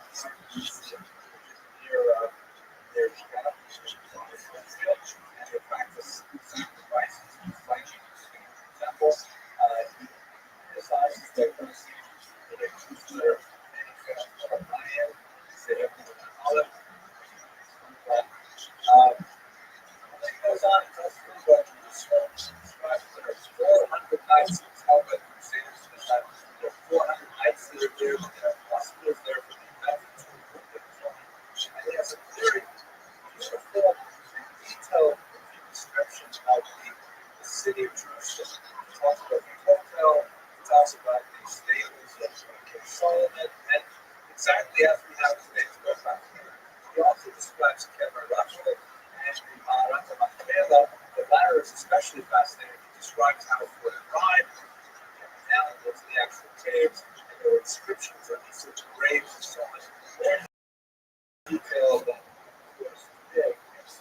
But it's clear, as a real reinforcement of the historical significance of many of these locations that are revered to this day, 1,000 years later. He also moves on to Babylon, and is especially interested in all of the cities mentioned in the Talmud. And they're really quite thriving as traditional population centers. He describes the political conflicts of the Exodar case, we talked about that last week, the Karaites, Reservation of Musa, and so on. He talks about the honor shown to the nation of Israel by the non-Jewish population, that they're required by state law to non-Jews must stand in the presence of the head of the Jewish community, and so on. He describes quite a bit of interesting data about how the Jewish community is organized. The Reservation of Musa is the one who confirms the appointment, the ordination of local rabbis, and is responsible for collecting taxation and disbursement of social welfare, and so on. And also the Reservation of Musa has the descendant of King David actually receives more donations than far off populations as well. A tremendous amount of really great and demographic data. Shushan is a particularly interesting town. There he describes a Jewish focus, a Jewish conspiracy over the bones of the Rothschild here, which apparently were buried originally on one side of this river.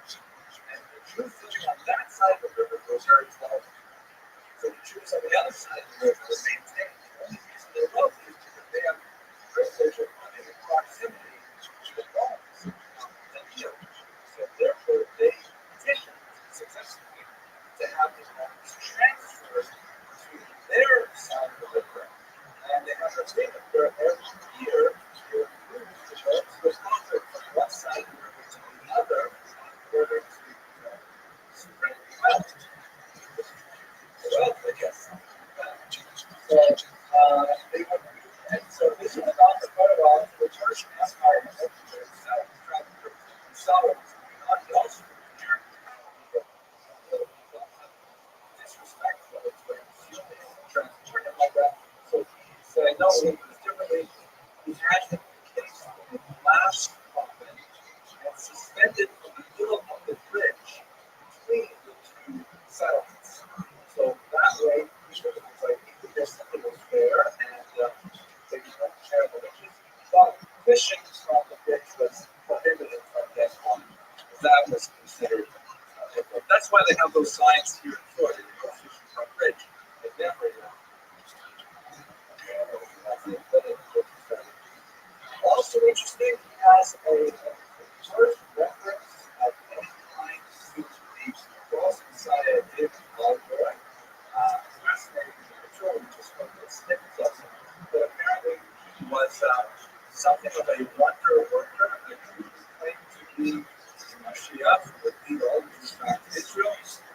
He was a bit of an irritant to local status quo in many ways. He was challenging the traditional centers of power. So he was actually captured by the Persian king and imprisoned, and then miraculously somehow escaped. And then when he escaped, he kept on maintaining that he was in fact Messiah. And he practiced various wonders, like he had the original invisibility shawl or Harry Potter and put the shawl around him and he disappeared. It was also useful as a mode of transport because it was laid on water and walked on his own carpet on the water, and people were totally amazed at this. Ultimately, both the XLR, the Vishnusa, and the Shiva disavowed him and said he was not Mashiach, and it included them in trembling and so on. And so the king's forces put out a hot plot to assassinate this respect. This is like the first reference we have to the kind of anti-Rothschild religious life, which is archetype. It provides all kinds of other interesting regard Jews. We talk about Karaites, Rothschilds, a group of Jews in the island of Cyprus who observe Shabbat from Saturday morning at dawn till Sunday morning at dawn. Completely out of step with everybody else.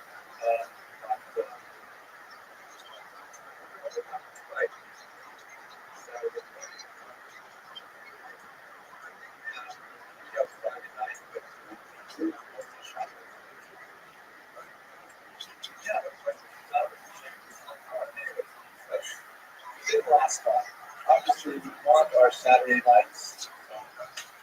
There are some descriptions towards the end of the itinerary. Far off of probably never been some of the language changes and talks about them, but he does have some interesting references to places like Kiev and Prague, he visited, and some everything. The kinds of material there that are fascinating to scholars. So, just what I want to show is this last map, just a sense of what's going to happen in the very near future after measurement of times. We're going to see Ashkenaz growing and changing as the Jews from Germany in particular begin to make their towards East. Eventually, realize that's going to be famous of the one which are first and far from the last as this population begins to move from the central features of expired Pennsylvania into Eastern Europe, where they have this kind of new economic reality, the way they show in terms of that. So with that, I'd like to conclude tonight. Thank you very much for your attention.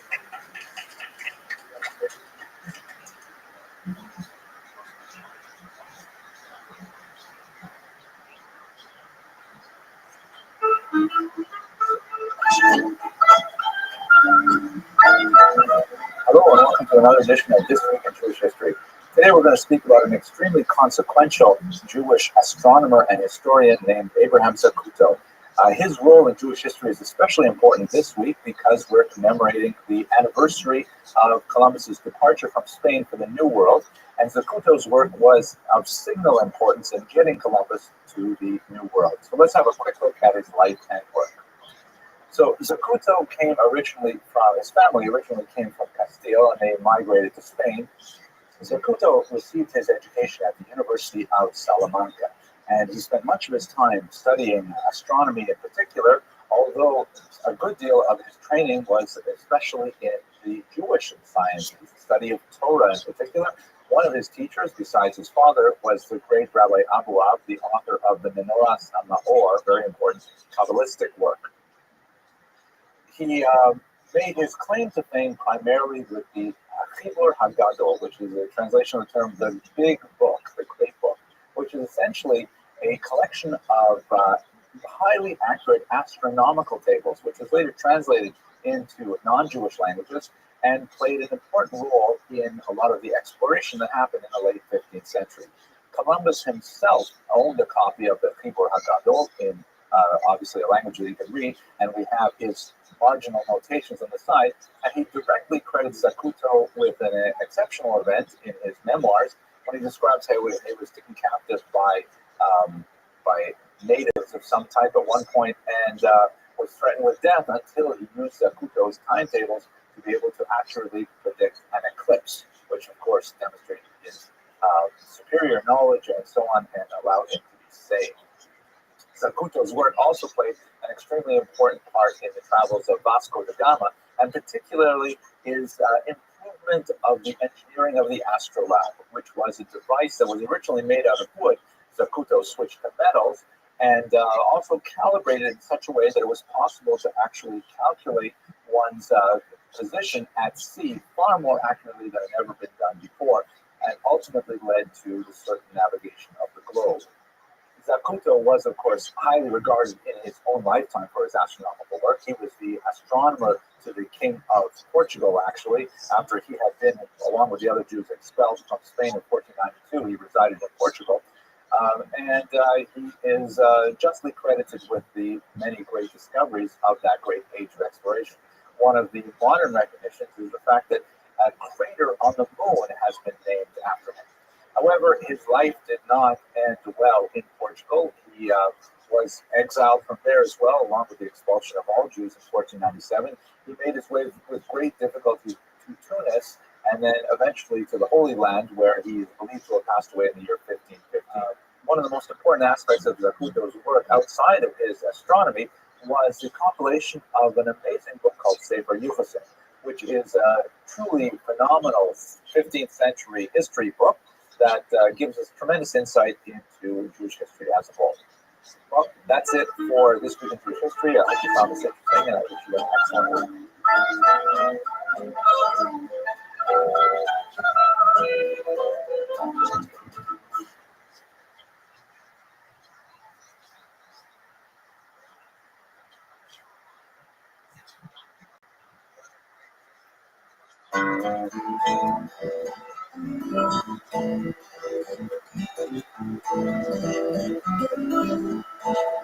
everyone. Welcome to another essential lecture in Jewish history. Today, we're going to focus on a very important aspect of Jewish intellectual history. We're going to look at a period known as the period of the Rishonim, or the first one. It's an exceptionally important aspect of understanding how Jewish intellectual history develops and how really the massive corpus of rabbinic literature works by understanding what exactly was this period of Rishonim. First was great for the rest. Here we go. Here's a basic fundamental idea that is deeply ingrained in the Jewish psyche and is very much a relevant aspect of contemporary Jewish hermeneutics, particularly within the traditional Orthodox way of looking at knowledge. Specifically, there is this idea known as Yeridas Hadoros, or decline of the generations. There is this concept that from the moment that God gave the Torah to the Jews on Mount Sinai, it's been all downhill. As my father used to say all the time, Henry, it just gets worse. So the idea is that on Sinai, the Jews' spiritual need and their sensitivity to the divine message was at its highest, and as the Talmud says, the Midrash actually, at Sinai, the lowest household servants saw things that even the great prophet Ezekiel did not see. But ever since then, we have been slowly losing that ability to be sensitive to the divine message. We have been losing our level of spiritual ability to understand the meaning of these classical texts and so on, and we've been struggling to try and tread water all the way along. That does not mean that our intellectual skills have diminished, and in fact, this is not time to go off on a great digression here, but when it comes to halakhic decisions, that is, decisions according to Jewish law, one must follow contemporary opinions, even though the earlier opinions had this weight of their generation. That said, it's not exactly a steady slope downward. It's kind of like stepped plateaus, and the Jewish religious and intellectual tradition generally recognize several key periods of Jewish spiritual decline, and they correspond to, let's say, the following four periods that I've outlined on this slide. There is a period known as the period of the Amoraim, or the Sphicos. This refers to the era in which the Talmud was written, roughly the 3rd to the 6th centuries, give or take 100 years. Following the period of the Amoraim are the Geonim. It's a difficult term to translate based on the word pride, so I've given definition here of pride, but really it means like glorious ones, great ones, that kind of thing. You may have heard the term the Gaon of Vilna, or the Vilna Gaon. That's the correct usage of the term. It's a title for Rabbi of Vilnius, but that term is used anachronistically. He was so great, he was like one of the Gaonim, even though he lived, over a century later, or almost a century later, over a century.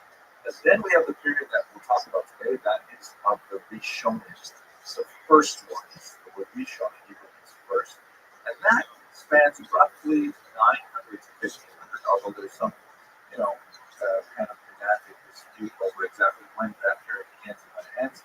And then finally, the period of the Achronim, the later ones, which goes up to roughly the year 1900, and it has not yet been determined what do we call contemporary 20th or 21st century thinkers, but that's kind of like the nature of Jewish history. The arc of Jewish history, as they say, is long, and these things will be signed over time. So let's focus in on point number 3, the period of the Rishonim. The names, if you had any familiarity with the Jewish religious tradition, you'll certainly recognize them. There are perhaps a few dozen, maybe 100 at most, authors who correspond to this title of Rishonim. But to choose 3 of the most famous, there are, of course, Rashi, Rabbi Shlomo Yitzhaki, who lived in the 11th century. here is an extremely accurate picture of Rashi. I'm just kidding. I have no idea if this is accurate, but it's a representation that's often used in iconic form. And I'll speak in the next slide a little bit about what was the kind of work that Rothschild did. Secondly, the incomparable Maimonides, known by the acronym of his name, Rabbi Moshe Ben Maimon. He lived in the following century, the 12th century. Here is another equally accurate rendition. I really like this one, especially with kind of like the blue in the background. We have no idea if the Rambam looked like this, but nevertheless, this is sort of like an iconic image that you'll see all over Israel and things like that. And finally, not a single individual, rather a school of Rishonim known as Tosafot, which means literally additions, and that's referring to their contribution as additional to the work of Rashi. So if we look, for example, here at a page of Talmud, this is a great page, taken off the web, it's colorized here. Let's walk through very quickly, we'll see where they fit in. So the sort of coral colored number 1 in the center is the Mishnah, this page of Tractate Berachot. I spoke about the Mishnah in an earlier essential lecture. Then directly below it in the center of the page, number 2 in yellow, that is the Gemara or Talmud per se. That is the commentary on the Mishnah. And then the blue on the right, number 3, that is the commentary of Rashi. And if you look closely, you'll see that in this particular printing, this looks like a Talmud edition. Some passages are bolded and some are not bolded. They are written in the characteristic italic font that has been associated with Rashi ever since, known as Rashi script, although it was just a common font used for typescript and a hand script written in medieval period. Anyways, sorry for that expression. You'll see that some passages are bolded and others are not in bold regular font. This gives you an indication as to what Rashi is doing. The bolded passages are quotations from number 1 and number 2 from the Mishnah of Talmud, and then his comment follows in regular font. So Rashi is kind of providing this incredible service, walking the reader through the text, phrase by phrase, with pithy little comments that, in a very, very economical use of words, express what the text is meaning. So Rashi is an incredible aid to understanding the Talmud. He also wrote an incredible commentary on the Chumash, or the first 5 books of the Torah, as well as the entire Tanakh, actually, that really helps a reader walk through the difficult language at a very, very basic level. And Rashi is, of course, essential to the curriculum in modern Jewish people. Then number 4 on the outside, that's actually they blocked out a lot of different things here. But the actual column that the number 4 appears in, which you can see is sort of like C-shaped, and it wraps around the top and the bottom a little bit, that's actually Tosafot.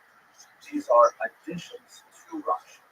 If you look carefully, you'll see that the amount of bolded text is much less than in Rashi, because Tosafot is performing an entirely different function.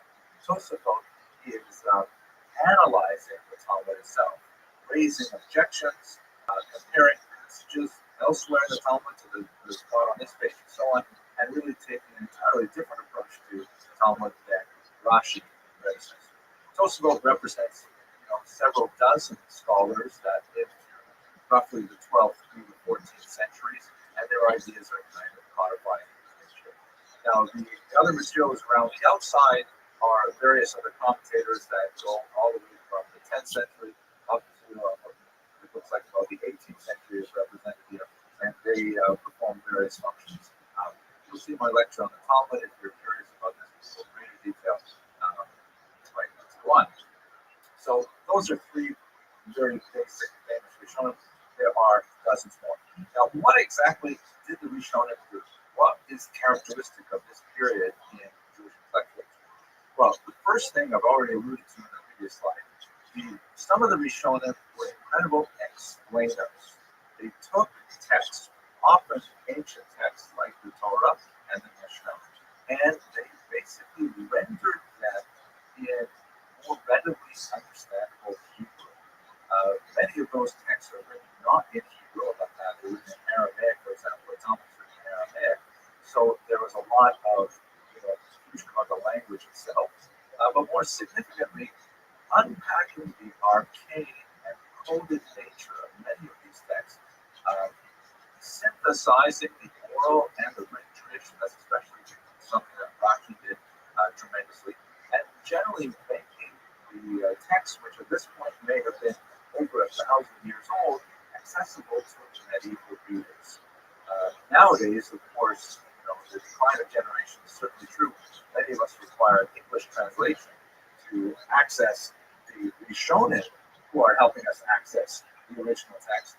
But that's essentially what they're doing. If you want a contemporary example, Rashi was, so to speak, the art school of his day. That is a phenomenal compliment to art school. Right? Rashi was the mediator that made a lot of those ancient texts accessible to medieval readers. Secondly, very importantly, the Rishonim engaged in codification. And this is a larger topic. Basically, Jewish law, or halakha, is spread out throughout a massive amount of literature. It's throughout this huge Talmud.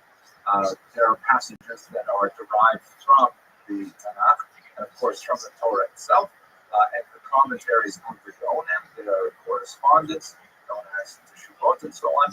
And a lot of this material, it's just too much for most people to keep in their heads. So therefore, a lot of the Rishonim, most famously perhaps Maimonides, brought all this together and said, look, we're going to reorganize this, and we're going to space it out, give it chapter headings, give it subject headings, so that you can look up in these massive compendiums of Jewish law exactly the law that you want to determine. You don't have to go back through the entire Talmud, which at this point, remember, had not been indexed in any reasonable fashion. Rishonim did a lot of that really basic legwork of codifying all of that material. Maimonides, as I mentioned, probably one of the most important codifiers of the era. He wrote a book called the Mishnah Torah, of 14 volumes of Jewish law. And you have other commentaries which culminate in this work, the Shulchan Aruch, or the set table. This is written at the very end of the period of Rishonim. Somebody considers the author, Rabbi early Acharon, but basically this is the authoritative code that upon which all later codes have been built. So that's the second major activity of the Rishonim. First is basically they were explainers. Second major issue was they were codifiers of various commandments. And the final area that you find the commentators working on is they are analyzers. For example, one of the areas in which the Rishonim expressed themselves was in the area of Inyan HaMitzvot, the counting of the commandments. The Talmud has a passage that says there are 613 commandments, Taryag Mitzvot. That's a lot more than the Big Ten, right? Judaism has a huge amount of them. And, like thou shalt be guilty. So they have all these commandments, but nowhere in the Talmud or any other text were they ever actually listed. And so many of the commentators in the Rishonim period began to say, okay, well, let's get them all down. What are those 613 commandments? And so Maimonides and others compiled these lists. There were some disputes over this is not actually a commandment, it's actually a suggestion, things like that. But basically, one of the major activities is counting in this way. And in particular, this book, here's a Hebrew English edition, published in the 20th century by Goldman. The Sefer Achino, an amazing work that's written by a later Rishon, probably one Rabbi Aaron of Barcelona, who lived in the 15th century. This is a great book if you want a general introduction to traditional Judaism. Basically, what he did was he anonymously wrote this book as a bar mitzvah present. Oh my gosh. When I was growing up, bar mitzvah presents were fountain pens. My sons generally got things like iPods, but back then in the 15th century, this was not an amazing birthday present. It's basically it goes through every parsha of the Torah. It's 5 books of Moses as they're divided over the weeks of the year. And in each of those parshiot, the author lists commandments, all adding up to 613, describes how they are performed, a little bit of historical background, and then really interesting, he talks about why we have these commandments. this is an area of activity that most of the Rishonim shy away from, at least in print. They don't talk about, the commandments are there. God says do it. That's all there is to it. But the Chinuch was very interested in giving over to his son, as a bar mitzvah present, some inkling as to why these commandments exist. And it's really fascinating reading, especially when you get to the arcane and strange commandments, like, for example, you shall not mix linen and wool together, things like that. Fascinating reading, definitely very worthwhile. Another philosophical activity that's extremely important is that of Maimonides, being mentioned over and over again because he is such a towering figure in medieval Jewish history. This is a picture, an illuminated manuscript of his Morris Museum, his Guide to the Perplexed, in which the artist has depicted here Maimonides seated on the right, wearing tefillin, instructing his students in philosophy. And this is something that only a few of the Rishonim really engaged in, an area which is known in contemporary Hebrew as machshava, as thought, which basically expands on this idea of why. Why did God create the world the way it's created? Why do we have these obligations? How does it all work, and so on? And the more in the Bochim, or the Guide to Perplex, is one of these great philosophical works, for which, of course, Maimonides was heavily criticized by other Jews, and in fact, his book was even burned in the 13th century. Not a particularly high point in intellectual. Now, that's basically a quick overview of the Rishonim. We understand them a little better, especially when you contrast them with the later period, the Acharon. The Rishonim have a pride of place, again, going back to the concept of Vidas Medoro, decline of the generations, because they come earlier than the Acharonim, and their activity, particularly in codification, explaining the text, and so on, they give them a huge pride of place in the traditional yeshiva curriculum even today. Acharonim, picking up afterwards, generally spend a lot of energy trying to explain the Rishonim, synthesizing their work, and in some cases, adapting their ideas, which are expressed in theory, to novel situations that occur in the contemporary period. Changes in social norms, changes in economic realities, changes in technology in particular, are very much the activity of the Acharonim, trying to understand, for example, what does electricity mean when it comes to Shabbat? Can one use distance communication to fulfill a mitzvah like hearing a shofar? All kinds of interesting things like this. That's more the domain of the Acharonim, particularly the later contemporary thinkers, 21st and 20th century. So that's a quick overview of who the Rishonim are and what they engage in, and it's especially fascinating part of Jewish perspectives. Thanks very much for watching.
Okay, thank you very much for coming.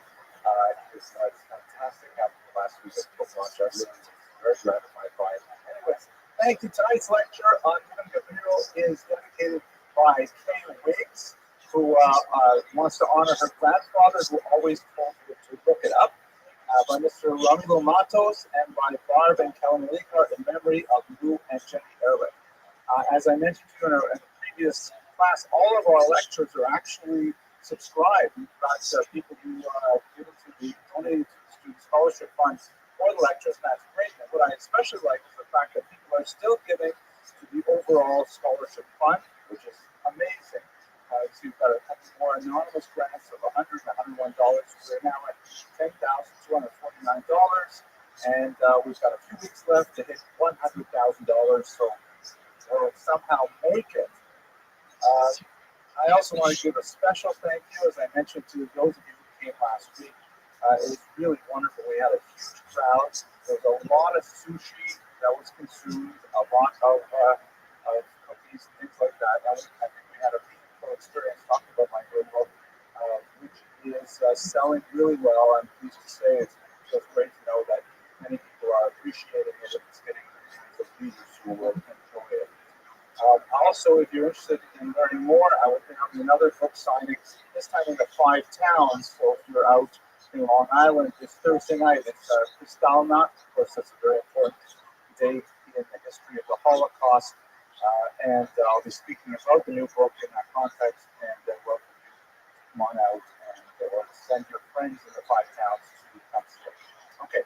So let's go to the material per se. First of all, I want to say something general, and I have to say I'm a little embarrassed about this.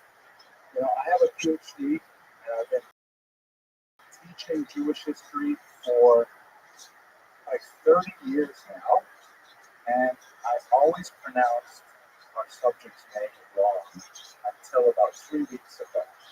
When someone pointed out it's not even Gabirol, or Gabirol. I put the I in the wrong place. So I changed everywhere that I ever spelled it wrong, but it's not even Gabirol, not Gabirol.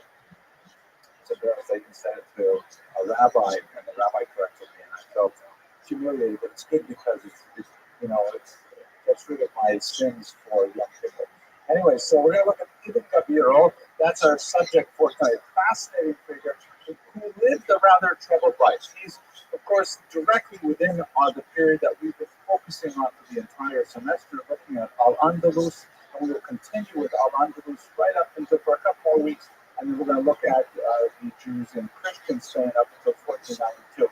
His dates are roughly 1021 to 22. He was born in Malaga, and then he died in Valencia, although he spent most of his life in Zaragoza, which is kind of central to the Iberian Peninsula. His life was rather short. There's some debate over exactly when he died, but quite likely he died before he reached the age of 40, which in Jewish thought is generally considered a misa meshuna, a strange death. To have to die before the age of 40 is definitely out of the norm. He tremendously prolific. He refers in his own writings to having authored 20 books. Ironically, only 2 of them survived, and one of them was misattributed to another author for the last 1,000 years. We'll discuss exactly how it was discovered. He actually one of Ibn Gabirol's books is rather fascinating.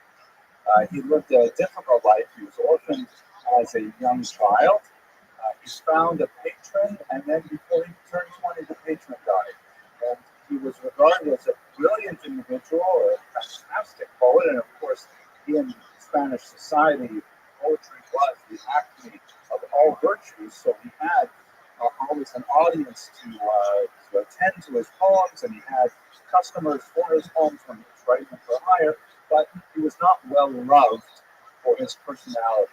He was known to be quite irascible, and the greats of that era all spoke of him as this kind of enfant terrible that was, very talented, brilliant even, tremendously prolific. They all had fantastic respect for his poetry and, as we shall see, for his philosophy, but they found his personality very different. And the great Moses and Ezra had some things to say about that. We'll see in a second. But it contributes to the fact that he died alone. was never able to marry. He was never able to form that kind of relationship with a person, as far as we can tell. And even his support on ideas we discussed earlier wanted to keep him at arm's length because of his difficult personality makeup. Also, Ezra writes, although he was a philosopher as far as intellectual attainments were concerned, yet his anger always got the better of his understanding. He was unable to control his temper and was easily led to ridicule great men and to subject them to contempt in his writings. A little bit of a glimpse of the contradictions in Daniel's personality, because we will read shortly just a little bit of his incredibly refined and passionate religious poetry, in which you see the depth of his personal true rise, personal repentance, and his self-awareness, at least in the poetic verse. But his contemporaries report that, he had episodes of misanthropy that made it difficult for him to get along with others.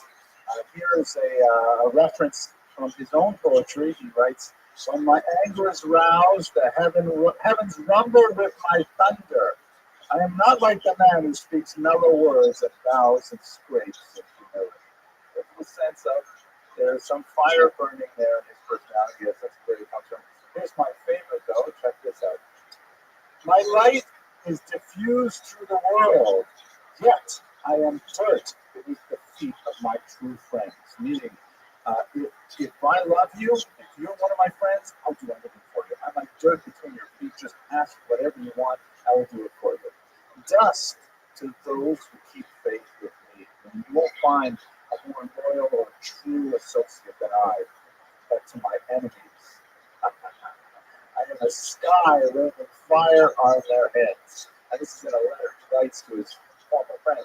"Now that you have failed me, I untie the bonds of friendship. I blot thy name from my speech. I will never stoop to mention it again."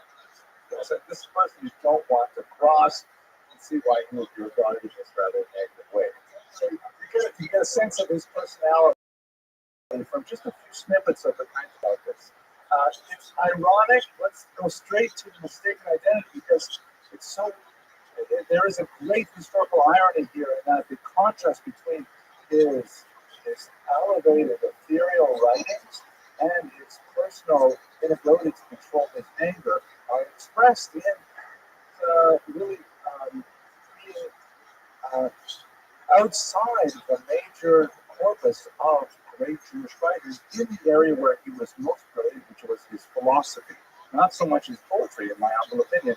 He's kind of like shunted away from the Jewish trajectory for a couple of reasons. The first is the disappearance of, without question, his most famous work, which was called Fons Vitae, or the cover of it. Fons Vitae means the source of life in Latin. The ironic history of this magnum opus, his philosophical masterwork, is that it did not. He wrote it originally in Arabic, as we've seen many of the Jews in Al-Andalus who wrote their great works in Arabic. Maimonides, of course, writing in Judeo-Arabic. So he's written this book, and he was also, there was a certain level of hubris in his writing, in that he wanted to so distance himself from the Judaic tradition that he did not cite any Jewish sources other than the Bible. It's written as if, it's just reason and scripture, without, any of the rabbinic works, the Midrash, the Talmud, any of the Kabbalistic mystical writings. They're not present in Fons Vitae. It's just quoting scripture, and he's expressing a Neoplatonist philosophy, which I'll describe to you in a couple of slides from that. The Arabic original did not survive the vicissitudes of history. It was not picked up by Jews in any significant way as a core text, like, let's say, Maimonides' writings. But it was, as we saw with Ibn Ezra last week, translated into Latin in the 12th century by one John of Spain. The only thing that we had hanging around that was sort of like it was a 13th century Hebrew version, which only took extracts of it by someone named Shimshon ben Yosef, and it was copied and copied and copied. And the author's name, even Gabiro, was eventually changed to Latin Avis Severor or Avis Severon. And so for many centuries, until the 1850s, it was believed that this work, which is in Latin Fons Vitae, was originally written possibly in Latin or maybe in Arabic by some Christian perhaps, but there was no idea that it was associated with a Jew. There was no association with traditional rabbinic texts, and so it was simply lost. And for 800 years, it became incredibly popular with Christians. St. Thomas Aquinas, very much involved with Fons Vitae, it was a core text, and it's a runaway popular book with Christians, but Jews are basically forgotten about it. It was in the 19th century. Here's a publication which is associated now with Ibn Gabiro, but at the time it was famous. It's still Abbas Seferon, like what it says there. Until a 19th century French scholar named Solomon Monk found an abbreviated version of Kor Chaim, which was the Hebrew title, Kor Chaim, the source of life, and he read through it and said, gee, that sounds a lot like Fons Vitae, and he was able to match them up and then finally associate once and for all, and it's widely accepted now that Gabriel is the author of this core Christian text. And in fact, if you look at many of the covers of the medieval versions of it, you see like huge, pictures of Jesus by a well and things like that. That's the way that Christians appreciate it, even Gabriel, without realizing that the Jew is actually at the authorship of this important work. So it's ironic that, despite his boastful words, which were not out of place in general in Arabic Jewish culture, he was largely forgotten to his own people in his philosophy. That is not the case, however, with his poetry. In fact, it is through his poetry that he's lived on. Very prolific poet with over 300 poems that have survived. He was very precocious. As a young man at age 16, he wrote his first famous poem, which renders all 613 commandments in verse. And you should recall that the Andalusian poets had a special affinity for acrostics, where they spell out words in the first letter of each line and things like that. And it's amazing when you see that the meter works, the rhyme works, and the letters are all absolutely essential to the entire poem. That you cannot add another line, you cannot take away a line without ruining the entire puzzle. And it's a work of tremendous intellectual gymnastics to be able to put all of these things together into a poem. At age 19, he wrote, an example set by Sajid Now in our piece, he wrote a poem detailing the rules of Hebrew grammar in 400 verses. Again, an amazing feat of intellectual mastery of both the subject matter and the expression that is associated with Gabiro. But his poetry is primarily religious, philosophical nature. And what I mean by that is that he has a very complicated philosophical outlook that we'll explore in the next minute shortly, that he renders into poetic verse. In other words, he expresses this complex metaphysical notion of the universe in verse. I'll read you just a couple of passages from what is, without doubt, the most famous of his works. It's this huge poem that takes up about, 60 pages in this thick book here, Hebrew English poetry. Keter Malchut, the crown of glory. It has been adopted into the Yom Kippur liturgy for Sephardim. It's a very beloved piece of work because it goes through, again, with these complicated acrostics, this philosophical overview of the entire universe.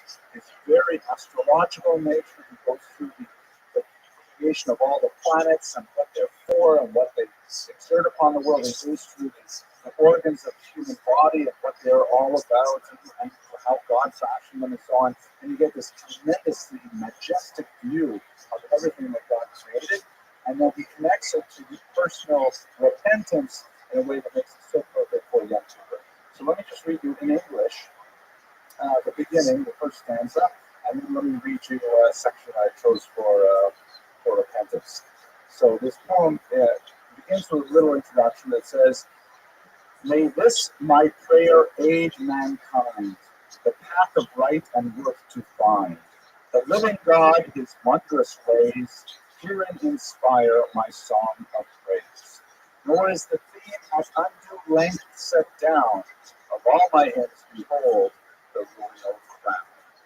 By the way, the translation is masterful by the great Israel Zangwill, very important Anglo-Jewish poet and novelist. Okay, so here's where it actually begins. "Wonderful are thy works, as my soul overwhelmingly..." These are hard words. "Wonderful are thy works, as my soul overwhelmingly knoweth. Thine, O Lord, are the greatness and the might, the beauty, the triumph, and the splendor. Thine, O Lord, is the kingdom, and thou art exalted as head over all. Thine are all riches and honor. Thine is the creatures of the heights and depths. They bear witness that they perish while thou endurest. Thine is the might in whose mystery our thoughts can find no strength. So far art thou beyond us. In thee is the veiled retreat of power, the secret and the foundation." In the Hebrew, I'll read just a little bit of it. You hear the echoes of verses in Tehillim and Psalms, and passages from the Bible. So it all has a familiar air to it, based on that literary technique we discussed earlier called shibutz, where he'll ornament, he'll bring in passages from biblical things. So when you're reading it and you have strong biblical literacy, then you understand, far greater depth and allusions that are inherent in it. So, like it says, "L'cha Hashem ha'kziva v'ha'kvura v'ha'tiferet v'ha'netzach v'ha'hod.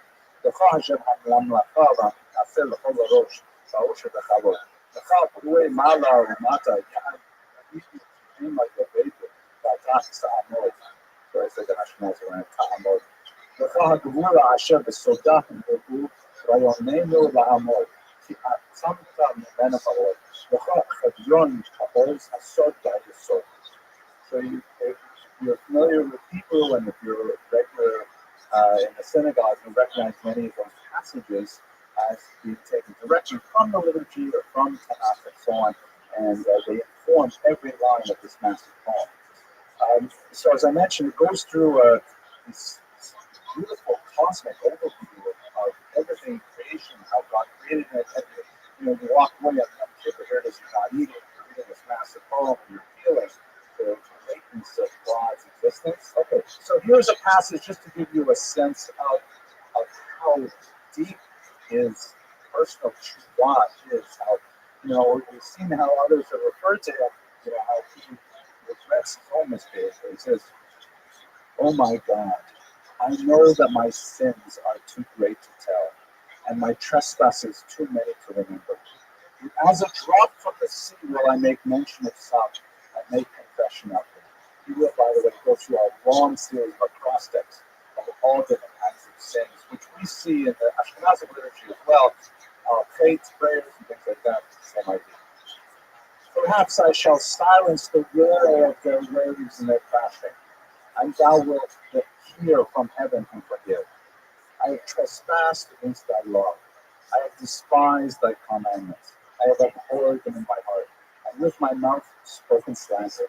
I have committed iniquity, and I have wrought evil. I have been presumptuous, I have done violence, I have plastered over falsehood, I have counseled evil.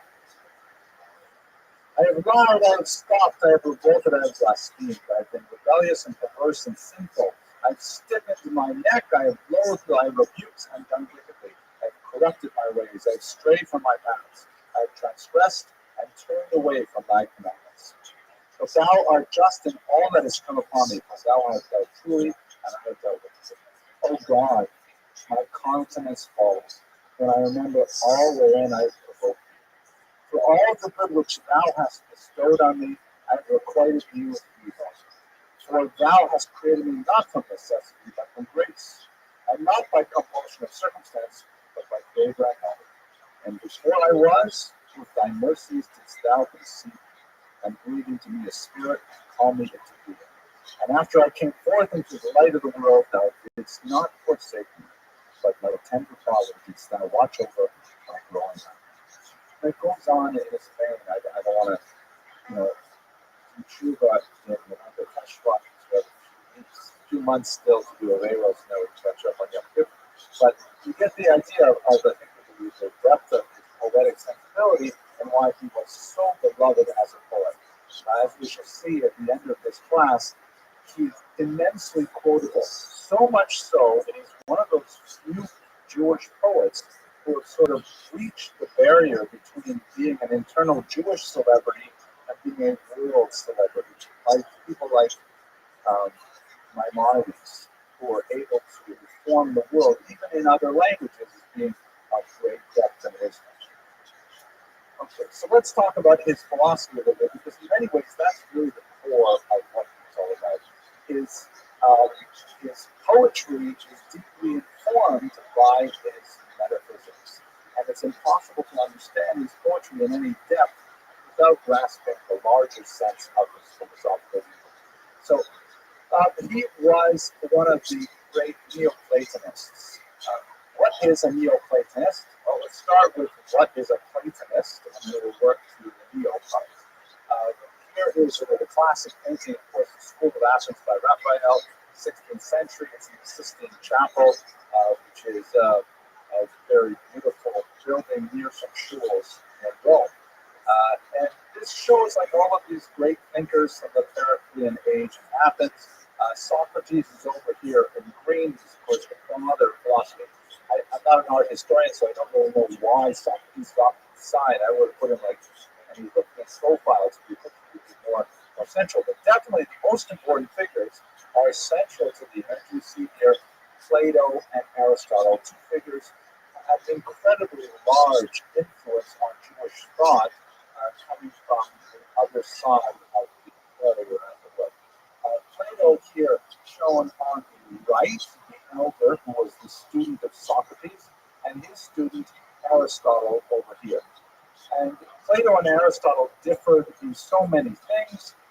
You can see that Plato in this picture here is pointing to the heavens, as it were, saying that what is true is above, and Aristotle, on the other hand, is saying no, it's on the earth.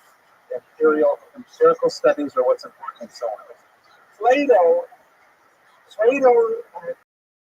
and his ideology was very, you can see it in Ibn Capiros in a very profound way.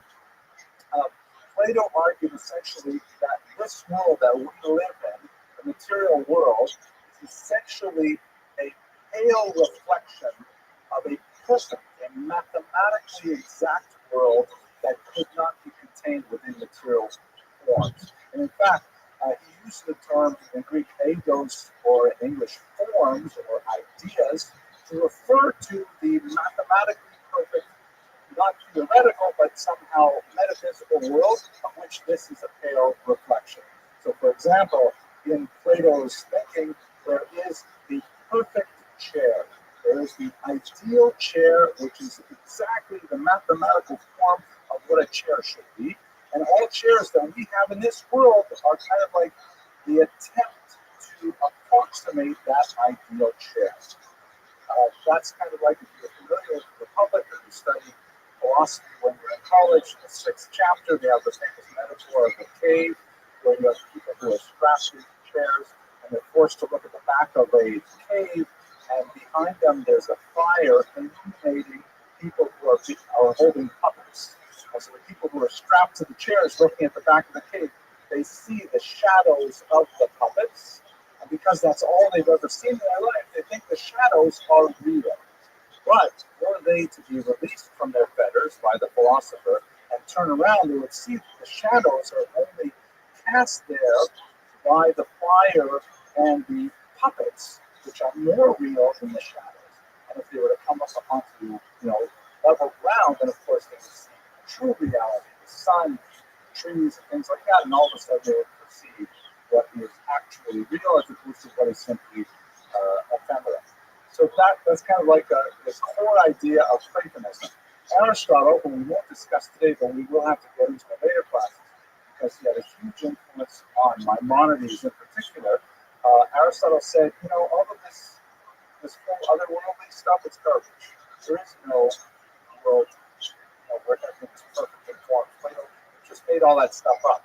Hence, Plato pointing out high, and Aristotle saying it's only if you can measure it is it real.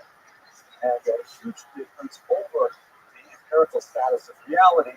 And most of Jewish thought followed Maimonides in an Aristotelian vein, but Plato's thought also had huge influence through Neoplatonists. Now, how does Neoplatonism fit with Cairo and his successors? So one idea, there are three basic ideas that are common to many of these traditions. One is that essentially there is one true being, God, of course. There's one being that encompasses everything. And like Plato's idea of the forms, like the perfect chair, the perfect surfboard, the perfect, sunset, whatever it is. So there is one perfect being in which all things are contained. However, Platonism also asserts that there are other existents, meaning there are other things that exist. Somehow, within the context of that one, right, we say in the tradition, there's nothing other than God, and yet we're not exactly chopped liver. We are somehow existing as well. We don't understand what are the barriers between our individual existence and God's existence. So these existences are somehow, and this varies from thinker to thinker, they are like emanations of the Godhead itself, as it were, like rays that come out of the sun, or decent sparks that come out of the flames, the soul being godly in some nature, not God itself, but participating of God in some way. And so that's the second basic Neoplatonic idea. The third idea is that things are caused by this radiation from the one, and the things which are caused long to return to the source. So in other words, like you see in Jewish thought, that the soul lives in heaven, and then the soul is sent down into this world to accomplish some tasks, and then one day to return to God. That's a basic sort of overview of Neoplatonic thought, and you can see it in many Jewish, Christian, and Muslim thinkers of the Middle Ages.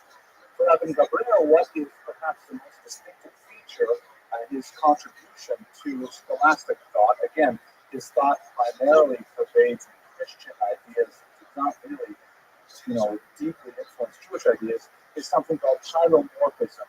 Hylos, philos in Greek means wood or matter, homer in Greek, and morphism is related to the idea of sura or form, matter and form.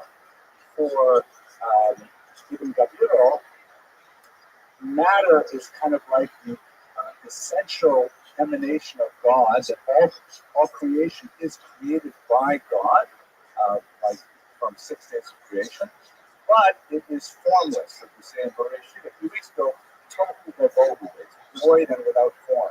It's only through God's will that it takes on form. So in other words, just like wood, there's obviously a tree, but if you kill the tree by cutting it down, then it is a block of material that does not have any function. It is by the application of my will that I make it into a podium or into cheap looking flooring, or I make it into a sculpture, whatever. It's my will that takes the hulos and makes it into a morphos, makes it into a form. The conjunction of divine will imposed on matter is a classic idea of Ibn Gabirol. But it's all related to this idea of Neoplatonism. Now, it's ironic that Ibn Gabirol is often compared to Philo of Alexandria, one of the thinkers from the ancient period, who also had an incredibly profound influence on Christian thought and is basically ignored by Jews. Philo, we won't go into much detail today, but just he's basically living in Alexandria, Egypt, in the Temple period, around the turn of the millennium, really, and he is essentially writing Greek commentary on the Bible, which is accessible to Christians who can read Greek, but occasionally he kind of goes off the derech, he goes off the reservation with some of his ideas, borrowing certain midrashim or changing their meaning in such a way that the rest of the rabbinic world is not comfortable with Philo. So Philo becomes a core commentator on the Bible for early Christians and is ignored by Jews.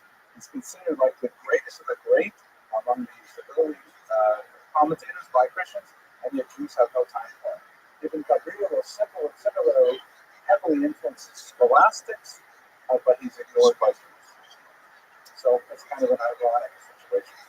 Now, he also wrote, besides his metaphysics, which talks about, the large idea, what is the universe made of, who is God, how do we relate to God, these kind of very, esoteric ideas. He also spoke to a topic that's much more germane for Jewish thinking, and that's his ethics. Meaning his metaphysics is all about beyond physics, the construction of the universe. Ethics, also a preoccupation of the Greek philosophers, is how we humans interrelate. And that's really important for Jews. We spend a ridiculous amount of time and energy and rabbinic thought on ethics. So this book actually did survive. Jews did continue to recopy it in Gabriel's name, and we have it to this day. It's called Nivchar HaPeinim, which means the choice of pearls, and it's essentially a sequel to his Makor HaChaim, saying, okay, if this is how the universe is constructed, what are the implications for human behavior?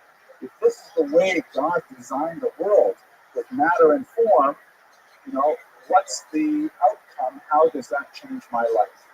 And in this complicated book, she gets into a very detailed analysis of how the structure of the universe actually determines how we should perfect our own character. Now, I don't know how good your Arabic is. We wrote this in Arabic, but I have an English translation. So we go straight to this diagram here. And this gives you a sense of how it all really fits together for Ibn Gabriel. It's ironic that Jews did not read his metaphysics, they went straight to his ethics, because the metaphysics really makes it all, fit into a larger pattern, but we kind of want to stick to the chase. How are we supposed to behave? So he basically talks about 10 different character traits, the midot, and how they relate to the 4 elements and the 4 humors. This is kind of also Greek thought that was adopted by many Jewish thinkers of Galen, and trying to figure out how we can sort of ideally position ourselves within the overall scope of the universe for ethical perfection. So if you look over here at the bottom level, you've got tranquility, penitence, meekness, pudency. I actually had to look up pudency. We only know this word. I only know this word because of the opposite, impudent. Impudent means like brazen, bold, or to use the Latin term, chutzpahdik. So, or mercy. These characteristics are alike in respect to cool. So all of these things, according to Ibn Gabriel, they kind of are all about coolness, all about not getting too upset, not getting too hot. On the other hand, if you look at the top, alike in respect to heat, you have to read upside down. Pride, impudence, right, the opposite of pudency, hate, wide awakeness, and cowardice. Interestingly, cowardice is what's there with heat, but that's like the opposite set of characteristics dealing with the opposite type of temperature. Over here, you have moistness. Now, if you avoid moist, you have valor, joy, love, liberality, and goodwill. And if you're dry, then you have wrath, jealousy, niggardliness, also good words, grief, and hard-heartedness. And the whole map, which is central to this book, Nivchar HaPeinim, talks about how if you have a certain kind of personality that is leaning towards, let's say, dryness, which is, by the way, associated with earth in terms of the 4 elements, and with black gall in terms of the 4 humors, then you've got to definitely work on developing a little bit more moistness. And maybe you'll get some white gall or water in there, and that can sort of pull you you over to this side. But try to avoid getting too cold in it. Make sure you've got enough heat in there. And the idea is to somehow bring yourself to a technical center. A very complicated metaphysical understanding of the entire physical universe, the matter, and how to align it with will or form in order to achieve a balanced personality. But the sense of it, we've got real sophisticated, complicated thought. The metaphysics informs the ethics. And when you go back and read something poetic like Keter Malchut, then you see that, oh my gosh, he's taking all of these complicated, weird ideas and bringing them into a poetic expression that deeply enriches the understanding of his poetry. He was really, in my humble opinion, a philosopher first and a poet second. That we know him primarily as a poet. Okay, so if we think about his legacy, let's look at some of his great quotable passages again, because he's got a very sharp wit, and he's taking these ideas and his expression in poetry, and they translate really well. I've chosen 4 of them. The truth is, if you look up Gabriel on the web, you'll be assaulted with tens of quotations. For some reason, perhaps it's because he was so popular among Christians, and he received early Latin translation that was more of this kind of like pop wisdom associated with Gabriel. He does not have anywhere near this pride of place among thinkers in the Jewish pantheon, but nevertheless we get a sense of his personality in these little pithy quotes. The test of good manners is to be patient with bad ones. Very nice. Again, ironic in the sense of what Moshe Ibn Ezra has to say about it, but in a useful way.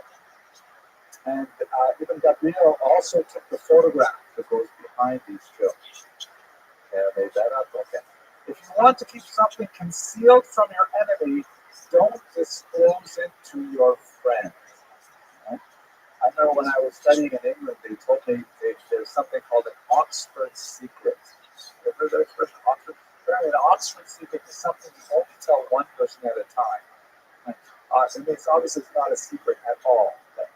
You want to keep something concealed, don't disclose to your friend. Number 1, a wise man's question contains half the answer. Okay, from the question itself, you understand half of what's going on. And then finally, okay, man is wise only while in search of wisdom. When he imagines he has attained it, he is a fool. Yeah, that's kind of okay, so it turns out that even with my jokes I've spoken a little bit faster than I anticipated tonight. We come to the conclusion of the lecture. Ibn Gabriel is one of these fascinating characters. He died very young. It's like a comet that streaked across the sky. His poetry, which he began to write at a very young age, had a phenomenal influence on literature, particularly even today among Sephardim. His philosophy, ironically, is basically lost Jewish thought for about 900 years, but was picked up by the Christian scholastics, most notably St. Thomas Aquinas, and it is there that he achieved a fame that far eclipsed his stature among Jews. Nevertheless, the value of his extremely powerful poetic expression, the depths of his remorse and his shuvah expressed in Keter Malchut and other poems, continues to influence the literature today, and I think it's definitely very fitting individual to have. Next week, we have a figure who looms very large in the Muslim universe. We look at Rothschild, who was also a contemporary of Gabriel. They lived roughly the same time, and they lived in the same city in Zaragoza, and they borrowed a lot of ideas from each other, as we shall see. But Rothschild is known most prominently for a very famous work called Kobos of the Lagos, The Obligations of the Heart, a tremendous classic of Jewish thought that I'm looking forward to learning from next week. Thank you once again for your attention and your endurance, and we'll wrap it up for the night. Well, everyone, I hope you enjoyed that lecture. I had a lot of fun with it. The internet version is a little bit shorter because I told too many jokes that I regretted, and I decided you have to come here and say that. And I want to say a special shout out to that couple that came over to co-ed to give a lecture live. It was great to have them in the audience. Anyways, I want to close with a couple of calls to action. First of all, we have to my book, I'm really grateful for all the drivers and especially surprises. So many have actually read it once. If they live in illness, maybe I should write bigger books. This is a bunch of who wants to, but I'm glad you find it useful. Here's the thing: if you're sending me personal words of congratulations, things like that, and feedback and corrections, that's fantastic. But maybe consider writing a little review, like on the Amazon site, give you opportunity to testimonials will help get this book to the hands of people who appreciate it. And I certainly feel very happy to see other people read the book and learning from the second thing that's kind of cool, I'm studying that today. It's a shout out, you're watching it right now, from a Spanish language publisher who wants to translate some of my stuff to Spanish, which I think would be a great course for it to use. I'm not going to divulge anything like that yet until we actually agree on things, but I am very excited. I think that would be absolutely fantastic. And, well, that's about it. Okay, next week, we have a fantastic lecture on Rabbi on Phobos the levels. Oh my gosh, we're making some but,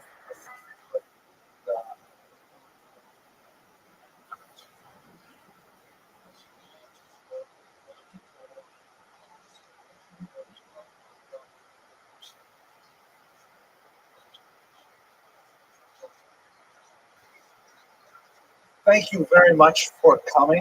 We have an amazing topic tonight, something that, I know about these things for a long time, but I never get around to really studying them until I prepare for these classes. And I'm just so amazed with the range of depth and breadth and fascinating elements of Jewish history. It really is tremendous. Tonight's topic, we're going to look at the incredible Rabbeinu Bachya, also known as Rabbi Bachaye. We'll talk about the pronunciation of his name shortly, who is the author of a classic, very creative, and pioneering work in Jewish history, the Chobos and Levavos, the duties of the heart. Very important work that, I hope I can say everything I need to say within the next 60 minutes or so, maybe a little less.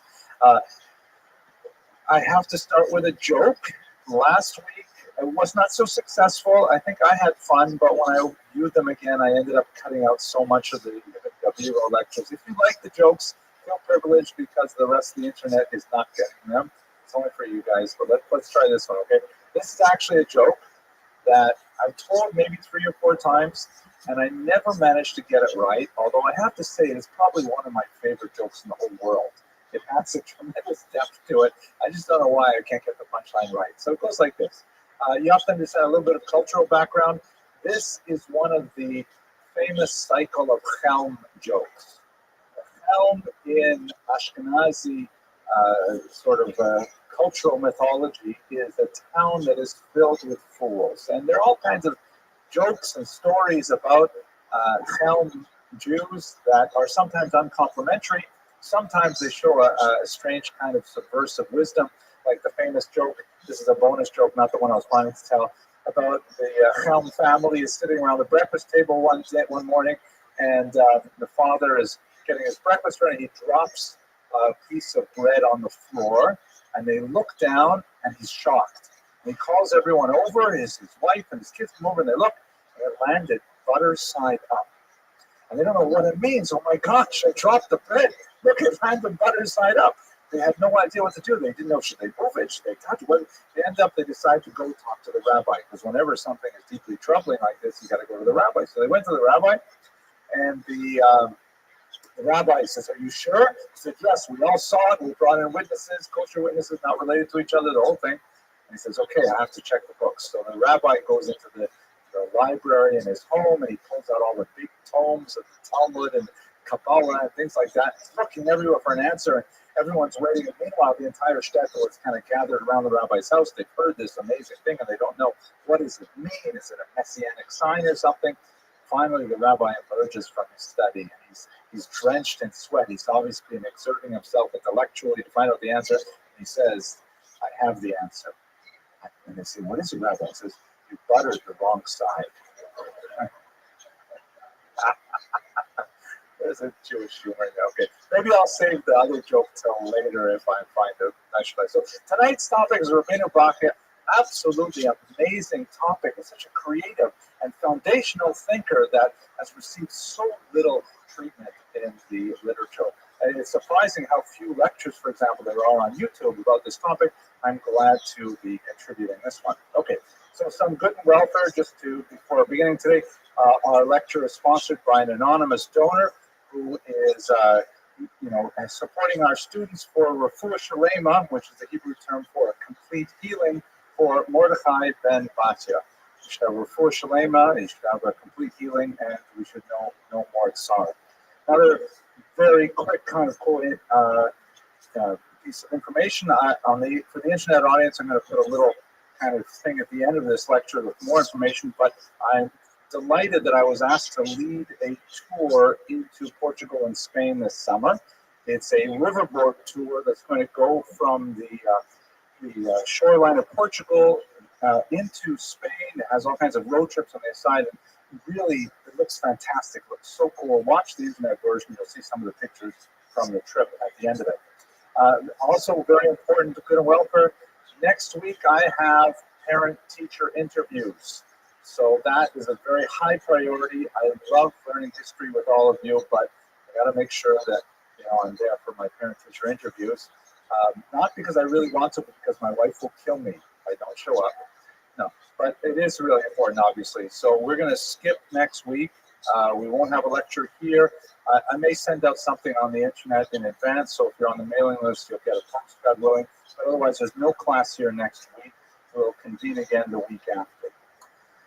And here's one last good and welfare thing. So this is more for the internet than this audience, but I get, I shouldn't do this first thing in the morning, but sometimes when I, after I finish davening and things like that, I turn on my YouTube and I look at the comments and I try to respond to some of them. And every now and then, maybe about 5% of the comments are really nasty anti-Semitic ones. YouTube does a really good job of, immediately deleting the ones that are really offensive, but sometimes they get through and then it kind of ruins my day for about 15 minutes and I have to forget about it. So this one bothered me a little bit. This one was in last week's lecture. I wiped out the names. Since most Jews in the United States rather GINOs, I had to look that up, it stands for Jews in Name Only, and it's based about part of a really bizarre, complicated anti-Semitic myth that today's Ashkenazic Jews are actually descended from the Khazars, who we've talked about in previous lectures. We're not real Jews. We are descended from the Khazars. Our leftists, they hate history and are constantly trying to revise it.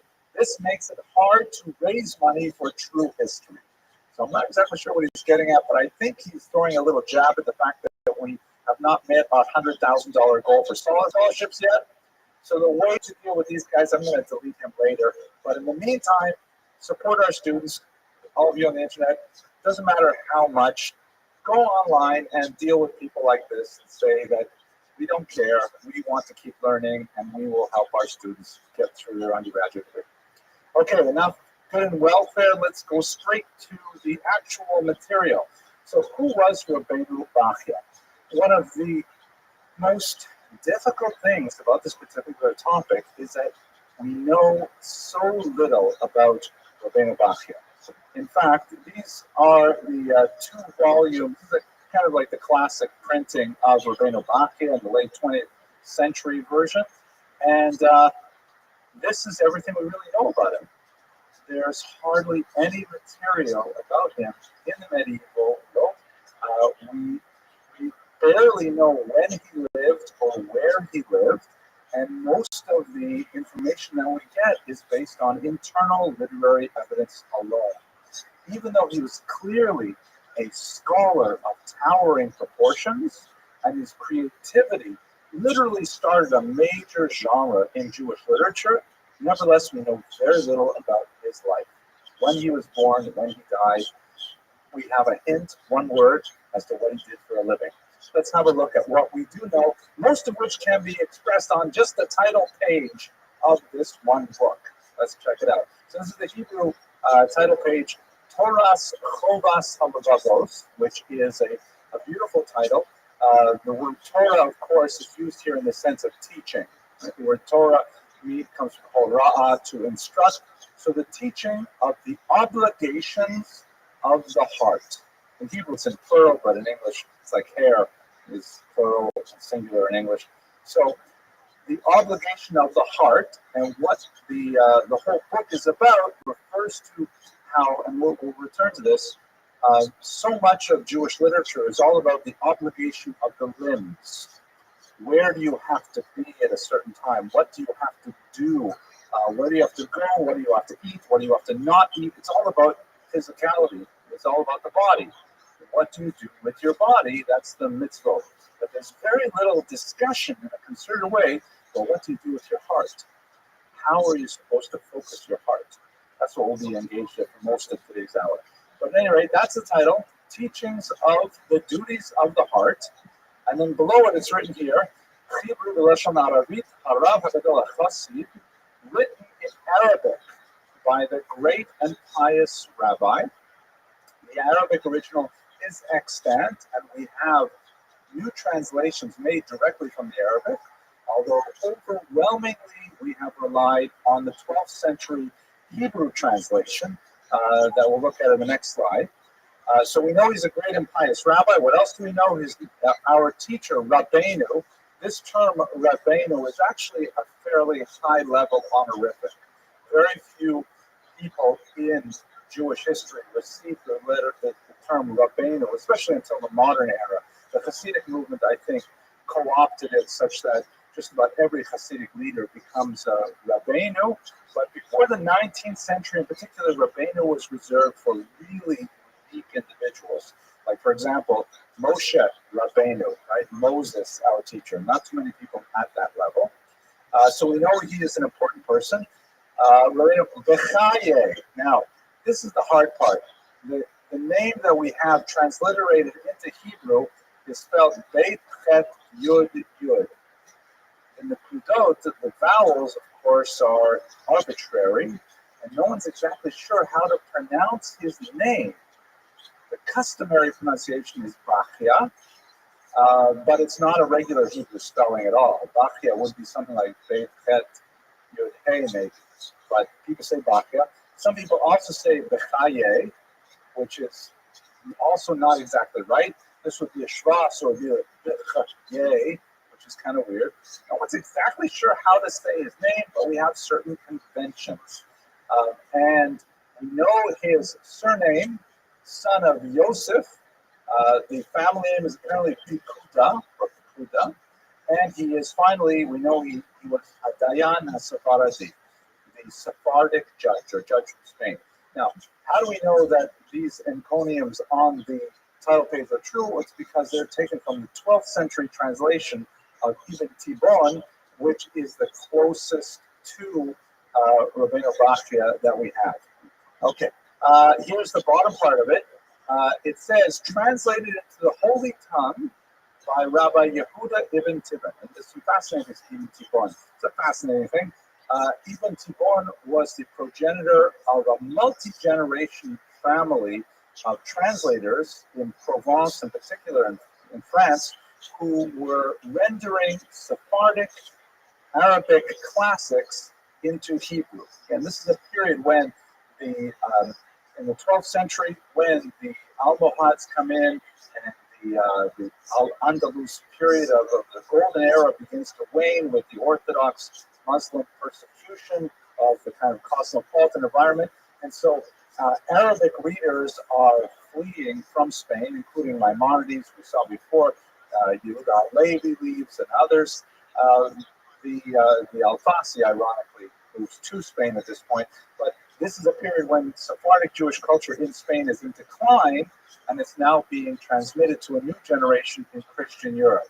So Ibn Tibon and his children and his grandchildren were all well-versed in Arabic, and they rendered almost all of these great classics, the More and the Bukhim, the Guide for the Perplexed, the Kuzari that we spoke about a few weeks ago. It all came from Ibn Tibon's translation house.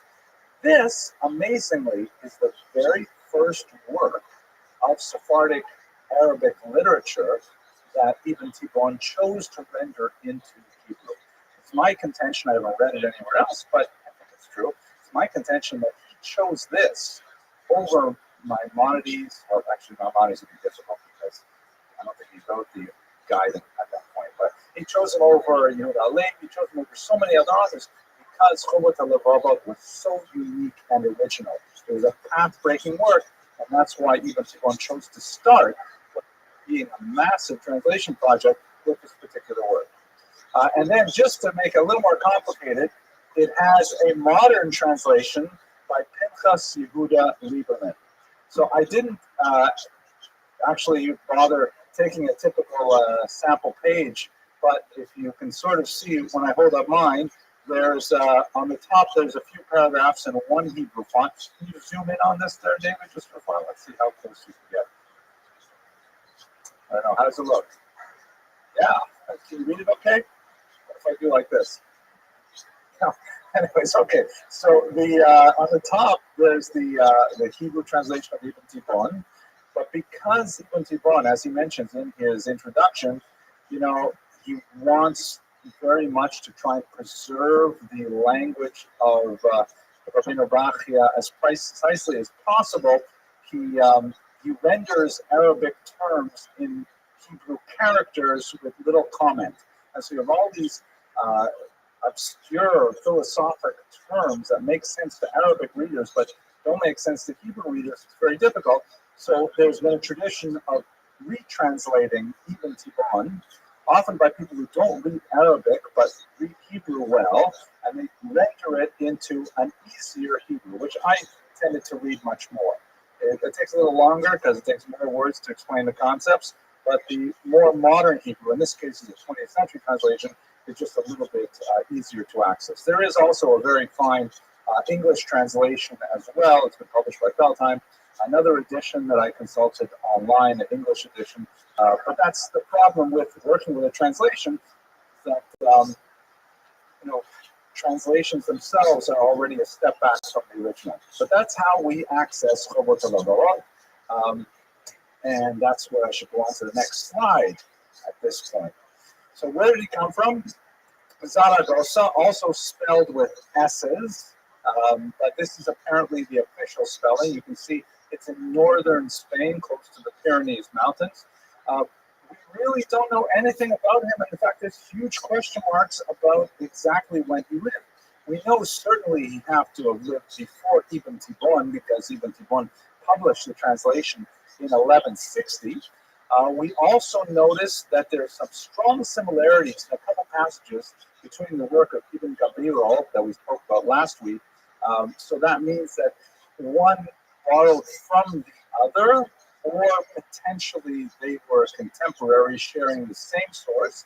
Some of it is kind of bizarre. Like, remember that square we looked at with the five different, the four different character traits and the four different elements and things like that. So that appears also in Rabbeinu Bachya. The scholar Diane Lobel, who we'll speak about in a second, she estimates that based on a Geniza fragment written by Ibn Ezra, who refers to Rabbeinu Bachya as the previous generation, more or less we can ballpark the authorship of this book around 1080. So that's as close as we get in terms of knowing anything about his life. Everything else is going to be internal scholarship, internal literary evidence. Okay, so at this point, we have to pause and have a little bit more of a philosophical discussion about what is this book, why is it so distinct and special. This is an amazing 19th century painting by Karl Schleifer. The title is Eine Streitsfrage aus dem Talmud. And it translates as a controversy question out of the Talmud, or meaning a machlokas from the Talmud. I just like the word Streitsfrage. You know, it sounds like a controversy. Like, ich habe eine Streitsfrage für dich. You know, I got a problem with you, buddy.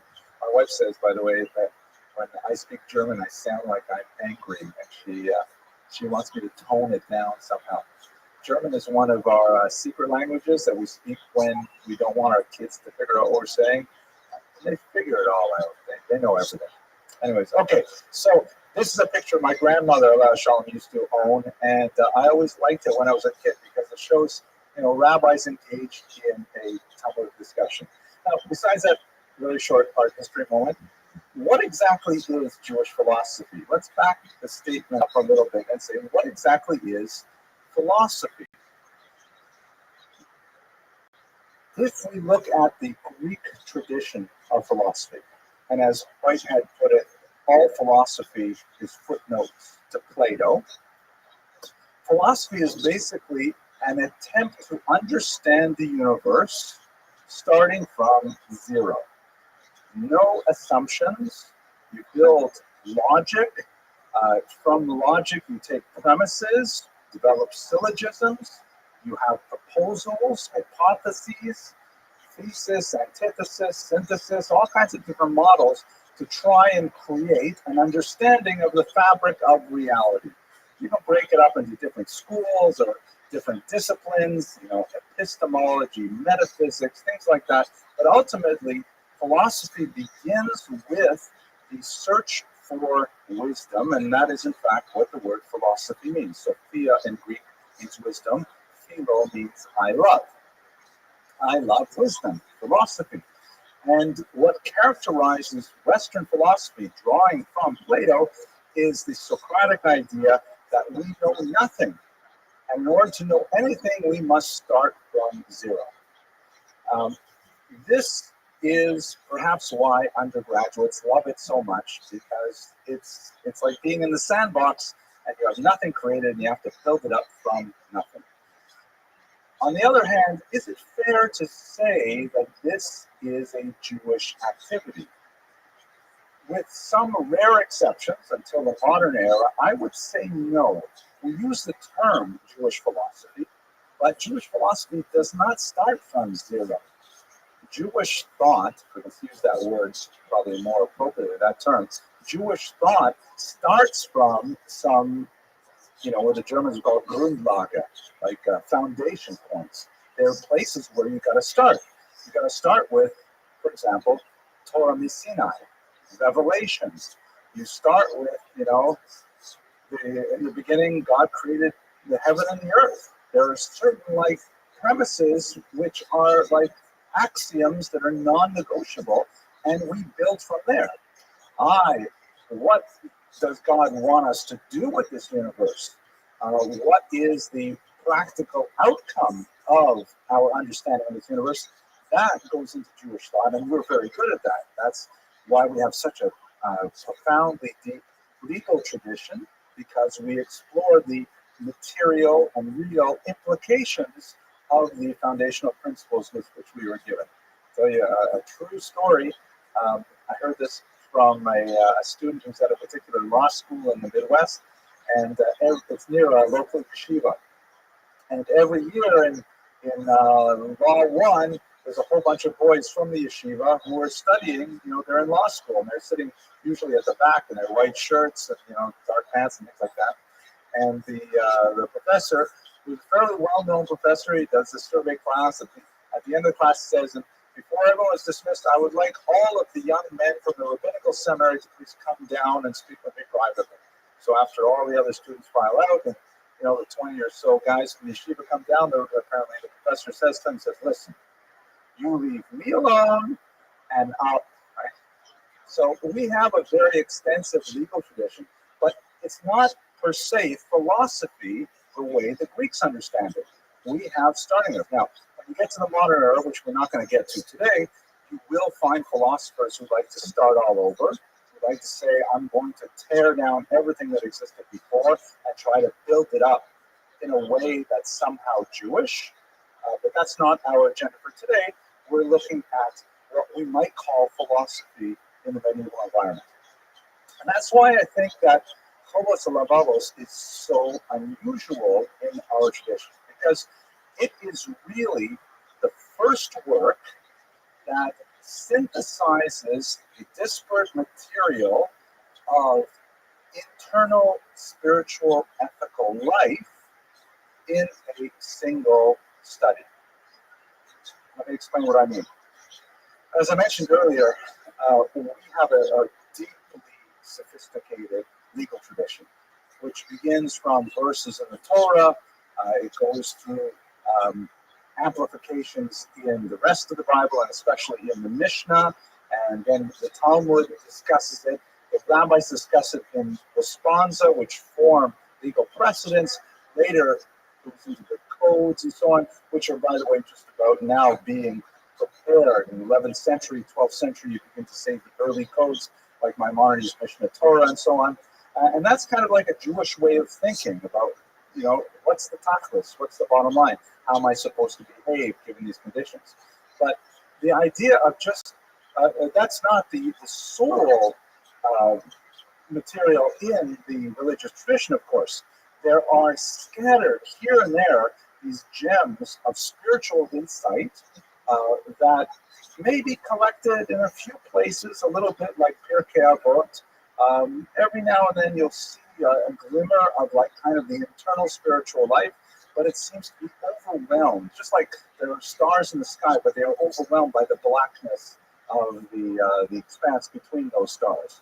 What Chobot HaLevavot did was to say, wait a second, we should think systematically about our internal lives with the same kind of discipline and rigor that we speak about our halachic lives. And that's what Chobot HaLevavot is all about. He says, I'm not going to talk about, how you shake the lulav or whether or not this chicken is kosher. I'm going to talk about how you should orient yourself to God, how you should focus your mind, how you should, be disciplined with your relationship to the universe as a whole. It's a deeply mystical and fascinating work, and it is completely path-breaking. It is totally new, and it starts a whole genre, which, depending on who you ask, would probably be best called Musar literature. The whole idea of personal development starts with Chobot HaLevavot, not earlier. My wife and my daughter had a little text argument. By the way, for those of you who use texting, I have to say it is the best way to have domestic disputes. Having an argument over a text is great because nobody interrupts you. You have enough time to express yourself properly. You can see the other person typing. I love it. So not that I'm speaking theoretically, of course, because my wife and I only disagree about once every decade or so. But anyways, my daughter, who is a very dedicated Chabadnik here in Crown Heights, she shared a piece of Torah with my wife on WhatsApp, and actually it was a family WhatsApp, and my wife wrote back and said, "Oh, that's a nice piece of Musar." And my daughter wrote back and said, "No, it's a nice piece of Hasidus," right? But it's just different words for the same kind of thing. It all starts with Chobot HaLevavot. It all starts with Rabbeinu Bachya, who first said, let's just think together about how we live spiritually as opposed to halakhically. We have to see a little bit of what's in there. Now, our task is to approach this from a historical perspective. I would like to give you an introduction to the content of the book, but from a historical perspective, if we don't know more about him than the title page, how do we learn, how we flesh out the historical context? So we've got to do an intellectual biography based on the material in the text itself, which is much harder. This is an older printing, obviously, of those Revavos, with the which is quite symbolic and traditional in Jewish bibliography. Many chapters, including those of Chobot HaLevavot, are named after gates. So one of the real, now obviously, I don't know what I want to say here. Obviously, his source base is overwhelmingly Jewish in nature. He's citing verses from the Torah, passages from the Talmud, the Midrash. He is clearly well versed in all of Tanakh. He's clearly bringing verses from all over the Torah, and that's fairly typical. Of course, we say it's typical because we base it on him. But what's surprising, and this is uniquely Sephardic, is something that has been known for about a century. He used Muslim sources as well, specifically the Sufi mystics, which are a group of fascinating Muslim thinkers that have a lot of ideas that resonate with Jewish values. And the stuff just slips in without any comment. I'll give you a couple of examples, and we see it repeated through many other sources. We see it, for example, Maimonides' own son, the famous Abraham ben Rambam, wrote works that are deeply infused with Sufi wisdom. I know it sounds jarring because we live in a time where Jews and Muslims tend to be locked in conflict, and in Israel, and we look at God forbid, we don't want to look at them, but occasionally we see these things about ISIS and beheadings, and you say, what do we have any common vocabulary with these people? Well, in Al-Andalus, we shared, and we grew from it. So I'll give you one example here. Yes, it's in the Forbidden Gate, right? So the Forbidden Gate, let's start, and I'll show you an example. Let's just jump to the example, and I'll come back to the Forbidden Gate. So here we go. Here's a Sufi teaching, which Diana Lobel, that I showed you earlier, who wrote a great book on Rabbi Bhakya recently. So this is the 9th century, 100 years before Rabbi Bhakya, and then the story is cited in 11th century hagiographies of Yahya ibn Mu'adh. It was said to Yahya ibn Mu'adh, "Tell me about God. Where is he?" Or what is he? Sorry. And by the way, this word here, abotu, that's actually a technical Muslim term, and I just made that up. That's because it's a typo. Sorry. Tell me about God. See, when you have tenure, you can get away with things like these. Tell me about God. What is he? See, Yahya responded. He said, "God is one." Right, that's definitely something that Jews want, isn't it? What is he like? Strange phrase in the original. How is he? Like, in what manner is he? And the answer is an all-powerful king. The question is, where is he? And he gives a strange answer, on the lookout.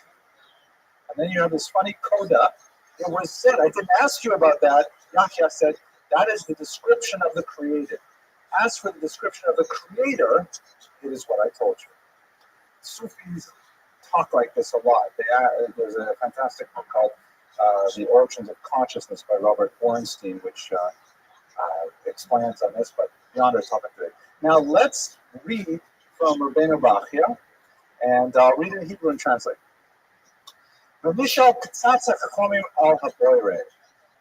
of the wise was asked about the creator. I have a feeling there's got to be about 30 or 40 passages, stories in here, where one of the wise is asked, an anonymous wise person.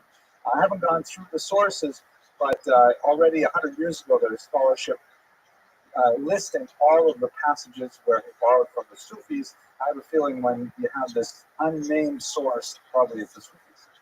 Anyways, the question is asked about the creator, Mahu. What is he? For Amar, the answer is Eloka Echad, one God. God is one. Amaro Shoel, so the questioner asked, the Echu, how is he? Again, that strange language, Echu, how is he? What does it mean? In what manner is he? Amaro Melech Gadol, a great king.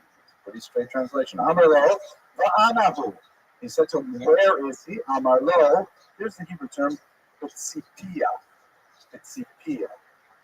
So Tzipia is probably best translated as on the lookout, watching, like at Sofa, right? Har HaTzofim, the mountain of the lookouts.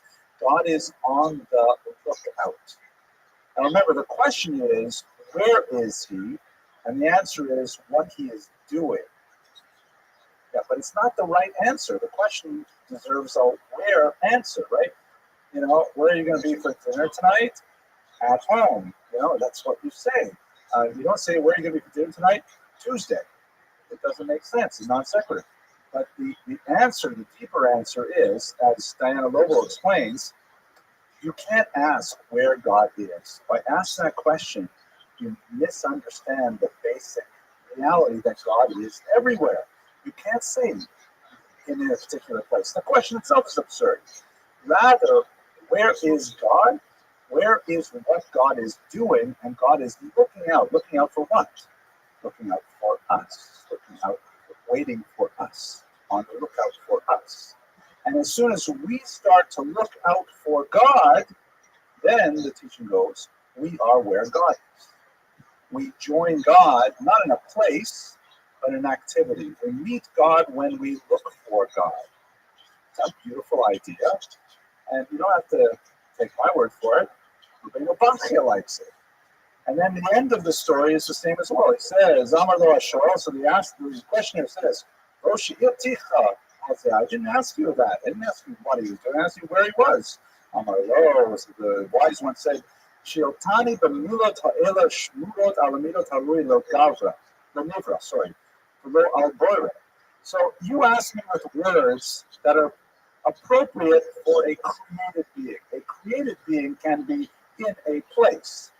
God, who is not a created being, cannot be in any place. That is not his reality. So that's why I answered you only in terms that you would understand. Because it's impossible to explain it in any other way. So you see here, this is just one example of the many Sufi passages that Rabbi Bachya would bring into his work, which is indicative of a syncretic culture, the values of Andalusian Spain that allowed for the communication of Muslims and Jews who were spiritual seekers to share whatever wisdom could effectively cross their otherwise rigid religious boundaries. Fascinating example. Let us just move back a little bit here to talk about the Forbidden Gate in itself. Now, the book is divided into several gates. I'll give you the whole list of contents shortly. The first gate, it's one of these ironic things in the yeshiva world, is taboo and is rarely studied in a formal setting. And in fact, in my edition here, which is a very orthodox kind of edition, I told you that there's a modern translation of the Ibn Tibbon. There's no translation of the first chapter. The first chapter is left in the original 12th century version. And moreover, there's about a 30-page introduction, which is essentially a long series of warnings. Don't read this chapter. Don't read this chapter. This is what this rabbi said, don't read this chapter. This is what this other rabbi said, don't read this chapter. So what's so forbidden about it?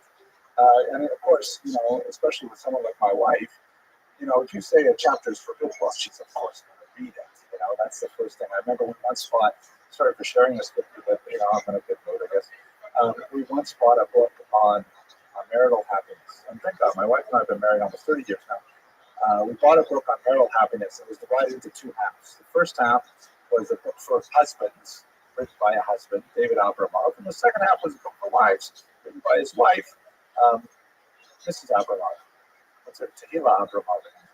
And so we agreed that I would read the first section, and I read it diligently. We were just married a few years ago, and I made little notes and stuff like that to myself, and then I gave her the book, and she read it. I figured she would read the women's section and we'd talk about it. Instead, she read the men's section. She especially read all of the notes, and before reading her section, she had to, query me about, why did you write that? Why didn't you write this? I lost my train of thought. Okay, so why is it forbidden? The main reason it's forbidden is because, think about it, if the whole book is the duty of your heart of trying to understand your relationship to God, and we are working in a Platonic philosophical vein of starting from zero, what is the very first question you would want to ask? Who is God? What is God? That's the first one. I want to have a relationship with God. Well, who is God? So the first chapter is all about who is God. And that's a very hard question to answer, even with the occasional Sufi thought. In fact, it descends into what scholars tend to call negative theology. Because the only way you can effectively define God in a philosophical way is by nots. God is not limited. God is not born. God is not. If God is infinite, what else can you say about him? There is no positive attribute that you can add to God that does not intrinsically limit him from the other things. So the first chapter, which I have to say I read, I'm over 40 years old, I figured I could get away with it. I didn't understand it. But the first chapter is basically all about who is God. Now, the warnings are well placed. The Rabbeinu Bachya asks a lot of philosophical questions that in many yeshivas are simply taboo. You can't ask these questions. Maybe not like in an Esha Torah kind of place, but if you are raised from childhood with a simple faith, the Emunah Pshuta, in belief in a creator, and even opening up these kinds of questions can be very painful and difficult. Like you say, well, I never thought of that. And then all of a sudden you got 5 years of going off the derech trying to figure out, you got to get back to Yiddishkeit. So it's a very difficult thing, and that's why most yeshivas actually leave this section alone. Similarly, the opening sections of Maimonides, Yad Chazakah, the Mishnah Torah, the section on Yisodei HaTorah, the whole book, Guide for the Perplexed, all kinds of difficult philosophical books like these are kind of like adored and revered, but not studied, at least not formally. You got to study it privately with the rabbi who really knows and so on. That's what the Forbidden Gate is all about.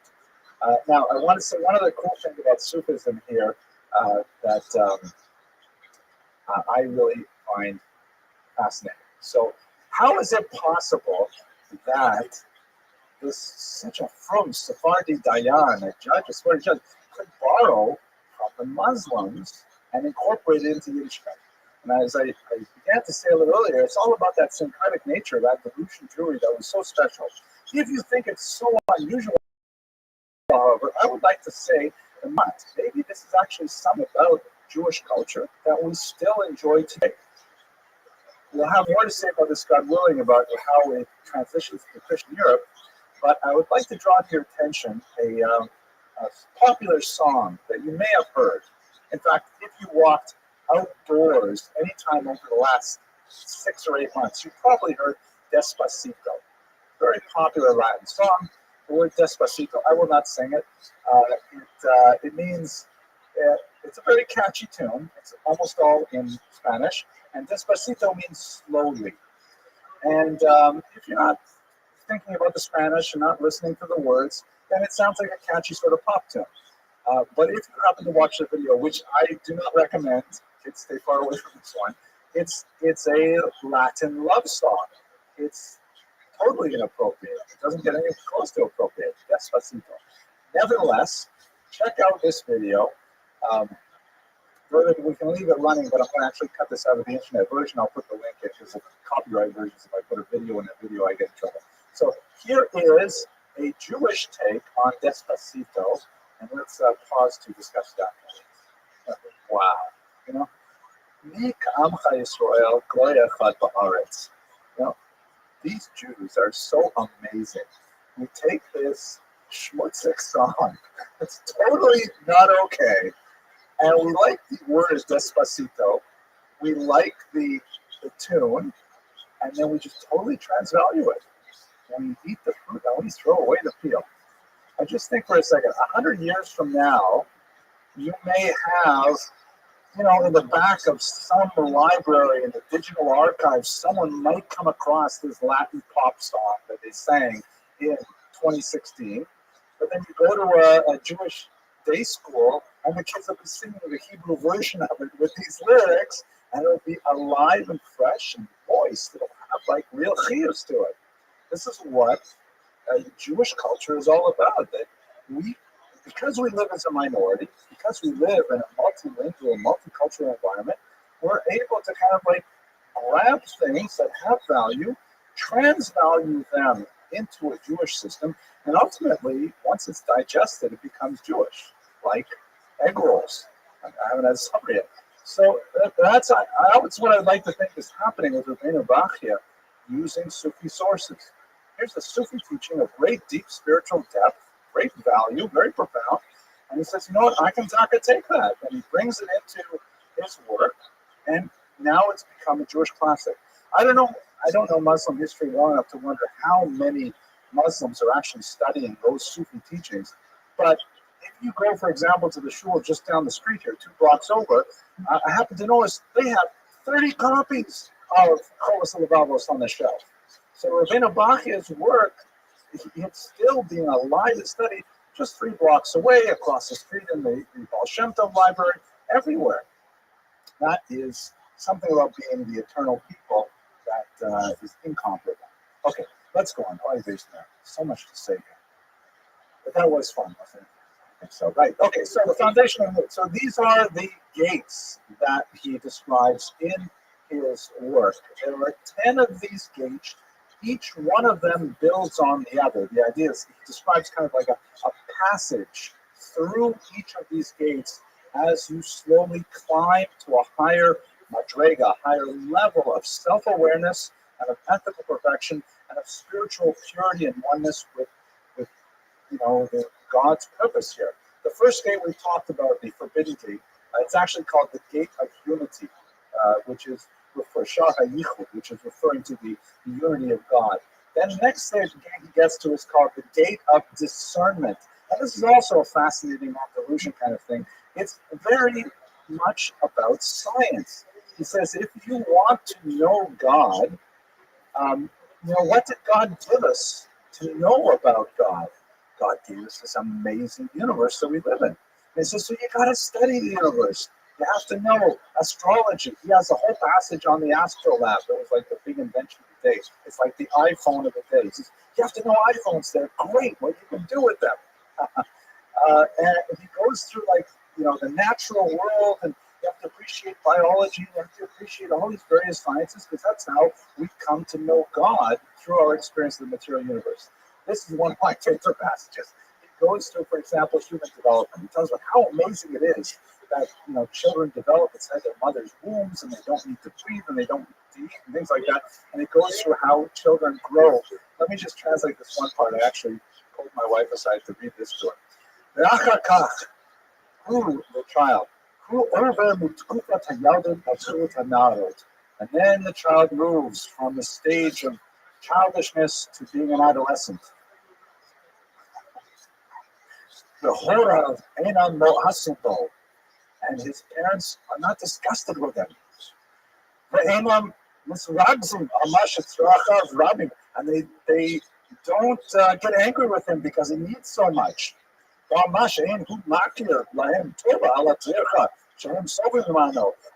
they don't get angry that he doesn't recognize how much they've sacrificed for him.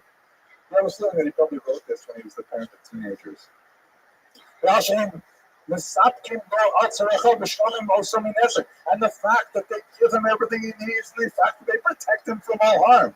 And the fact is, the parents even worry about him more now that he's an adolescent. Until he becomes adult.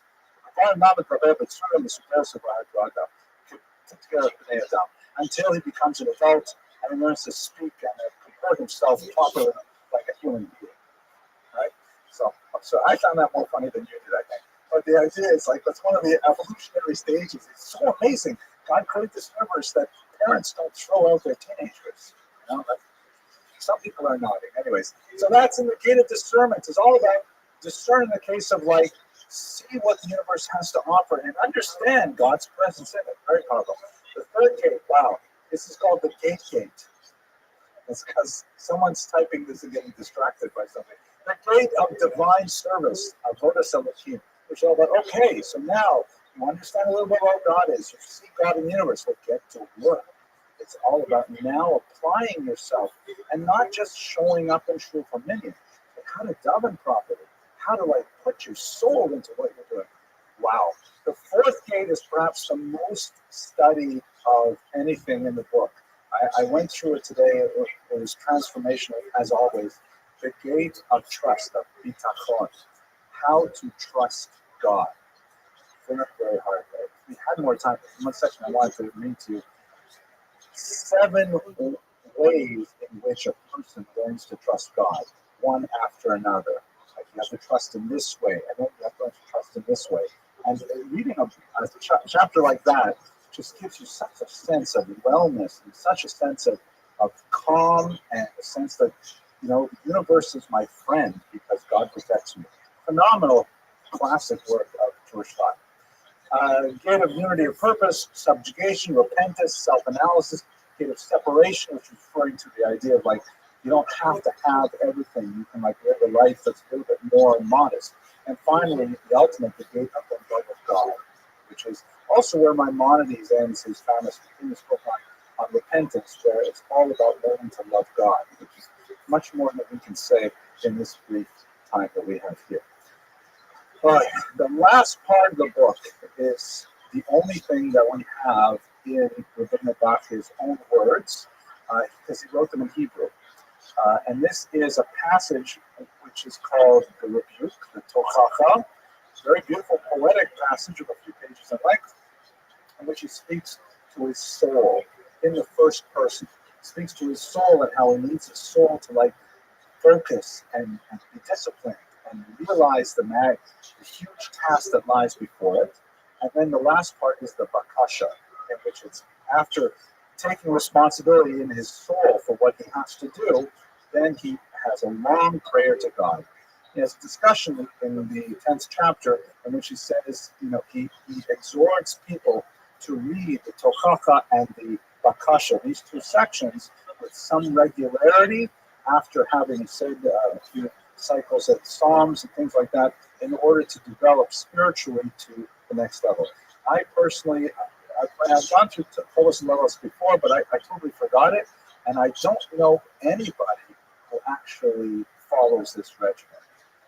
I'm going to ask around some of my rabbi friends and see if they can enlighten me as to who actually keeps this practice, because it's a very beautiful one that I think will be wonderful to revive. It's printed in the rabbi's own words in Hebrew at the end of the day. So, moving to his legacy, there's the Feldheim edition. I hope this inspires some of you to perhaps pick up Cholos Levavos if you've not read it yet and make your way through it. Skip over the first chapter. You don't need to go straight to the second chapter. But it is a work of phenomenal creativity, and it's quite unique in that it starts off this whole new genre in Jewish literature, focusing on self-analysis, self-development, spiritual growth that will really flourish in so many different ways. There are really four different schools of Musar that develop from the Cholos and Levavos speeches, very different and catering to a different kind of personality. You have halachic Musar, which you see much more with Maimonides, for example, Kabbalistic Musar with Moshe Cordovero. We can go on and on, but the idea is it all really comes back to Cholos Levavos. I feel extremely grateful for having the opportunity to discuss this tremendous book and this great figure with you. And I look forward to working with you in 2 weeks. We're not meeting next week, as I remind you. And I hope you all have a fantastic week. Thank you.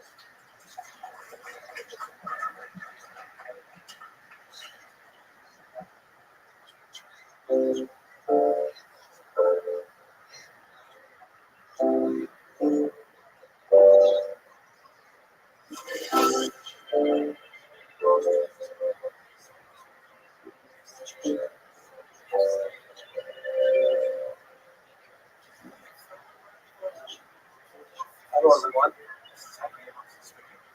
I'm so delighted to be a historian as we make our way along the Brutal River from Scotland into Spain with kosher rituals.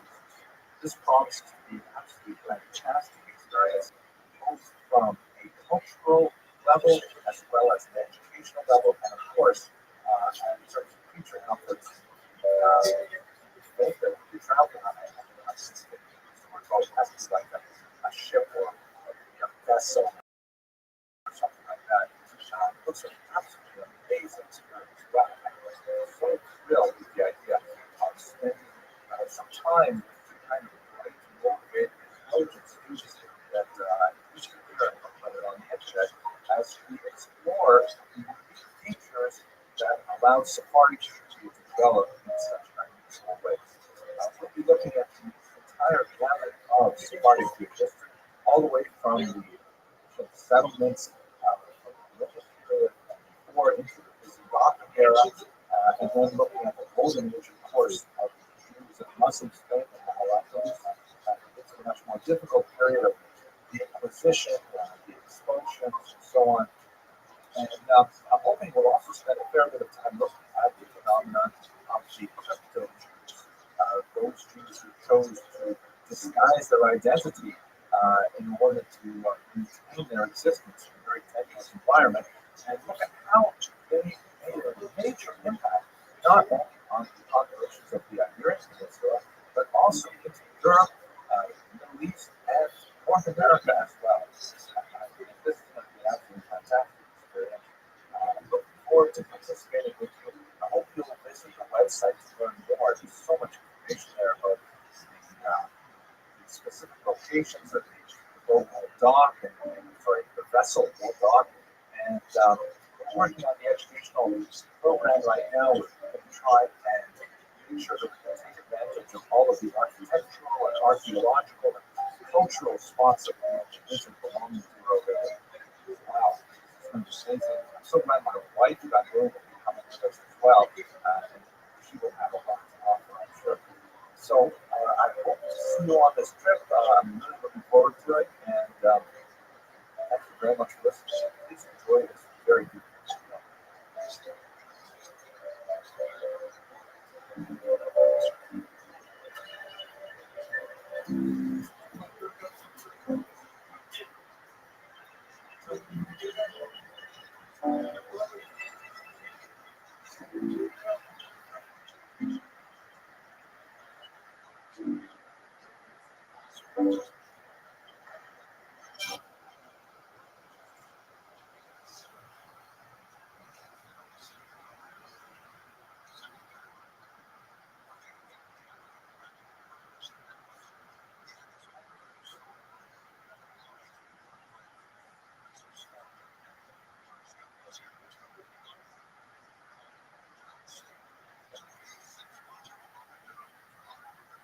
We have a great topic tonight. We're talking about Abraham Zakuto, also known as Zakut or Zechut, a fascinating individual, an early astronomer, and in many ways the last great Iberian Jewish scientist. And so much of our talk this point will talk about science in this period, the very unique role that Jews played in transmitting science to the Christian world in particular, and we'll have some reflections on the decline of Judaism in the Iberian Peninsula means. Today is the first of 3 lectures that's going to look at the expulsion. We're just going to touch on it briefly today and sort of a passing for Zakuto's life. Next week and the week after, we're really going to focus on the details of the expulsion. And I have to say, the more I study it, the more it amazes me at its cruelty and inexorable quality of the unfolding of the expulsion that really seemed to the Jews of the time to be a split in time, something that divided the pre-expulsion and the post-expulsion time, much like we view the Holocaust today. But I'm going to set that aside. Most of our discussion of that topic will be next week. Let me start with a joke, and I will tell you that I have tried to tell this joke 4 times in public now. I've yet to succeed. I have to think it's a hilarious joke, but I just can't quite get the timing right for other people. So you won't be my best guinea pigs. Here's how it goes. It's situated in the town of Cham. I started telling you the joke this last week, and then we got off topic and go to a different joke. This is a joke I meant to tell you 2 weeks ago. It's situated in the town of Cham. You recall that's like in Eastern Europe. It's sort of like the fictitious place of foolish Jews, and you remember the joke about the bread and drops the bread. So this joke is about a horse thief. So there's this horse thief in Cham, and he's one night he's going into this Jewish man's barn, and he finds a horse there, kind of an old, worn-out horse, but he's not going to complain. And so he takes the horse and he's leaving it outside of the barn. And as the horse is going out, the horse kicks and he knocks over some rakes and things like that, makes a big ruckus. And so the Jew who's living in the next door house, he opens up his door and says, "What's going on? What's going on there?" The thief manages to rush into the woods with the horse, but he doesn't give up. He starts looking around, going out to the grade of trees there, and he says, "What's going on? Who's out there?" So finally, the thief ties the horse to a tree, and he says, "It's me."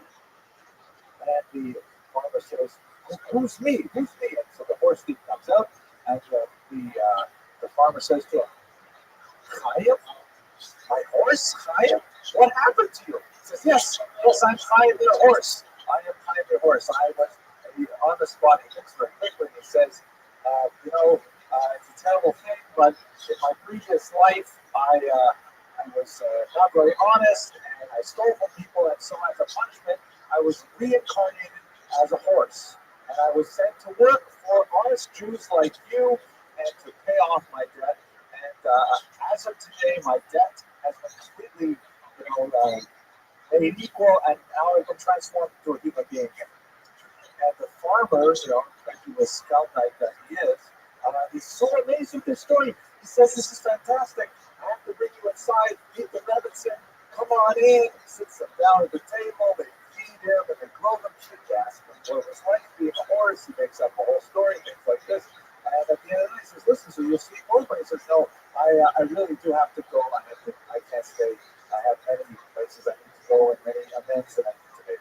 So they say goodbye to him. He goes up to the forest and he unties the horse from a tree and takes him off. A couple of days later, the farmer decides that he's got to buy a new horse. So he goes into town to replace the horse. He goes to the horse market. He's looking at one horse and another horse.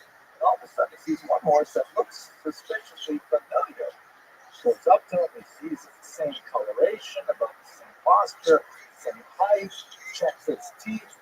Even checks the ear where there's a little nick from an earlier injury.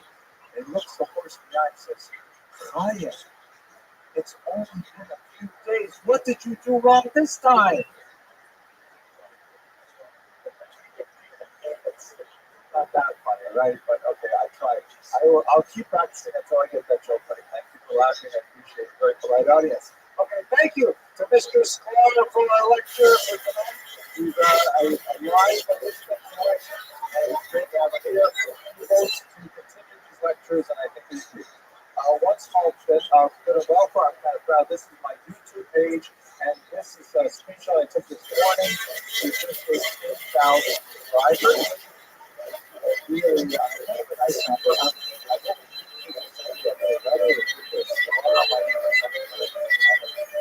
There's actually 10,000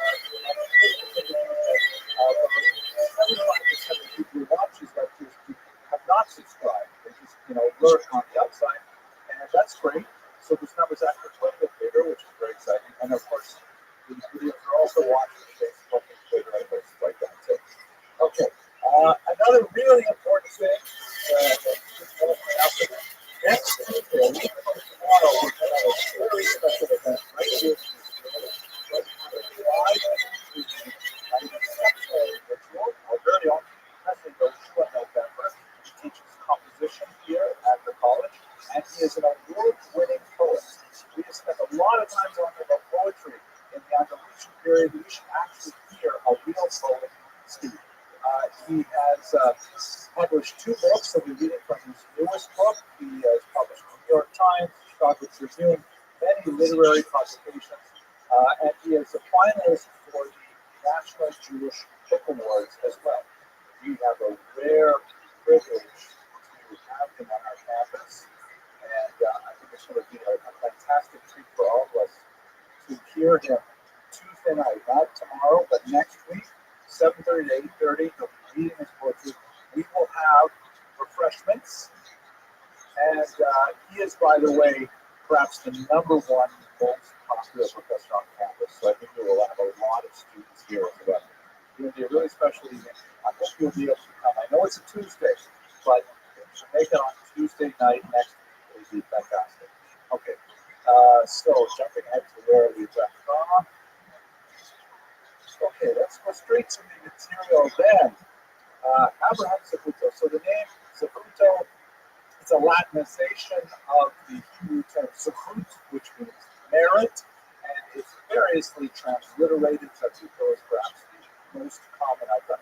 His years, as you can see, straddle the Olympic expulsion of 1492 and the subsequent Portuguese expulsion of 1497, which is somewhat more complex, but in many ways even more cruel than the Spanish expulsion. That we will push on a little bit until next week. His major activity was first as an astronomer, and he did some very important work with the astrolabe and with the Alphonsine tables, which helped much world navigators make their way around the world. It was especially important to the Portuguese crown. He was a direct advisor to Vasco da Gama, who was one of the great explorers of the century. And in fact, in many ways, the Portuguese made their name as the greatest of the explorers of the era, largely because of men like Alonso Couto, who supported them with their science and research. Towards the end of his life, however, he changed gears in a very dramatic fashion, and he ceased working almost completely on scientific matters and turned his mind to things Jewish, and he wrote a very important historical account of the world and of the Iberian period as well. In the sacred tradition. So he kind of changed, became much more of a Jewish motivated. In this sense, he's very much like the greatest of the Iberian masters that we looked at. People like Maimonides, Yehuda Halevi, Shmuel HaNakir, who were able to excel in their secular activities and in their Jewish activities simultaneously. After perhaps the last we will study in 2 weeks is Don Isaac Abravanel. That's probably the last of the great Iberian Jews who were able to do these kinds of things, being both excellent in a non-Jewish pursuit as well as Jewish pursuit simultaneously. And in many ways, we haven't had anyone like that in 500 years. It's a very, very unique period. Perhaps we will have some time to contemplate at the end of this course, at the end of the semester. Why is it? What were the conditions that made it so possible in the Iberian Peninsula and not elsewhere? This is his grandson, by the way. Perhaps it looks like the grandfather, we don't know, but his grandson was also a famous scientist, and as a result, we have a likeness here. His activity was primarily in astronomy and astrology. And you'll recall when we spoke about in the lecture about Ibn Ezra, these two terms were kind of interchangeable at the time. Astronomy, of course, the study of the various planetary bodies, understanding of the various orbits, paths, and so on. And astrology, a little bit more of on the woo-woo side of science, where you look at the impact of those planetary bodies on human life. Fading off into horoscopes and things like that. We did see with Ibn Ezra also a little bit earlier in this, but also very much kind of straddling scientific and maybe we say superstitious elements of approaching the stars, although there is a very important tradition of respecting the influence of planetary bodies on human affairs throughout the Talmud and later. Ibn Ezra perhaps gave us the best sense of how you could rationally, bring these two beliefs together in a consistent system. But you'll also see the same thing happening with Abraham. At this time, in one of the several articles where I wrote about science at the time, there was one particular noble person, I forget his name, but he had the cataract removed from his right eye, and it was done successfully by a Jewish doctor. And so he wrote to the Jewish doctor saying, that worked out fantastically well. I'd like to have the left cataract removed as well, please. I apologize, I should have remembered all of the names, but I don't actually end up talking about it. But it came to my mind. Anyways, he said, let's do the left eye as well. The Jewish doctor said, not so fast. The reason why the operation on your right eye went so well is because all of the stars were perfectly aligned for an operation that day. I did not calculate that the next auspicious day for a left eye operation will occur for another 12 years. I happen to have an opening though, so he actually suggested we not have the operation because the stars are aligned. But you see in this example sort of like the uneasy coexistence of a pre-modern sensibility with much more advanced scientific techniques happening simultaneously. He studied at the University of Salamanca. He was born in 1452 in that region, and he actually taught astronomy there as well. He also maintained their famed library. This is actually quite likely the actual room that he stood in as he spoke about astronomy and astrology to his students there. This is again one of those very special periods of time in which, in the pursuit of knowledge, the pure pursuit of knowledge, there was no or little distinction made to the religious background of the person who was sharing that knowledge with students. It was a very bright, a very fleeting moment in world history. You see so few elements of this throughout the last centuries, but this is one of those brief periods when, because of his demonstrated knowledge, he was able to actually rise and teach Christians in a secular environment like college. In fact, he enjoyed the patronage of the church, largely because of a work he wrote called Atibor Hagadol, the Great Collection, or the Great Book, which is essentially a Hebrew compilation of astronomical teachings. He viewed himself as a descendant, an intellectual descendant of Maimonides, that he was improving on Maimonidean theorems for how the astronomy could be calculated and the planetary bodies could be tracked. Maimonides definitely did take a big step forward from the Talmud in terms of understanding things such as the appearance of the moon, the renewal of the moon, the calculation of the seasons. And this is, by the way, something which is essential to Judaism.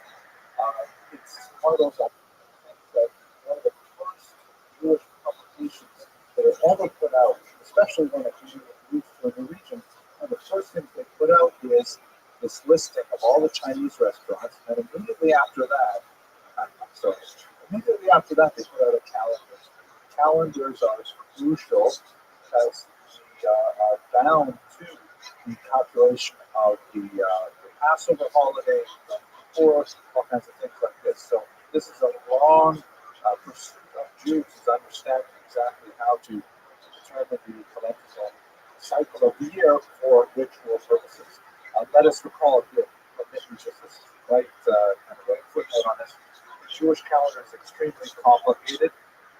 The Christians follow basically a solar calendar, which is a little complicated because it doesn't work out exactly 365 days a year. Hence, you have to have a leap year. There are actually more than one calendrical variations. Europe has moved away from the old Julian calendar to the Gregorian calendar, which was losing a day every 10 years, I think it was, every century. It was every century. Russia, by the way, only got on board with the Gregorian calendar in the 20th century. Yeah, so they actually have an 11-day gap where nothing happened in Russian history because they had to catch up. The Muslims follow a lunar calendar, which goes according to the 12 lunar months, but that means only 309 days a year, and so that means the seasons are constantly shifting. Go over a 10-year period, you'll see that holidays that were in the fall one year will be in the summer another year, and so on. The Jewish calendar basically follows a lunar pattern, just like the Muslims later adopted, but there are certain pegs in time that are mandated by Scripture. The holiday of Passover is called Chag HaAviv, the holiday of spring. So you cannot have Passover occur anytime except in spring. And in order to make that happen, we have a complicated 19-year cycle of leap months. That the entire month is added. It always falls out in the springtime. Hence, our fascination with the calendar goes back a long, long time, and we actually excel in these kind of astronomical calculations. The bishop of Salamanca was so taken with Abraham Zacuto's works that he asked them to be translated. They were actually rendered into Castilian, which is like one of the local languages, Romance languages of the period, and also Latin. And the bishop ordered that all of these Jewish writings should be stored permanently in the library of the cathedral. Rather impressive. The language stuff is also very interesting because this is a period of great linguistic flexibility and transition when the Jews had a tremendous advantage because they were historically quite, I was going to say the word polyglottish, but that doesn't sound very nice, does it? They're multilingual. Polyglottish sounds terrible. It sounds like something that's a condition. But people see a doctor, oh my gosh, I'm doing some polyglottish today. let us look to this subject of what exactly is science and take a little bit of a broader perspective on starting and science. Here's one of the most interesting things that he did, by the way. He also engineered a massive technological revolution by taking the astrolabes, which up until this point were made out of wood, and he designed them out of copper, which not only made them far more durable, we even actually have astrolabes from the 15th century as a result of his innovations, but they are also much more accurate because wood, of course, is subject to the vagaries of moisture and time and things like that. Just to remind you what the astrolabe was for, this is a remarkably important device that was incredibly popular in the 15th century. Everybody was writing about it, including even Ezra, who wrote a treatise on how to use these devices and so on. It's basically an instrument that can measure distances over long distances. Like if you, what you do is it has like moving arms, and you stick your eye on one spot, and you line up the arms. Like let's say you want to measure the height of a tall building or a mountain far away. You line up one arm with the top of that building, the way it looks into your naked eye, and you line up the a horizontal beam with the bottom of that mountain, and then when you've got it, it moves. You got it lined up properly. You can then simply take the measurement, place it on a scale, and calculate how tall that building is and how far away it is. You can do the same thing with planetary bodies. You can measure how big the moon is, how far the moon is from other planets, all kinds of amazing things that were, impossible without this amazing little device. And it allowed for finally easy navigation of the seas without local landmarks. So we need to move away from shore for any distance because you keep your bearings with the stars. So making it into copper, later into bronze, is exceptionally important in terms of the durability of this. He was associated very closely with it at many things of the time. But what exactly is science? We've already talked about the way that astronomy and astrology kind of melded together. There's basically, at this time, we're still working with the medieval trivium and quadrivium, the definition of the classic ideas of what is the essence of scientific knowledge.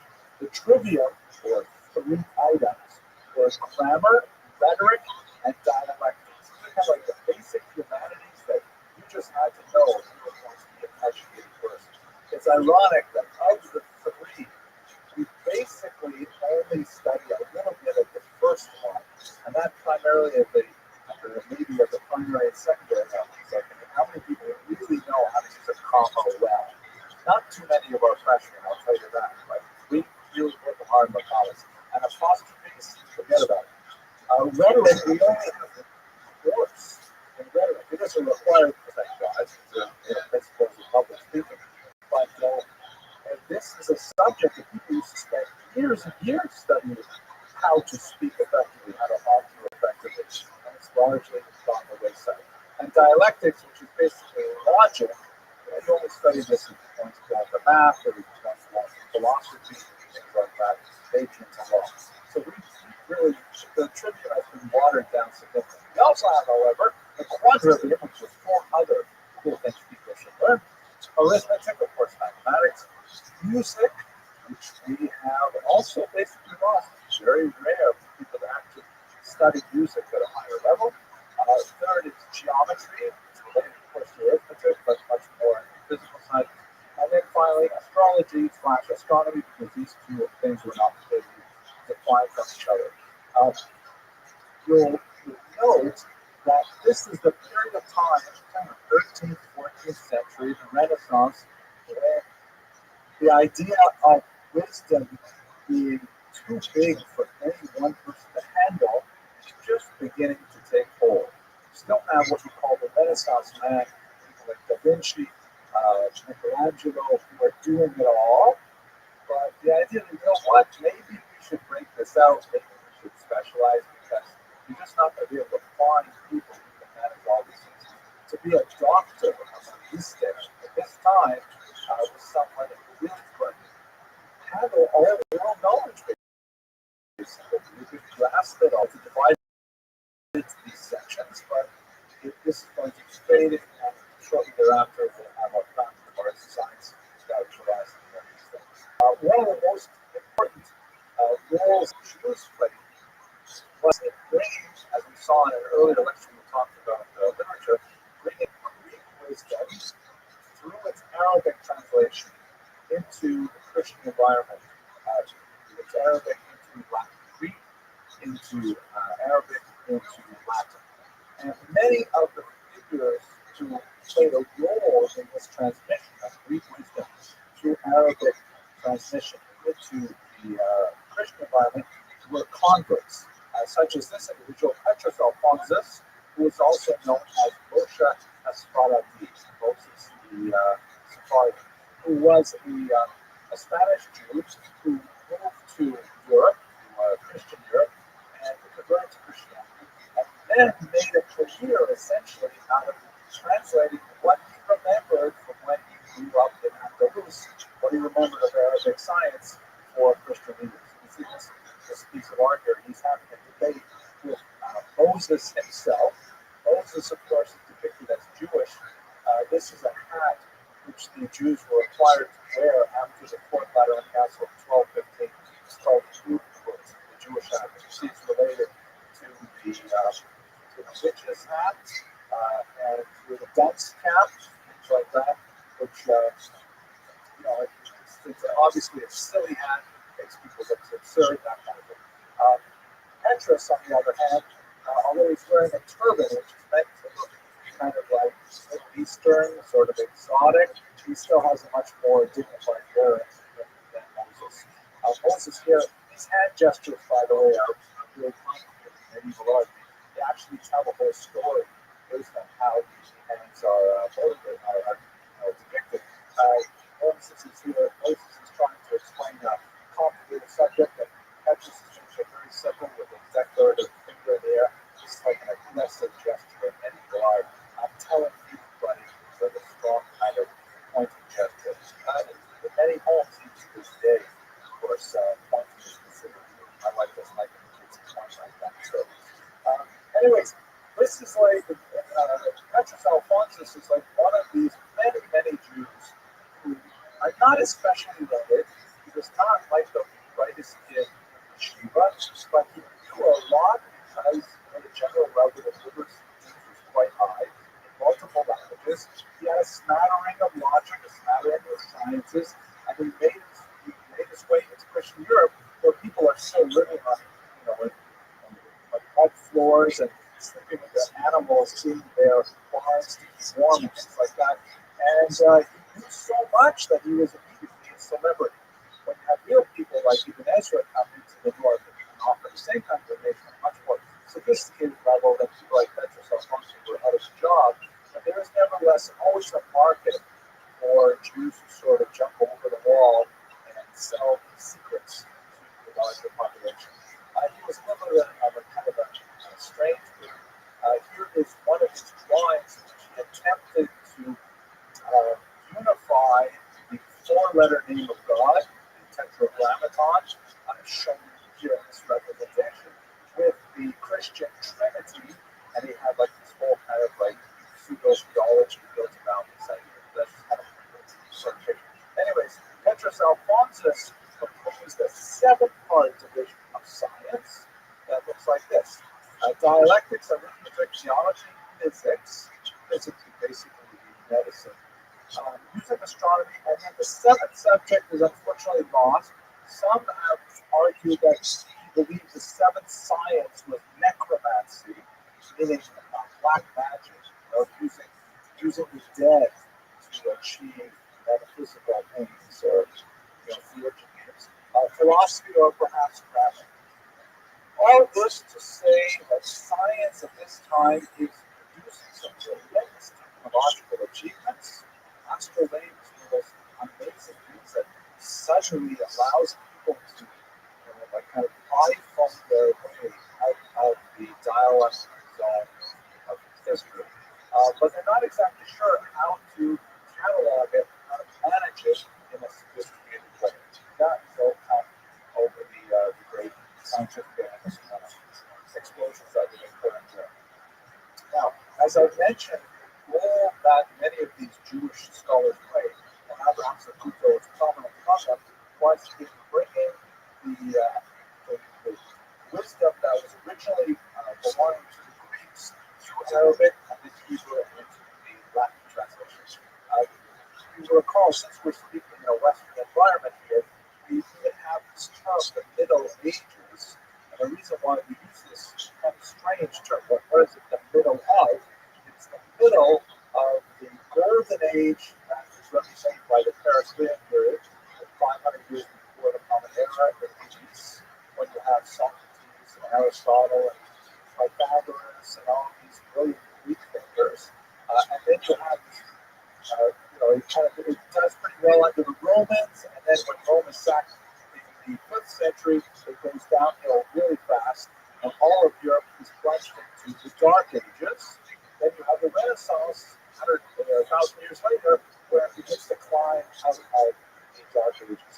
So that's very true for Christian Europe, where you have that kind of big gap, in the middle, a big valley. That's the Middle Ages is like between those two groups.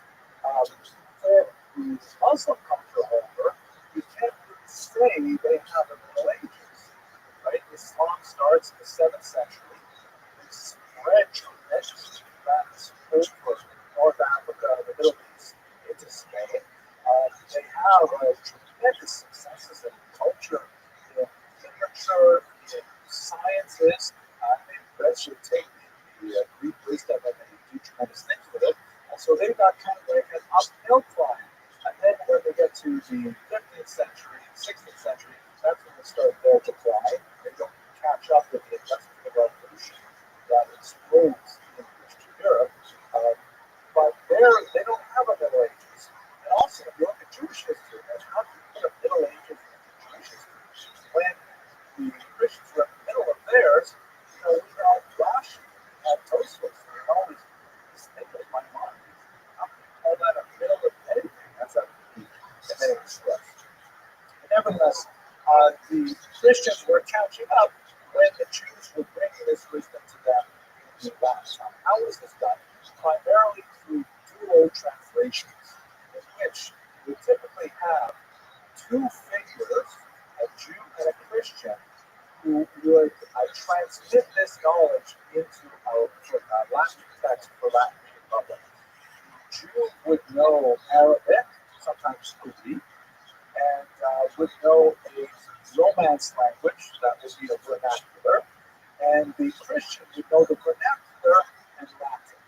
You also had some individuals who would know all three, but the majority of these translations were done by Jews in partnership with Christians. They would do this orally, by the way. So basically, the Jew would be holding an Arabic text, translated or something like that, which was not in itself considered a suitable vehicle for scholarly transmission. It would be like translating it to Yiddish. And people say, Yiddish, what kind of a language is that? I'm not going to be able to publish anything in Yiddish. Of course, that turned out not to be true either, but it was considered a shural. It was considered like a street language, a jargon.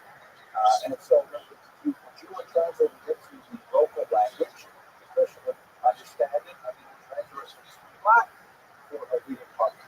And there's a tremendous amount of this going, all kinds of books being published with these dual translations. The Jew, by the way, rarely got credit for it. Usually the translation was only written in the name of the Christian translators, but with the introduction, the essays, they would often at least thank the Jew who was involved in transferring it over. This changed to a certain degree in the 13th century with Alfonso X of Castile, who said, okay, enough of this. Why don't we just use the vernacular? And he ordered the introduction of many words in Castilian, which began the explosion of vernacular languages throughout Europe, really, including a few hundred years later, even Yiddish became a state language. But just to point out how ironic that is, my grandfather, Rothschild, was born probably around 1910. not exactly sure because she's directed, but she does remember when she was a little child, she fell off a train when they were fleeing the Germans in World War I. So we're guessing she was about 4 years old when she fell off the train, and that's how we get to year 1910 for her. At any rate, she in English didn't have a word for the English language. She would speak of it as Jewish, or speak Jewish. That's how she referred to it because it wasn't considered, in her mind, it wasn't considered a real language, even though she had newspapers and she had translated them. She had many other things, which is not considered real. Anyways, I'm getting off topic. Alfonso X was especially important for creating what was called the Alphonsine tables. I don't exactly understand what these things mean, but there are a whole series of astronomical tables that somehow allow scientists to figure out exactly the movements of the planets and stars by cataloging them. So Jews were heavily involved in creating the Alphonsine tables, and Abraham Sahuto in particular was responsible for perfecting them in the 15th century. Okay. What happens with Sahuto? As I mentioned, we're just going to skip over the expulsion for now because it's way too complicated, and I'll dive into it. It's a very sad story next week when we look at Abraham Senior, one of the senior figures of the Jewish community in Spain who ultimately decides to convert to Christianity and remain. Saputo is one of these illustrious figures who, despite his great scientific and philosophical achievement, is not allowed to remain in Spain. So he is, like many Jews, over in Portugal, and he continues his excellence in his field in that part of history. He's appointed to be the royal astronomer to King Joao II. I really like pronouncing that name, Joao. And sometimes in certain texts it's rendered as John, just to make it easy. But is it Joao? Joao? Wow, I don't know how to say it, but I like the idea of wow, like you can actually more. So, wow, it's a boy. But it's the wow. He was quite a royalist stronger, and he was on top of his game. The tremendous activity, especially after he went over the Alphonsine tables, which at this point was 20 years old, and he apparently corrected all of the errors, which made it really possible for navigation to take place on a sophisticated level. It's also interesting to note that what happened in Portugal. We'll explore this more in the next two lectures. But, the Jews had a situation in Portugal. They were kicked out of Spain. They were in Portugal, but in order to affect a dynastic marriage later, one of the conditions was Jews have to remove Portugal as well. So 5 years later, largely to affect the political.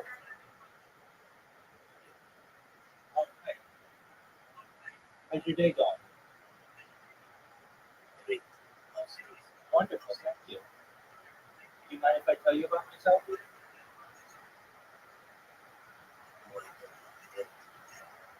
I'm Rabbi Rothschild. I spend 24 hours a week, 7 days a week, 365 days a year for monkeys. I've been doing so since the pandemic. We've seen the death of a queen, the birth of AI, the coronation of a king, and everything in between. I have more data archived on the internet than any person ever, which made me feel influential someday. If that happens, then I'm like you, your friends, your family, all financially independent and you're not limited. And I make sure that we're able to give you enough money to have generational wealth. And I want you to be able to start charities and philanthropic organizations with your help. How does that sound?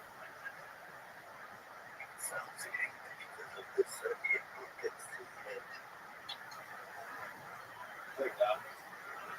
All right. So what's new with you?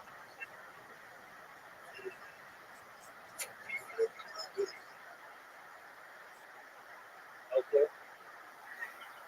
Are you something different than out of style? Are you still getting dick like it's going out of style?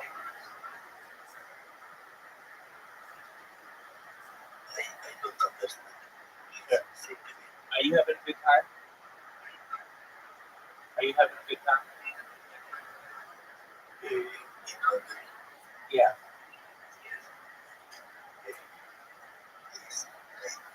Hi. Are you in Budapest?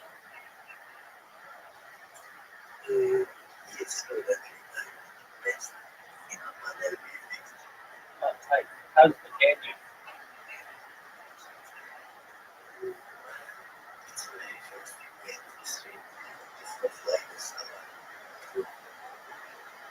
Oh, okay. Very well. What are your hobbies?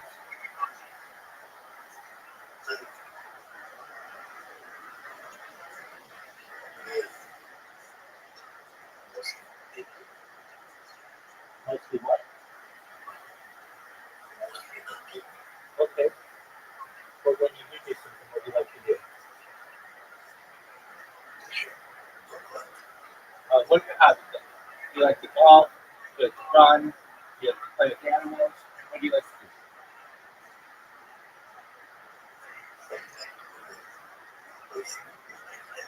Oh, bicycle. Okay, very cool. Is that fun?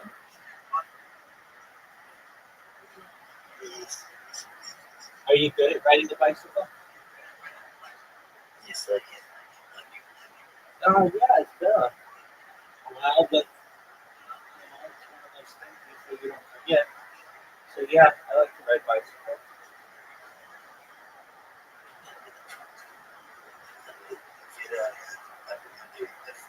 Yes, sir.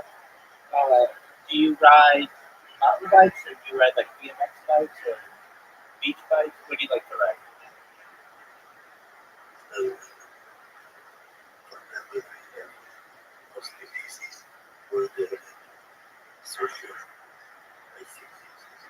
Okay, what's a socialist bicycle?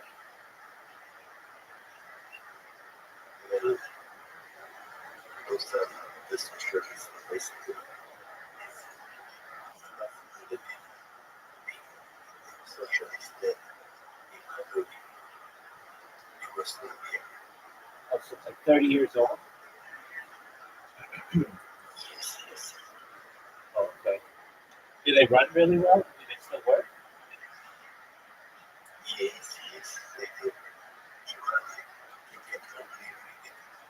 Hilarious. It's built very well. It's built very well.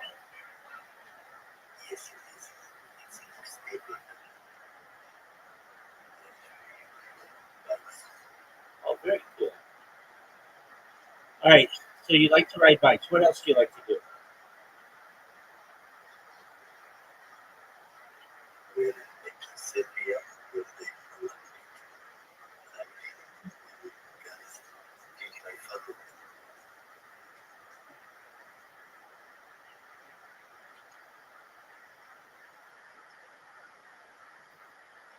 Can you repeat that?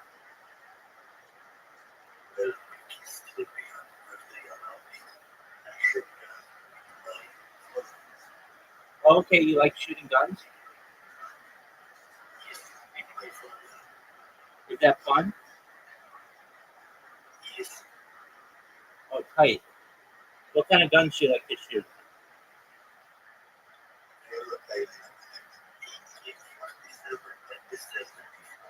Oh, wow. Wow. Big, big guns.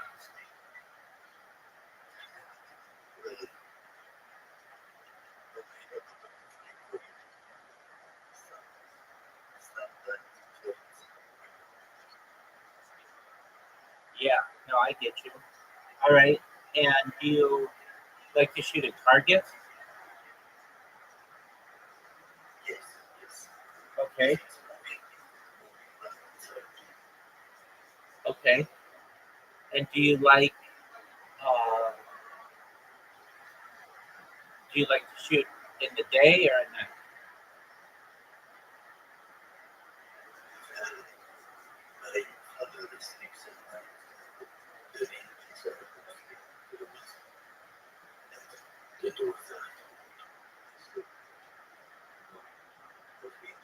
Okay.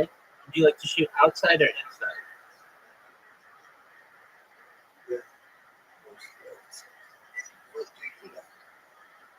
I like to play golf. I like to run. I like to read. I like to eat fruit. I like to live stream. I like to go to the beach. I like to play video games. I like to play other games like mini games, but I also like to play like fun games. Like I like to play tennis. I like to play racquetball. I like to play kickball and ultimate frisbee, and I like computers. Um, I like music. I like music a lot. I like to sing. I like to sing karaoke. So that's what I like to do. Do you like any of those things?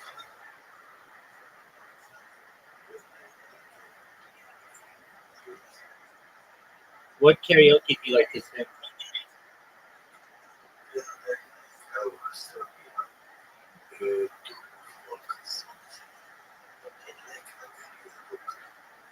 Oh, okay, there you go.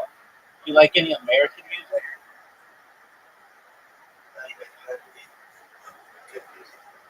That's okay.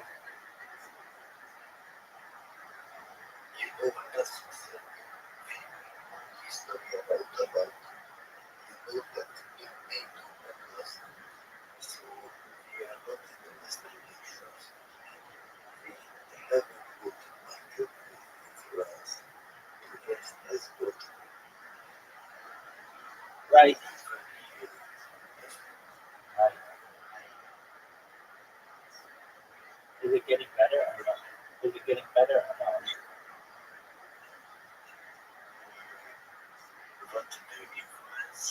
Yeah.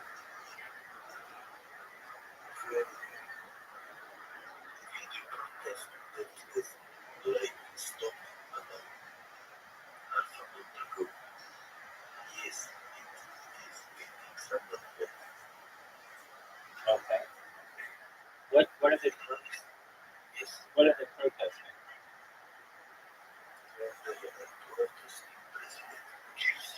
Is he stuck?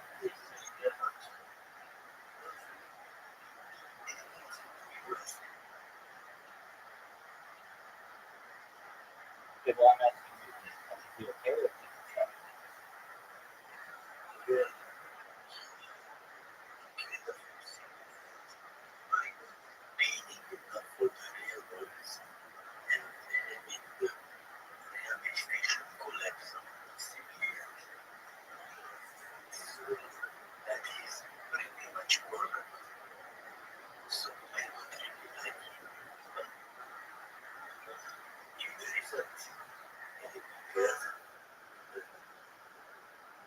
I gotcha. Dude, did you know your English is really good?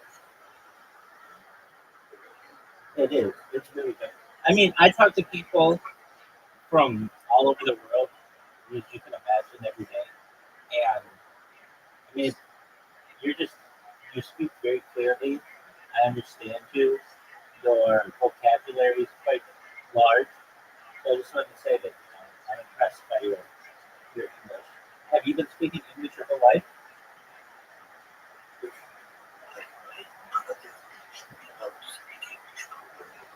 You're,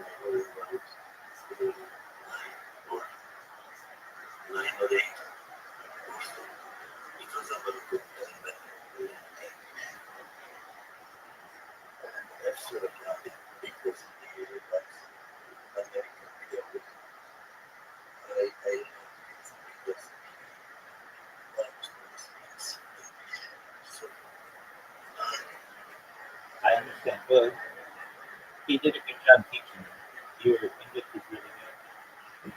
Okay, so you were explaining the political situation in Serbia, and you said, you know, the president's corrupt. Some people died in an incident, but that's kind of like all politicians are all kind of corrupt. So I understand. Um, And so you had to leave the country because of the corruption or because of the protest? because of the protest, because after that I put it's that they treated the last bit. We have no shots that they turned the bullets. So we could run for like Hey, I saw something. yes, I saw something about this. Okay. And they also used another kind of weapon that was like, yeah, yeah,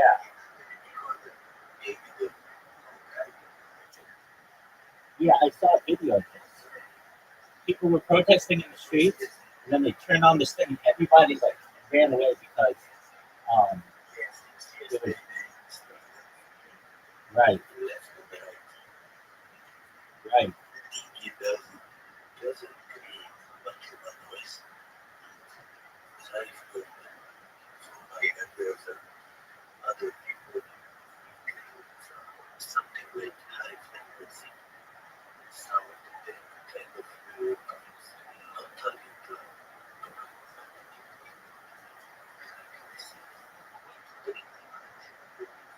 peaks.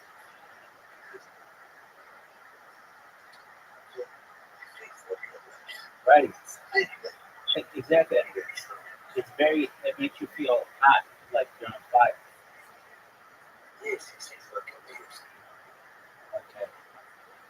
Yeah, that's a terrible weapon. Yes. It's like well,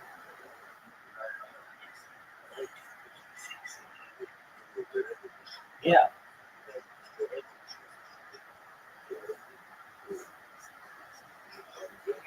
social started to take the mass from the structure. That's how they talk with us. They right and so they just like right. My mom's Hungarian, and we had people in our family who um, basically housed people after that 1956 revolution in the United States because they didn't have anywhere to go. It was a communist revolution, right? yes. My grandfather was a murderer, died in the revolution.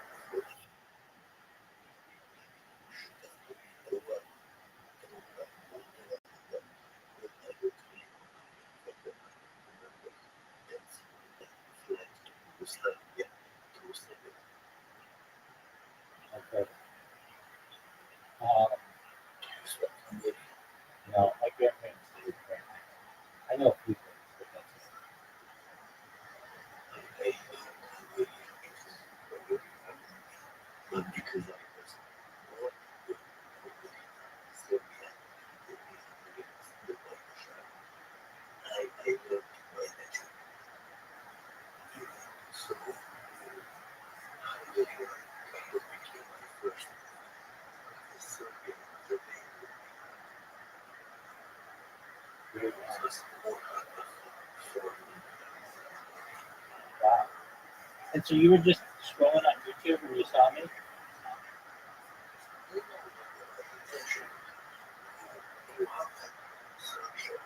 Search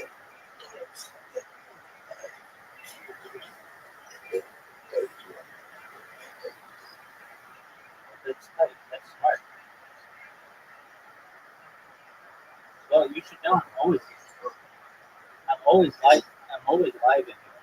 So if you ever want a friend, I'm here for you. Um, like I'm like 24 hours a day.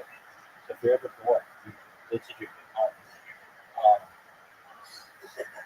how, how do you, I'm always here, yeah. I, for the last 3.5 years, I have more data online than any person ever.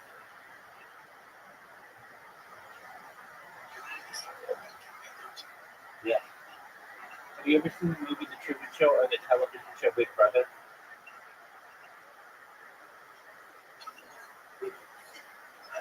I saw it because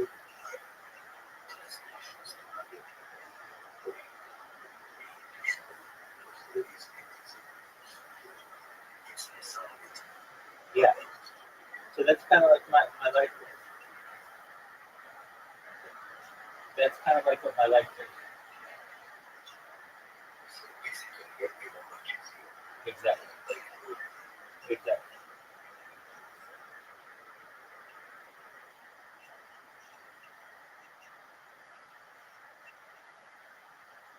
Do you have good internet access in Hungary? that's I can't say that it's good. I love Serbia. What people say is super because it's just goes like a surprise kind of Good. like the Serbia like it. I see. Like in the figure yet Yeah. the Okay. then there was a Wi-Fi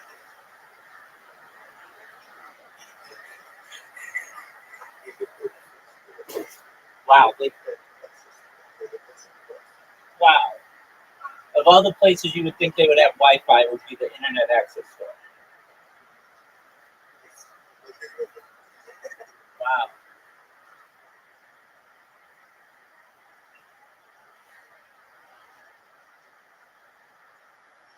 So, so you like the internet more? How are the people in Hungary?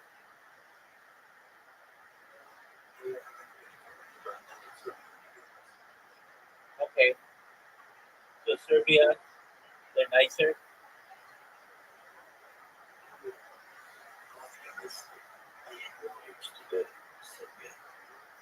of course, you're big because if you know history, there was things that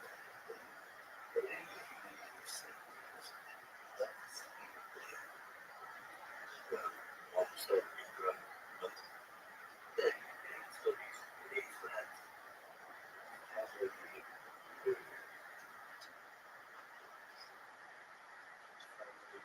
family meetings or these things, they come together, eat, drink, party,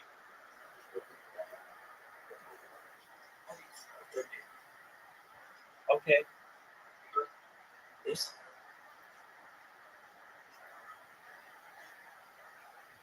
I remember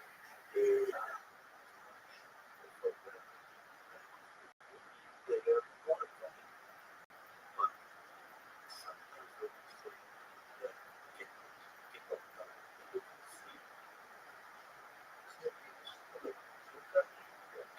you never get that I see. you are for political reasons.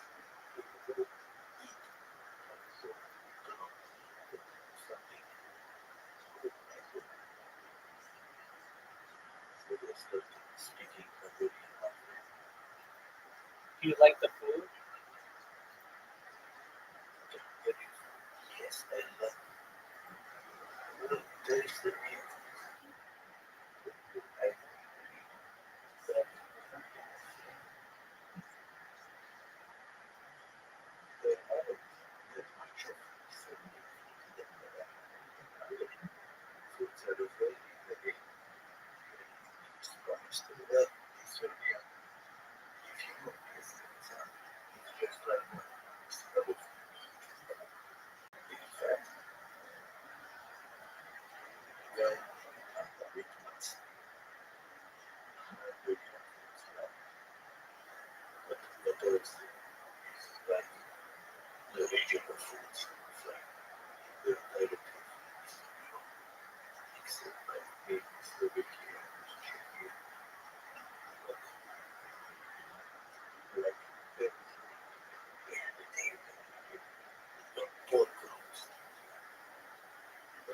exhausting. It's peanuts, fish, just not very much. Pickled tomatoes, pickled peas, red pickled peppers, everything. Do you know what chicken paprikash is? Chicken paprikash. Yeah, I love it. Yes. Yeah, that's like my favorite Hungarian dish. My favorite Hungarian dish is stuffed cabbages, peppers. I love that too. I love stuffed peppers as well. Oh, that's my favorite. I guess also. Yeah, those are good. Stuffed peppers. You like stuffed cabbages? Good stuff. Um, It's not sarma. yes, it's Is it good?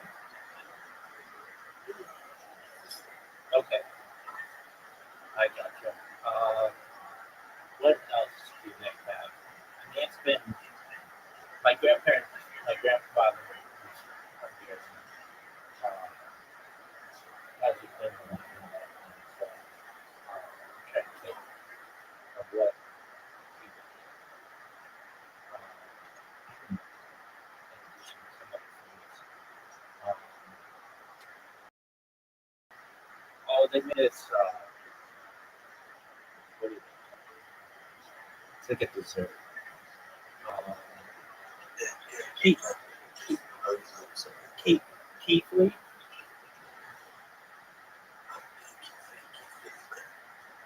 Okay.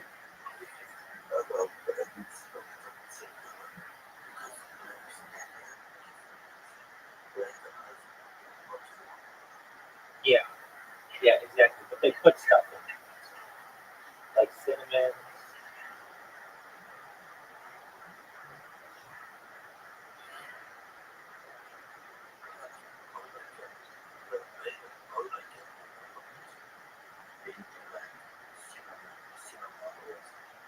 Yeah, it's kind of like that. What else? Yeah. Um, Something that's cool about non-Hungarian people is they were able to stop Genghis Khan. That's kind of really funny. It was like 800 years ago, but I think that's fascinating. Like this one, I was just listening to a podcast on this. This one guy, basically, and his family took over everything from basically the Pacific Ocean all the way to the Danube River, but they couldn't beat the mangroves on the of Europe. Basically, they were stopped. I find that fascinating. Um, what else? Um, That sadly not that much more about. I mean, my family's been in America since like over 100 years. So, um, what else? Actually, my grandfather was born in the United States, but his sister and his brother were born in Hungary. So I guess he was longer than 100 years. But he used to tell me, I always used to want him to tell me stories about life in Hungary. And he was always like, well, we were really, we were poor. So it was like, there weren't any grand stories or anything. But during, I want to say World War One, so between 1914 and 1918, they saw their first plane, something like that. And that was like a big deal to see a plane. Um, and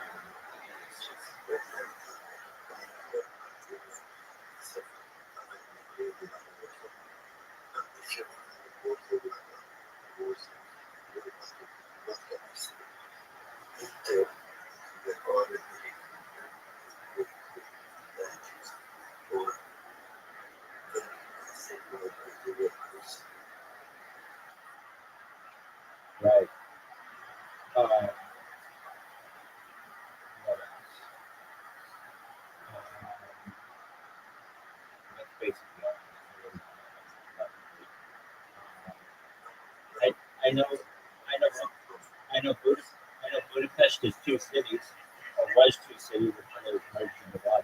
There's Buda and Pest, and they're like on opposite sides of the Danube. But they've kind of been merged. Right. Is the Danube really big?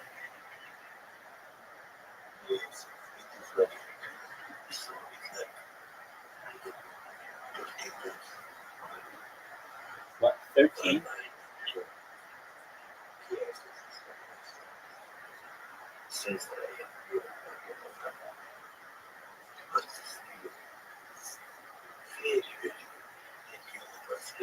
But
go down. Yeah. I'm listening.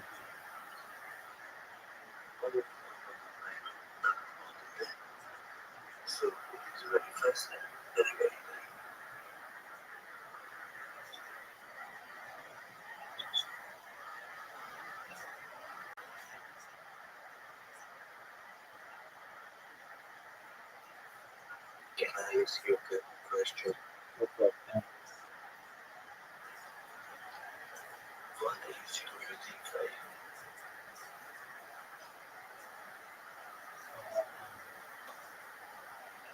20.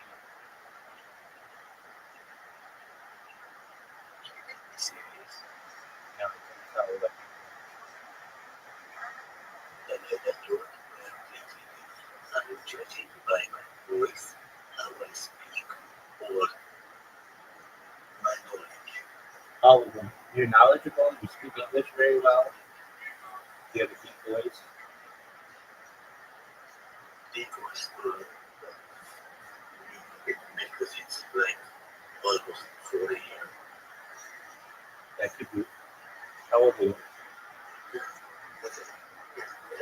Something like that. You're 13 years old? I just never thought, Oh, okay. My friend, you can't be in here for 13. You have to be 18 to be in here. oh, sorry. That's okay. Take care, my friend. Well, Bye-bye. 13 years old. You guys sounded like you been through.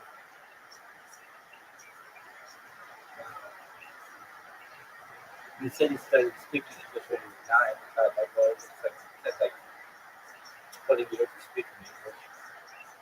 13 years old. Very mature. But how mature enough to be 18 to be in here?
See, this is really true. But this part,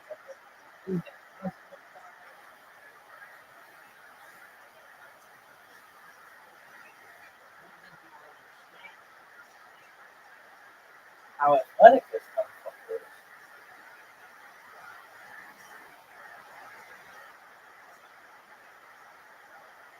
Look at this. Folks. Folks.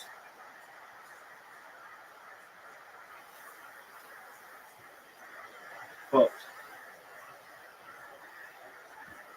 Folks. I just want everybody, if you're witnessing this, you're witnessing greatness.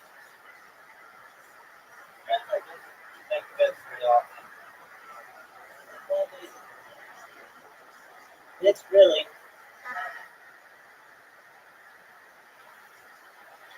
I can't put into words how athletic. This is like,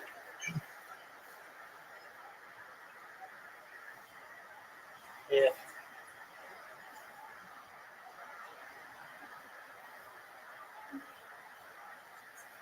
Dave the Harry had such a great group,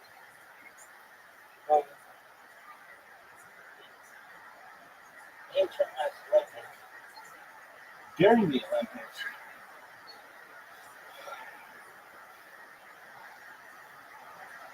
this is like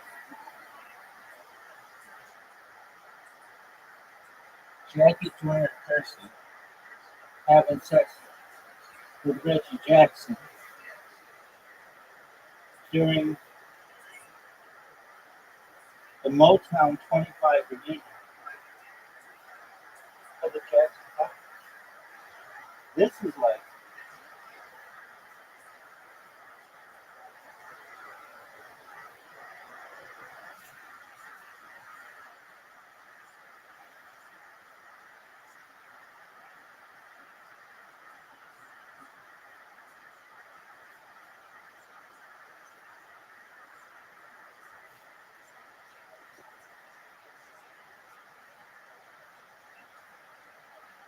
Nadia Comaneci having sex with Kareem Abdul-Jabbar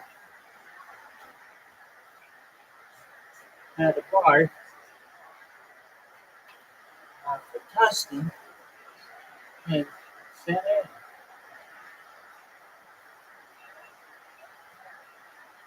Do you see this athleticism?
This is like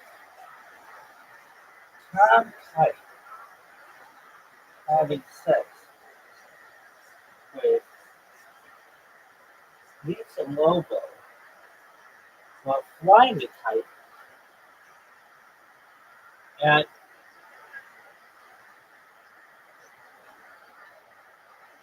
a New Mexico State roller coaster, which got all of it.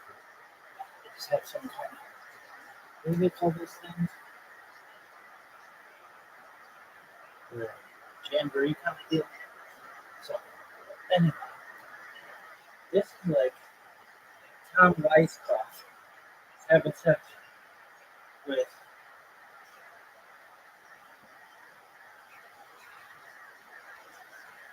Kelsey Plum.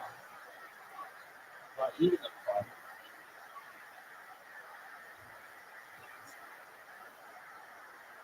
And Plum Fest 14.